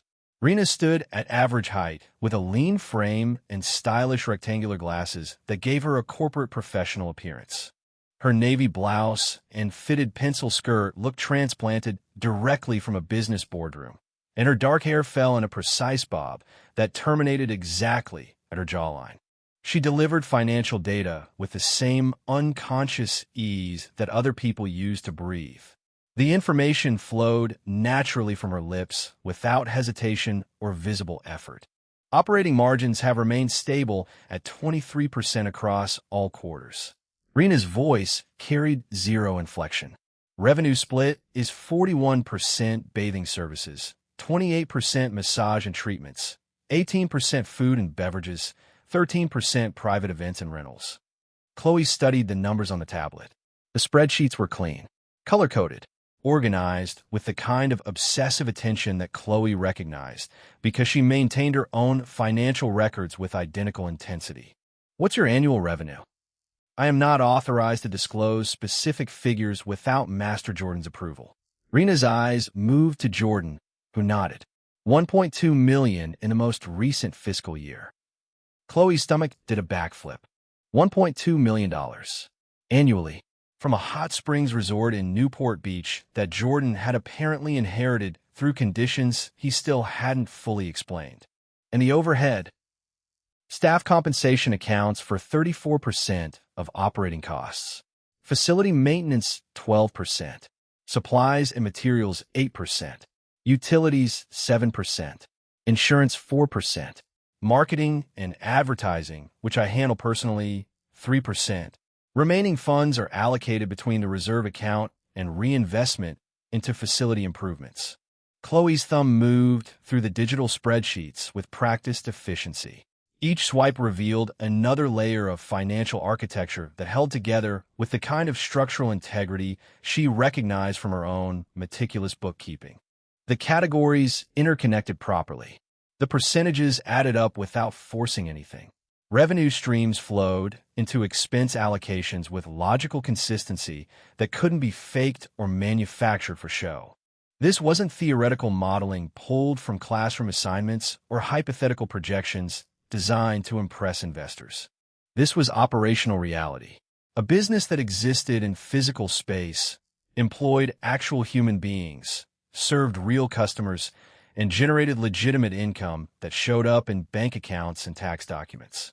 The evidence lived in the way depreciation schedules aligned with facility improvement timelines, and how customer acquisition costs tracked against seasonal revenue fluctuations.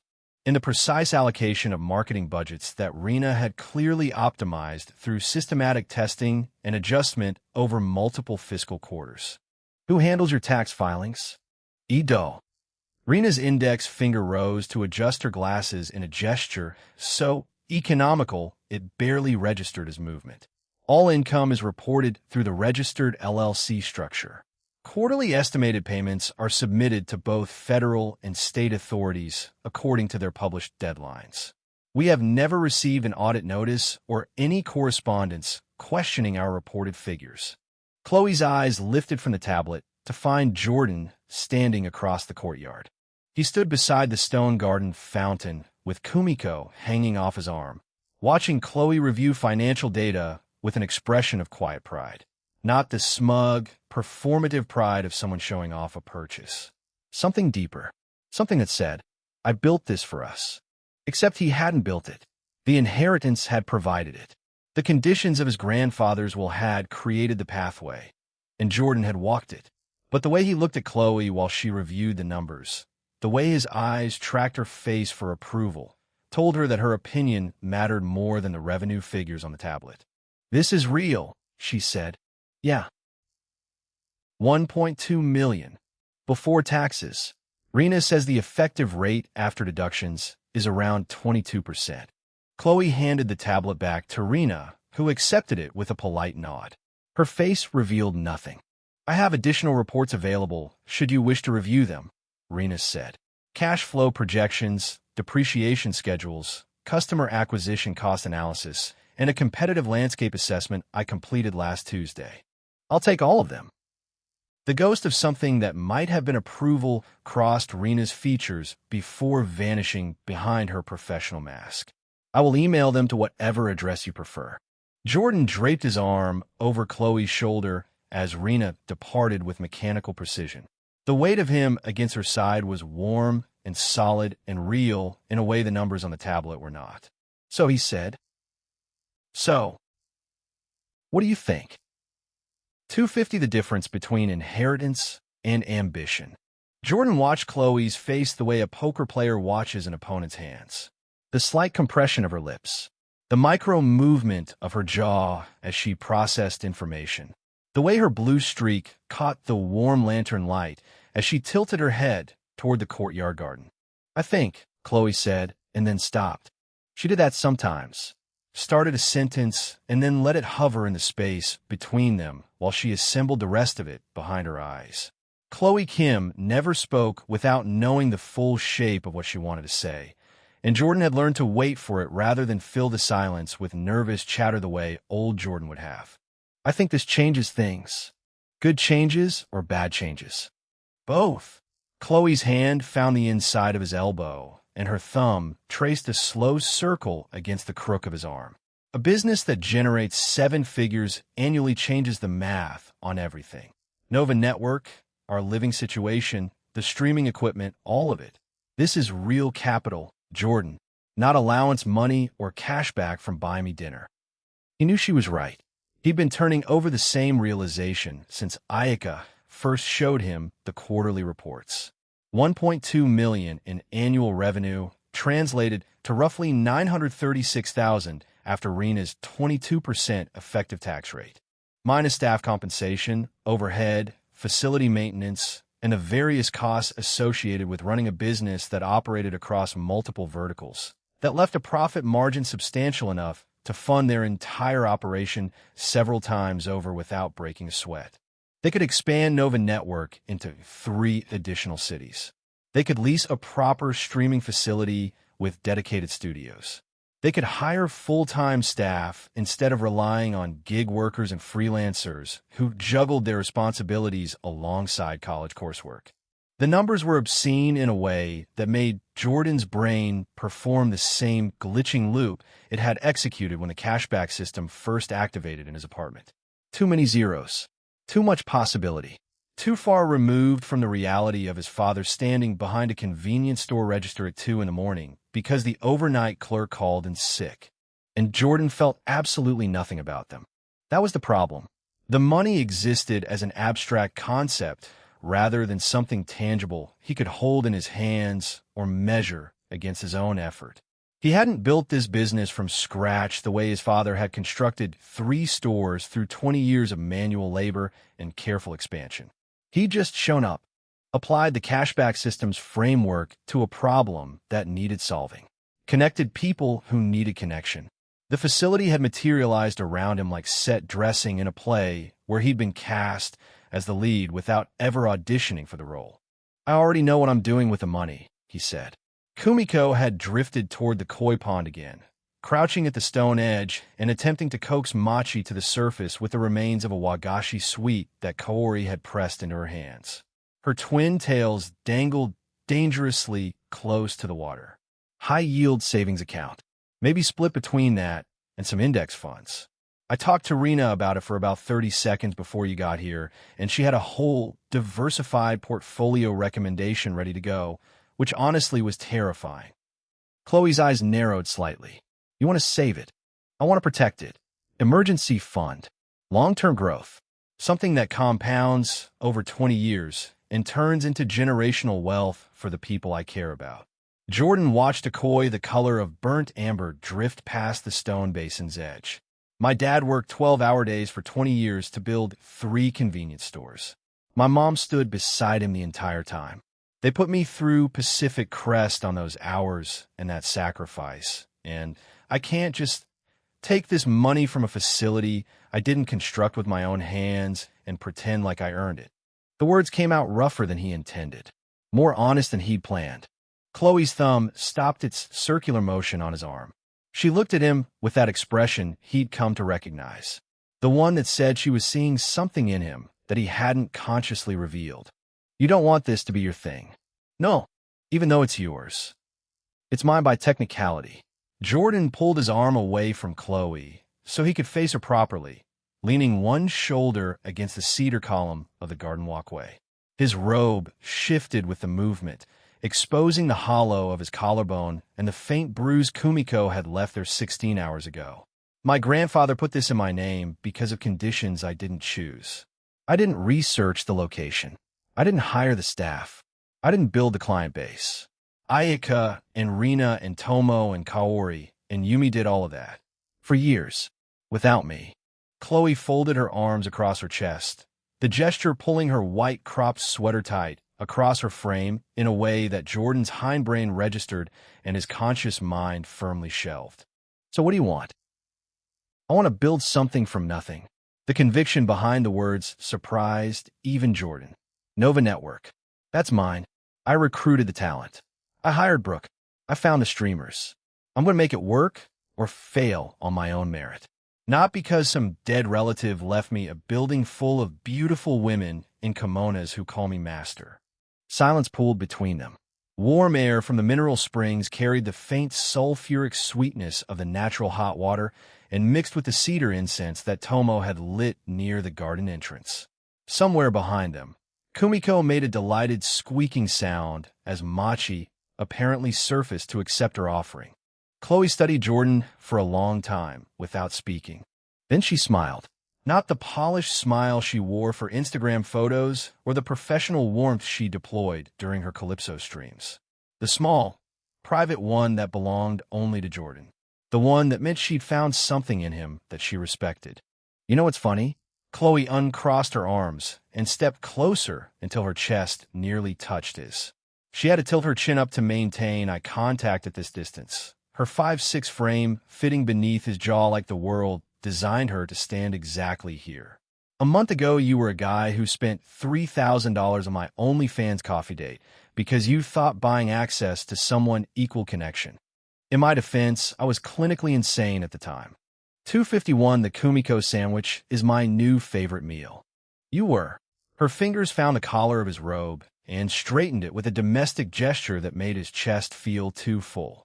And now you're standing in a building worth more money than either of us will see in a decade, telling me you don't want it because you didn't earn it, that it feels cheap.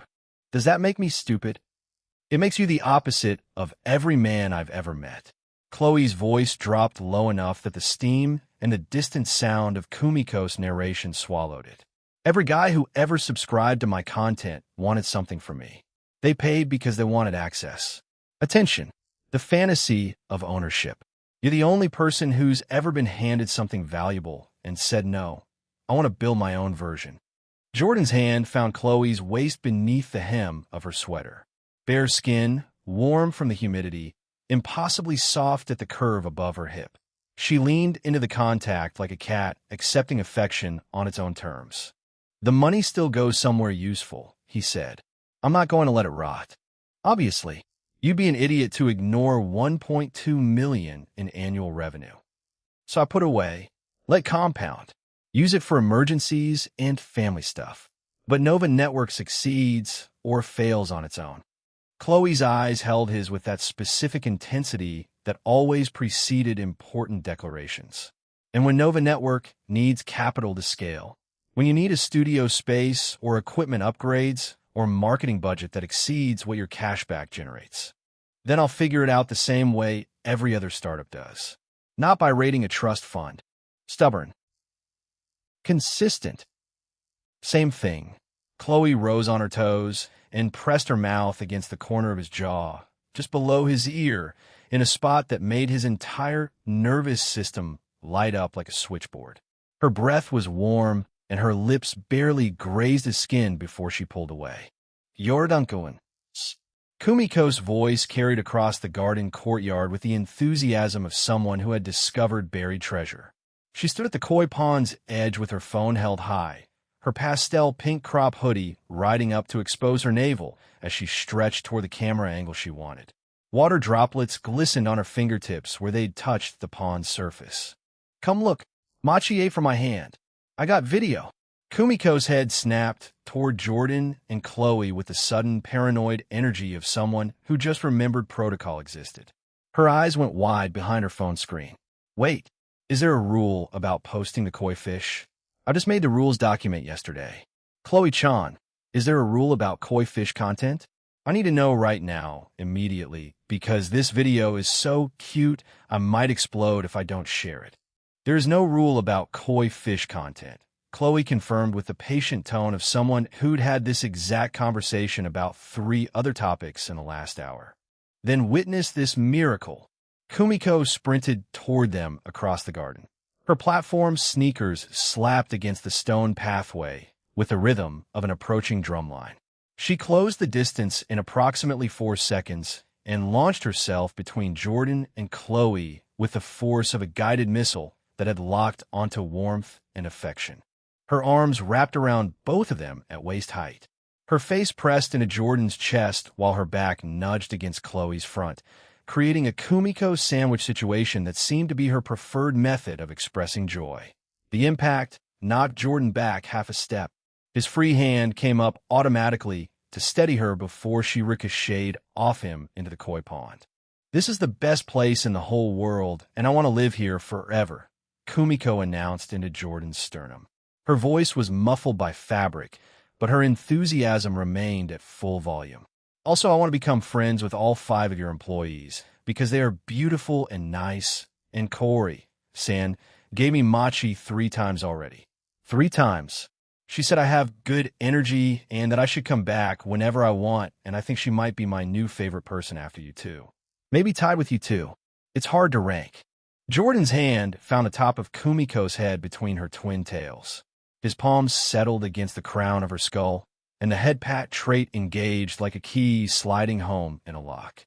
Warm energy traveled from his wrist through his forearm and out through the pads of his fingers into Kumiko's scalp. Kumiko's rapid speech dissolved mid-syllable. NNNH. Her body went liquid against him, her grip loosening from a tackle into something closer to a lean. Her eyes drifted shut and her mouth formed a small, unconscious smile. The vibrating anxiety that powered her personality went quiet. That's cheating, Jordan. You're the one who tackled me. M&M, a sound that communicated nothing except profound contentment. Chloe watched this exchange with an expression Jordan couldn't quite categorize. Her blue contact lenses caught the lantern light and reflected it back like captured starlight. I can see why you don't want this place to be your identity, Chloe said softly, watching Kumiko melt against Jordan's chest with the unfiltered peace of someone whose internal radio had finally gone silent. You want to be the person who earned things, not the person who inherited them. Jordan removed his hand from Kumiko's head before the trait could deepen further. Kumiko blinked twice and swayed slightly, her equilibrium taking a few seconds to return. What just happened? Kumiko murmured. I had thoughts and now they're all organized. You got head-patted into compliance, Chloe said. Oh. Kumiko considered this with drowsy acceptance. Again, please. Later, Jordan said. When we get home. Kumiko's lower lip pushed forward into a devastating pout that Jordan had zero defenses against, but he held firm. They stood in the garden of $1 million hot springs resort that belonged to him on paper and to 5 women he'd met 90 minutes ago in practice. The sun had dropped below the tree line and cast everything in amber and purple. Steam rose from the bathhouse behind them in lazy columns that dissolved against the darkening sky. Jordan pulled out his phone with his free hand and opened his banking app. The numbers stared back at him with the cold indifference of mathematics. The system's account showed his current balance. The Onson's revenue existed separately in a business account Rena managed. He hadn't touched it, hadn't transferred a cent into his personal funds, and he wouldn't. 252 The Onson is theirs. Nova Network is mine. The decision arrived without the usual fog of second-guessing. This wasn't the system redirecting his behavior. This wasn't some calculated move designed to maximize attraction gains or complete hidden objectives. This was Jordan McKnight making a choice his father would understand. David McKnight, who owned 3 convenience stores in Orange County and worked 14-hour days because that's what building something real required. Susan McKnight, who kept those stores running while raising a son she believed in even when he didn't deserve it. The grandparents Jordan barely remembered who sacrificed everything so their kids could have options they never did. Every cent from the Onson would stay locked away. Capital gains compounding in index funds and bond ladders that Rena would track with the same precision she applied to inventory management. Money that would be there when Chloe's mom needed surgery or Daniel needed textbooks or Kumiko's cosplay dreams required airfare to Tokyo or the inevitable crisis that life always queued up in the wings. That money would grow. Passive. Reliable. The kind of safety net that let you take risks because the floor was solid. But Nova Network? The streaming collective that currently existed as a business license, 2 laptops, an apartment conference table, and a roster of talent that consisted of his 2 girlfriends, a goth girl whose car battery kept dying, a business partner who ran on caffeine and 3 hours of sleep, and a mathematician so anxious she looked ready to bolt every time someone made eye contact. That was his. Nova would succeed because Jordan made it succeed, because he found the right people and learned from his mistakes and showed up every morning ready to do actual work instead of throwing money at problems until they disappeared. The kind of work his father would recognize as legitimate instead of trust fund kids playing startup founder with daddy's credit card. Was it bad that the Onson money felt wrong to spend on himself? Was it stupid to leave $1 million revenue stream in savings while he ground out wins with a company that currently had 0 clients, 0 revenue, and a founder who had been a pathetic simp a month ago? Probably. But Jordan had already proven that his instincts about money were catastrophically terrible. He'd spent $4,500 on Eliza and received nothing. He'd spent $3,000 on a coffee date with Calypso and accidentally discovered his next-door neighbor's secret identity. He'd spent $2,000 on computer equipment and earned it back through a supernatural rebate system that literally paid him to love his girlfriend. His relationship with money had always been insane. At least this version of insane pointed somewhere productive. "Hey," Chloe's voice pulled him back from the spiral. Her hand covered his phone screen, blocking the numbers from view. Her palm was cool against the warm glass. "You're spiraling." "I don't spiral." "Your jaw is doing the thing." "What thing?" "The thing where you clench it sideways and your left eyelid twitches by 1 millimeter and your breathing goes shallow." Chloe removed her hand from his phone. "Kumiko identified the pattern first. She sent me a 7-paragraph text about it at 2 a.m. Of course she did." Kumiko, who had recovered enough cognitive function to resume photographing the garden, looked up from her phone with bright eyes. "I cataloged 12 distinct stress responses. There's a document. I have screenshots. Please burn the document. The document is backed up in 3 locations and also exists in my brain, which never deletes anything." Kumiko's enthusiasm was back online at full power, apparently undiminished by the headpad's calming effect. "Jordan-kun, are you okay?"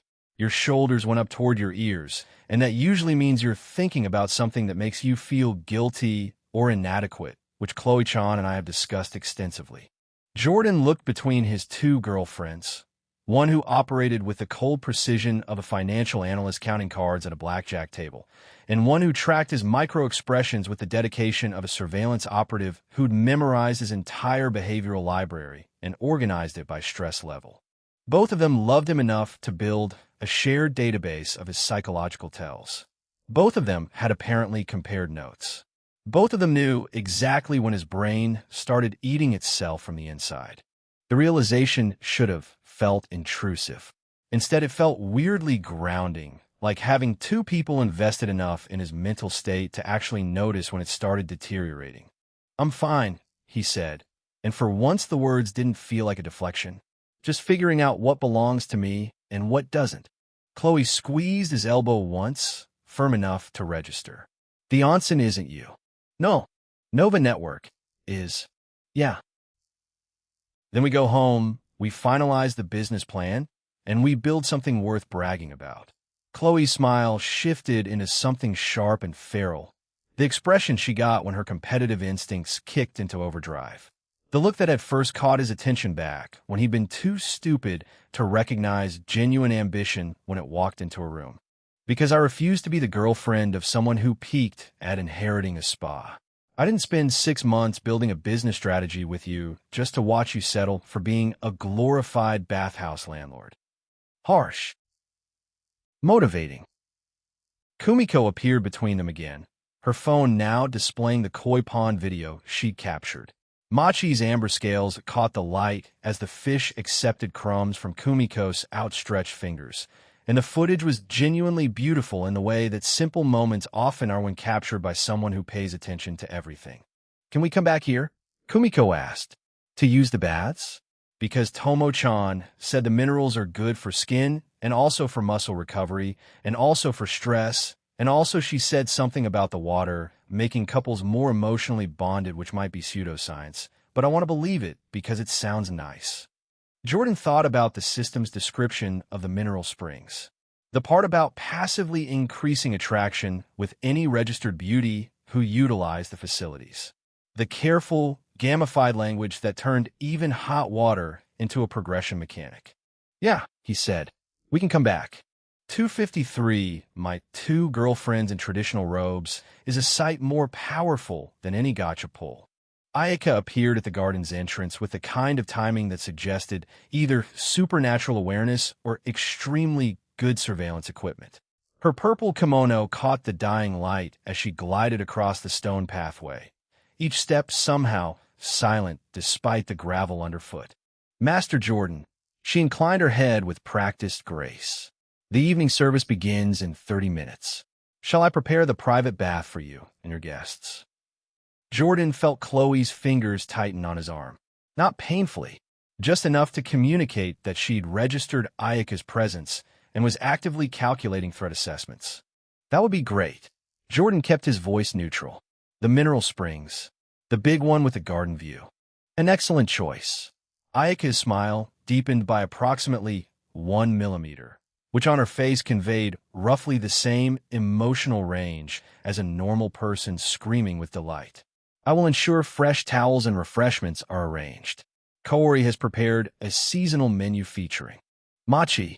Kumiko's head snapped up from her phone with predatory focus. Is there Machi involved? Because Kaori-san mentioned something about chestnut Machi, and I've been thinking about it for the past 40 minutes, even though I already ate 3 pieces. 4 pieces will be included in the arrangement. Ayaka's expression didn't change, but something in her voice suggested she'd already anticipated this request, along with seasonal fruits and a selection of teas appropriate for evening bathing. Kumiko made a sound that existed somewhere between a squeal and a victory cry. The koi in the pond startled and scattered toward the deeper water. The changing facilities have been prepared with robes in your sizes. Ayaka continued, as if Kumiko hadn't just scared an entire ecosystem. Yumi-san will attend to any additional needs during your bath. She has been briefed on proper protocol for hosting Master Jordan's important guests. Jordan caught the slight hesitation before briefed. He remembered Ayaka mentioning that Yumi got nervous around new people, that she tended to hide, that she was delicate but dedicated. Bringing Chloe and Kumiko into contact with someone that shy felt like introducing a hurricane to a candle flame. The candle might survive. The wax would definitely be rearranged. We'll be gentle, he said. Ayaka's smile acquired an edge that suggested she'd heard similar promises before and retained significant skepticism. I have every confidence in your guest behavior, Master Jordan. The changing rooms are through the east corridor. Tomo, Sam will direct you. She departed with the same impossible grace she'd arrived with, her footsteps somehow producing zero sound despite the gravel, stone, and wooden walkways between here and the main building. That woman terrifies me, Chloe said quietly. Same. I respect her immensely. Also same. Kumiko had already begun moving toward the east corridor, phone held high to capture architectural details that apparently required documentation.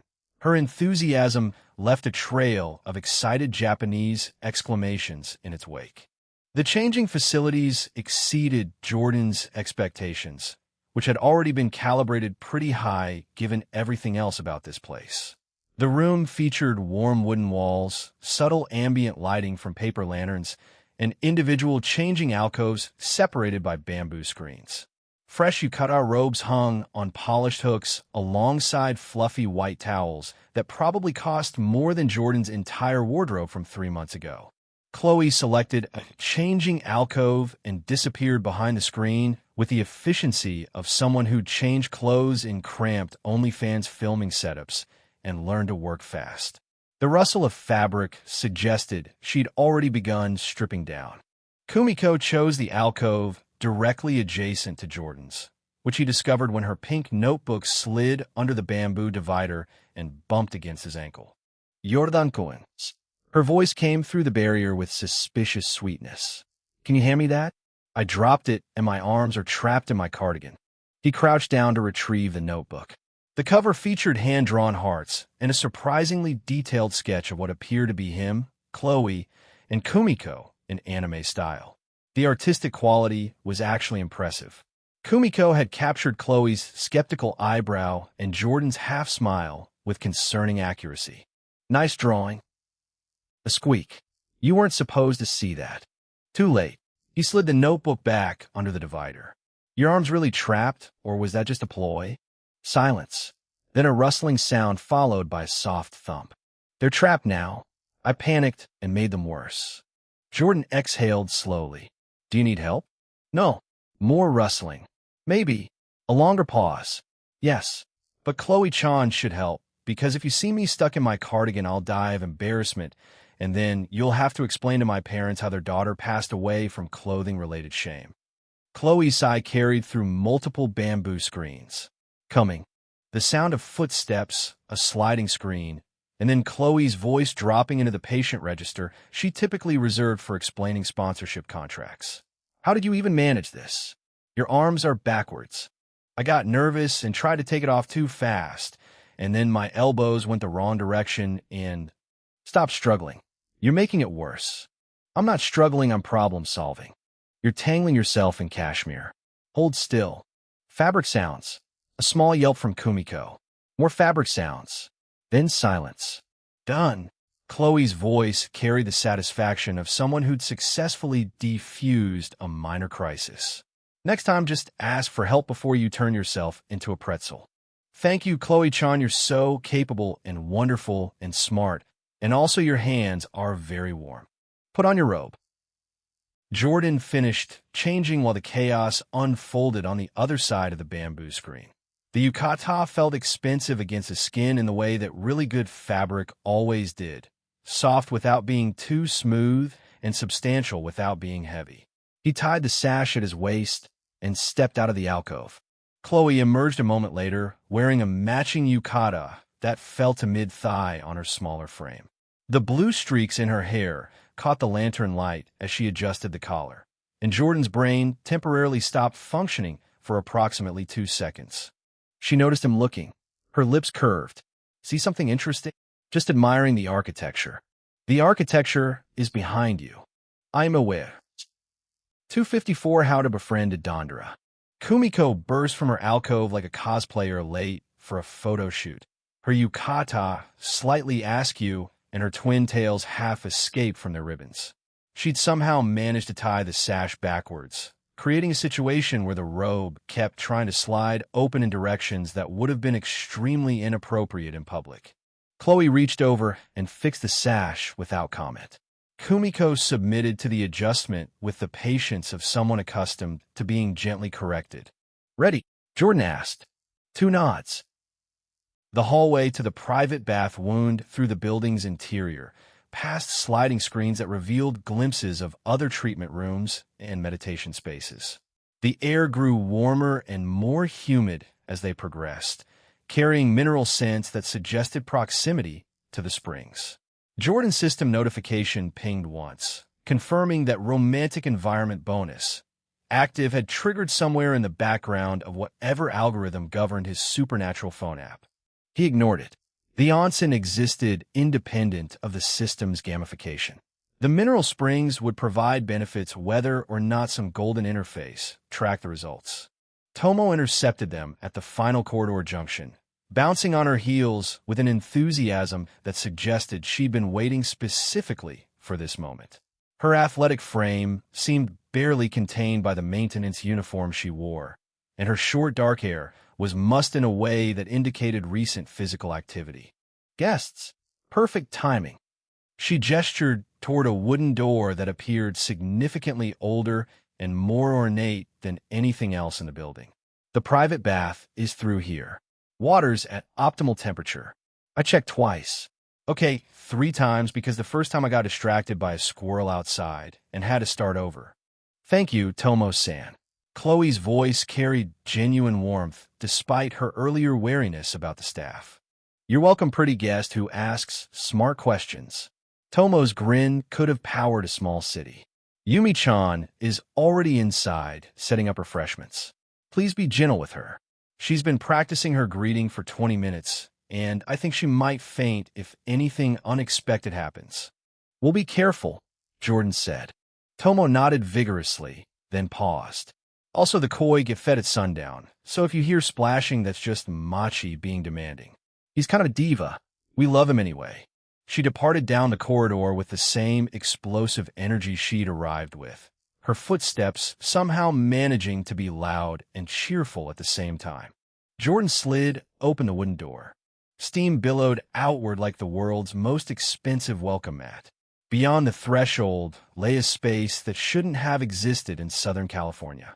The private bath occupied a half-indoor, half-outdoor area where traditional architecture met natural landscape, with warm wooden decking surrounding a stone-lined pool that glowed blue-green in the fading light. A bamboo fence provided privacy while allowing glimpses of the carefully maintained garden beyond. Paper lanterns hung from wooden posts at regular intervals, their flames beginning to catch as the sky darkened. The pool itself was maybe 15 feet across and shaped like an irregular oval, with steam rising from its surface in lazy spirals that caught the lantern light. Standing beside a low table arranged with refreshments was a girl Jordan hadn't met yet. Yumi Nakamura was small. That was the first thing he noticed. Maybe 5'2", with a delicate frame that made Kumiko look substantial by comparison.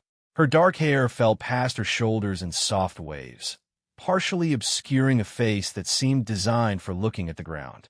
She wore the same staff uniform as the others, but somehow made it look like she was borrowing someone else's clothes for the day. Her eyes were fixed on her shoes. Welcome. The word emerged at approximately 3 decibels, barely audible over the gentle sound of water. To the private bath. I am Yumi, and I will be your attendant for the evening. If you require anything, please don't hesitate to. She trailed off, apparently having exhausted her prepared script. Kumiko moved before Jordan could react. The distance between the doorway and Yumi disappeared in approximately 2 seconds. Kumiko stopped just short of collision range, her entire body vibrating with restrained enthusiasm. Yumi-chan. She kept her voice deliberately soft, clearly making an effort not to startle the poor girl into cardiac arrest. Your uniform is so cute. Did you do your hair yourself? The waves are really pretty. Also, I love the way you arranged the mochi on the plate. The colors are coordinated. That shows really good aesthetic sense. Yumi's head lifted by approximately 15 degrees. Her eyes remained fixed somewhere around Kumiko's collarbone, but she was technically looking up now. Thank you. The volume increased to maybe 5 decibels. I practiced the arrangement. Kaori-san helped. Kaori-san has excellent taste. So do you. Kumiko's smile radiated warmth with the intensity of a portable space heater. I'm Kumiko. This is Chloe-chan. And that's Jordan Kuhn, who apparently owns this whole place, but he's being weird about it for emotional reasons we're still unpacking. I'm not being weird about it. You literally just called $1 million inheritance not real money because you didn't earn it yourself. That's pragmatism, not weirdness. Yumi's eyes flickered toward Jordan for approximately half a second before returning to Kumiko's general vicinity. Master Jordan, we are honored by your visit. The springs have been maintained according to your grandfather's specifications, and the water quality exceeds all industry standards. Thank you, Yumi. Jordan kept his voice deliberately gentle. The arrangement looks perfect. Yumi's face flushed pink. She bowed so deeply her hair swept the wooden decking, then scurried toward the far side of the bath area where a small attendant station had been set up with additional supplies. She's adorable, Kumiko whispered, loud enough that Yumi definitely heard. I want to protect her. Don't adopt another employee. Chloe had already begun examining the refreshment arrangement with professional interest. We talked about this. The boundary between friendship and hiring decisions needs to remain clear. But she's so small. So are you. That's different. I'm small and confident. She's small and needs encouragement. 255, she has a point, and also more machi. Jordan left them to debate while he approached the bath itself. The water's surface caught the lantern light, creating patterns that shifted with each gentle current from the heating system below. Steam rose in lazy spirals that carried the mineral scent he'd noticed throughout the facility. The stones lining the pool had been smoothed by years of water contact, their surfaces gleaming wet in the fading daylight. He tested the temperature with his fingers. Hot, but not scalding. Exactly what his body needed after Maya had systematically tenderized every muscle group from his shoulders to his lower back. The sound of fabric behind him made Jordan turn. Chloe had removed her yukata. She stood on the wooden decking in what appeared to be a simple black bikini. Though simple felt inadequate to describe how the fabric clung to curve Jordan had become intimately familiar with over the past 2 weeks. The top was a triangle cut that covered everything essential while suggesting the landscape beneath. The bottom sat high on her hips, emphasizing the ratio between her waist and everything below it. Her black hair with its blue streaks fell past her shoulders, slightly damp from the humidity. "Hot springs are typically enjoyed without swimwear," she said, her voice completely neutral. "But I figured we'd ease into cultural immersion gradually." Jordan's brain required several seconds to process language. "Good call, ma'am." She walked past him toward the water, her movements carrying the same unconscious grace she brought to everything. The bikini's back view proved equally devastating. Jordan became extremely grateful for the loose fit of his yukata. Kumiko emerged from behind a changing screen on the far side of the bath area, wearing something that could charitably be described as swimwear.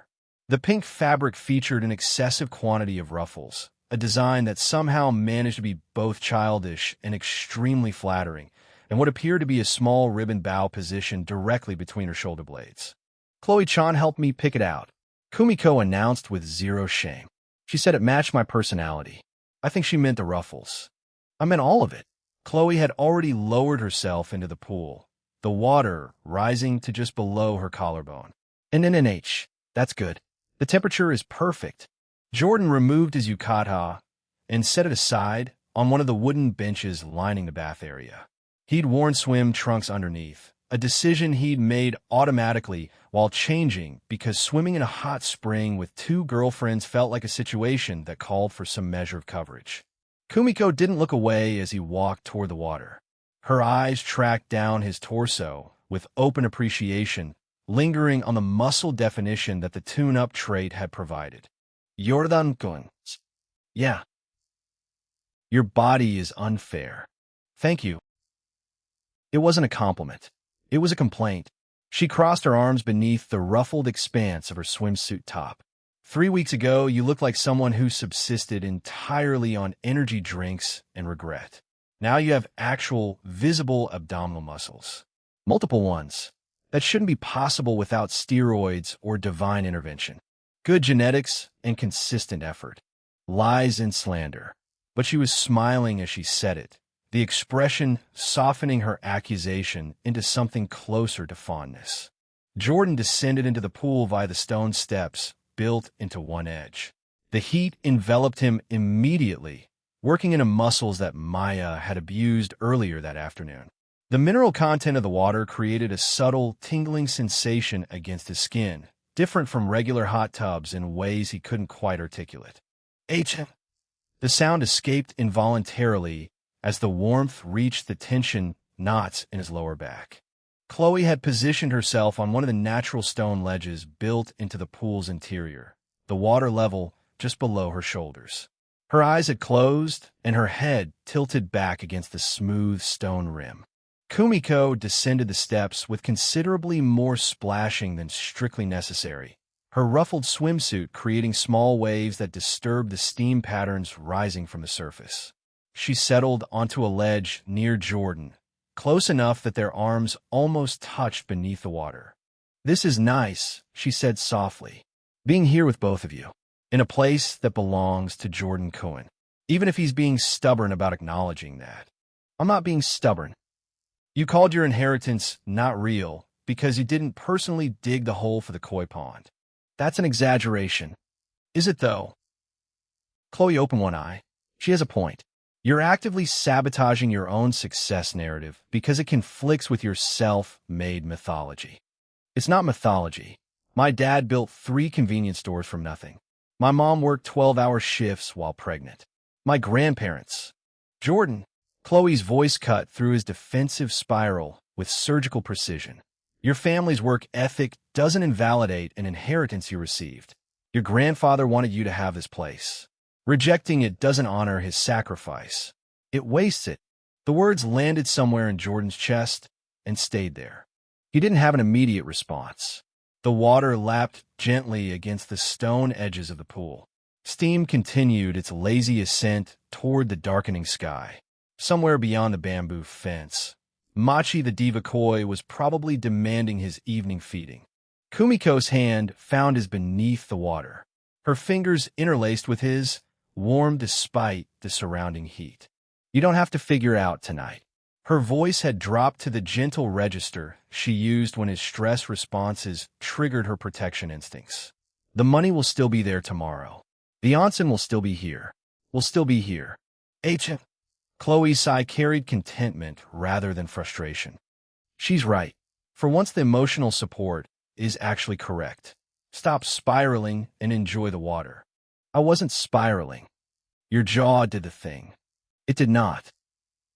Kumiko saw it too. I did. Kumiko squeezed his hand beneath the surface. The left side went tight, and your breathing got shallow. But it's okay because you're here with us, and the minerals are working, and also Yumi-chan is bringing more mochi. Jordan looked toward the attendant station, where Yumi had indeed retrieved additional refreshments. She approached the pool's edge with the careful movements of someone navigating a minefield, her eyes fixed on the tray in her hand to avoid making accidental eye contact. And more mochi. She knelt beside the low table nearest to their position, arranging the new additions with the same careful aesthetic sensibility Kumiko had noticed earlier. Kaori-san prepared chestnut and also green tea and also strawberry because she said guests with pink notebooks often prefer pink foods. Kumiko made the squealing noise again. Yumi-chan, that's so thoughtful. Tell Kaori-san I love her. Yumi's face turned approximately the same shade as the strawberry mochi. I will convey your message. She retreated toward her station with speed that suggested genuine relief at escaping social interaction. She's going to be okay, Jordan said, watching Yumi settle back into her corner. She just needs time to get comfortable. Like you with emotional vulnerability, Chloe's voice carried amusement rather than criticism. Different situation. Is it though? Stop using my own deflection tactics against me. 256 My staff is an eccentric but well-oiled machine. P.S. bonus. Chloe stretched her arms above her head, the movement causing her bikini top to shift in ways that Jordan's peripheral vision cataloged automatically. The mineral water had turned her skin slightly pink, a flush that spread from her collarbones down to wherever the water obscured his view. We should probably get out before we prune, she said. I've got content to edit tonight, and Kumiko has class at 8 tomorrow. Kumiko groaned from her position on the stone ledge. Don't remind me. Art history. 3 hours of Professor Tanaka pointing at slides and asking us to identify artistic movements I will never use in real life. You're a fine arts major. Exactly. I make art. I don't even know that some guy in 1847 decided brushstrokes should go sideways instead of up and down. Kumiko sank deeper into the water until only her eyes and the top of her head remained visible. Bubbles rose from her mouth as she continued mumbling complaints beneath the surface. Jordan reached over and pulled her up by the shoulder before she accidentally drowned herself in mineral-rich spite.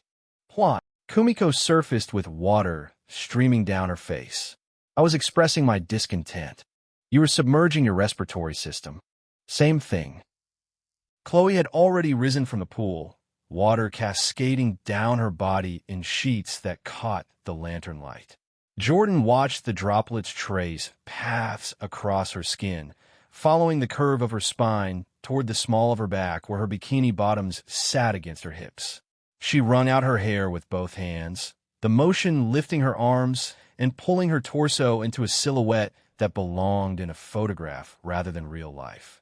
Staring, she said without turning around. Appreciating. Same thing. She grabbed a towel from the wooden rack and wrapped it around her shoulders. Get out of the water. Both of you. I want mochi before we leave, and I refuse to eat it while pruned.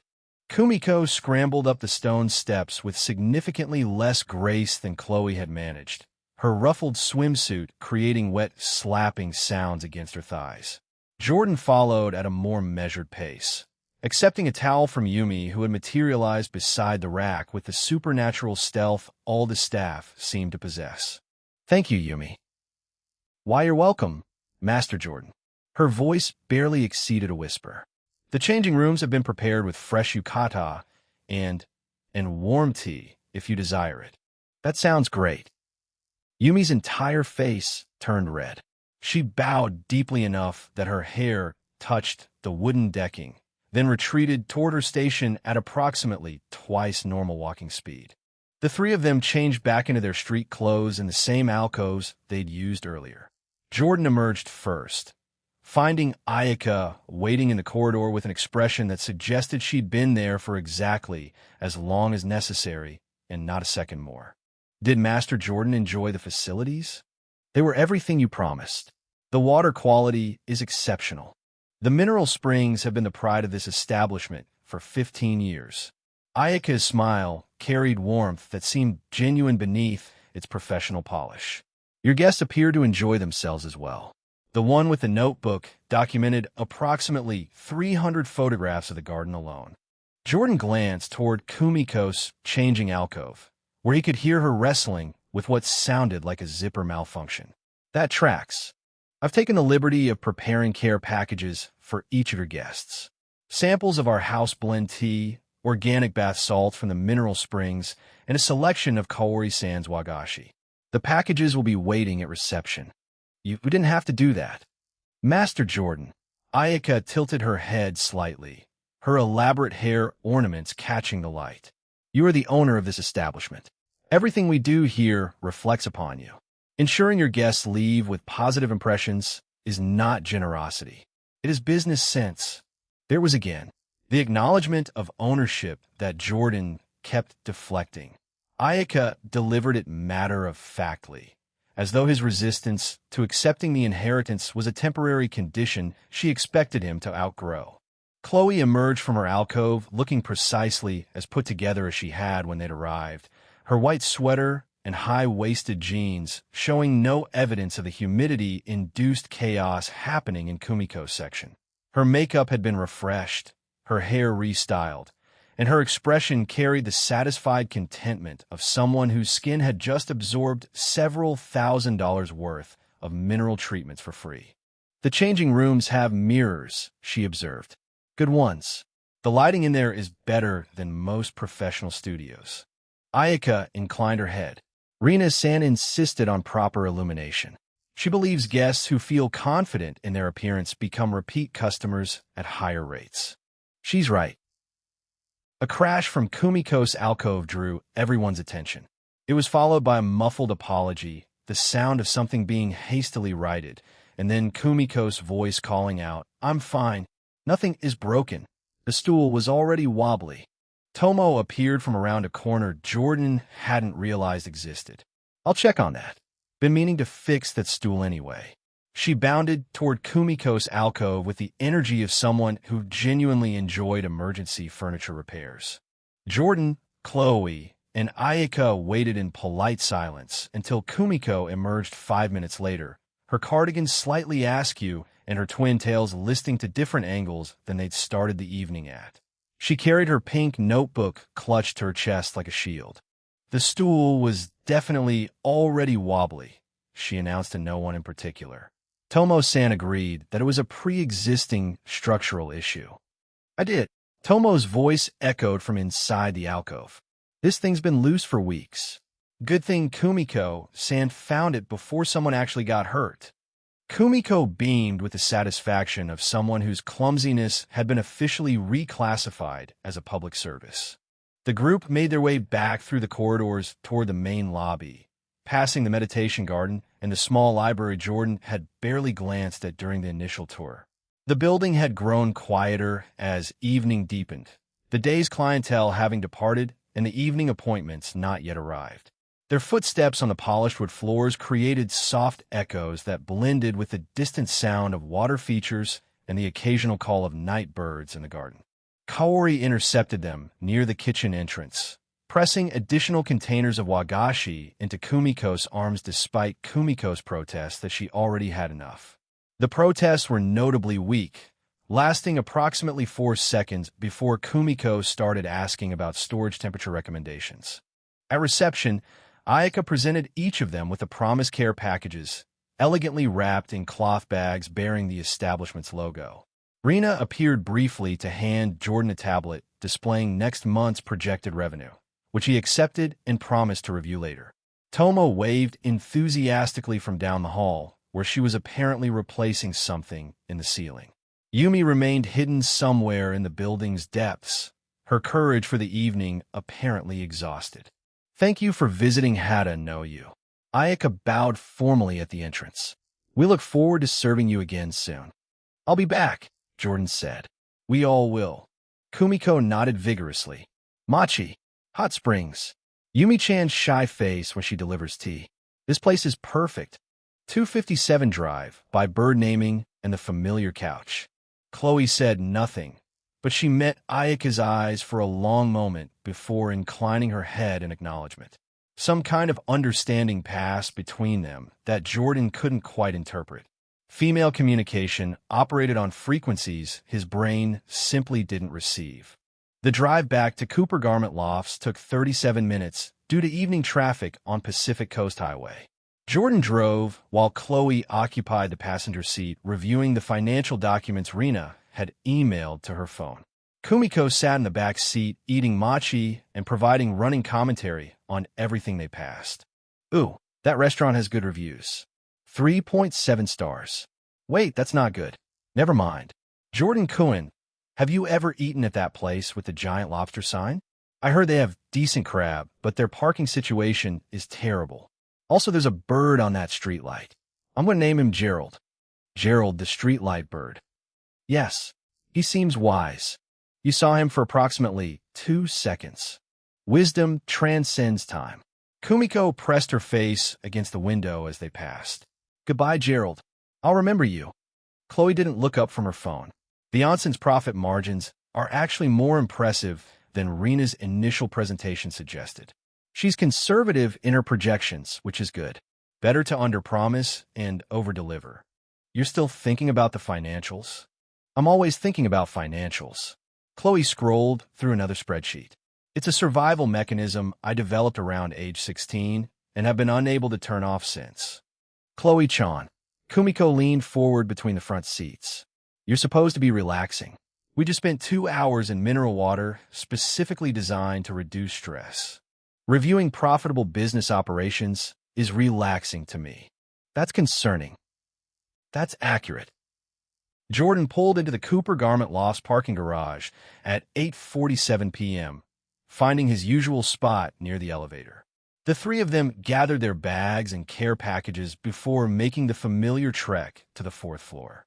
Kumiko's apartment was on the 3rd floor, one level down from Jordan and Chloe's adjacent units. "I should go home," Kumiko announced as the elevator doors opened on 4. "Art history tomorrow. Sliding art movements. Sideways brushstrokes." "You mean artistic movements and brushstroke direction?" "Same thing." She rose on her toes and pressed a kiss to Jordan's cheek, then did the same to Chloe. "Tonight was wonderful. All of it. Even the part where Jordan Cohen had an existential crisis about money he didn't earn." "I didn't have a crisis." "Your jaw did the thing 4 separate times." Kumiko pressed the button for the 3rd floor. Chloe-chan kept count.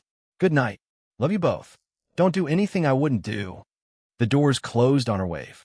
Chloe turned toward her apartment. "Are you coming over or going to yours?" "Yours, unless you want space. I want to not think about anything for at least an hour." She unlocked her door and pushed it open. "TV, couch, silence except for whatever mediocre streaming content we decide to half-watch." Jordan followed her inside. Chloe's apartment had become increasingly familiar over the past 2 weeks. The minimalist aesthetic, the carefully positioned furniture, the purple LED lights that cast everything in soft violet tones. Her laptop sat open on the desk by the window, the Stellar Note dashboard still displaying her disappointing follower count. The gray sectional dominated the living area, positioned perfectly for both the wall-mounted television and the industrial windows that overlooked the street below. Jordan dropped onto the couch, while Chloe disappeared into the kitchen area. He heard cabinets opening, water running, and the distinctive click of her single-serve coffee maker despite the late hour. "Decaf," she called out, anticipating his question. "I'm not completely self-destructive." She returned a few minutes later, carrying 2 mugs and wearing different clothes than she'd left in. The white sweater had been replaced by an oversized black t-shirt that hung off one shoulder, revealing the strap of whatever she wore beneath. Her jeans had become shorts, so brief they barely qualified as coverage. Her legs stretched from the couch cushion toward the coffee table, bare and still slightly pink from the mineral bath. Jordan accepted his mug and tried not to stare. The effort was largely unsuccessful. "Eyes up, McKnight." They were up. They were on my thighs. "Your thighs are up from my current position." Chloe's mouth twitched in what might have been amusement. She grabbed the remote and started scrolling through streaming options with the energy of someone who intended to watch exactly 0% of whatever she selected. "I'm not hungry," she announced. "The matcha killed any appetite I might have developed." "Same." Corey Force fed me 3 different kinds during the tour. 4. I counted. The 4th one doesn't count. It was tiny. It still contained calories. Jordan settled deeper into the couch cushions, the tension from the day slowly unknotting from his shoulders. The hot springs had helped. Ayaka's massage had helped more.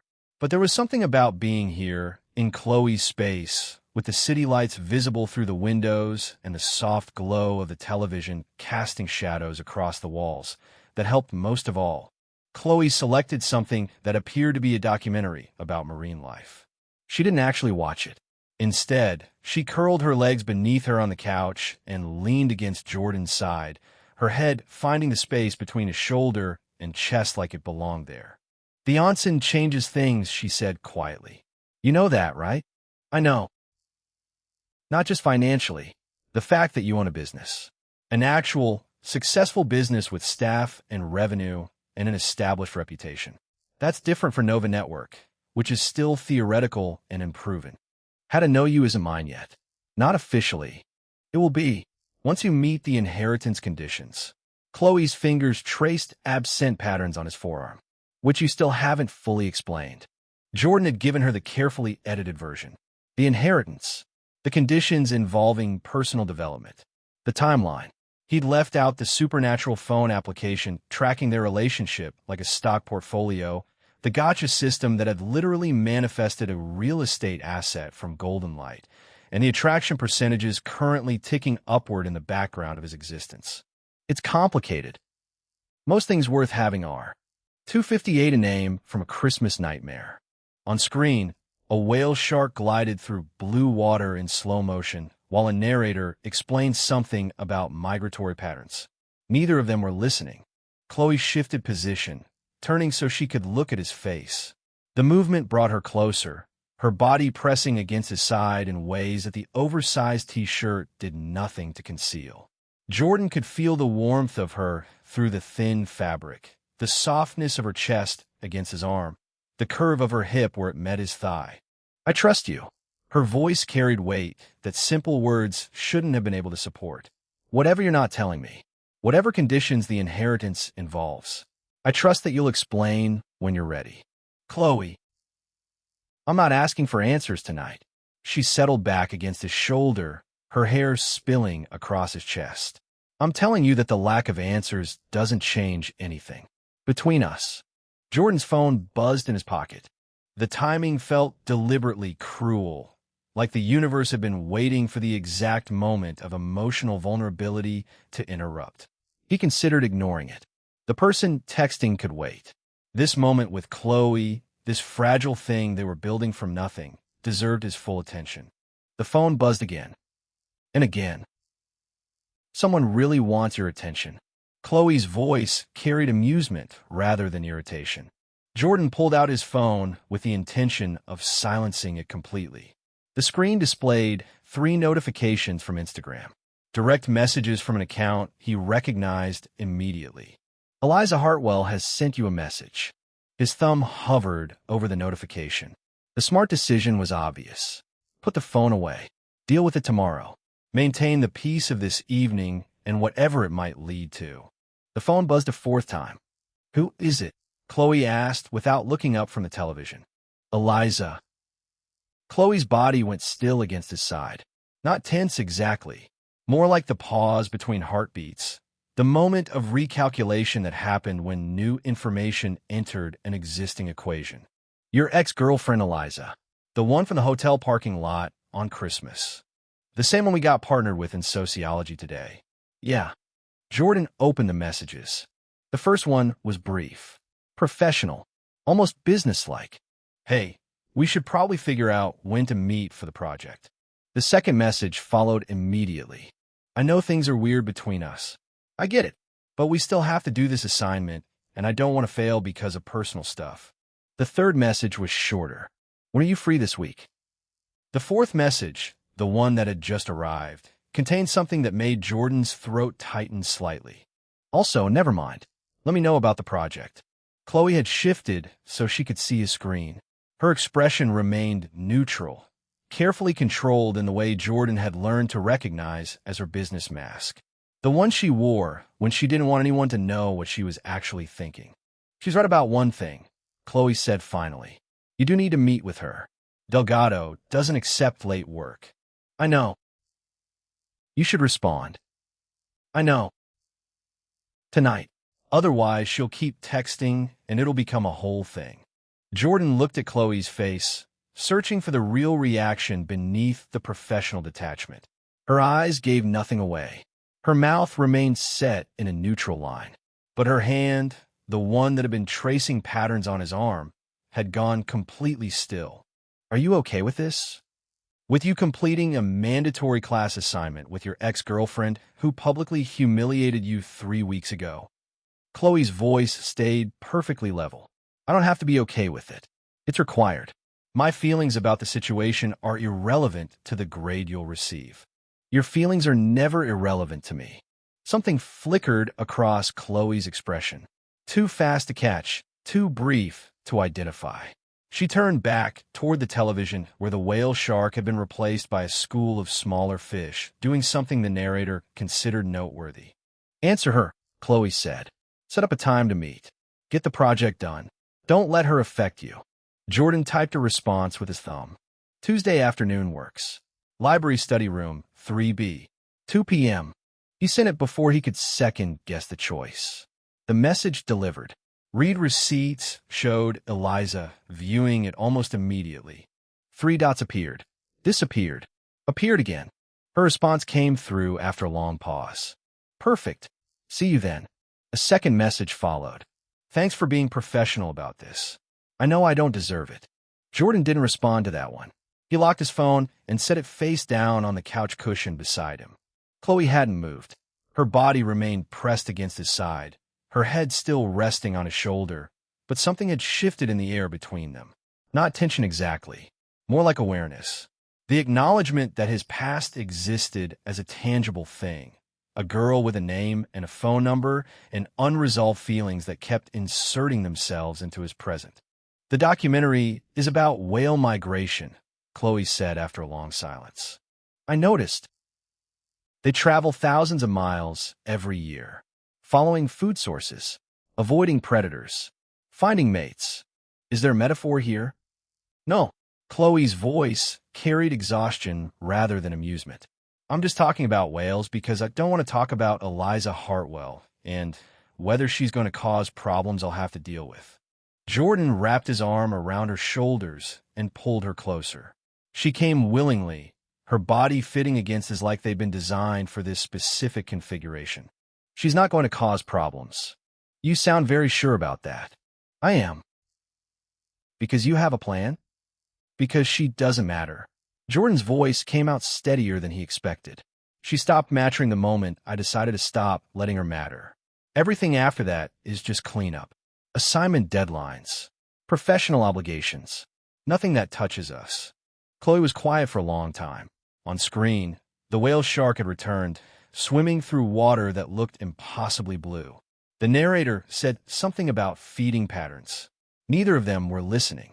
Okay, Chloe said finally. Okay. Okay.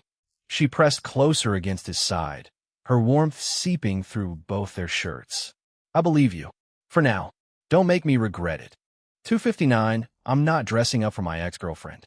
The morning person trait pulled Jordan out of sleep at 6:41 a.m. like clockwork, his eyes opening to amber light and the familiar ceiling of Chloe's loft. She'd rolled onto her stomach during the night, one arm dangling off the mattress, and her face buried so deep into the pillow that Jordan genuinely checked to make sure she was breathing. The blue streak in her hair fanned across white cotton like a brushstroke someone had left behind in a hurry. Jordan lay there for a full minute watching the day's timeline build itself piece by piece inside his skull, like someone was stacking a Jenga tower that already looked unstable. Classes ran straight through until noon without breaks. Econ at 9 meant sitting between Kumiko and Alexis in their usual row, which guaranteed at least one whispered conversation about last night's group chat activity that he hadn't checked yet. Math at 10 put him next to Ava in the back corner, where she'd probably already finished half the problem set before the TA even showed up. Sociology at 1 was 3 rows of people he didn't know and 50 minutes of pretending to care about social constructs while his brain cataloged everything else competing for attention. The library meeting with Eliza came after that at 2. Debate project partnership. 45 minutes in a study room with his ex-girlfriend who'd explicitly asked him to meet her there yesterday, which meant she wanted something beyond just coordinating citation formats and topic selection. He still hadn't decided what his face was supposed to do when she showed up. Boxing at Iron Coast started at 3:30. Maya had promised him sparring drills today instead of conditioning work, which meant she'd found new and creative ways to make him regret asking for technique training. His ribs still remembered Tuesday's body shot combinations. Then home for a shower and wardrobe change before dinner with Lila at 7. Kumiko had transformed that into a full-scale recruitment event sometime between midnight and dawn despite receiving explicit instructions to keep the guest list at 2 people maximum. His phone had 17 unread messages in the group chat, which meant she'd either invited half the campus or was planning something that required multi-paragraph justification text. Jordan stared at the ceiling and did the math on hours versus obligations. The numbers didn't work. They never worked anymore. 3 weeks ago, his biggest scheduling conflict was deciding which league stream to watch while his takeout cooled on the nightstand. Now he ran a content creator agency that existed mostly on paper, co-owned a $1 million hot springs resort he refused to acknowledge, maintained relationships with 2 girlfriends who had cataloged his stress responses in a shared document, and somehow found himself meeting his ex-girlfriend in a library study room 14 hours from now. Chloe's phone alarm went off at 6:47, blasting a K-pop song that could have woken the entire 4th floor. MRGH. Chloe's hand shot out from under the pillow and slapped the nightstand 3 times before her fingers closed around her phone. The music cut off mid-chorus. She went completely still after that, like her body needed to confirm the alarm was actually dead before committing to consciousness. 10 seconds passed before she rolled onto her back and stared at the ceiling with the kind of raw betrayal usually reserved for finding out your favorite show got canceled. Making coffee, Jordan said as he swung his legs off the bed. Yours is ready in 4 minutes. 5. Chloe dragged the blanket up over her head, cocooning herself completely. 5 minutes or I'm filing paperwork. 4.5. Something emerged from beneath the blanket that could have been acceptance or could have been a promise of violence. Jordan decided to take it as the first option and headed for the stairs. The coffee machine gurgled and hissed on the counter while Jordan leaned against the granite and unlocked his phone. Kumiko had sent 9 messages starting at 5:58 a.m. and ending at 6:12, beginning with a play-by-play of her morning stretching routine that included timestamps for each pose and concluding with a photograph of her breakfast toast. She'd arranged strawberry jam to spell love across the bread, except the V looked closer to a U and the E was missing its middle horizontal line completely, giving the whole thing a ransom note quality that was somehow both charming and vaguely threatening. Jordan typed back, "Good morning. Your toast says LOUE." Kumiko's response arrived in under 4 seconds. "IT says love if you believe hard enough." He smiled and set the phone down, then picked it up again, scrolled past Kumiko's messages to the conversation with Eliza from the previous night. "Perfect. See you then. Thanks for being professional about this. I know I don't deserve it." Jordan read that second message twice. The old version of him would have spent 40 minutes crafting a response that communicated forgiveness, understanding, and a subtle plea for her to recognize his value. He would have deleted 6 drafts, sent something too long, then immediately regretted half of it. The new Jordan closed the conversation and opened his closet app instead. Because here was the thing. He had to meet Eliza today, in a study room, alone, for the first time since Christmas Day, when she'd walked into a love hotel with Cameron Mitchell while Jordan stood in the parking lot and cried for 20 minutes. The question that kept nagging the back of his skull wasn't whether he could handle it emotionally. He could. He'd proven that yesterday in Delgado's class when they'd been assigned as partners, and he'd felt nothing more significant than the mild annoyance of being stuck in traffic. The question that nagged was stupider, more embarrassing. The kind of question that would have made Kyle laugh and Chloe narrow her eyes. What should he wear? Jordan caught himself scrolling through the outfit photos from his Nordstrom shopping trip. The charcoal slacks Alexis had selected. The navy button-up Chloe had tied a Windsor knot for. The bomber jacket that made his shoulders look like they belonged on a magazine cover. He stopped scrolling. What the fuck was he doing? This was Eliza Hartwell, the girl who called him just some guy from class, while Cameron groped her in a parking lot. The girl who accepted a $2,800 Prada bag and still couldn't remember his birthday. The girl who had dinner with him 12 times over 2 months and never once touched his hand across the table. Jordan was not dressing up for Eliza Hartwell. That was simp shit. That was old Jordan behavior. That was the kind of desperate validation-seeking garbage that led to spending $4,500 on a woman who viewed him as a walking ATM with a pulse. He locked his phone and pulled open the dresser drawer. 260 the morning grind. Black tank top.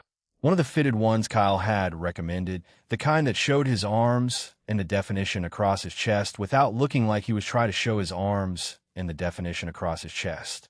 Gray sweatpants, the good pair that sat low on his hips because they were comfortable and he had boxing after the study session and he wasn't about to change clothes 3 times in one afternoon.